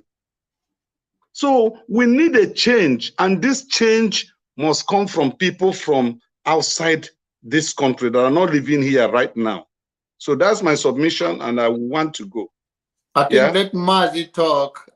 Thank you so very much for being here all the time, righteous man. Looking forward to see you coming weekend. If there's no breaking news while we come by KJ. Thank you. Let all of us respond to you first before you go, righteous man, please. Let us respond to you first before you go. Uncle Abba. Anya one. Anya cho. Anya Paniboju. Anya. My brother Maska is from Kano State, but I think he resides in Abuja. Yeah. I lived in the northern part of Nigeria for 18 years during my military service, active military service. I've never gone to any other part of that country for 18 years of my service in that country. You see, the system that is practiced in the northern part of Nigeria is a feudal system. The top speaks and the lower cadre accept whether it is good or bad. That is the fact. Maska knows what I'm talking about. Yeah, you're right, Maxi, but it's half part of the story. Hold on. Do you know Malam Aminu Kano? Sure. Okay, what is the drive behind Malam Aminu Kano? What was the drive behind Nepo? He was also killed by the Nigerian system when he was also speaking out. You see, what I'm telling you, if you answered the question Kano about what Aminu Kano stands for, because he was pushing against this hegemony of the elites, and I think he was one championing the Talakawas as a yes. If you come to see Maxi, in the whole of Nigeria, if you come to Kano, that is the headquarters of political enlightenment. Whether the people are winning or are losing is another story. What I also want to educate you. Can I just make my point? You see, okay, go ahead. Sorry, Maxi. Yeah, Kano is not the political headquarters of the North is Kaduna. Kaduna is the political headquarters of the North.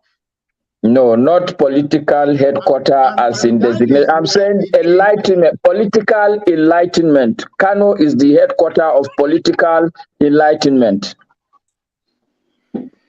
Okay, whichever way, I will not argue with you.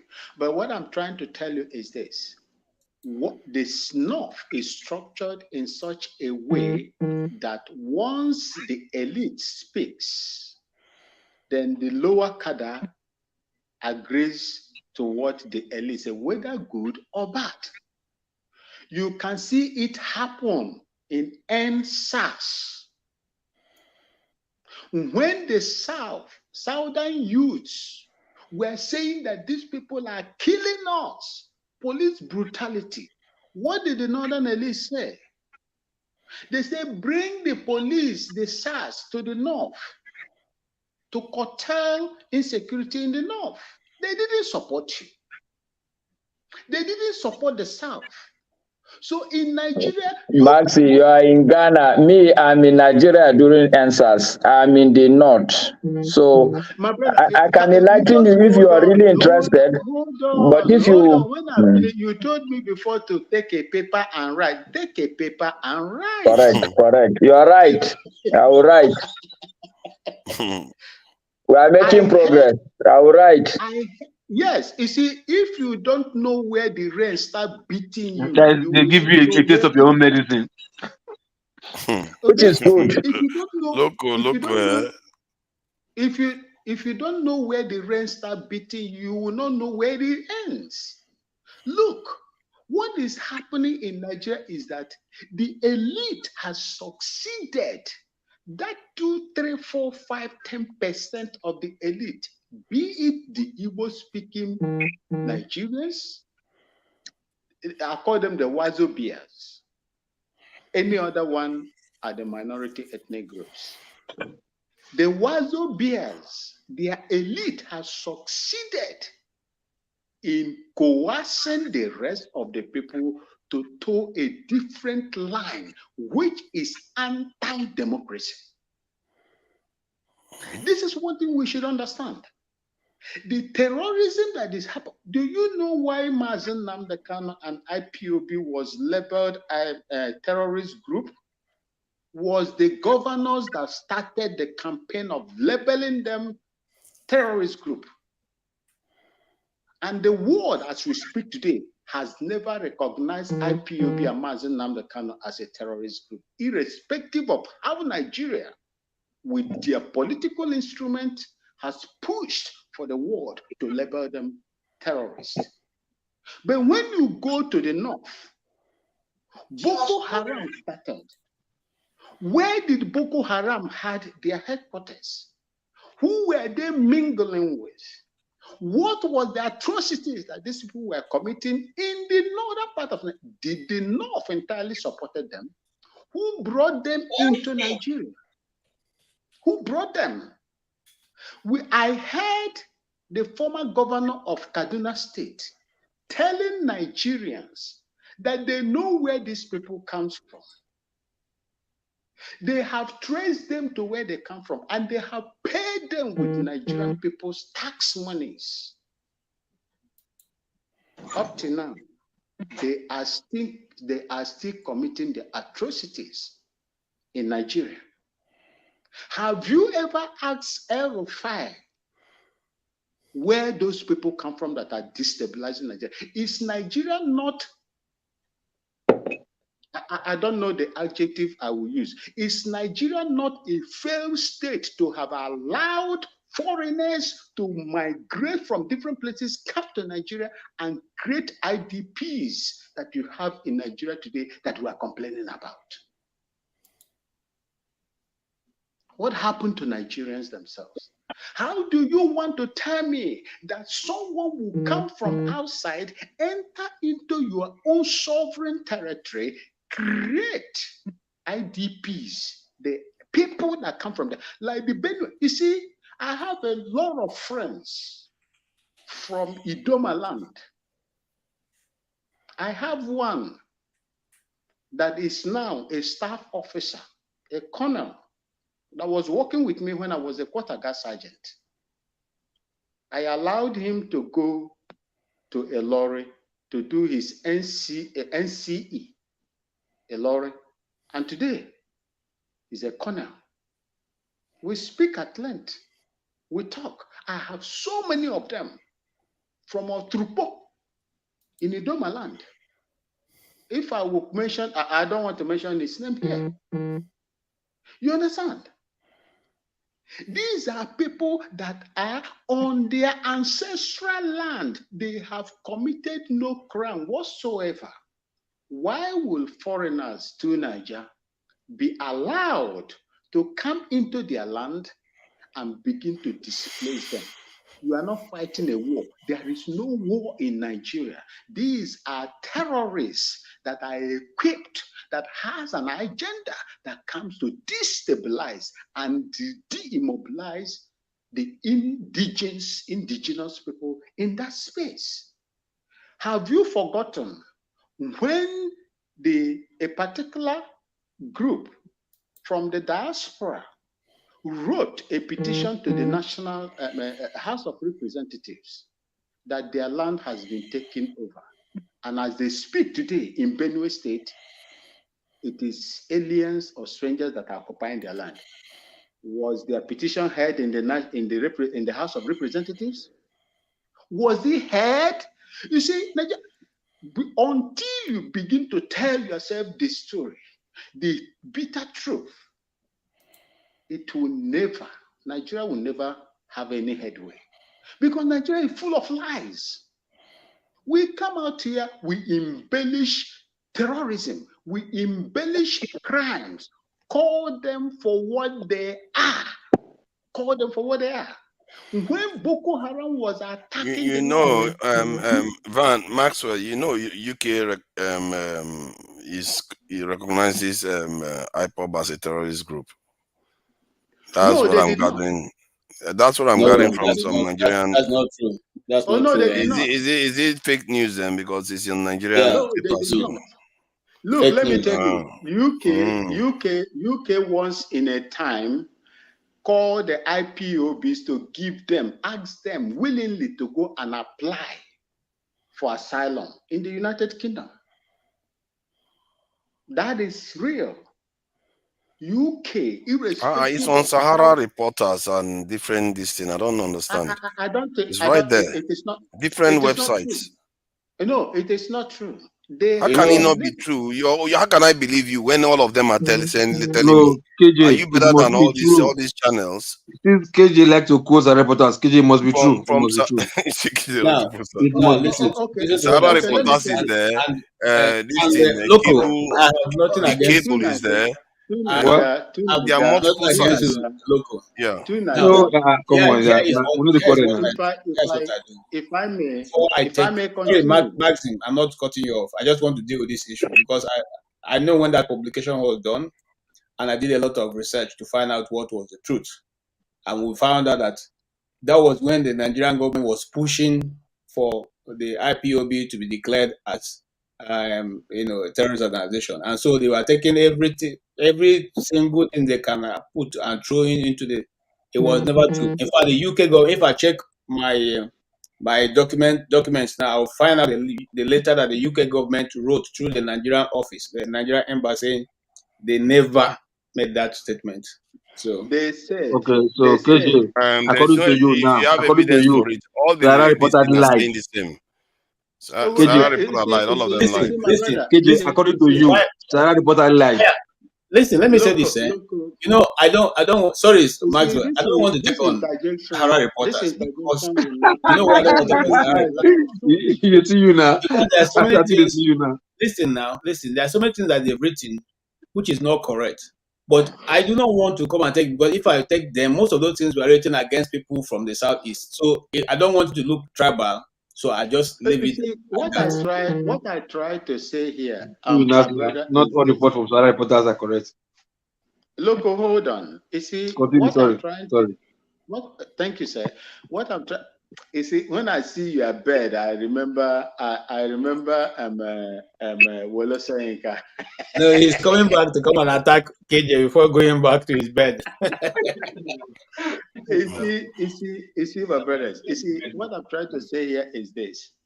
You see, when it was the locals, let me say the Southeast governors that, orchestrated the proscription of Mazi Nnamdi Kanu and IPOB as a terrorist group. But when it got to the north, the truth must be told, and it would be bitter for anybody that would like to hear it. What did Muhammadu Buhari said, who eventually became the president of Nigeria? That any attack against Boko Haram is an attack against the north. Was that a statement that's supposed to come from someone who wants that terrorism in that region, geographical region, to stop? How did that guy Yusuf killed? How did he kill? You see, my brother Tony will tell you, if you want to cover, if we want to cover tracks, if you want to cover truths, we'll clean, facilitate, clean, and you will not see any tracks. How was he killed? He was arrested in the government house, handed over to the police, and he was killed. Why did they kill him?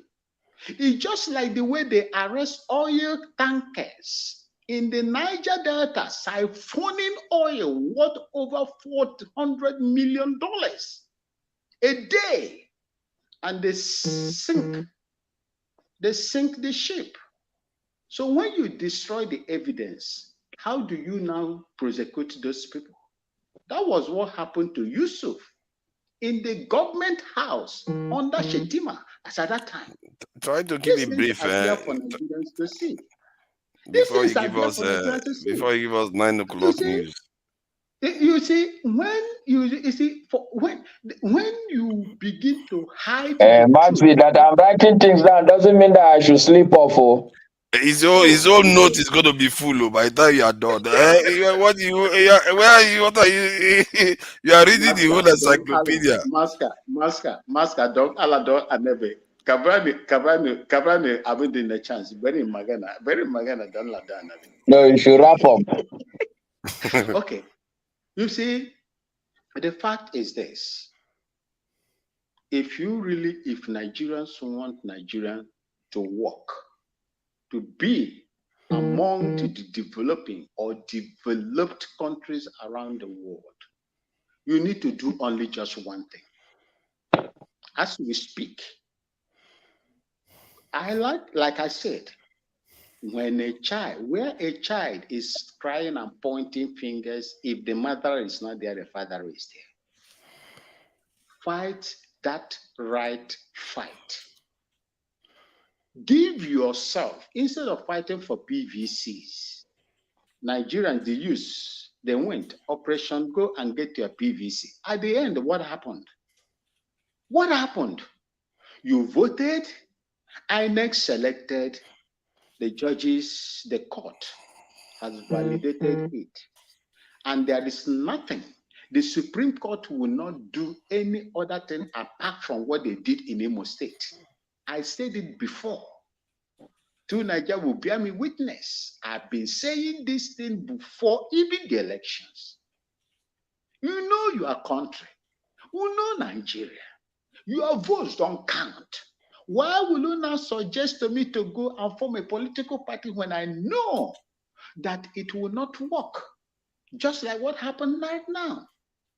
Maska, you want a Nigeria that will work. Look, in Ghana, we are poor. Wrap up, Maxi. Submit, make a conclusion so that we can all move forward. Look, we cannot even pay our debt. IMF is with us here. But what I will assure you is that we have rule of law in this country that tame anybody that wants to misbehave. If Nigerians come into Ghana here, they obey traffic laws.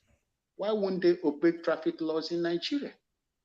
If we go to vote here, we vote, I go home. And whatever that is being said there is being published online on the TVs. We watch them as provisional By results. Maxwell, do you even care for mascot, or he's literally begging you? His note is full. What do you want him? When are you going to finish? No, I'm not. See, I'm not interested in him finishing, but I want him to make a point. Let him. I need to understand where he's landing. Master, what I'm trying to tell you But is the this. tone is there too. The other people are there waiting for him. You cannot. You've been going on for about 15 minutes, so.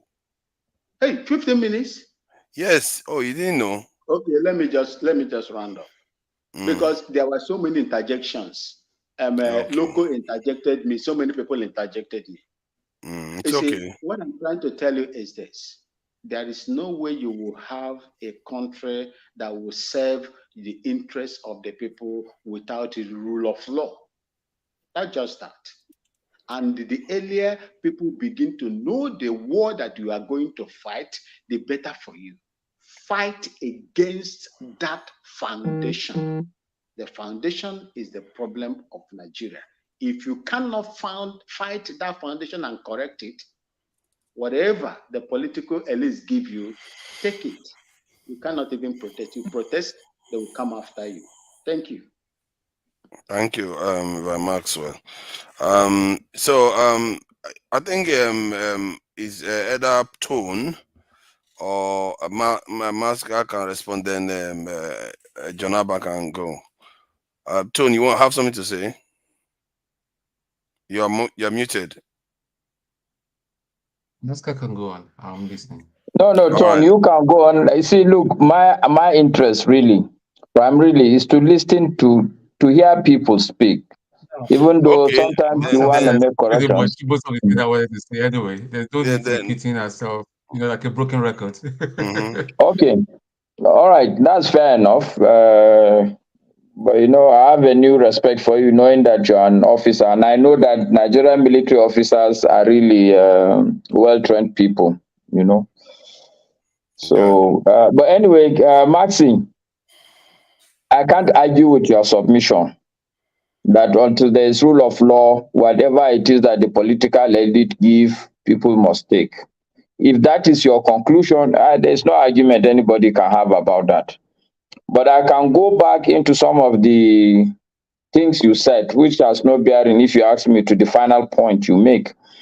For instance, you were talking about during answers, people in the north, the elders told them, don't do it. Right? Max, you are frozen. Is it? He's frozen. He's frozen. He's frozen. He will be back. So you can go But ahead. Anyway, just the point I wanted to make to him is that, well, Nigeria is not Ghana by any stretch of imagination. Number one, Nigeria is much, much more complex, given the difference even in terms of the nature of the people. I have been in Lagos. I worked in Lagos also. When my office was in Ikeja, even me, when you're driving at my level as a senior person, even then, way back then, police will stop me and say they want to go through my phone because they believe in Lagos, there are a lot of Yahoo boys. If they see any transfer of $1,000 or any discussion of $1,000 between you and anybody, it's a big issue. This doesn't happen in Kano, sincerely speaking. No police in Kano will stop you and say, let me go through your phone. So if the people in Lagos are angry with the police because of answers, the level of anger is not the same in Kano. So people should understand why people in Kano does not even understand what people are talking about with answers. The problems in Kano are fundamentally different from the problems in Lagos.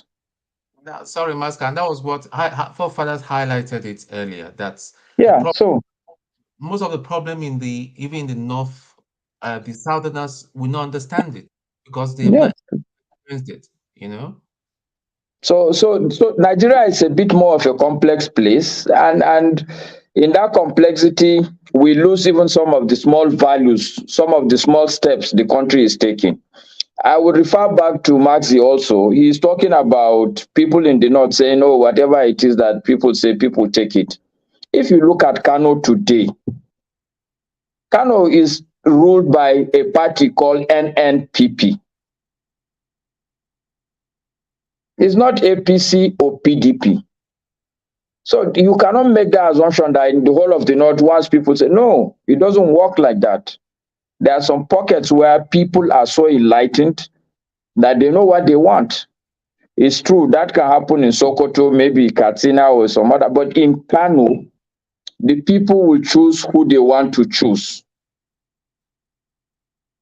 So, and my suggestion also is that if we focus less on the center for now, even in terms of election, the solution should be to make sure all of us in our respective states, we elect correct people. For instance, Kano State, we know that it is not the typical Nigerian political elite that are in charge in Kano. Where Chukuma Soludo is, what's the state now? Anambra. So we know that in Anambra State also, it's not the typical conventional Nigerian political elite that is there. If we all focus on these small things, it takes a long time to build a nation. And a nation cannot be built overnight. And a nation cannot be built with one stroke line action. It has to be incremental, systematic, and strategic. This is my belief that even the political thing that we are making a lot of progress. People are saying that Tinubu was elected by a small margin. The truth is that he's not elected by a small margin. It's the other people that previously have been elected. It's not the true Nigerians that were going to elect them. They were just purportedly putting up figures. But because of this thing that they verify the voters now, so people cannot concoct figures like they used to concoct before. So I'm sure we are making a little bit of progress, but it will require a lot more, how do I put it now? It will require a little bit more of coordination and strategic intent. If we can focus more on the state elections, rather than, because at the end of the day, as it is Nigeria today, if you're going to do a presidential election, a lot of other issues will come in. Tribalism will come in, religion will come in, this party nominate, things will come in. But if we put up the states and make sure at the state level, in our states, in Kano, how are you going to talk about tribalism, for God's sake? I think maybe you'll be surprised what can come up in this. No, you can't be surprised. There's nothing like tribalism, not in Kano, not in Katsina, not in Bauchi. Okay, maybe in Bauchi, yes, maybe in Bauchi. But I'm saying that the reality is that we should disaggregate some of this problem. We tend to want to solve all the problems at the same time. But anyway, I think it's been nice talking to you guys. Masca, let me just add one more thing before if you are looking to sign off. Yes, this is 2:00 Nigerian time. Yeah, because of the answers, I take the point you made about answer because it's different for the North. They are not going to, have common experience that is similar to what is happening in the South. But do you think that it will be a good idea for Nigerians to find, especially the ones that want change, the masses, to find something that relates, that they have in common between the North, South, East, West, and push it?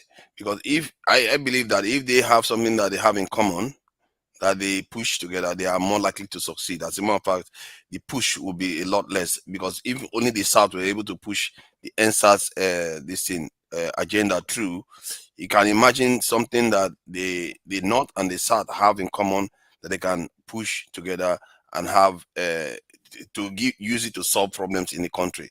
So what do you think? Do you think it's worth exploring problems that we have in common, and do you think it's a good idea for us to have a common agenda? Okay, what I would say, and don't be offended, forefathers, unfortunately there's a streak of being, how do I put it now? I'm a bit more blunt. You see, most of the time you speak, forefathers, you speak, I would say you speak in the air. When you say it's worth exploring, who are you referring to that will explore these things? No, because so that when we're having a conversation, we can come back here and say, you know what are the problems the people in the south are having? What are the problems that is present in the north? How can we put it as a common agenda between the north and the south? Because I believe that if both sides have similar concerns and similar challenges, they can address it, and it's more likely to succeed, especially. That's true. That's true for fathers. But there's this book, maybe you should read it, by Jim Collins, From Good to Great. Okay, it's a concept there. He said, first who, then what. Okay, whatever it is that will be done, you have to find the person to do it before you start talking about what to do. So when we say it's what, are you saying that me and you now, should we explore? I will be open to that. But I will tell you also that me and you, we can finish our exploration. We lack the capacity for implementation. Yeah, but that's why I'm talking about having a conversation here. I think And the idea is a thought experiment that that's exploring the idea that if we have something in common, is it not more likely to succeed if we all push for it together? Of course, the answer is yes. And there are many things that are in common. The first thing that is in common across board, as far as I'm concerned, is the fact that it is a small amount of people that have held us captive. And this small amount of people are the least among us in terms of intellect, in terms of goodness, in terms of integrity, in terms of even understanding of how the world works. Okay, so if I ask you, but you said it now, but that kind of stuff, can you sell it to the masses and say, oh, these people are oppressing you and we need to do something about them? The people in the south, I believe they will buy into that. And I also think that the Talakawas in the north will buy into that. But what is the language you're going to use to sell it to them? Because you can't just tell them this. Good point. Okay, so I will go back to Buhari again. The people in the north were tired of bad leadership. We're tired of listening to people like IBB and every other person. Okay, so they saw somebody like Buhari as a good candidate who can emancipate them. People in the north, people don't talk. We were brought up not to talk too much. We are brought up not to be too much in people's faces. We are brought up to make up in our mind what you want to do and just go and do it, not to go and be talking and be talking. The people in the north, I can tell you for free, they are very much politically enlightened. Every Hausa man will have a radio. My mother understands every single thing politically that is happening. She may be, brainwashed on one or two things, but she understands everything that is going on. She understands that these people are lying. She understands that, look, these people will promise and not deliver. So these basic things about politicians, she at least understands that. Okay? Okay. So the point I'm making is that in the north, it's easy to sell to people this issue of these are bad people, these are good people. But today, there are two challenges, both north and south. The north has already had their blow by Buhari. You have the hope. The man is there. You finally do all you can do to put the man there, and you could see that he doesn't deliver. Now it's exactly the turn of the south. They are struggling to put Peter Obi. And I am telling people they are not listening. Even if you put Peter Obi as president today, he will fail. Why? Because there are institutional failures. And Peter Obi cannot be everywhere individually. So the answer to your question is to sell to Nigerians first the crime and the danger of corruption as a single ill in the society. I've said it before on this platform. It is one thing that is across the board.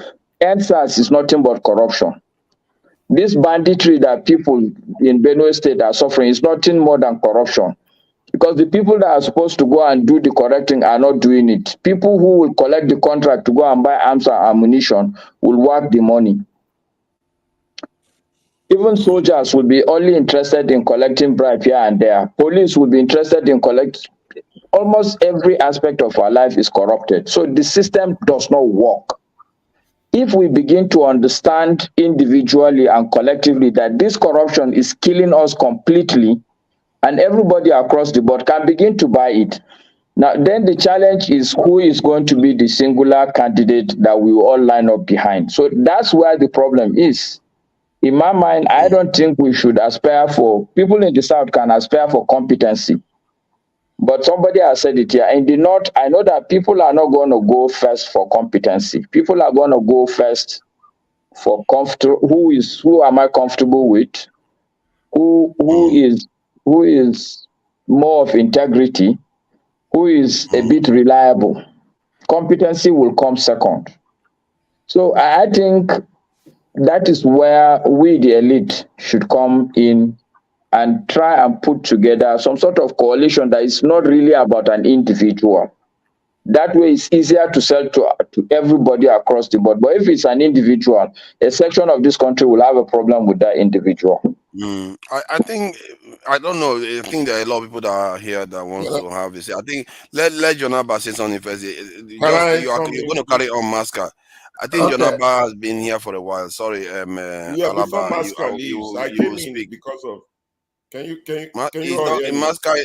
Did Masca Before say he's Masca, gonna I leave? know it's 2 o'clock in Yeah, Nigeria. it should be. Yeah, it should be. I But actually find you need to ask Jonaba first. If Jonaba allows that, then because this is not me now. I This is find your Jonaba's time. Jonaba, give me permission to quickly address Masca so Masca can leave. I beg.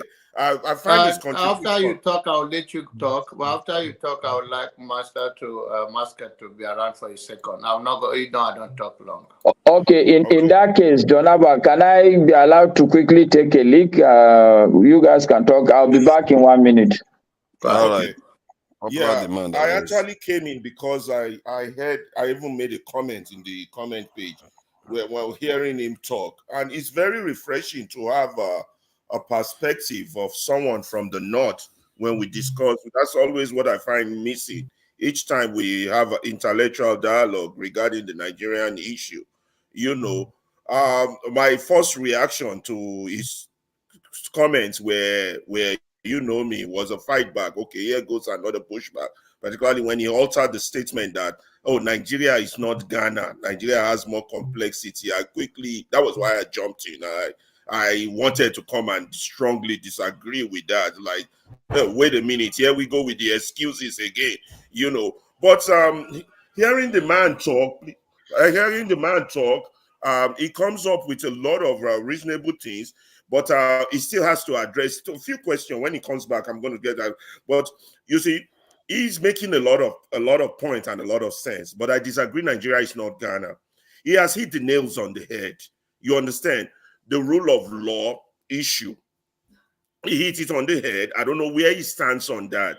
How to convince Nigeria? He hit the nail on the head. He's right on one thing. The allegiance of the northern people, it differs from the allegiance of the southern people in terms of political affiliation. The point he just made, don't undermine it, what he just made about the North would join first with somebody they feel comfortable with than with an ideology. I think that's what I'm paraphrasing it. If I'm wrong, he did also say something about competence and that's what he meant when he says competence, because everybody behind Obi now is behind Obi based on competence, while he's saying the North will join first with the people they are comfortable with than before they join with an individual. These are valid political points he's making. I think his approach. I think his approach is based on taking part in politics, not necessarily. No, he's right. He knows his environment. Yeah. Let me continue. He's back now. So, Masca, I was praising the fact that I jumped in because there was one statement you made that I was totally against, which is Nigeria is not Ghana. Nigeria has more complexity.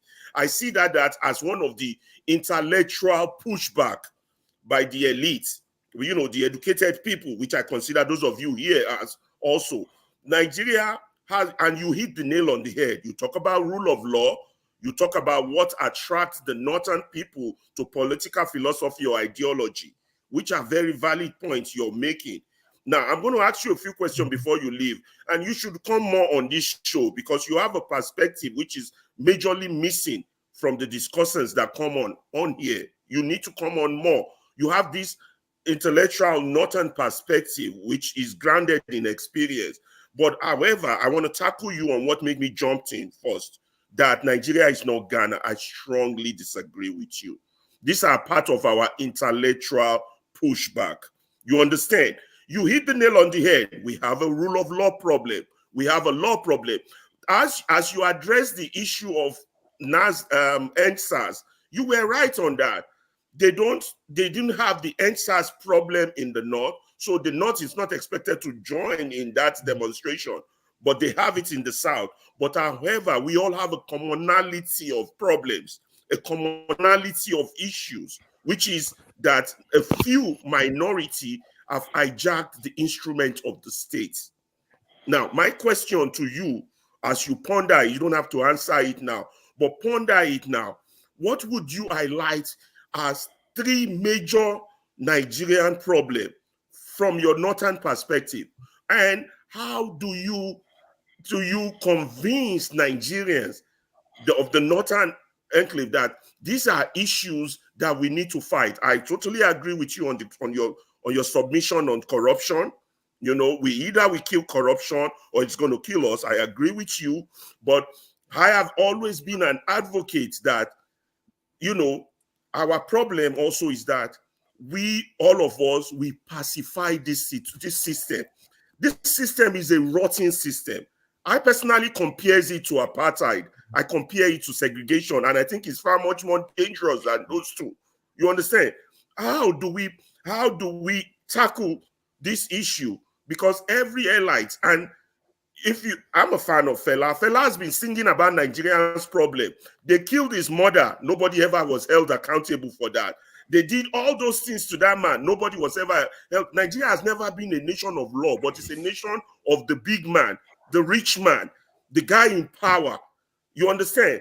This one has this, so he is right. Every other person is wrong. And the government we practice is government that benefits those that are powerful. Everyone else is either a slave or a resource for them to use to achieve their own benefit. So I don't know if you got my three question, and how do we address this problem from the northern perspective? I like the fact that you said even your mother has a transition radio and she's tuning.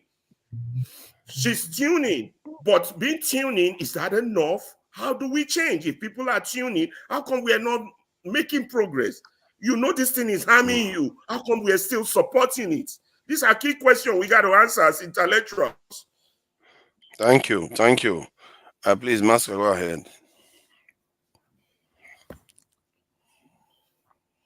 We can't hear you, Master. You're muted. He's muted. You're muted. Okay, can you hear me now? Loud and clear. Okay, Mr. Alaba Ferreira. Okay. Yes, Alaba all right. Ferreira. So, okay. Thank you for, and I admire your trajectory. You are one of those. You are one of us that just join and listen, and at the end of the day go home and sleep. But I am happy that at least I've gingered you, as Nigerians will say, into coming to show your face. All right. So my sense is that even though you didn't put it as a question, but I feel you feel strongly about this. Ghana is not Nigeria, or Nigeria is not Ghana. You didn't put it as a question, but I would like to. I feel strongly. Yeah, I think. Yes, I have that feeling that you feel strongly about it. Now, yes, you might think that is an excuse. Yeah. But I'm a student of history.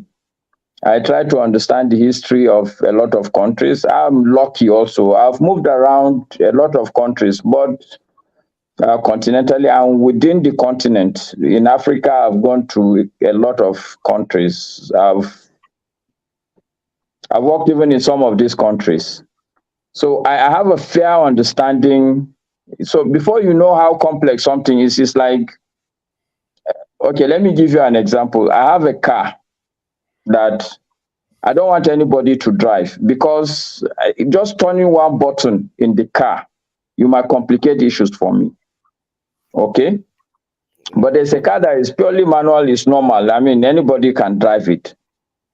Now, in Nigeria, if you look at our history, you look at our reality, if you do a lot of in-depth study of nation building or nation history, there's a fundamental and unique issue with Nigeria. Some people will call it the cost of resources. Okay?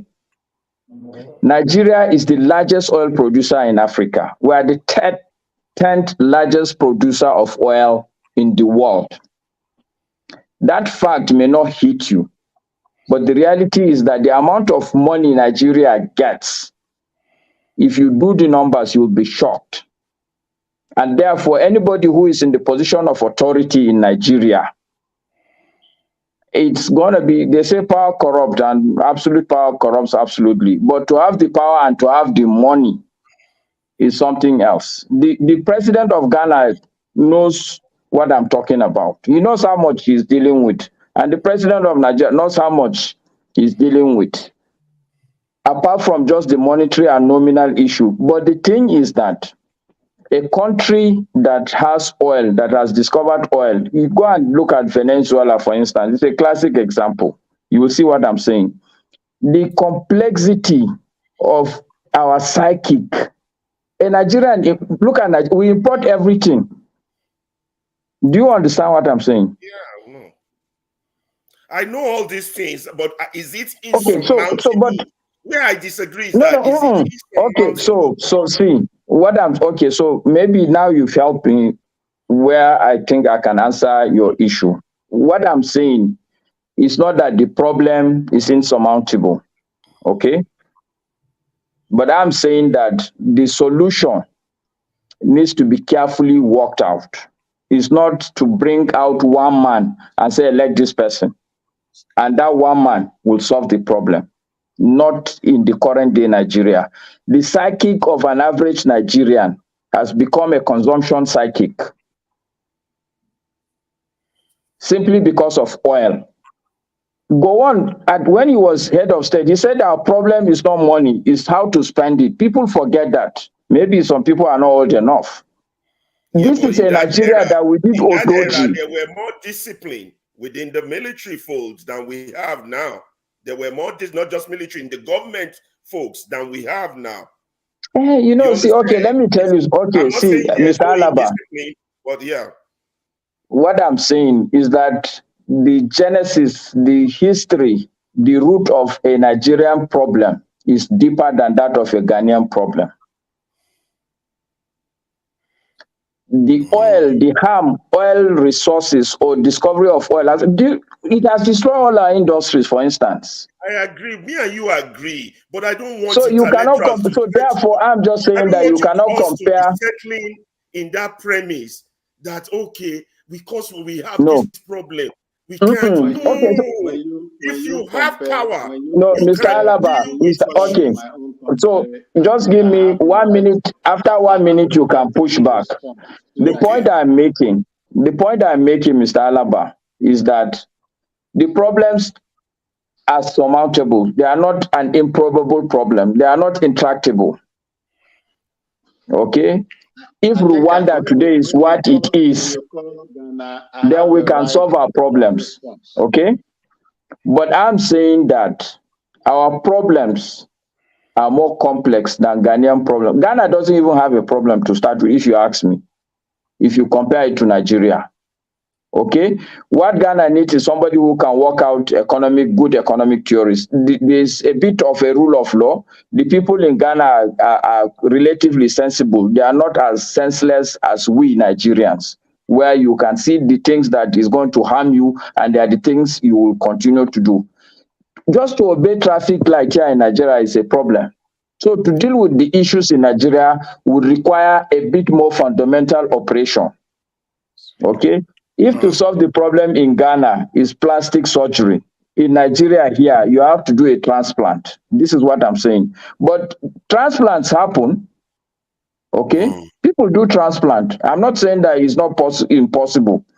That's what I'm saying on the Ghana issue. The second question you asked, in terms of the three problems, I think the first problem today is corruption. because it has destroyed the system completely. I tell people, the issue about corruption even is not just the money that people steal. People talk about people stealing money. It is not the cost. People like you are the true cost of corruption in Nigeria. The system is no longer working. The good people are going out, for instance. The second big problem with corruption is that the system itself will not work. All this thing that forefather is saying, why can't this person do this? Why can't that do this? Why can't the simple answer is corruption? Okay. Why can't votes count? The answer is the rect officers who collect money. Okay. If you go to court, most likely, why do you think the judges are going to give a judgment that is not palatable? Why? What is the reason? Because the system is corrupt. Either you're going to give money or you're going to intimidate the people, or they are just simply even just trying to hang to their own positions. Okay, so corruption is number one big problem. Max, just give me 2 minutes. I'll wrap up. So the first problem today is corruption. The second problem is institutional decay. All the institutions, even if you stop corruption today, the institutions need to be overhauled. We have to rejig our institutions. They are no longer working. Some of them are even archaic. Okay, and the third big problem for me, I think, is the national psychic, which is what I was telling people, that we are now, everybody is back to his tent. An Igbo man is an Igbo man today. It's no longer a Nigerian. Okay, a Hausa man is looking at people and saying, okay, well, I've tried, it's not working. Let me just sit down and see what other people will do. A Yoruba man is saying that he wants an Odua republic.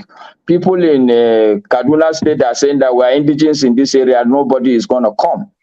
People in Plateau State are saying the same thing. Okay?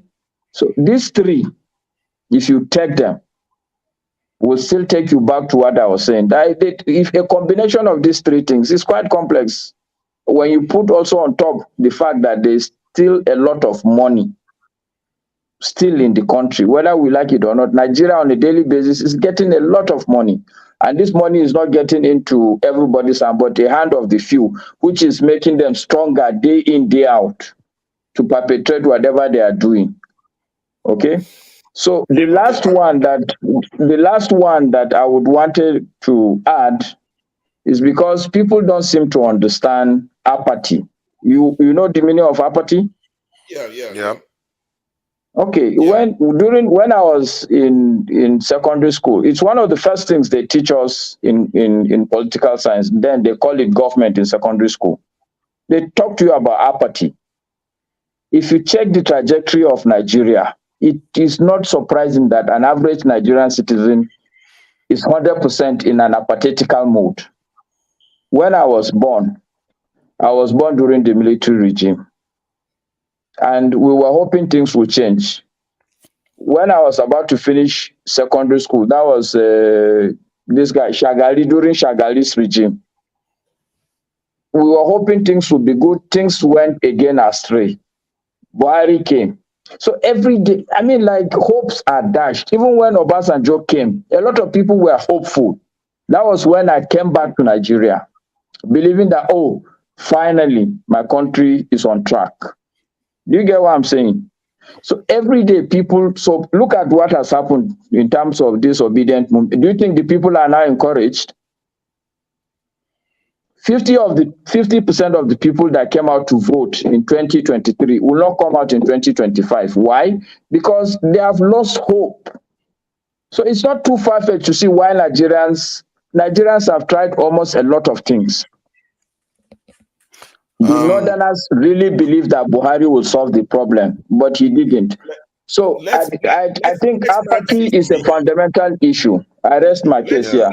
Van Maxwell, I will let you say something. Alaba, hold on. See, this thing, coincidence is not the same thing as correlation. Just because we got crude oil doesn't mean it's the reason why our nation was failing. the nation was always failing. There is a reason why Ghana that you describe as a good country is also a failing country. Sierra Leone, almost all black countries compared to others, we are failing. It has nothing to do with whatever you discover in the nation. That's why it's almost uniform in all the Niger Congo countries.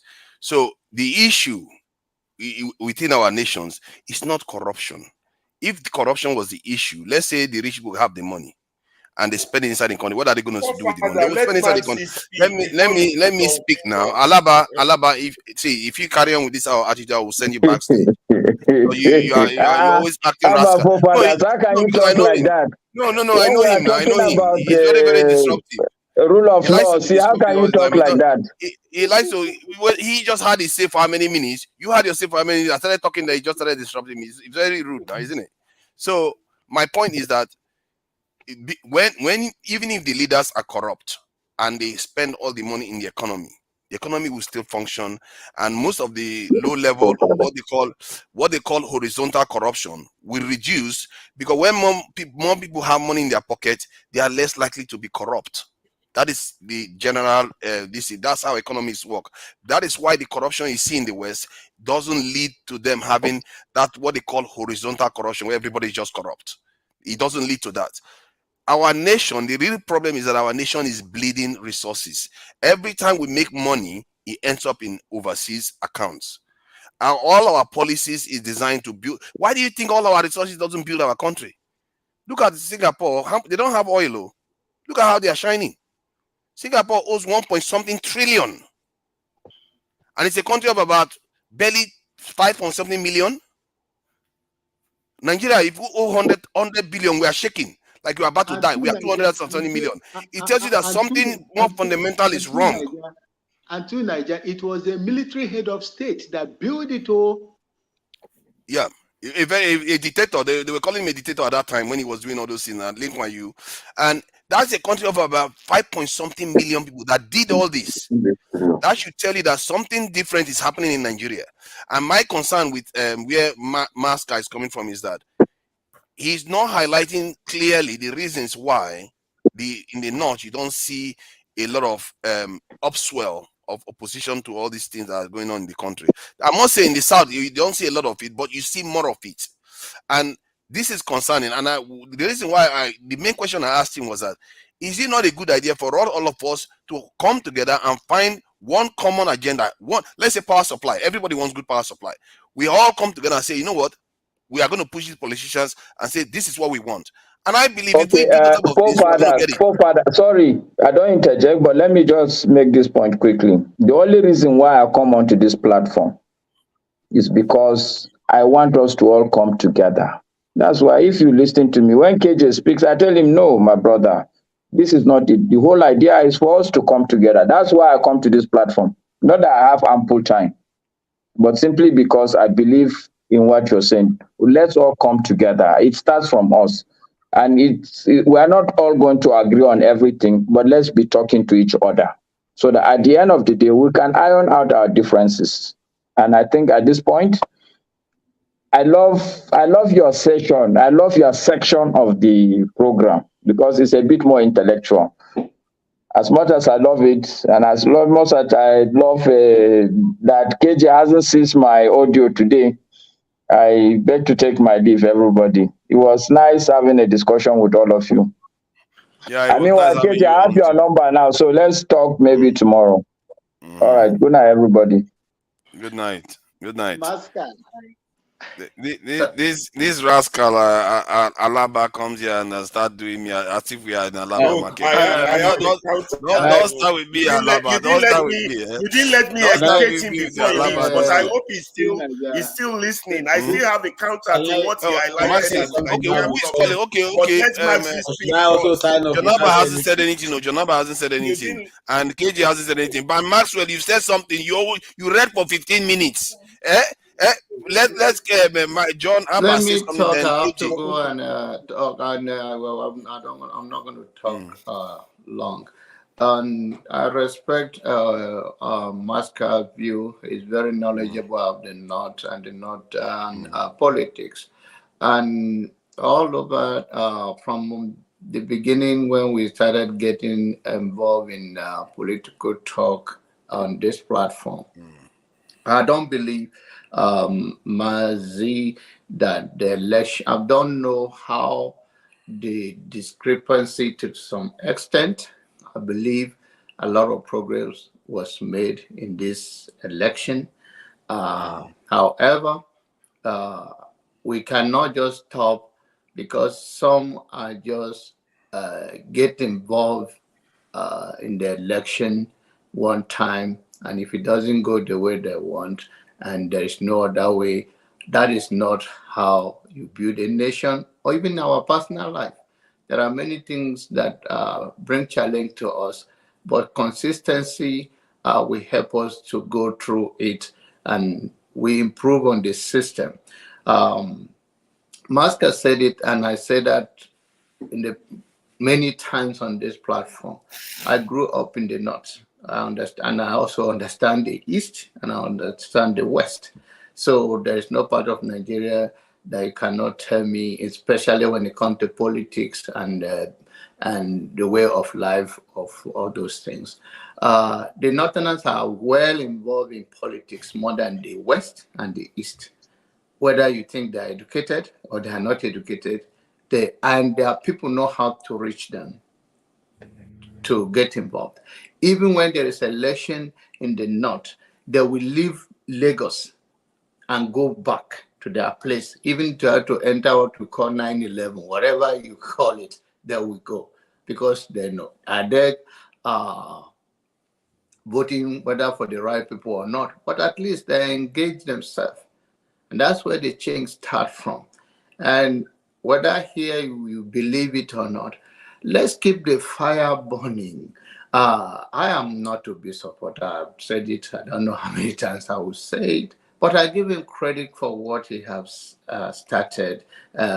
Give Nigeria that is not two political party that will continue to say anything. And personally, the idea that is a party determining the change of Nigeria, I don't believe in it. I believe it's an individual thing. A person with a clear vision can change the nation. And I believe that as we all continue to use everything we have within us to pursue for justice and fairness, we eventually get there. But we cannot just fold our hand now that we have tried, and now the Supreme Court. Oh, and I think I'm not trying to dash anyone's hope, but anyone that hope that they will come back and say this otherwise, I don't see it. But then let's continue to build on this thing. And I personally believe that Nigeria is a very complex place, but it's a vision for the nation and who can bring us together. Sometimes the reason why Buhari came to power was people think he's going to stop corruption. I don't believe that anybody that know him very well know that he's going to create a massive job or he's very, very knowledgeable about those things. They just believe based on his record with when he was a president with war against indiscipline, and then they think that he's going to bring that kind of discipline and go after the corrupt people and change Nigeria from that perspective. Unfortunately, it didn't deliver. And the Northerners understand that. And where we are right now in Nigeria, is the way forward is continue to build on where we have stopped. And that is what I'll encourage everybody. The perseverance is another way. Let's keep going. I don't know in the next 4 years what's going to be outcome of Tinubu. But Tinubu, if he chooses to change Nigeria, he have more opportunity to change Nigeria than Buhari and any other. The reason is this: there are two types of leaders. One that is a stooge to those that pick him, and one, whether you like it, whether he's pick himself, but he have a vision. It can change anything. Because by the time you cross the bridge of trying to deliver to those that put you there, It takes so many years. But when you know the vision for your country and you come, and the people voted you for that change, you are more likely to do more than just being a puppet to somebody or some few people. Some people that can argue that, oh no, he's selected, he's not elected. Well, I'm not going that direction with anybody. All I know for now, personally, I believe that everybody ring in the areas of endeavor where they could, but they may not be massive like other. But we cannot continue this way. We have to continue the other side that, okay, what is this dream? How do we work it? I know all politics is local. And when we talk about local, is that every state have influence to change the dynamic of the nation, because end of the day, it is all about sharing money. And I've not had any LP or PDP elected official that should refuse to take money. So they are all there for their own, and I've not seen any flag that, so you know what, this party that sent me from my constituency, I'm not here to do this, to do that. I'm here for a change. I've not had it from any of them, none of them yet. They are all going to, it's a long walk to freedom, but I think the energy where we can all continue to speak to it, expose those people, like I said earlier, we can go a long way. But anyone that think the Northerners are not well informed about politics, then you don't know the dynamic or the demography of Nigerian politics. They are well involved. And like I said, no single majority tribe in Nigeria, whether you are Igbo, that you can win election based on all your people vote for you, or you are Hausa, you can win Nigerian president because only Hausa people voted for you, or you are Yoruba. No, nobody will win an election in Nigeria like that. So if we say we have not made a progress, then we are being honest, because the Northern, most of them voted for Peter Obi, more than ever before. When it comes to the way, the only thing I believe is that there are many Igbos elite that they may not win their state election, but they can win national election because they are called Igbo Hausa, which means it's like Mazi right now. If it's like he believes an Igbo, but the father he have lived there and he have relationship with them and know their way of life, and he communicate with them, even if he do not win local government chairman in his own place, he can win national election if they choose to. And that is another thing, that there are many, few Igbos that have such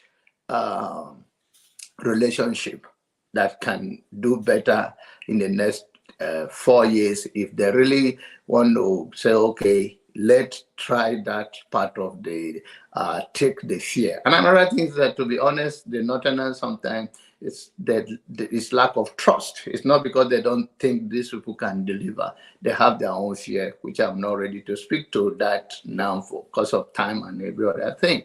So there are people that cannot win state, even governor, but if they come out to campaign and they not trust, and they get few of the Igbos, get of the West, they can win national election.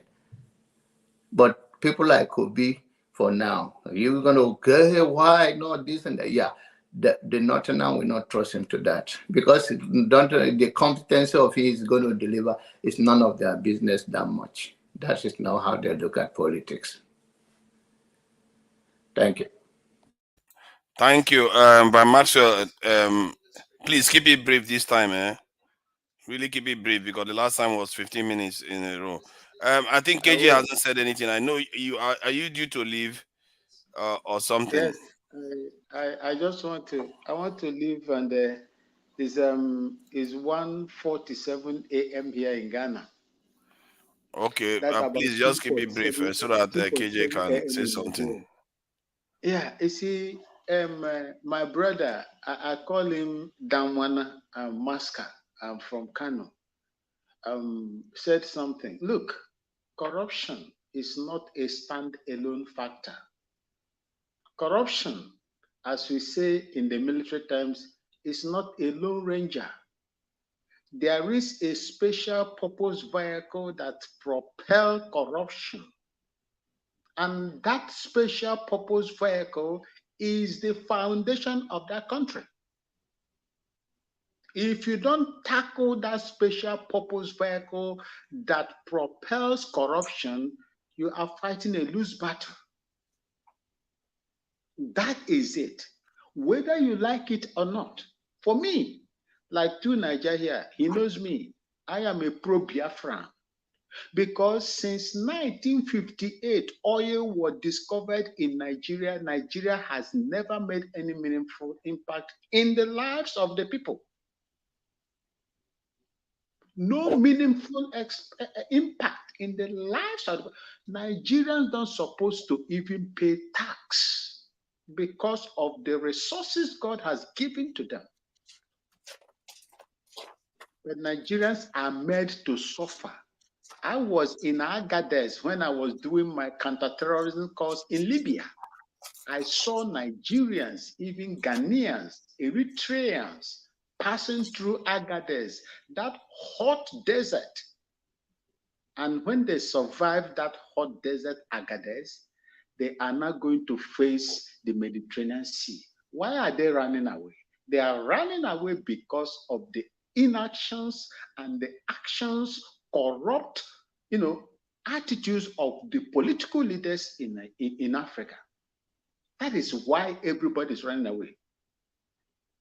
Before, let's say, early 60s, do Nigerians fancy going to abroad to Libya and work? When pounds was 1 naira equivalent, when dollar, I know of when dollar was 78 kobo. Who would like to go to America to go and work? You only go there to study, then you come back, there is work for you to do. You prefer to stay in your homeland. But when the corruption enters in due to the special purpose vehicle that I mentioned, the foundation, the system, then everything scatter. Everything scatter. Nigeria scatter. Even my own country here, Ghana, scatter. And as for Ghana, politicians, corrupt politicians paid the ultimate price in Ghana here when J.J. Rawlings took over this country. That is why today politicians are afraid to embezzle money in this country. I'm not telling you that there are no corruption that is going on here, but we have a system that is dealing with them. J.J. Rawlings made corrupt politicians in Ghana early before 1992, in the 80s, to pay the ultimate price. Can you do that in Nigeria? Babangida is there. Because he's not dead, that is why we've never seen how much he looted from Nigeria. Abu Salam is there, living in a 10 mansion in Mina. Obasanjo is there. Somebody will cut grass and collect over 600 billion naira. Pythons will carry money. Monkeys will cut away with Nigerian money. Dasuki Gate, name them. Nobody has paid the ultimate price. In other climes, when you commit, look, let me tell you, for every $100, every 1,000 naira a politician stole in Nigeria costs a life in my mother's ancestral village. Which other slavery is more than that? There is fundamental issue in Nigeria. And if you don't solve that fundamental issues, Nigeria will never make any headway. Tell me, is there any government that comes that will be better than the previous government? None. Goodluck Jonathan was better than Buhari. and Buhari will also be better than Tinubu. Watch and see. No, we don't pray for that. We don't. It's a reality that is going to happen. You can't change it. It's a fact. It's a fact. As long as there is We a don't special pray for purpose that one. We don't vehicle. wish our people like that. Uncle Abba, with all due respect, if that system should have been changed, your vote should have been counted in this past election.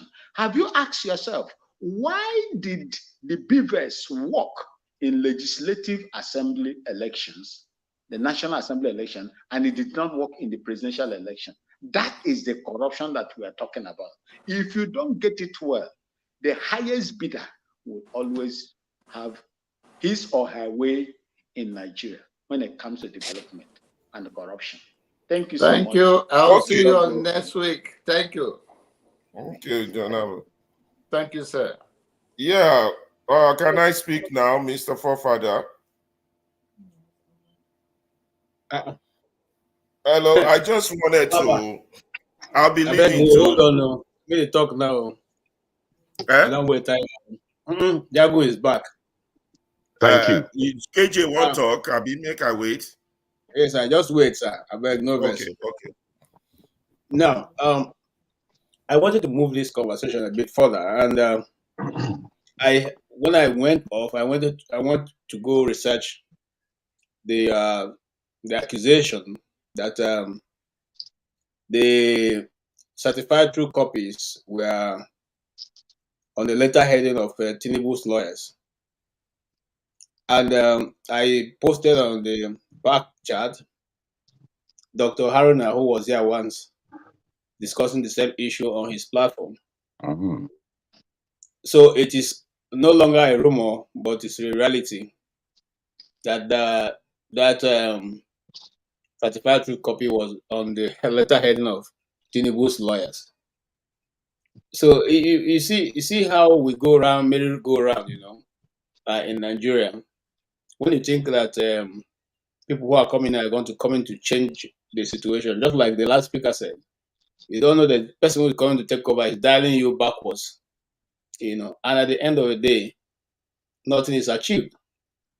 Another year passes, and some of us got white hair, not because we were supposed to get it by now, but because of the suffering and thinking how you can survive in Nigeria, so that you can keep your hands clean, So it's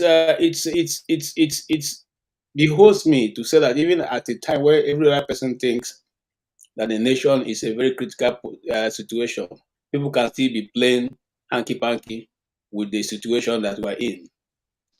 It is bad, and it's very sad, very saddening. So let's see how it goes from here. That's just what I want to add.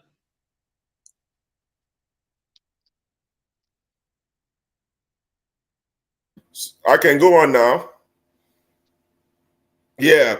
So when Maski was talking about to list 3 Nigerian problems, and he highlighted corruption, then some other things. If I were asked that question, I would never say corruption is our number one problem. Like Maxi just said, for corruption to exist, there has to be a vehicle that fuels it. In Nigeria, there's a system in place from day one, 1960, that was further fueled in 1966, that we continue to fuel in 1979, that we now fueled we try to slow down a little bit in 83, then further, then we stop cutting years. So there's a system that fuels it. Our number one problem, 1, 2, 3 problem is not corruption. Corruption is the result of our number one problem itself. Our number one problem is the lack of the fact that there is impunity. What causes impunity? Impunity is caused by a system that favors. We have laws, don't get me wrong. Our laws might be, some people might think our laws are bad, but we have no order. The laws, there should be law and order. You're talking corruption. There's corruption here in America. What are you guys talking about? Come and see corruption here in America, but there's law and order. I'm telling you, there's corruption here in America. All those conferences people go to, everyday construction company breaking the road, constructing road on the Dan Ryan that is not damaged. There's corruption, but there's law and order. They're not saying don't do. You cannot stop human beings from doing what they want, but you have to have something in place for them to have consequence. In Nigeria, we have selective consequence because some people have captured power, changed the system, arrogated to themselves the process. They call it structure. You see, they have laws that applies to other people but doesn't apply to them. You understand? This is our issue. These are the primary Alaba, I want to share something so that some people see some of all this, because sometimes when I say things, people don't necessarily get where I'm coming from. So let me, I know, because you are also one of the proponent of our corruption is at the core of our problem. Let me just share some of this information so we can get a perspective from somebody that is lecturing on this. So let's just hear what he's going to say. Because it's all a failure, we know it's a failure. We now have a new generation of economists saying, it's only a failure because you're all corrupt in your countries. We call that new institutional economics. You've all probably learned it all, but you didn't know why they invented it. It was invented to tell you the same thing. You should keep producing raw materials. Now, don't be as corrupt as you were before. Nobody ever told you that aid was designed to actually start the corruption process in the first place. Okay, and we need corruption to make sure you're doing all these things. But now we blame the victim. You're poor because it's your fault, basically. And you're poor, stupid, and corrupt, basically. This is the message that we're giving people. We also have many theoretical justice. So that is one part of it. I don't want it to go too long, because the guy talked about how I think some of you must have seen the video of this guy where the whole lecture, he talked about how they kept Africa where it is. And for the life of me, some of us will see this stuff and we still keep falling for the jargon we talk about in Nigeria all the time. It's as if we are just conditioned to think like this. And this is why I don't subscribe to some of the positions Masca was putting forward, saying corruption is our issue. No, you are missing the way economy works. Corruption. Corruption is not the issue. You say because we have oil. Those are excuses. It's not at the heart of the problem. Our issue is that we have failed.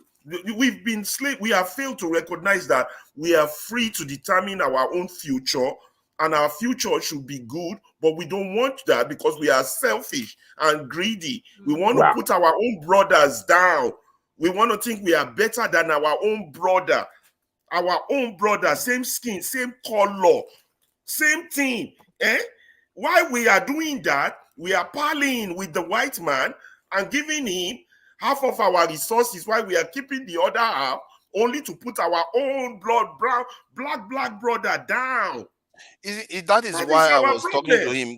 Because what I find in Nigeria is that everybody is talking in silos. Everybody is talking. The South is talking here. The Southwest is talking here. That's why I was asking him, how do we get everybody together and say, okay, this is what agenda we want to push for? Because I know the Nigerian government, they move when the people move, and because we have to find a way to reach everybody. Like him, he is coming here now. We want to talk to more Northerners so that they can come in and we all come together and find, because there are some of them in diaspora too. We find an agenda where we can say, okay, this is what we want to go with. Everybody's on the same page in the country, and you can make change on those type of lines. Because this idea that everybody's this one is talking their own, Igbo is talking their own, Yoruba is talking their own, it's not going to work, and it's not working till now. He said, "There's Northerners would only follow something of their choice." So that means their own self-interest supersede their national interest. How long will you hear the key point I picked up from that?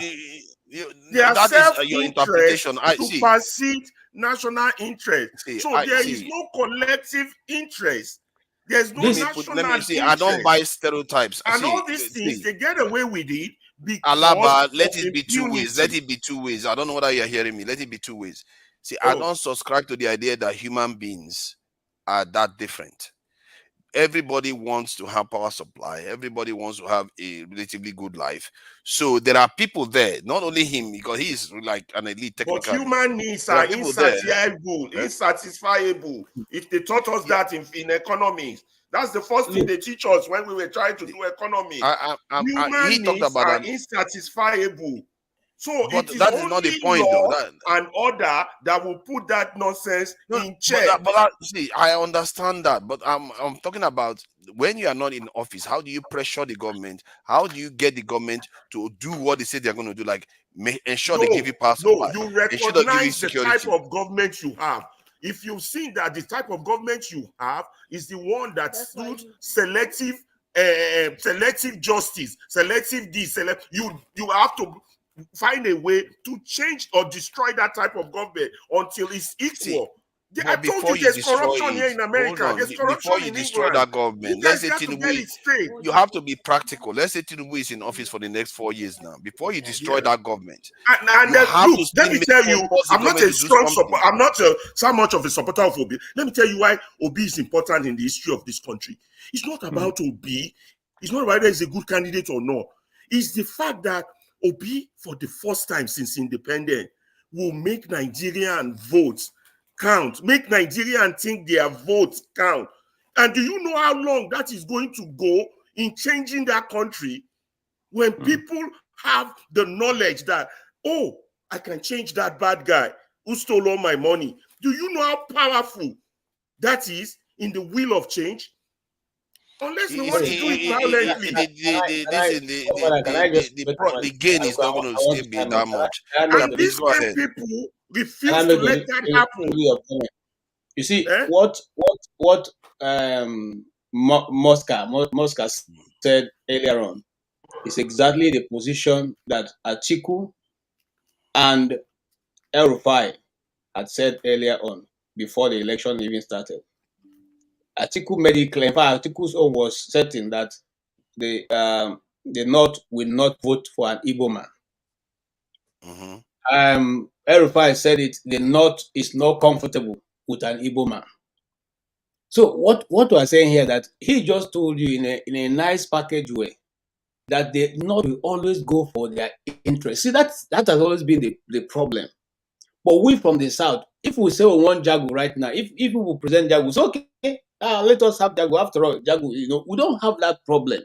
But enough to tell you, they can only vote for who they feel they are comfortable. Hi, this thing that we do, we always go back to this again. System to what the kind of about? This is the reality. You always sell the same thing. Division. This will everybody. This one is divided. This one. See, I don't subscribe to that. Human beings are the same everywhere. Anybody that comes and tells me the names of politicians, you can Google it and find out. I hear what you are saying. I hear what you are saying there. But those people are just as captives in the North, just as they are captives in the South. They are, yes, I agree. There are different structures of controls in the North, but those structures of controls also allow some ways of expressing or outlets to pressure their leaders to do the right thing. So, was somebody controlling Master before he said this thing now? Was anybody controlling him before he said this? Hold on. See, P2B from nowhere shows up in 8 months. One Nasarawa, one Abuja, if I'm not mistaken, one Jos. Come on. That is not a country that is bigoted. Don't even go there. Because Tinubu has been around for a long time. Everybody knows Tinubu. He has name recognition. To say it's impossible, I don't subscribe to that at all. It's not the first time that a Southern... Can you imagine? Hold on. It's not the first time a Southern politician is winning the North. It's not the first time. Remember that the Plateau State you're talking about, if you go back to history, Plateau State has always been with the South. Then why you said you will never vote for the South again? You just said it. Plateau State has always been with the South. Plateau State has always been with Nnamdi Azikiwe. That was when Solomon Lar was member of an MPP. Okay? But the question is, There's a difference between voting for somebody and then at the end the person being declared winner. You can vote for anybody you like. Jesus, The result that we are comes out back here again. We are back here again. You Well, can't just be saying this sort of things you now. left that place before. See, if you look at votes, even let's say in a neutral country, if you look at the dynamics of the votes this election, you can technically argue that the result is how it should be. Let's say it's in the UK.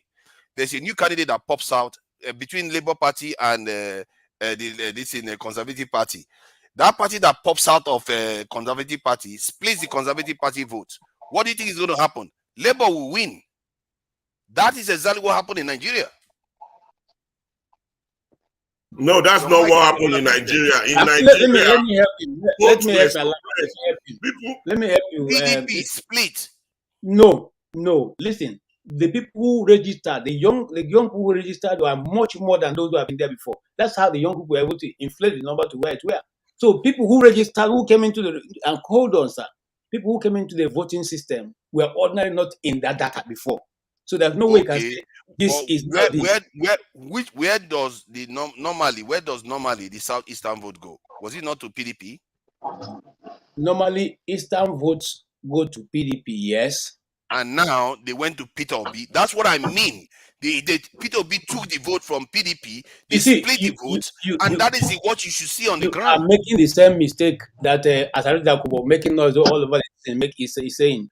It's not the Igbos. I'm coming. It's not the Igbos. You see, don't make that mistake. Peter Obi's vote come from the Igbos. It's not Igbos, so don't make that mistake. And Peter Obi made it clear that it's not. No, I'm not saying that it's only Igbos. I'm talking about where the votes came from. The votes that was meant to go to PDP went to Peter Obi, and because of that, they split those votes. So, and as a matter of fact, they split the vote and still took vote from APC. No, that's why APC got 37%. You are vote from APC.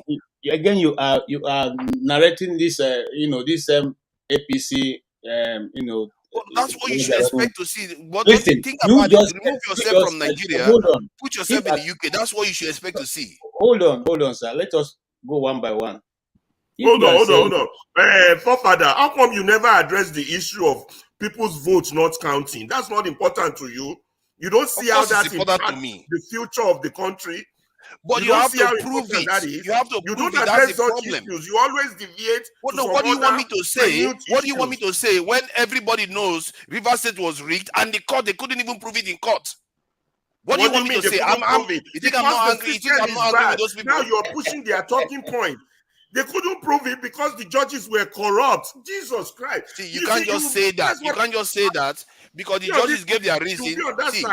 See, my problem is that nobody should see. Alaba, you can't just say stop. Alaba, let me say something. You can't just expect me to believe stuff just out of faith alone. You need to give me information to work with. You need to give me information. Nobody's telling us, okay, look at this. Election ends where we have labor representatives in all the polling units. None of them came out and said, you know what, this is the vote we got. This is what they are telling us that we got. No, that information wasn't given to us. The evidence that you provide, hold on. That information was given to you. It was given to you. They didn't give us the information. What information? What did they tell us that Labour Party got? Me, I have to go. You have the figures. I don't have the figures. That are going nowhere. Listen, I don't have the figures. Is it top secret? If you have the figures, tell me because none of us know it. I don't know it. Listen. Yeah, Lama, thank you. Listen, Father. Listen. The same thing you are saying is something that the APC have been saying. You said something. Okay, let us. I agree with that. This thing that the Eastern votes all was supposed to go to PDP, and now it was split. And if you split Eastern vote, did PDP win any Eastern state? Question is no. Every other one was won. No, it didn't just split in the Eastern vote. It took everything. It didn't just split it. That's what I'm saying. If he didn't split it, hold on. If he didn't split it, and the electoral register said there were about 8 million new voters that are young people, and we know where the young people's votes belong. Are we now saying that that's also young people who came in now all went to APC?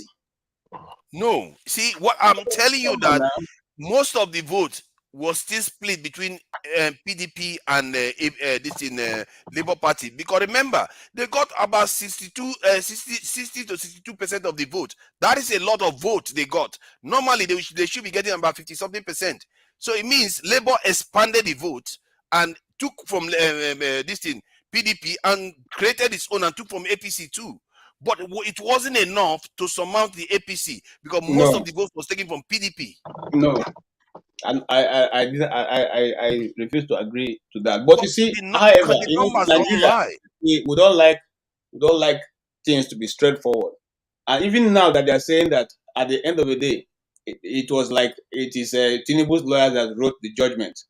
Nobody is going to talk about. They will find one thing or the other to say it is the reason why that happened that way. Remember, it was also on this platform we say that KJ, look at this logically. Look at this logically. If you have two parties in the UK now, Conservative Labour Party, then Conservative Party split in two. Then one of the party, even if they get extra vote from youth, one of the party goes on, both of them go and score 62% of the vote. But remember, the other party that his vote is not that split still has 37%. Because that one has 37%, goes on to win the vote. What did you expect to see? Because assuming that should win the election. You are speaking, assuming that let us assume that before the split of PDP, APC and PDP were the ones leading.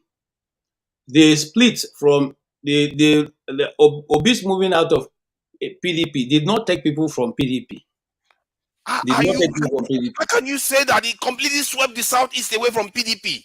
Wait, now I mean taking members. Hey, listen to me now. Members no, are it's not it's voters. It's voters. I don't care about members.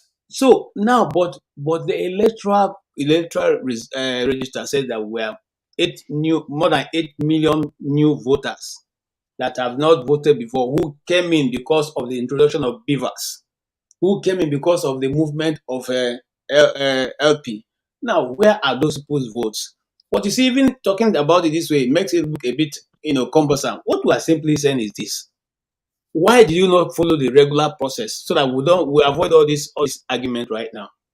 If you had followed the regular process, or when the beavers fell for the presidential but you know why they didn't follow the regular process now? Because they want to cheat and to ensure that they win. What does he want? So since we know that the essence is to cheat, then why are we giving ourselves the headache to argue about it?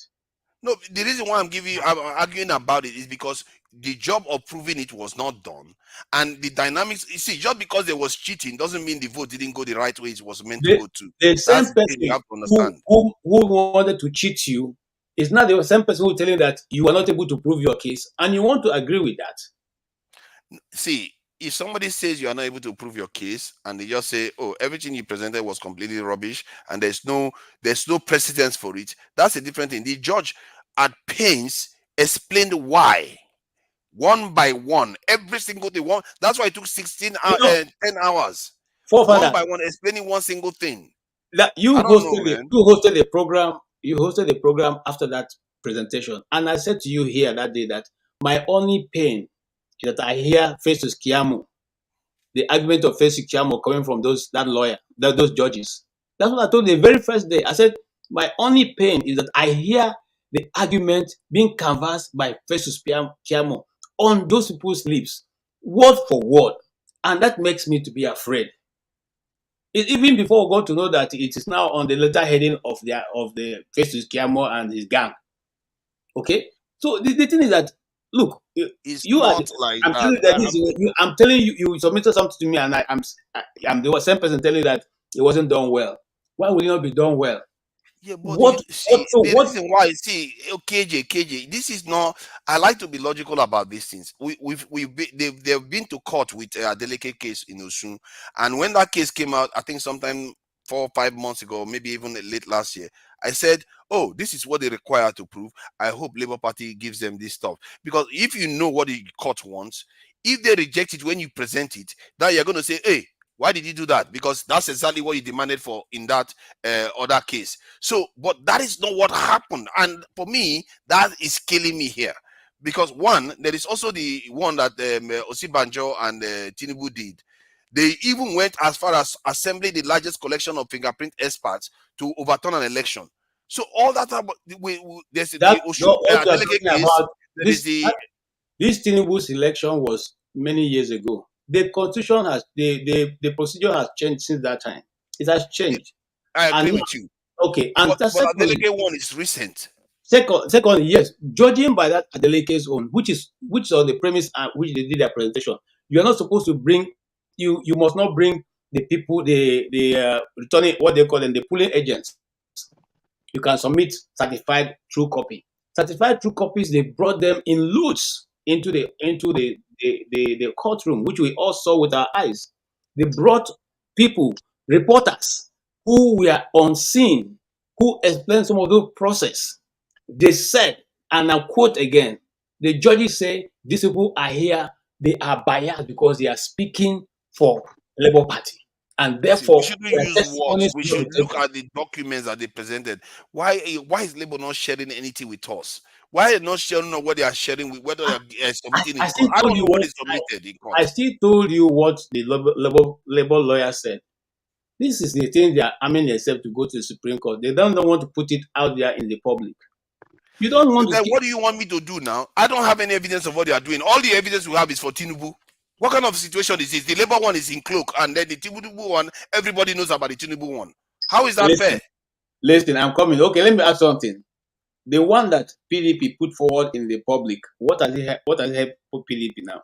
The two results that they got from the university in Chicago, in America here.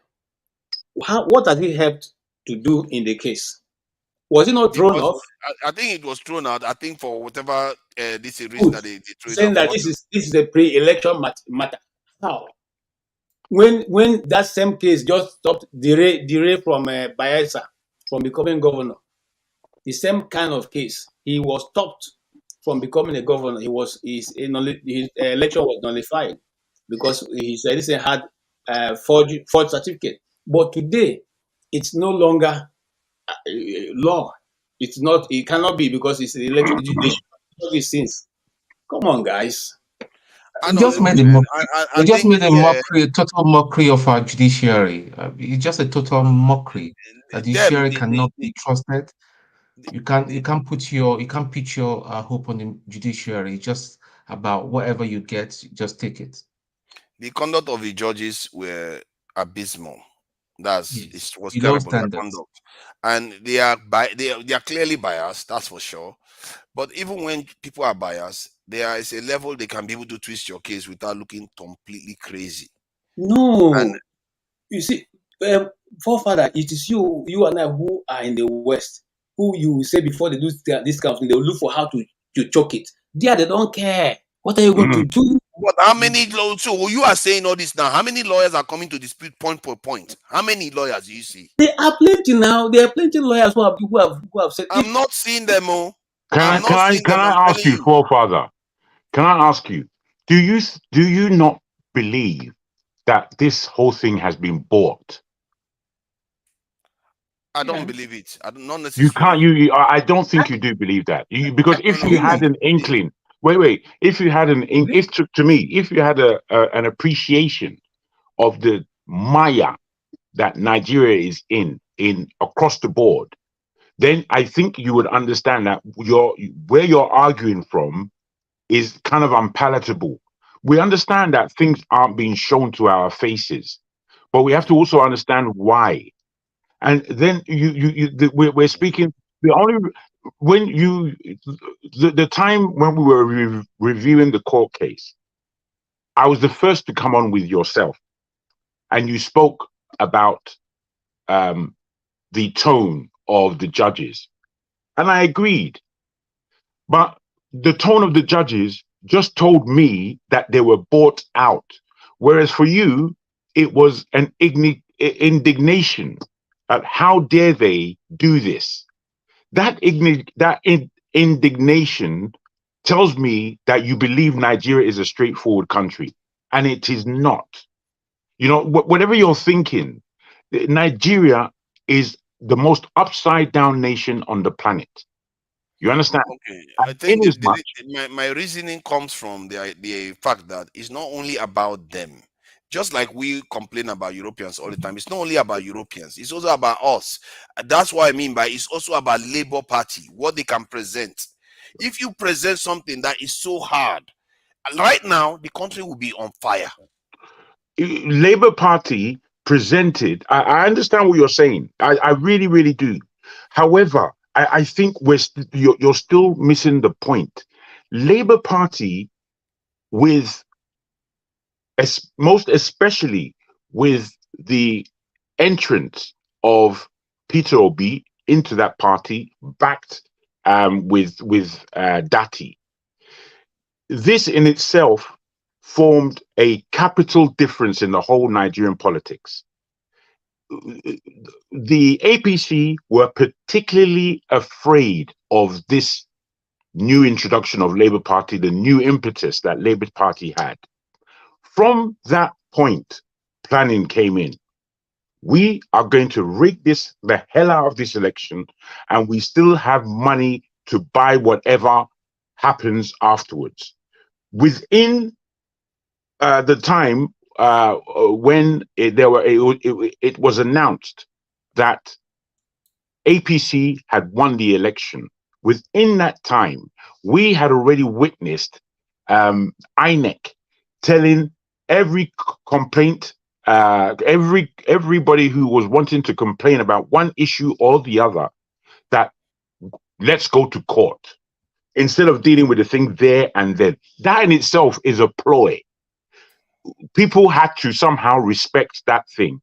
It moved on to the court case, which was a Labour court case, yet the fastest court case of its time. It was still very stretched and labored. Within that time, it was all over. It was all over.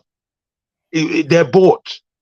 No, I agree that they are bought. See, I think I've watched several movies in lives where even when somebody get bought, but the whole operation still fails because of the insurmountable odds that is facing them. If you put it like, I'm sure the people that Tinubu and Osibajo went to DC with, they were bought because they lost the elections. They had to now try to overturn several state elections. So those people were bought, but because of what Tinubu and the others went and did, they were able to overturn it. They worked hard to do that. And this is what I'm talking about. Why is it that Tinubu seems to be the most hardworking guy in some of all these things? Why is it that he's the one that is able to go to London and bring this in, assemble the largest amount of forensic fingerprint experts to overturn an election? That is the kind of stuff I expect to see. One of the things that they said in court that I expect either a Labour, they say they cannot talk, to come out and tell me is that the evidence in terms of a River State that they didn't bring forward, I don't know how that one escaped. Somebody should come and explain it to us. If you want, I can read out some of the takeaways from you so that you can itemize it. One, if you have two certificates from say university with different names, emblems, insignias, or logos, it does not qualify. It does not disqualify you in an election. Is that true? That is the first force. Okay. Secondly, you have double nomination, contrary to the electoral guidelines and laws.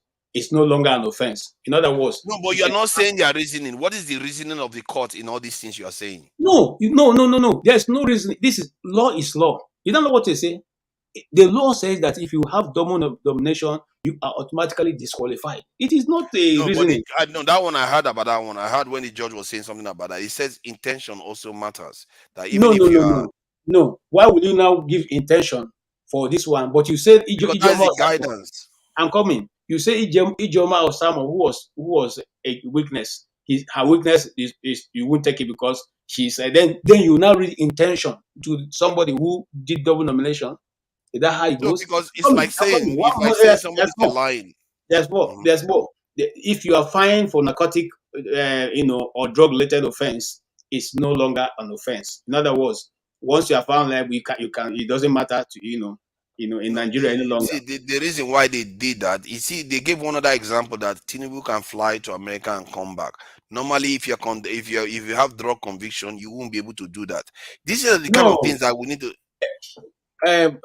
Forefather, has Tinubu really flown to America and come back? When? To be fair, when they said that, I was thinking about it. I don't remember, but he's going to go next week. He's going to be there next week. This guy is saying it now. He's going to New York. That is America now. No, that's the UN house is going to. If he leaves the UN house and goes somewhere else, he will not come back. And he's gonna go to. I'm telling you. He's gonna go to see Nigerian students. That's what Dr. Damage was talking about. Yes, he's going to go and see Nigerian students, but he's going. Listen, he's now running on a diplomatic passport. Okay, he's going now on a diplomatic passport. The truth of the matter is, that these people know the truth. Let me tell you something. Of course, you and I know how it works here.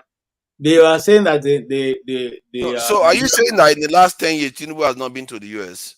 Which part? It hasn't. Which part? It has not. He's Even been. Are we sure about that? Let me tell you how. Well, he hasn't in terms of any public viewing. Yeah. At that time, at the time of prior to this election. Yes. And Tinubu winning Western approval in all the shenanigans prior. This is now opening the door for Tinubu to be an international, as a president that hasn't done anything wrong as yet, as a president, as far as the West is concerned. This is now a leeway. The West is in a panic, but they don't show you their panic because they're using the stooges that they've placed, or they're using stooges in order to show their face well. So if Tinubu goes to even the UN, and I do understand what you're saying, KJ, about the UN status, but even if he goes to America and he comes back, you just understand that he has bought Western approval lock, stock, and barrel. Yes. I think normally they should even ban him from entering the country. But that said, I take it that I don't think they are talking about from when he's a diplomatic decision. I think the judges were talking about even before now that he has no restriction to go into the US or not. If it's a lie, that is what the labor lawyers can capitalize on. But we don't hear any of those. This is the argument. If you write to the embassy and say, please, does Tinubu have any legal case? Any legal case in America? They will respond to you and say no. Because that's the truth. If you ask them, okay, can they find any record? They should give you records of his, they will give you, because now they will go to other agencies and look for that information you're looking for. When David Hendai asked for the record, didn't they release the record to him? Did he not get it? It's not the same government. But they didn't apply. They were very choosy in their words, and the embassy knew what they were doing and gave them back exactly what they were looking for. But the judges, if the judges say there's no official restriction on Tinubu's movement into the US, it means that they didn't deem whatever he did a criminal offense, especially drug one. They didn't deem it as that. But you are sitting on the laptop there. You are sitting on a laptop. Find out if forfeiture for narcotics is not a crime. It's not a crime. Find out. No, it's not a crime. Civil forfeiture is not a crime. It's criminal it's forfeiture that's a crime. Forfeiture. It's not civil forfeiture. No, it was a civil forfeiture. Actually, I saw the document. Why don't you look for it now? No, they showed us the document online now. I said that document is fake. It was a civil forfeiture. This is a document that I saw. So you believe now that what was charged was the account and not the man? It was the account. I saw the document. It was the account that was charged. It wasn't him. Please stop this, Father. You are too educated for that. I saw the document. It's online. You want me to show you now? Can I just quick? No, we can do that. However, forefather again, please. Many times you speak of conspiracy theory. That conspiracy theory is to be left over there. Do you recognize that the majority of the palatable, let me put it that way kindly for yourself, the majority of the palatable conspiracy theories that me and you know of have actually been proven that they're correct, that they're true. All of them are true. I appreciated that.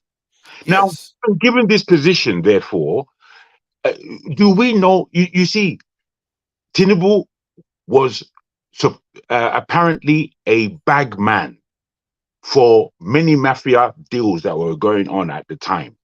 He is the singular person who was able to pay the CIA back the money that he was bagging and leave without being prosecuted.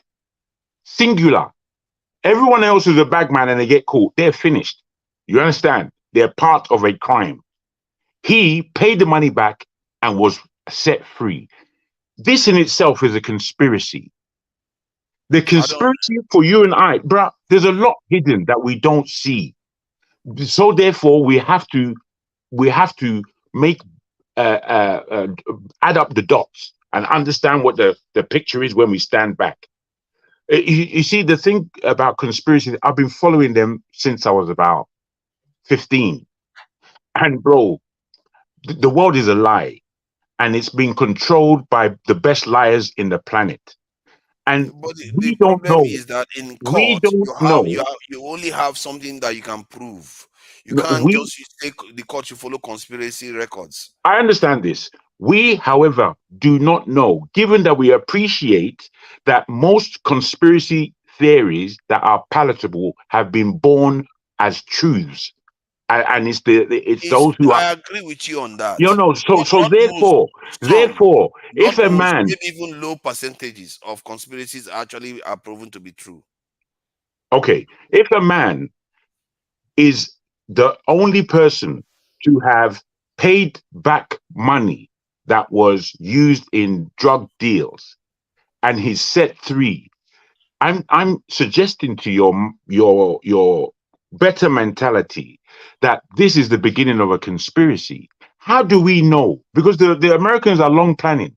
How do we know that there wasn't an agreement in the CIA, born possibly by Tinubu saying that, look, this is what I can possibly do, as well as handing back the money. This is what's going to happen.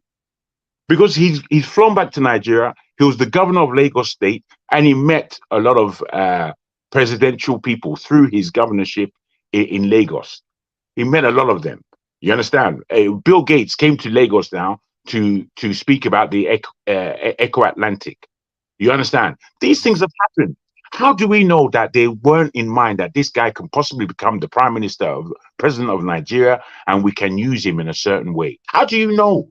We don't know. We don't know. That is the Exactly. problem. There's no evidence of anything. No, exactly, because these persons work But how do you know in he's cloak not and an dagger. angel? How do you know it's not an angel sent from heaven? No, bro, You we don't don't know. have to. We It's don't all have to. conspiracies. We can't. If you can't prove anything is possible. Hence, why it's important to have evidence for whatever we are saying. That is why the court is. Just tell us that you're trying to play the devil's advocate here. No, I'm not. No, And I'm also He's not even trying to play. He's actually. I'm not playing the devil's advocate. I'm not there to support him. My argument is, why did we not do better than this? Because what I was thinking before this case is that no matter what happens, if the Labour makes a strong case, it will be difficult for the judges to write it off. And if they did, the country will be like the outrage will be out of control. But that is not what I'm seeing, because even a professional lawyer would think this was a shabby case. They didn't put it together very well. We agree on that level. We agree on that level. The only thing is, do we understand the level of cloak and dagger that is going on? We have to have that as an appreciation. I agree with that. I agree with that. That's Even if we can't prove any. You see, 9/11 happened. The Twin Towers came down. They blamed Al-Qaeda or Osama bin Laden. However, when you look at the greater picture, if you understand that there's not a stoned evidence that really brings it down to him. There's no evidence. All the evidence actually points to an inside job. All of the evidence. That's true. All of it. And the whole world has been taken in where 9/11 and Iraq was palatable. The whole world was taking him. Iraq had nothing to do with 9/11, but they were blamed. Go and attack damages. At the end of the day, what we are seeing in Nigeria is a script.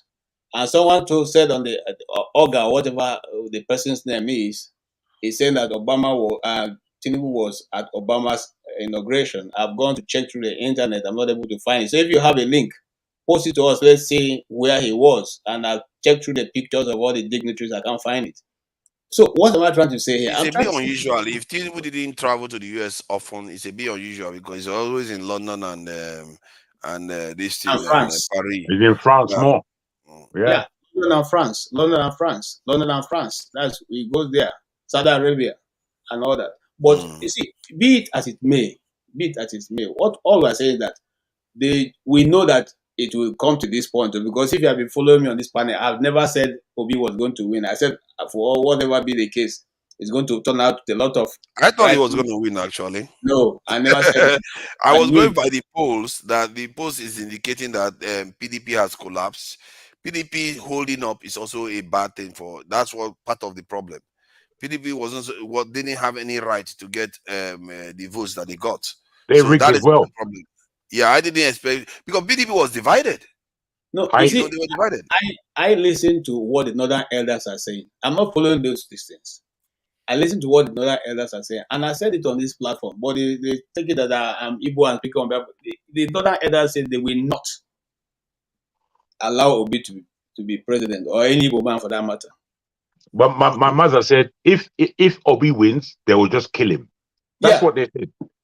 So yeah, they always say that. That's what they say. No. It's not that they always say that. All it's that we have to, we can't be flippant in our understanding of these things. We've seen it in Nigeria before. We've seen it. If Obi was taken out, I don't think it's going to be because he was Igbo. It's going to be because he was trying to do the right thing by the country. Well, I agree with that. I do agree with that. However, you see, the fact that we can utter the fact that a well-thinking individual would be taken out, it shows us the impunity of what Nigeria is. And that in itself... And it also reveals that we are quite silly about our security. This is why when he's carrying 100 cars, I don't blame him. Forefather, don't go far. I didn't understand that connection. There was a man called Oshibanjo who had just about 3 months or so to do the business. What did he do? He did very well. And what happened after that? What happened? Did he ever have the opportunity to do anything again till the regime came to an end? That's the system we're running. So you don't even need to not allow the man. You can put the man there and frustrate him and just make sure nothing comes to him. At the end of the day, he was a vice president that was going to commission toilets. That's what you're going to commission as a vice president. So this is the system we're running. The people put it that way. And if you want to assure them and show that you know how to make the country work, they take you and make you rubbish you and dump you. And I've said it many times here, he will not be the first person. They have done it to many other people. The only reason why we're still celebrating Wole Soyinka today is because he ran away. If he didn't run away by now, we would have forgotten him the annals of history, because they would have messed him up big time. I don't know, man. I don't know whether all of them, all those people, whether they represent our greatest hopes. It's very, very hard to find people that I don't know, because Wole Soyinka was funded by the Rockefellers. All these people, our leaders that we used to consider our hopes, they were already in the pocket of the people our leaders are serving. So I'm a little bit apprehensive about praising any former DC, because look at where we are, man. As a nation, all these great people going to the West, we are not even under sanction. Look at our country, And one other thing that concerned me was when I was addressing the point of IDP camps. A northerner sitting right here, if it was an Igbo man would be like, "Hey, our land, though, this is," and all they will complain about it. But a northerner was like, "Oh, IDP camps. Oh, their lifestyle is not as bad as." Come on, seriously? Are you serious? People are being taken away from their ancestral homes and they are living in IDP camps, and you're not alarmed by it. What is that? I don't get it. So that, for me, that kind of way of looking at things, it needs to change. Our people have to have a better they have to set a higher standard to for their leaders. If he's a citizen, he doesn't have that kind of high standard for his leaders. You wonder why the situation is like that. And you see, You have to set a higher standard. What we are going to face next year in Nigeria is going to be even worse than what we are facing now. Remember, we used to get a lot of yams from Thieves, from all the the Middle Belt and all the rest. Okay, they've not gone to farm because the Fulanis have chased them away from the farms. Okay, so nobody's going to farms. So how are you going to get those things? You have to farm it. You have to farm it yourself. I can tell you this right now. They've been chased off their farms, chased off their land. Okay, occupied by cows. So how are they going to farm? How I have a video here where they even chase them away and then cut the rest of the yam and let the cows eat it. See, KJ, let me tell you something that may surprise you a little bit. Do you know that Fulanis are more related to you than Hausa? I didn't know that. No, I understand what you mean. You mean in terms of their language.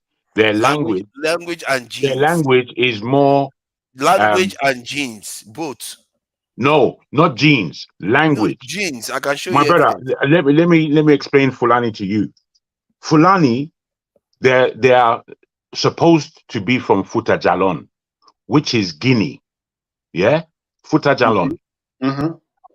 Futajalon, during the slave trade, the Fulanis, they came down from the Sahara Desert into that territory in order to sell slaves to the West. This is where their language comes from, because they've stayed there for over 400 years, and the Fulbe language is largely a Guinean language, which is an Africoid language, not Afro-Asiatic, as the language of the Hausa people are. You the language of Niger Congo. Niger Congo language. Yes, that's what it's called. that language of the Hausa is Afro-Asiatic. Yeah. This is the difference let me show it to you so you see, and you are correct about the Afro-Asiatic language. It does show up on this chart.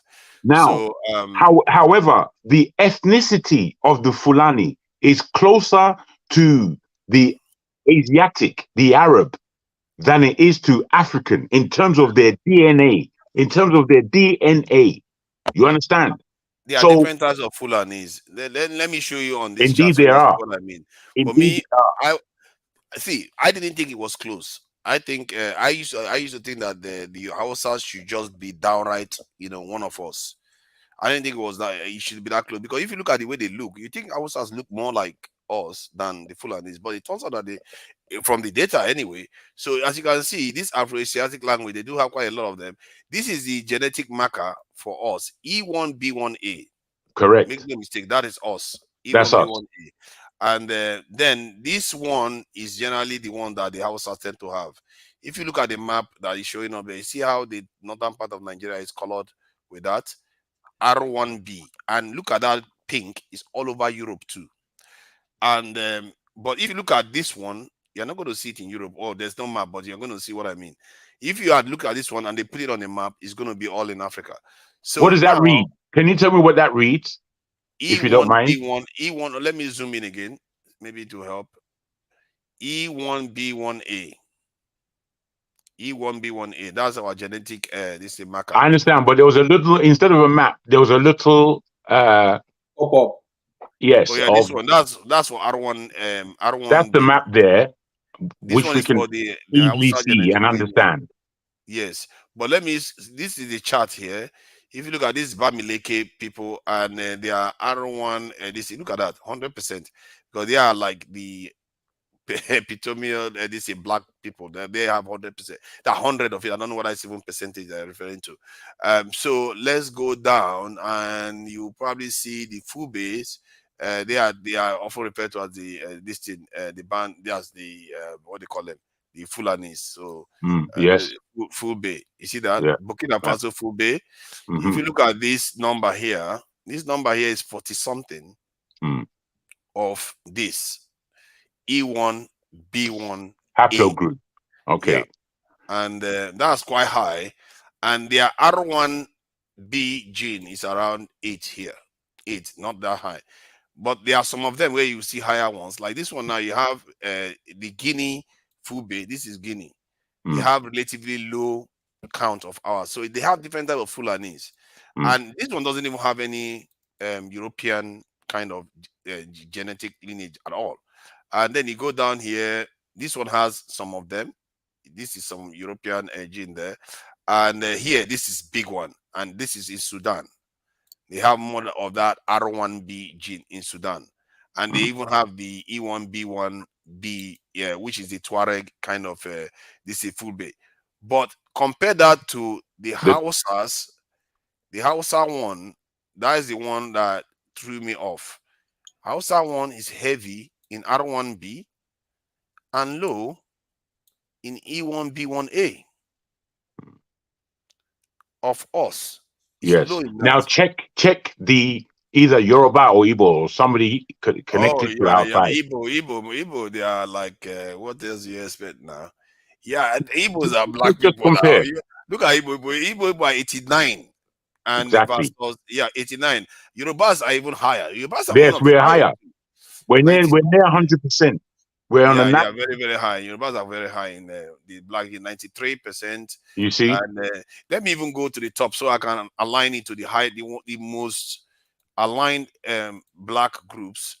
Bamileke number 1, Nande 2, Benin, which are technically Yorubas to fun, 95%, Cameroon, 93 Yorubas. So if you keep going down, Ghana, and then you see the Igbo people, the Cross River, and all the rest of it, you will even see Fulani before you see Hausa on that list. That is some crazy stuff. I didn't see that one coming at all. No. And then if you go to the language too, just to show you, let's keep going down. You are going to see Fulani first before you see Hausa. Let's just keep going down. You see, and when you go down, that surprised me to no end, because I used to think Fulani. Look at this is Fulani here now. He showed the where is Hausa. Hausa, look at Hausa is down here, while Fulani is right here. So they show up on the chart as showing that they are more black than that's more Niger Congo than the Hausas. Then the language. Look at the language. It says the Fulani one, NC, stands for Niger Congo language. While the Hausa one, Afro-Asiatic. So the language family that the Igbo man speaks, the Yoruba man speaks, is the one the Fulani man speaks. The genetic lineage. What I'm putting to you is that difference, the range of differences within what we call Fulani. Because when they came during the slave trade and were doing their nonsense there, they were mixing with those who were African, so to speak. And in that mixture, they were now able to cover themselves. It's just the same way that they have come into the Nigerian space and have joined, 9% have joined with the 20-odd% of the populace of Nigeria called Fulanis and imbibed into their language. They've taken up their language and they've taken up the authority, if you like, of the Hausa people. So within that style of being an African, they're wanderers. So they wander all over the place. And within that wandering, that's why they have different types. Yeah, that's correct. They have to find succor within the people that they come across in order to even emerge as a stronger people, because they have this mindset of exactly who they are. They know who they are. They are direct slave traders. Oh my God, they are up here. Look at that. There's Fulbe here. Maybe they are not even like this is Fulbe here, Niger Congo, and then you have to go down how many countries, how many distinct people before you get to Hausa. That is some crazy stuff. I didn't. No, man, it's a reality. It's a reality. That is crazy. You won't see that coming at all. And most people, because in Nigeria, whenever we talk about these things, we just assume that the Fulanis are the ones that are just alien to us. They are alien. No, let's not be, because this information, the information that you're bringing up tells you exactly what I'm saying. They have become a complex a complex tribe, if you like, Yeah, amongst the but the Africans. Hausas are not complex. They are just downright not. They are like R1B. Not even the same, like their genetic lineage is not tied to ours as strongly at all. They are like, they're No, not even the same bracket. no, they're not, because they have a different uh, uh, what's it called? A different Haplogroup, completely different haplogroup they belong to. Look, at least this is the paternal line. If it was on the maternal line, we all belong in the same group, which is crazy. On the maternal line, we are all L1 and L2. All of us. It's like our women don't go anywhere. The men just keep traveling all over the place. This R1 group that the most Hausas belong to, I don't know whether it's most even, but a big chunk of them belong to. This is where look at the spread of where they are. They are all the way here in what they call it. they're strongest there. Yeah, they are strong here. They are strong here. They are all in Europe. They have lineages all over Europe. But if you go back and let's check E1B1A, our own group of people. Tell I me, hope they give us a map. forefather, have you heard the Hausa language being spoken? Yes, I've heard it's been spoken. Yes. This in itself lets us know the difference between them and us. It just lets you know that it sounds like an Arabic tone. You see, when the learned Hausa man speaks English, the tonation of their English is better than those of the South. I don't know if you understand this or if you've witnessed You it. think so? The tonation is better than that of the South. I'm not It's so better. sure. You know.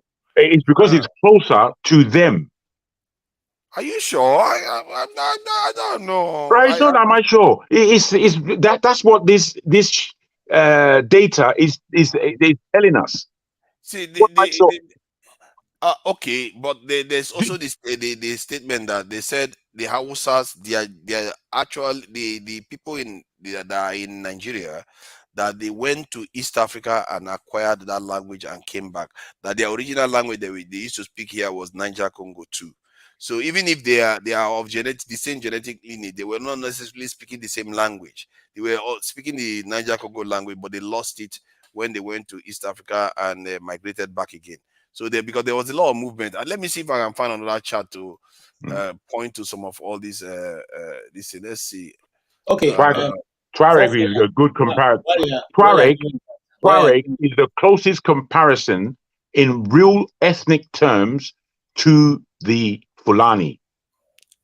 As you can see, look at the map now. The E1B1A, all the way from here, they are the dominant group on the continent. Yes. All the way from here to the south. Yes. And the E1B1B takes off. Then the R1B of the Hausas and a few others show up here, and they show up in Europe too. So as you can see, it's very, very clear. But if I show you the maternal line, that's where we are all united. The maternal line, all of us tend to group in the same group. So which means our mothers. So from that point of view, we are still show us the maternal line, please. Okay, if you let's can. see if I can find that. Let me pull that up.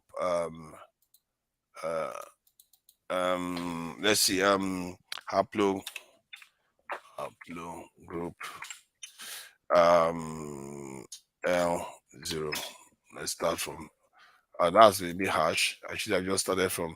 This one is L0. Maternal Haplo group. Maternal. Let me just put maternal line. Let's see what these people decide to go for it here. Let's see.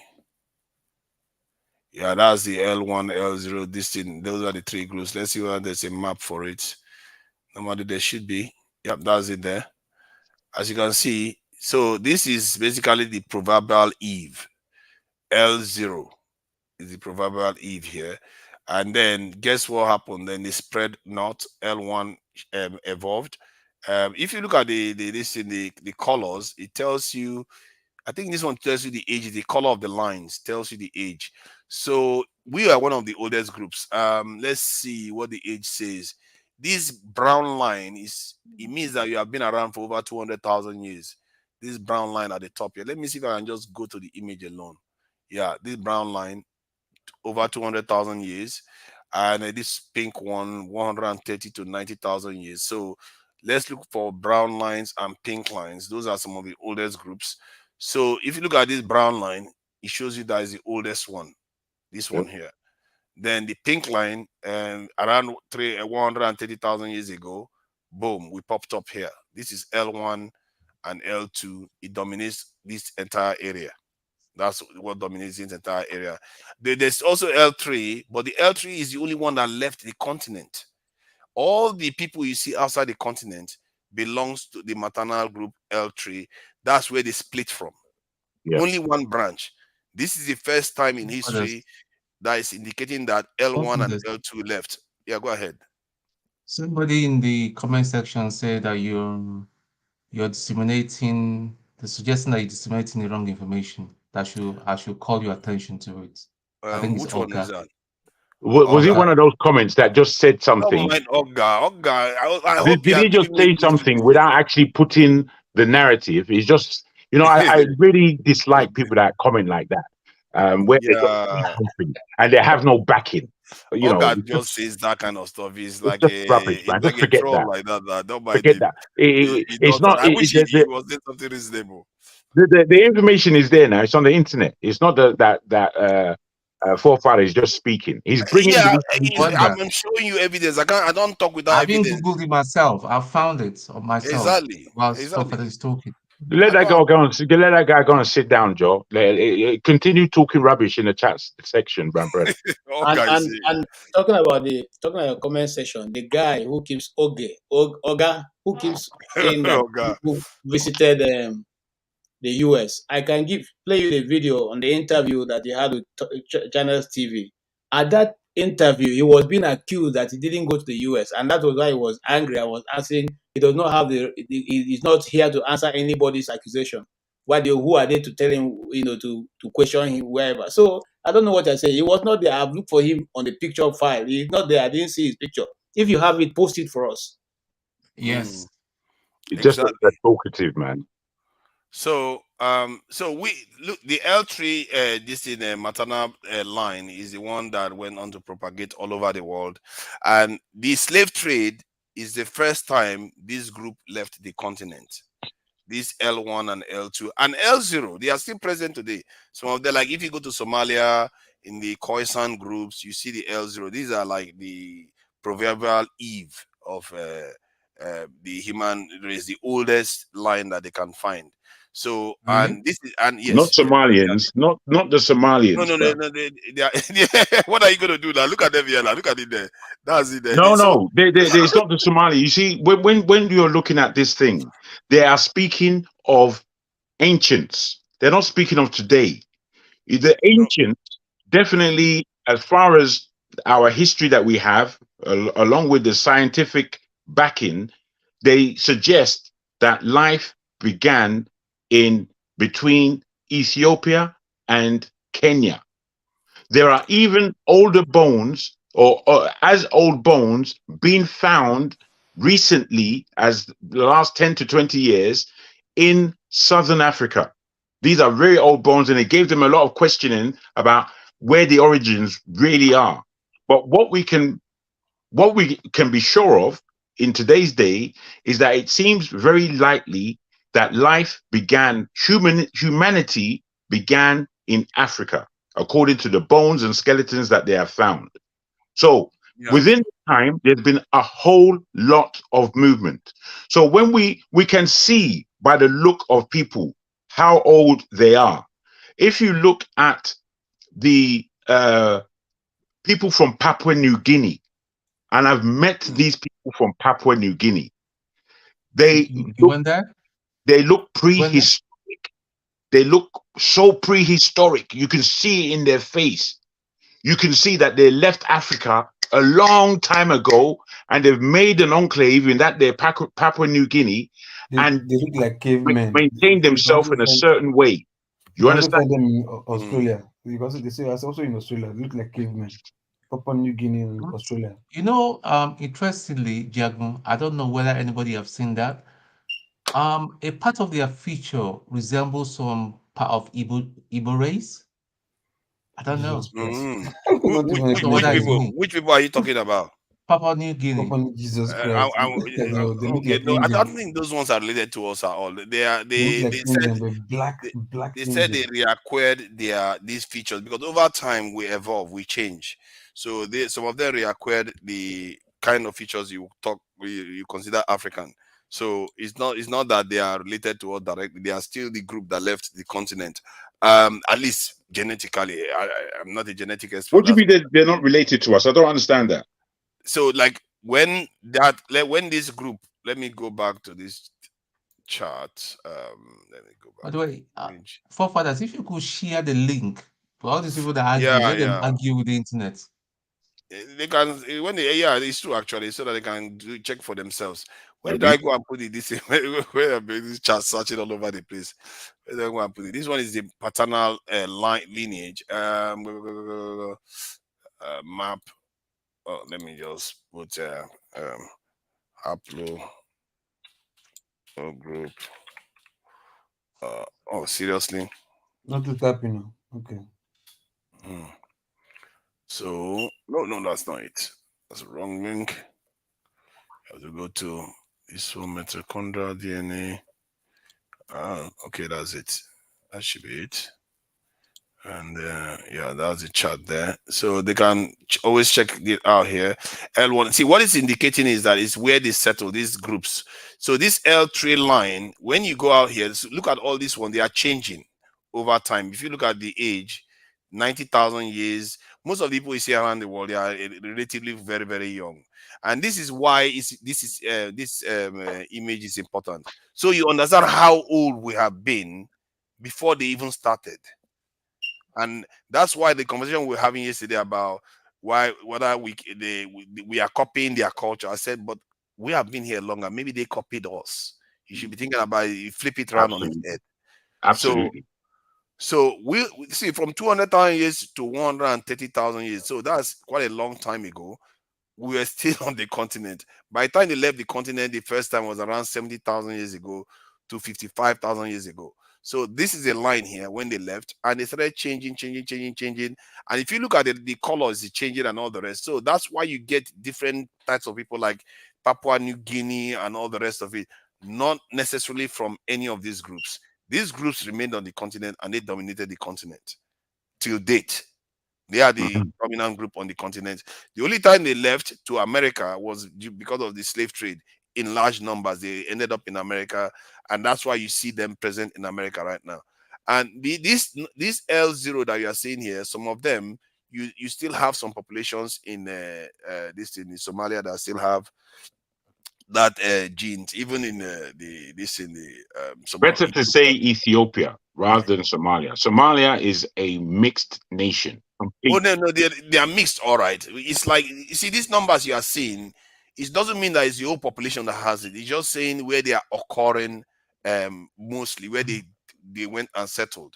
So like this one now, you see that amongst us, L1, L2, we just remain there, and all the people you see there. The male one, I think the male one is here. This one is the paternal this gene haplogroup A, and if you look at where they settled now, most of them are in the Nilotic groups. Most of their population and the Khoisan groups. Before, I used to think that the Khoisan group make up the largest one because they talk about those South Africans. They are some of the oldest people on the face of the earth, the oldest tribe and all that. But it turns out that the Nilotic people, these very black and very, very tall people, that's where they are. Look at the concentration that they have there. It doesn't mean that they are not here. This gene is also present in most parts of Africa. If you check other parts of the world, it's not there. This oldest man genetic lineage is mostly present in Africa. You can't see it anywhere else. Yeah. So that's something that those Khoisan, the Khoisan, they actually came from the original Nilotic group that you underlined there. That's where they came from, there into the southern part of Africa. Yeah. So that says their age and the way they are one of the best survival technicians on the planet. All the old systems, that's what they've been using. You understand? And these Fulbe people here, I think this is Fulani again. See, there's something in Cameroon that was found out recently. It turns out that the oldest group, I think from of the paternal Afro group, the oldest one they found, it turns out that it was in Cameroon. And I like to think that it's Nigerians, but it's all right. There's some Nigerians that drifted into Cameroon, maybe a few Igbo men and stuff like that. They found them there. So it turns out that it was in Cameroon. I've forgotten where it was. A full bay. If you search Cameroon, let me just search Cameroon on this page, whether it pops up information we need to see. Yeah, somebody reported recently that they found out that is where the oldest occurrence of the paternal haplogroup A. That's it here. That's it. I think that's it here. That's it here. Oh yeah, you see that? Look at that. It says further research in 2015, which is relatively recent for this type of stuff, indicates that the modern population with the highest concentration of A00 is Bangwa Nwe, a Yemba-speaking group of Cameroon, the oldest of them all. In West Africa. Next door to Nigeria. Yeah, I'm saying they're the oldest in kind of that West African area. No, in the world. Really? The oldest genetic lineage, A00, is like the Adam of modern humans. Look at that. Let me zoom that in so that people really get what I'm talking about here. Look at that, A00. Anything else you are going to see is A01 or something. This is A00. Nothing else is attached to it. And it is found in Western Cameroon here. And out of a population of about 6% or so. So this is the oldest one. And these other ones that come after it are younger. A0 is old, but it's A00B, not A00. So they have their own ways of numbering these things. So that is what they found. And this is something, it's more recent that they reported it, because I didn't know that. I just thought, is the Nilotics and all the rest of it. And when they tell you that the first human beings were found in East Africa, now, not so true. The first man was actually found in Cameroon. People should know that. So that is that anyway. The first man was found in Cameroon. Yep. What is that? I don't understand that. I do follow these things. Okay. I'm not expert by any. Let me explain it. When they say the first modern human, the DNA, our DNA, to recognize us as human beings, the oldest, like if they want to go back in time, the oldest genetic lineage they found, when they checked the ground and they tested it, they found that this was the oldest one that they found. All the other ones are a bit younger. So when you see, like in that other chart that I had that was showing a maternal this thing, haplogroup, this is what they say, 200,000 to 130,000.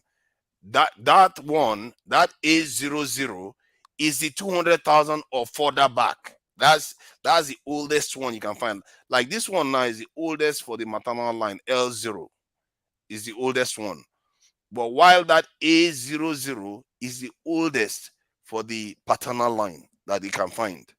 And it was found in Cameroon, right next door to Nigeria. So that's something we have to keep in mind. And I remember, when we're checking the linguistics chart too, it also shows that in Nigeria, the Ijoid group, that the people that speak the Ijo language, they are some of the oldest language in Africa. Definitely in Nigeria. Definitely in Nigeria. Definitely in Nigeria. One of the oldest in the world. So this is some of the stuff that because when you understand these things, it helps you understand. It helps you start reshaping the way you perceive the world. So that when somebody tells you that you copied from people, then you can tell them, "Are you sure you didn't copy from us? We've been here a lot longer than you." Yeah. Fathers, do you know? I just found out about a year ago now that the Bible, the good book, tells us that Adam and Eve were the first people that got created. Yeah. In the Bible. Yeah, Bible tells us that Adam and Eve. That's what we've always known. Do you know that's not true? He didn't say that in the Bible. No, that's what the Bible tells us, the normal Bible. But there was a pre-Adamic time. God created. There were some beings that God created before the Oh flood and yeah, all yeah, that. yeah. That comes with because the way they use the term replenish the earth and all the other stuff. There's a lot of fantastical stories out there, and it even goes. I No, think I mentioned it. Yeah, go ahead. it's been proven though. There was some kind of being, but they weren't the being as we know them today. Because what the Bible have always made us to understand is Adam and Eve was the first man, but it's not true. Of course, see, we have to be careful because it's the Is Bible. it as simple as that? There's no physical evidence to these things. Nobody even has any definition of who Adam is, and for all we know, they claim that it's from Middle East, where we clearly know Okay, that but it's how in about the Africa. giants? How about the bones? They deny that there were no giants. That was it was a fairy tale. But they've started discovering bones and skulls and all From that. a long time. It's not that they started discovering them all. They've been discovering them from a long time. There is no real evidence of a giant bone. Let's not be careful of what. No, stop that, bruh. Bros. Let's not go to conspiracy theories. No. Don't be afraid. Don't be afraid, my friend. What do you mean don't be afraid? We have to keep up the standard now. The thing is, yeah, you have to understand what your age is first. When you understand what your age is, then you know that behind you there's a whole lot. We are within our 30s, 40s, 50s. We know nothing about 1 billion years ago. And if they will tell you that the world started 1 billion years ago, you haven't got a clue of really what they're speaking about. So when the Bible comes in, and scholars have looked at the timeline and underlined 6,000 years. That therefore a lot of Christian beliefs and a lot of Abrahamic philosophy would tell us that the world is 6,000 years old, according to what the Bible says, according to what the good books say. So within that, we can squeeze ourselves into 6,000 years, but then science comes. And when science comes, they say, look, by our calculation, the whole world is X billion years old.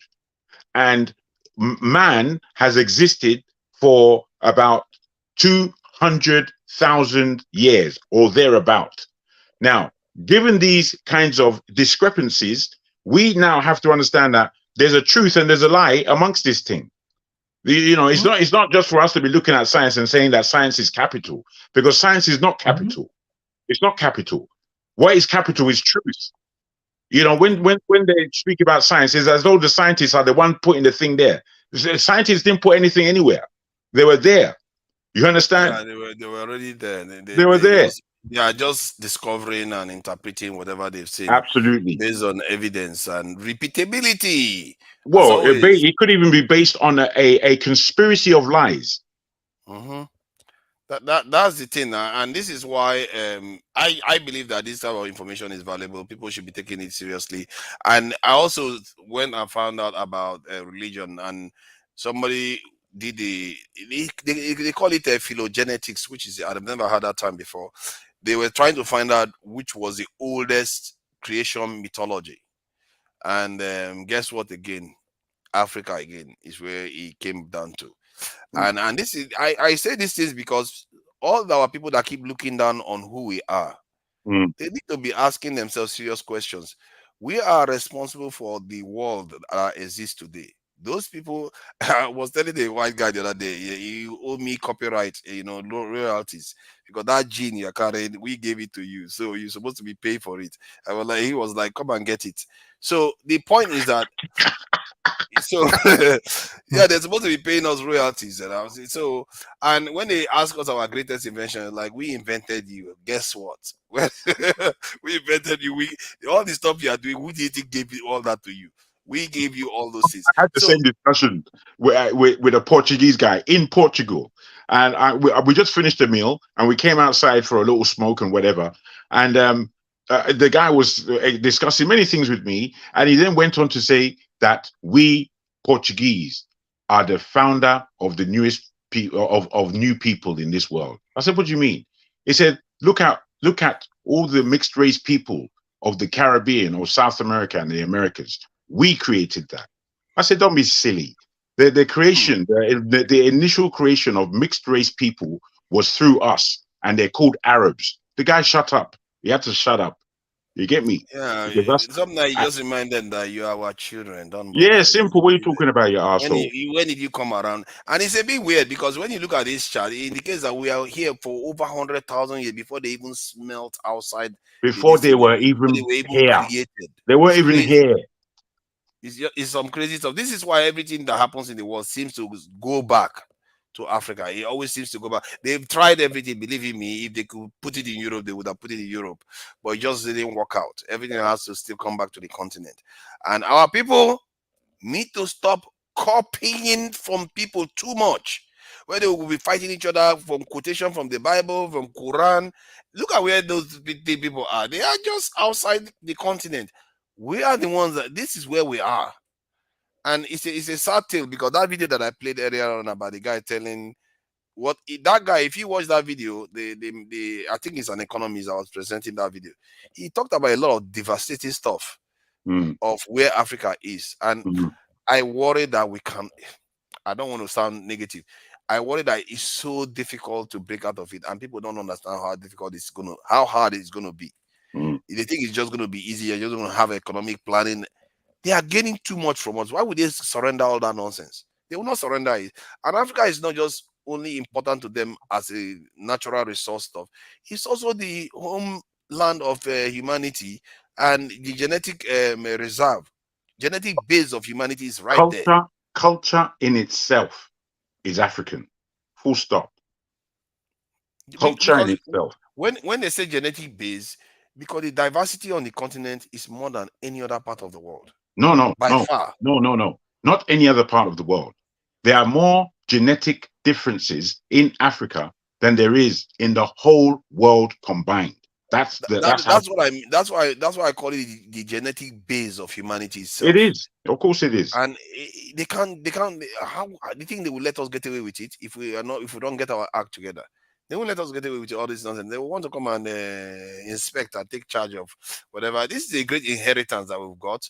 And then some of our people, this is why I sometimes argue with people cursing the country, cursing, because why are you cursing yourself? Look at this map. What can you tell me God has not given you?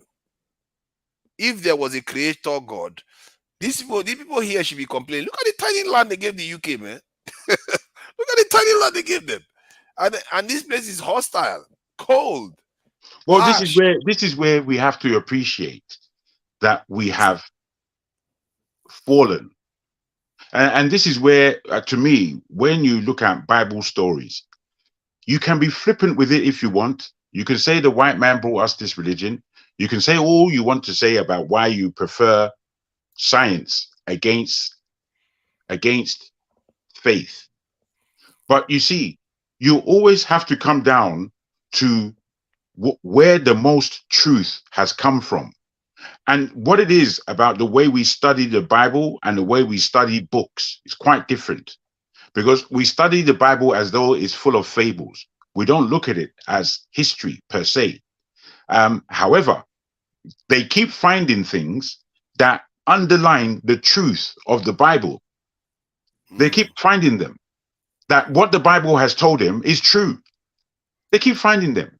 Science, there are so many scientists, if you look at scientific journals, there are so many scientists who are Christian.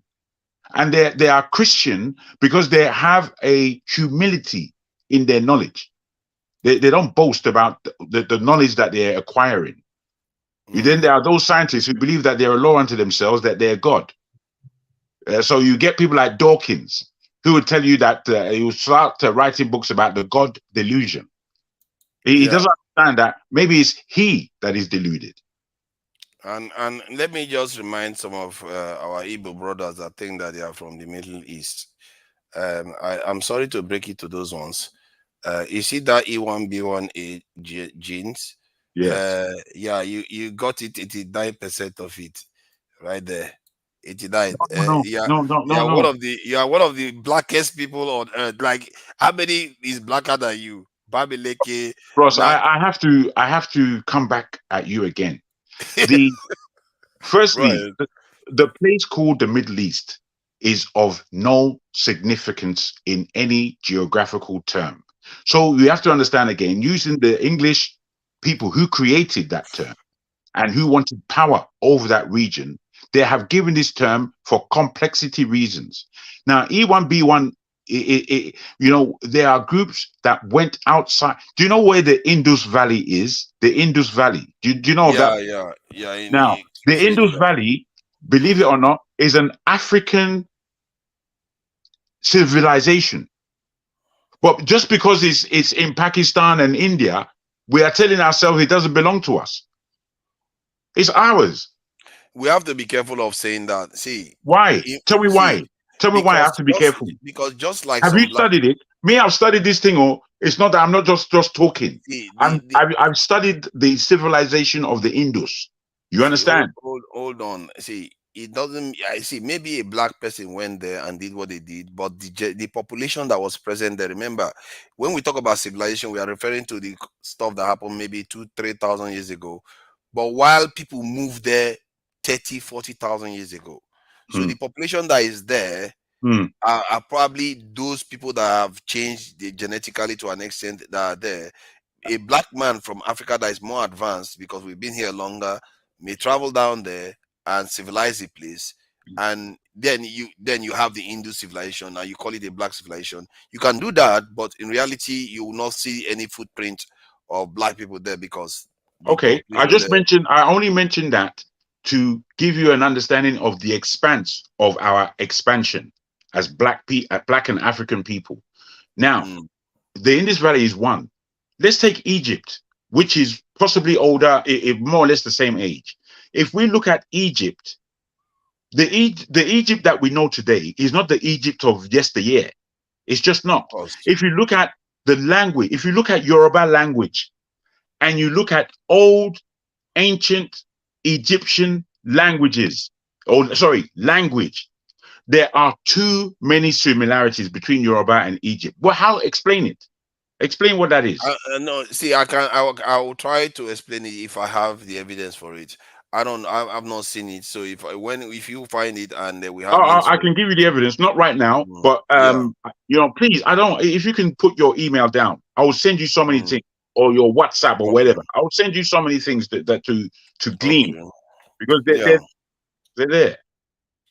So yeah, the evidence, if it is there, obviously is going to be significant. But I'm just tired of seeing too many evidence of our age and the things that we've done and all the rest of it. But my query is why when you said Igbos, why when they present a new understanding of their history and their lineage, and it points them to the Middle East, so-called, why do you reject it out of hand? The only reason why you reject it out of hand is because Arabs are there. Now, the reason why I reject it out of hand is because I'm not saying that there are people that didn't come from the Middle East that they may have similar culture as what they have in the Middle East now.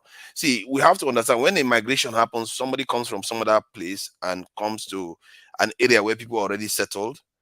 Chances are that the people that are in that area that have been settled there for longer are not going to turn to the people that arrived.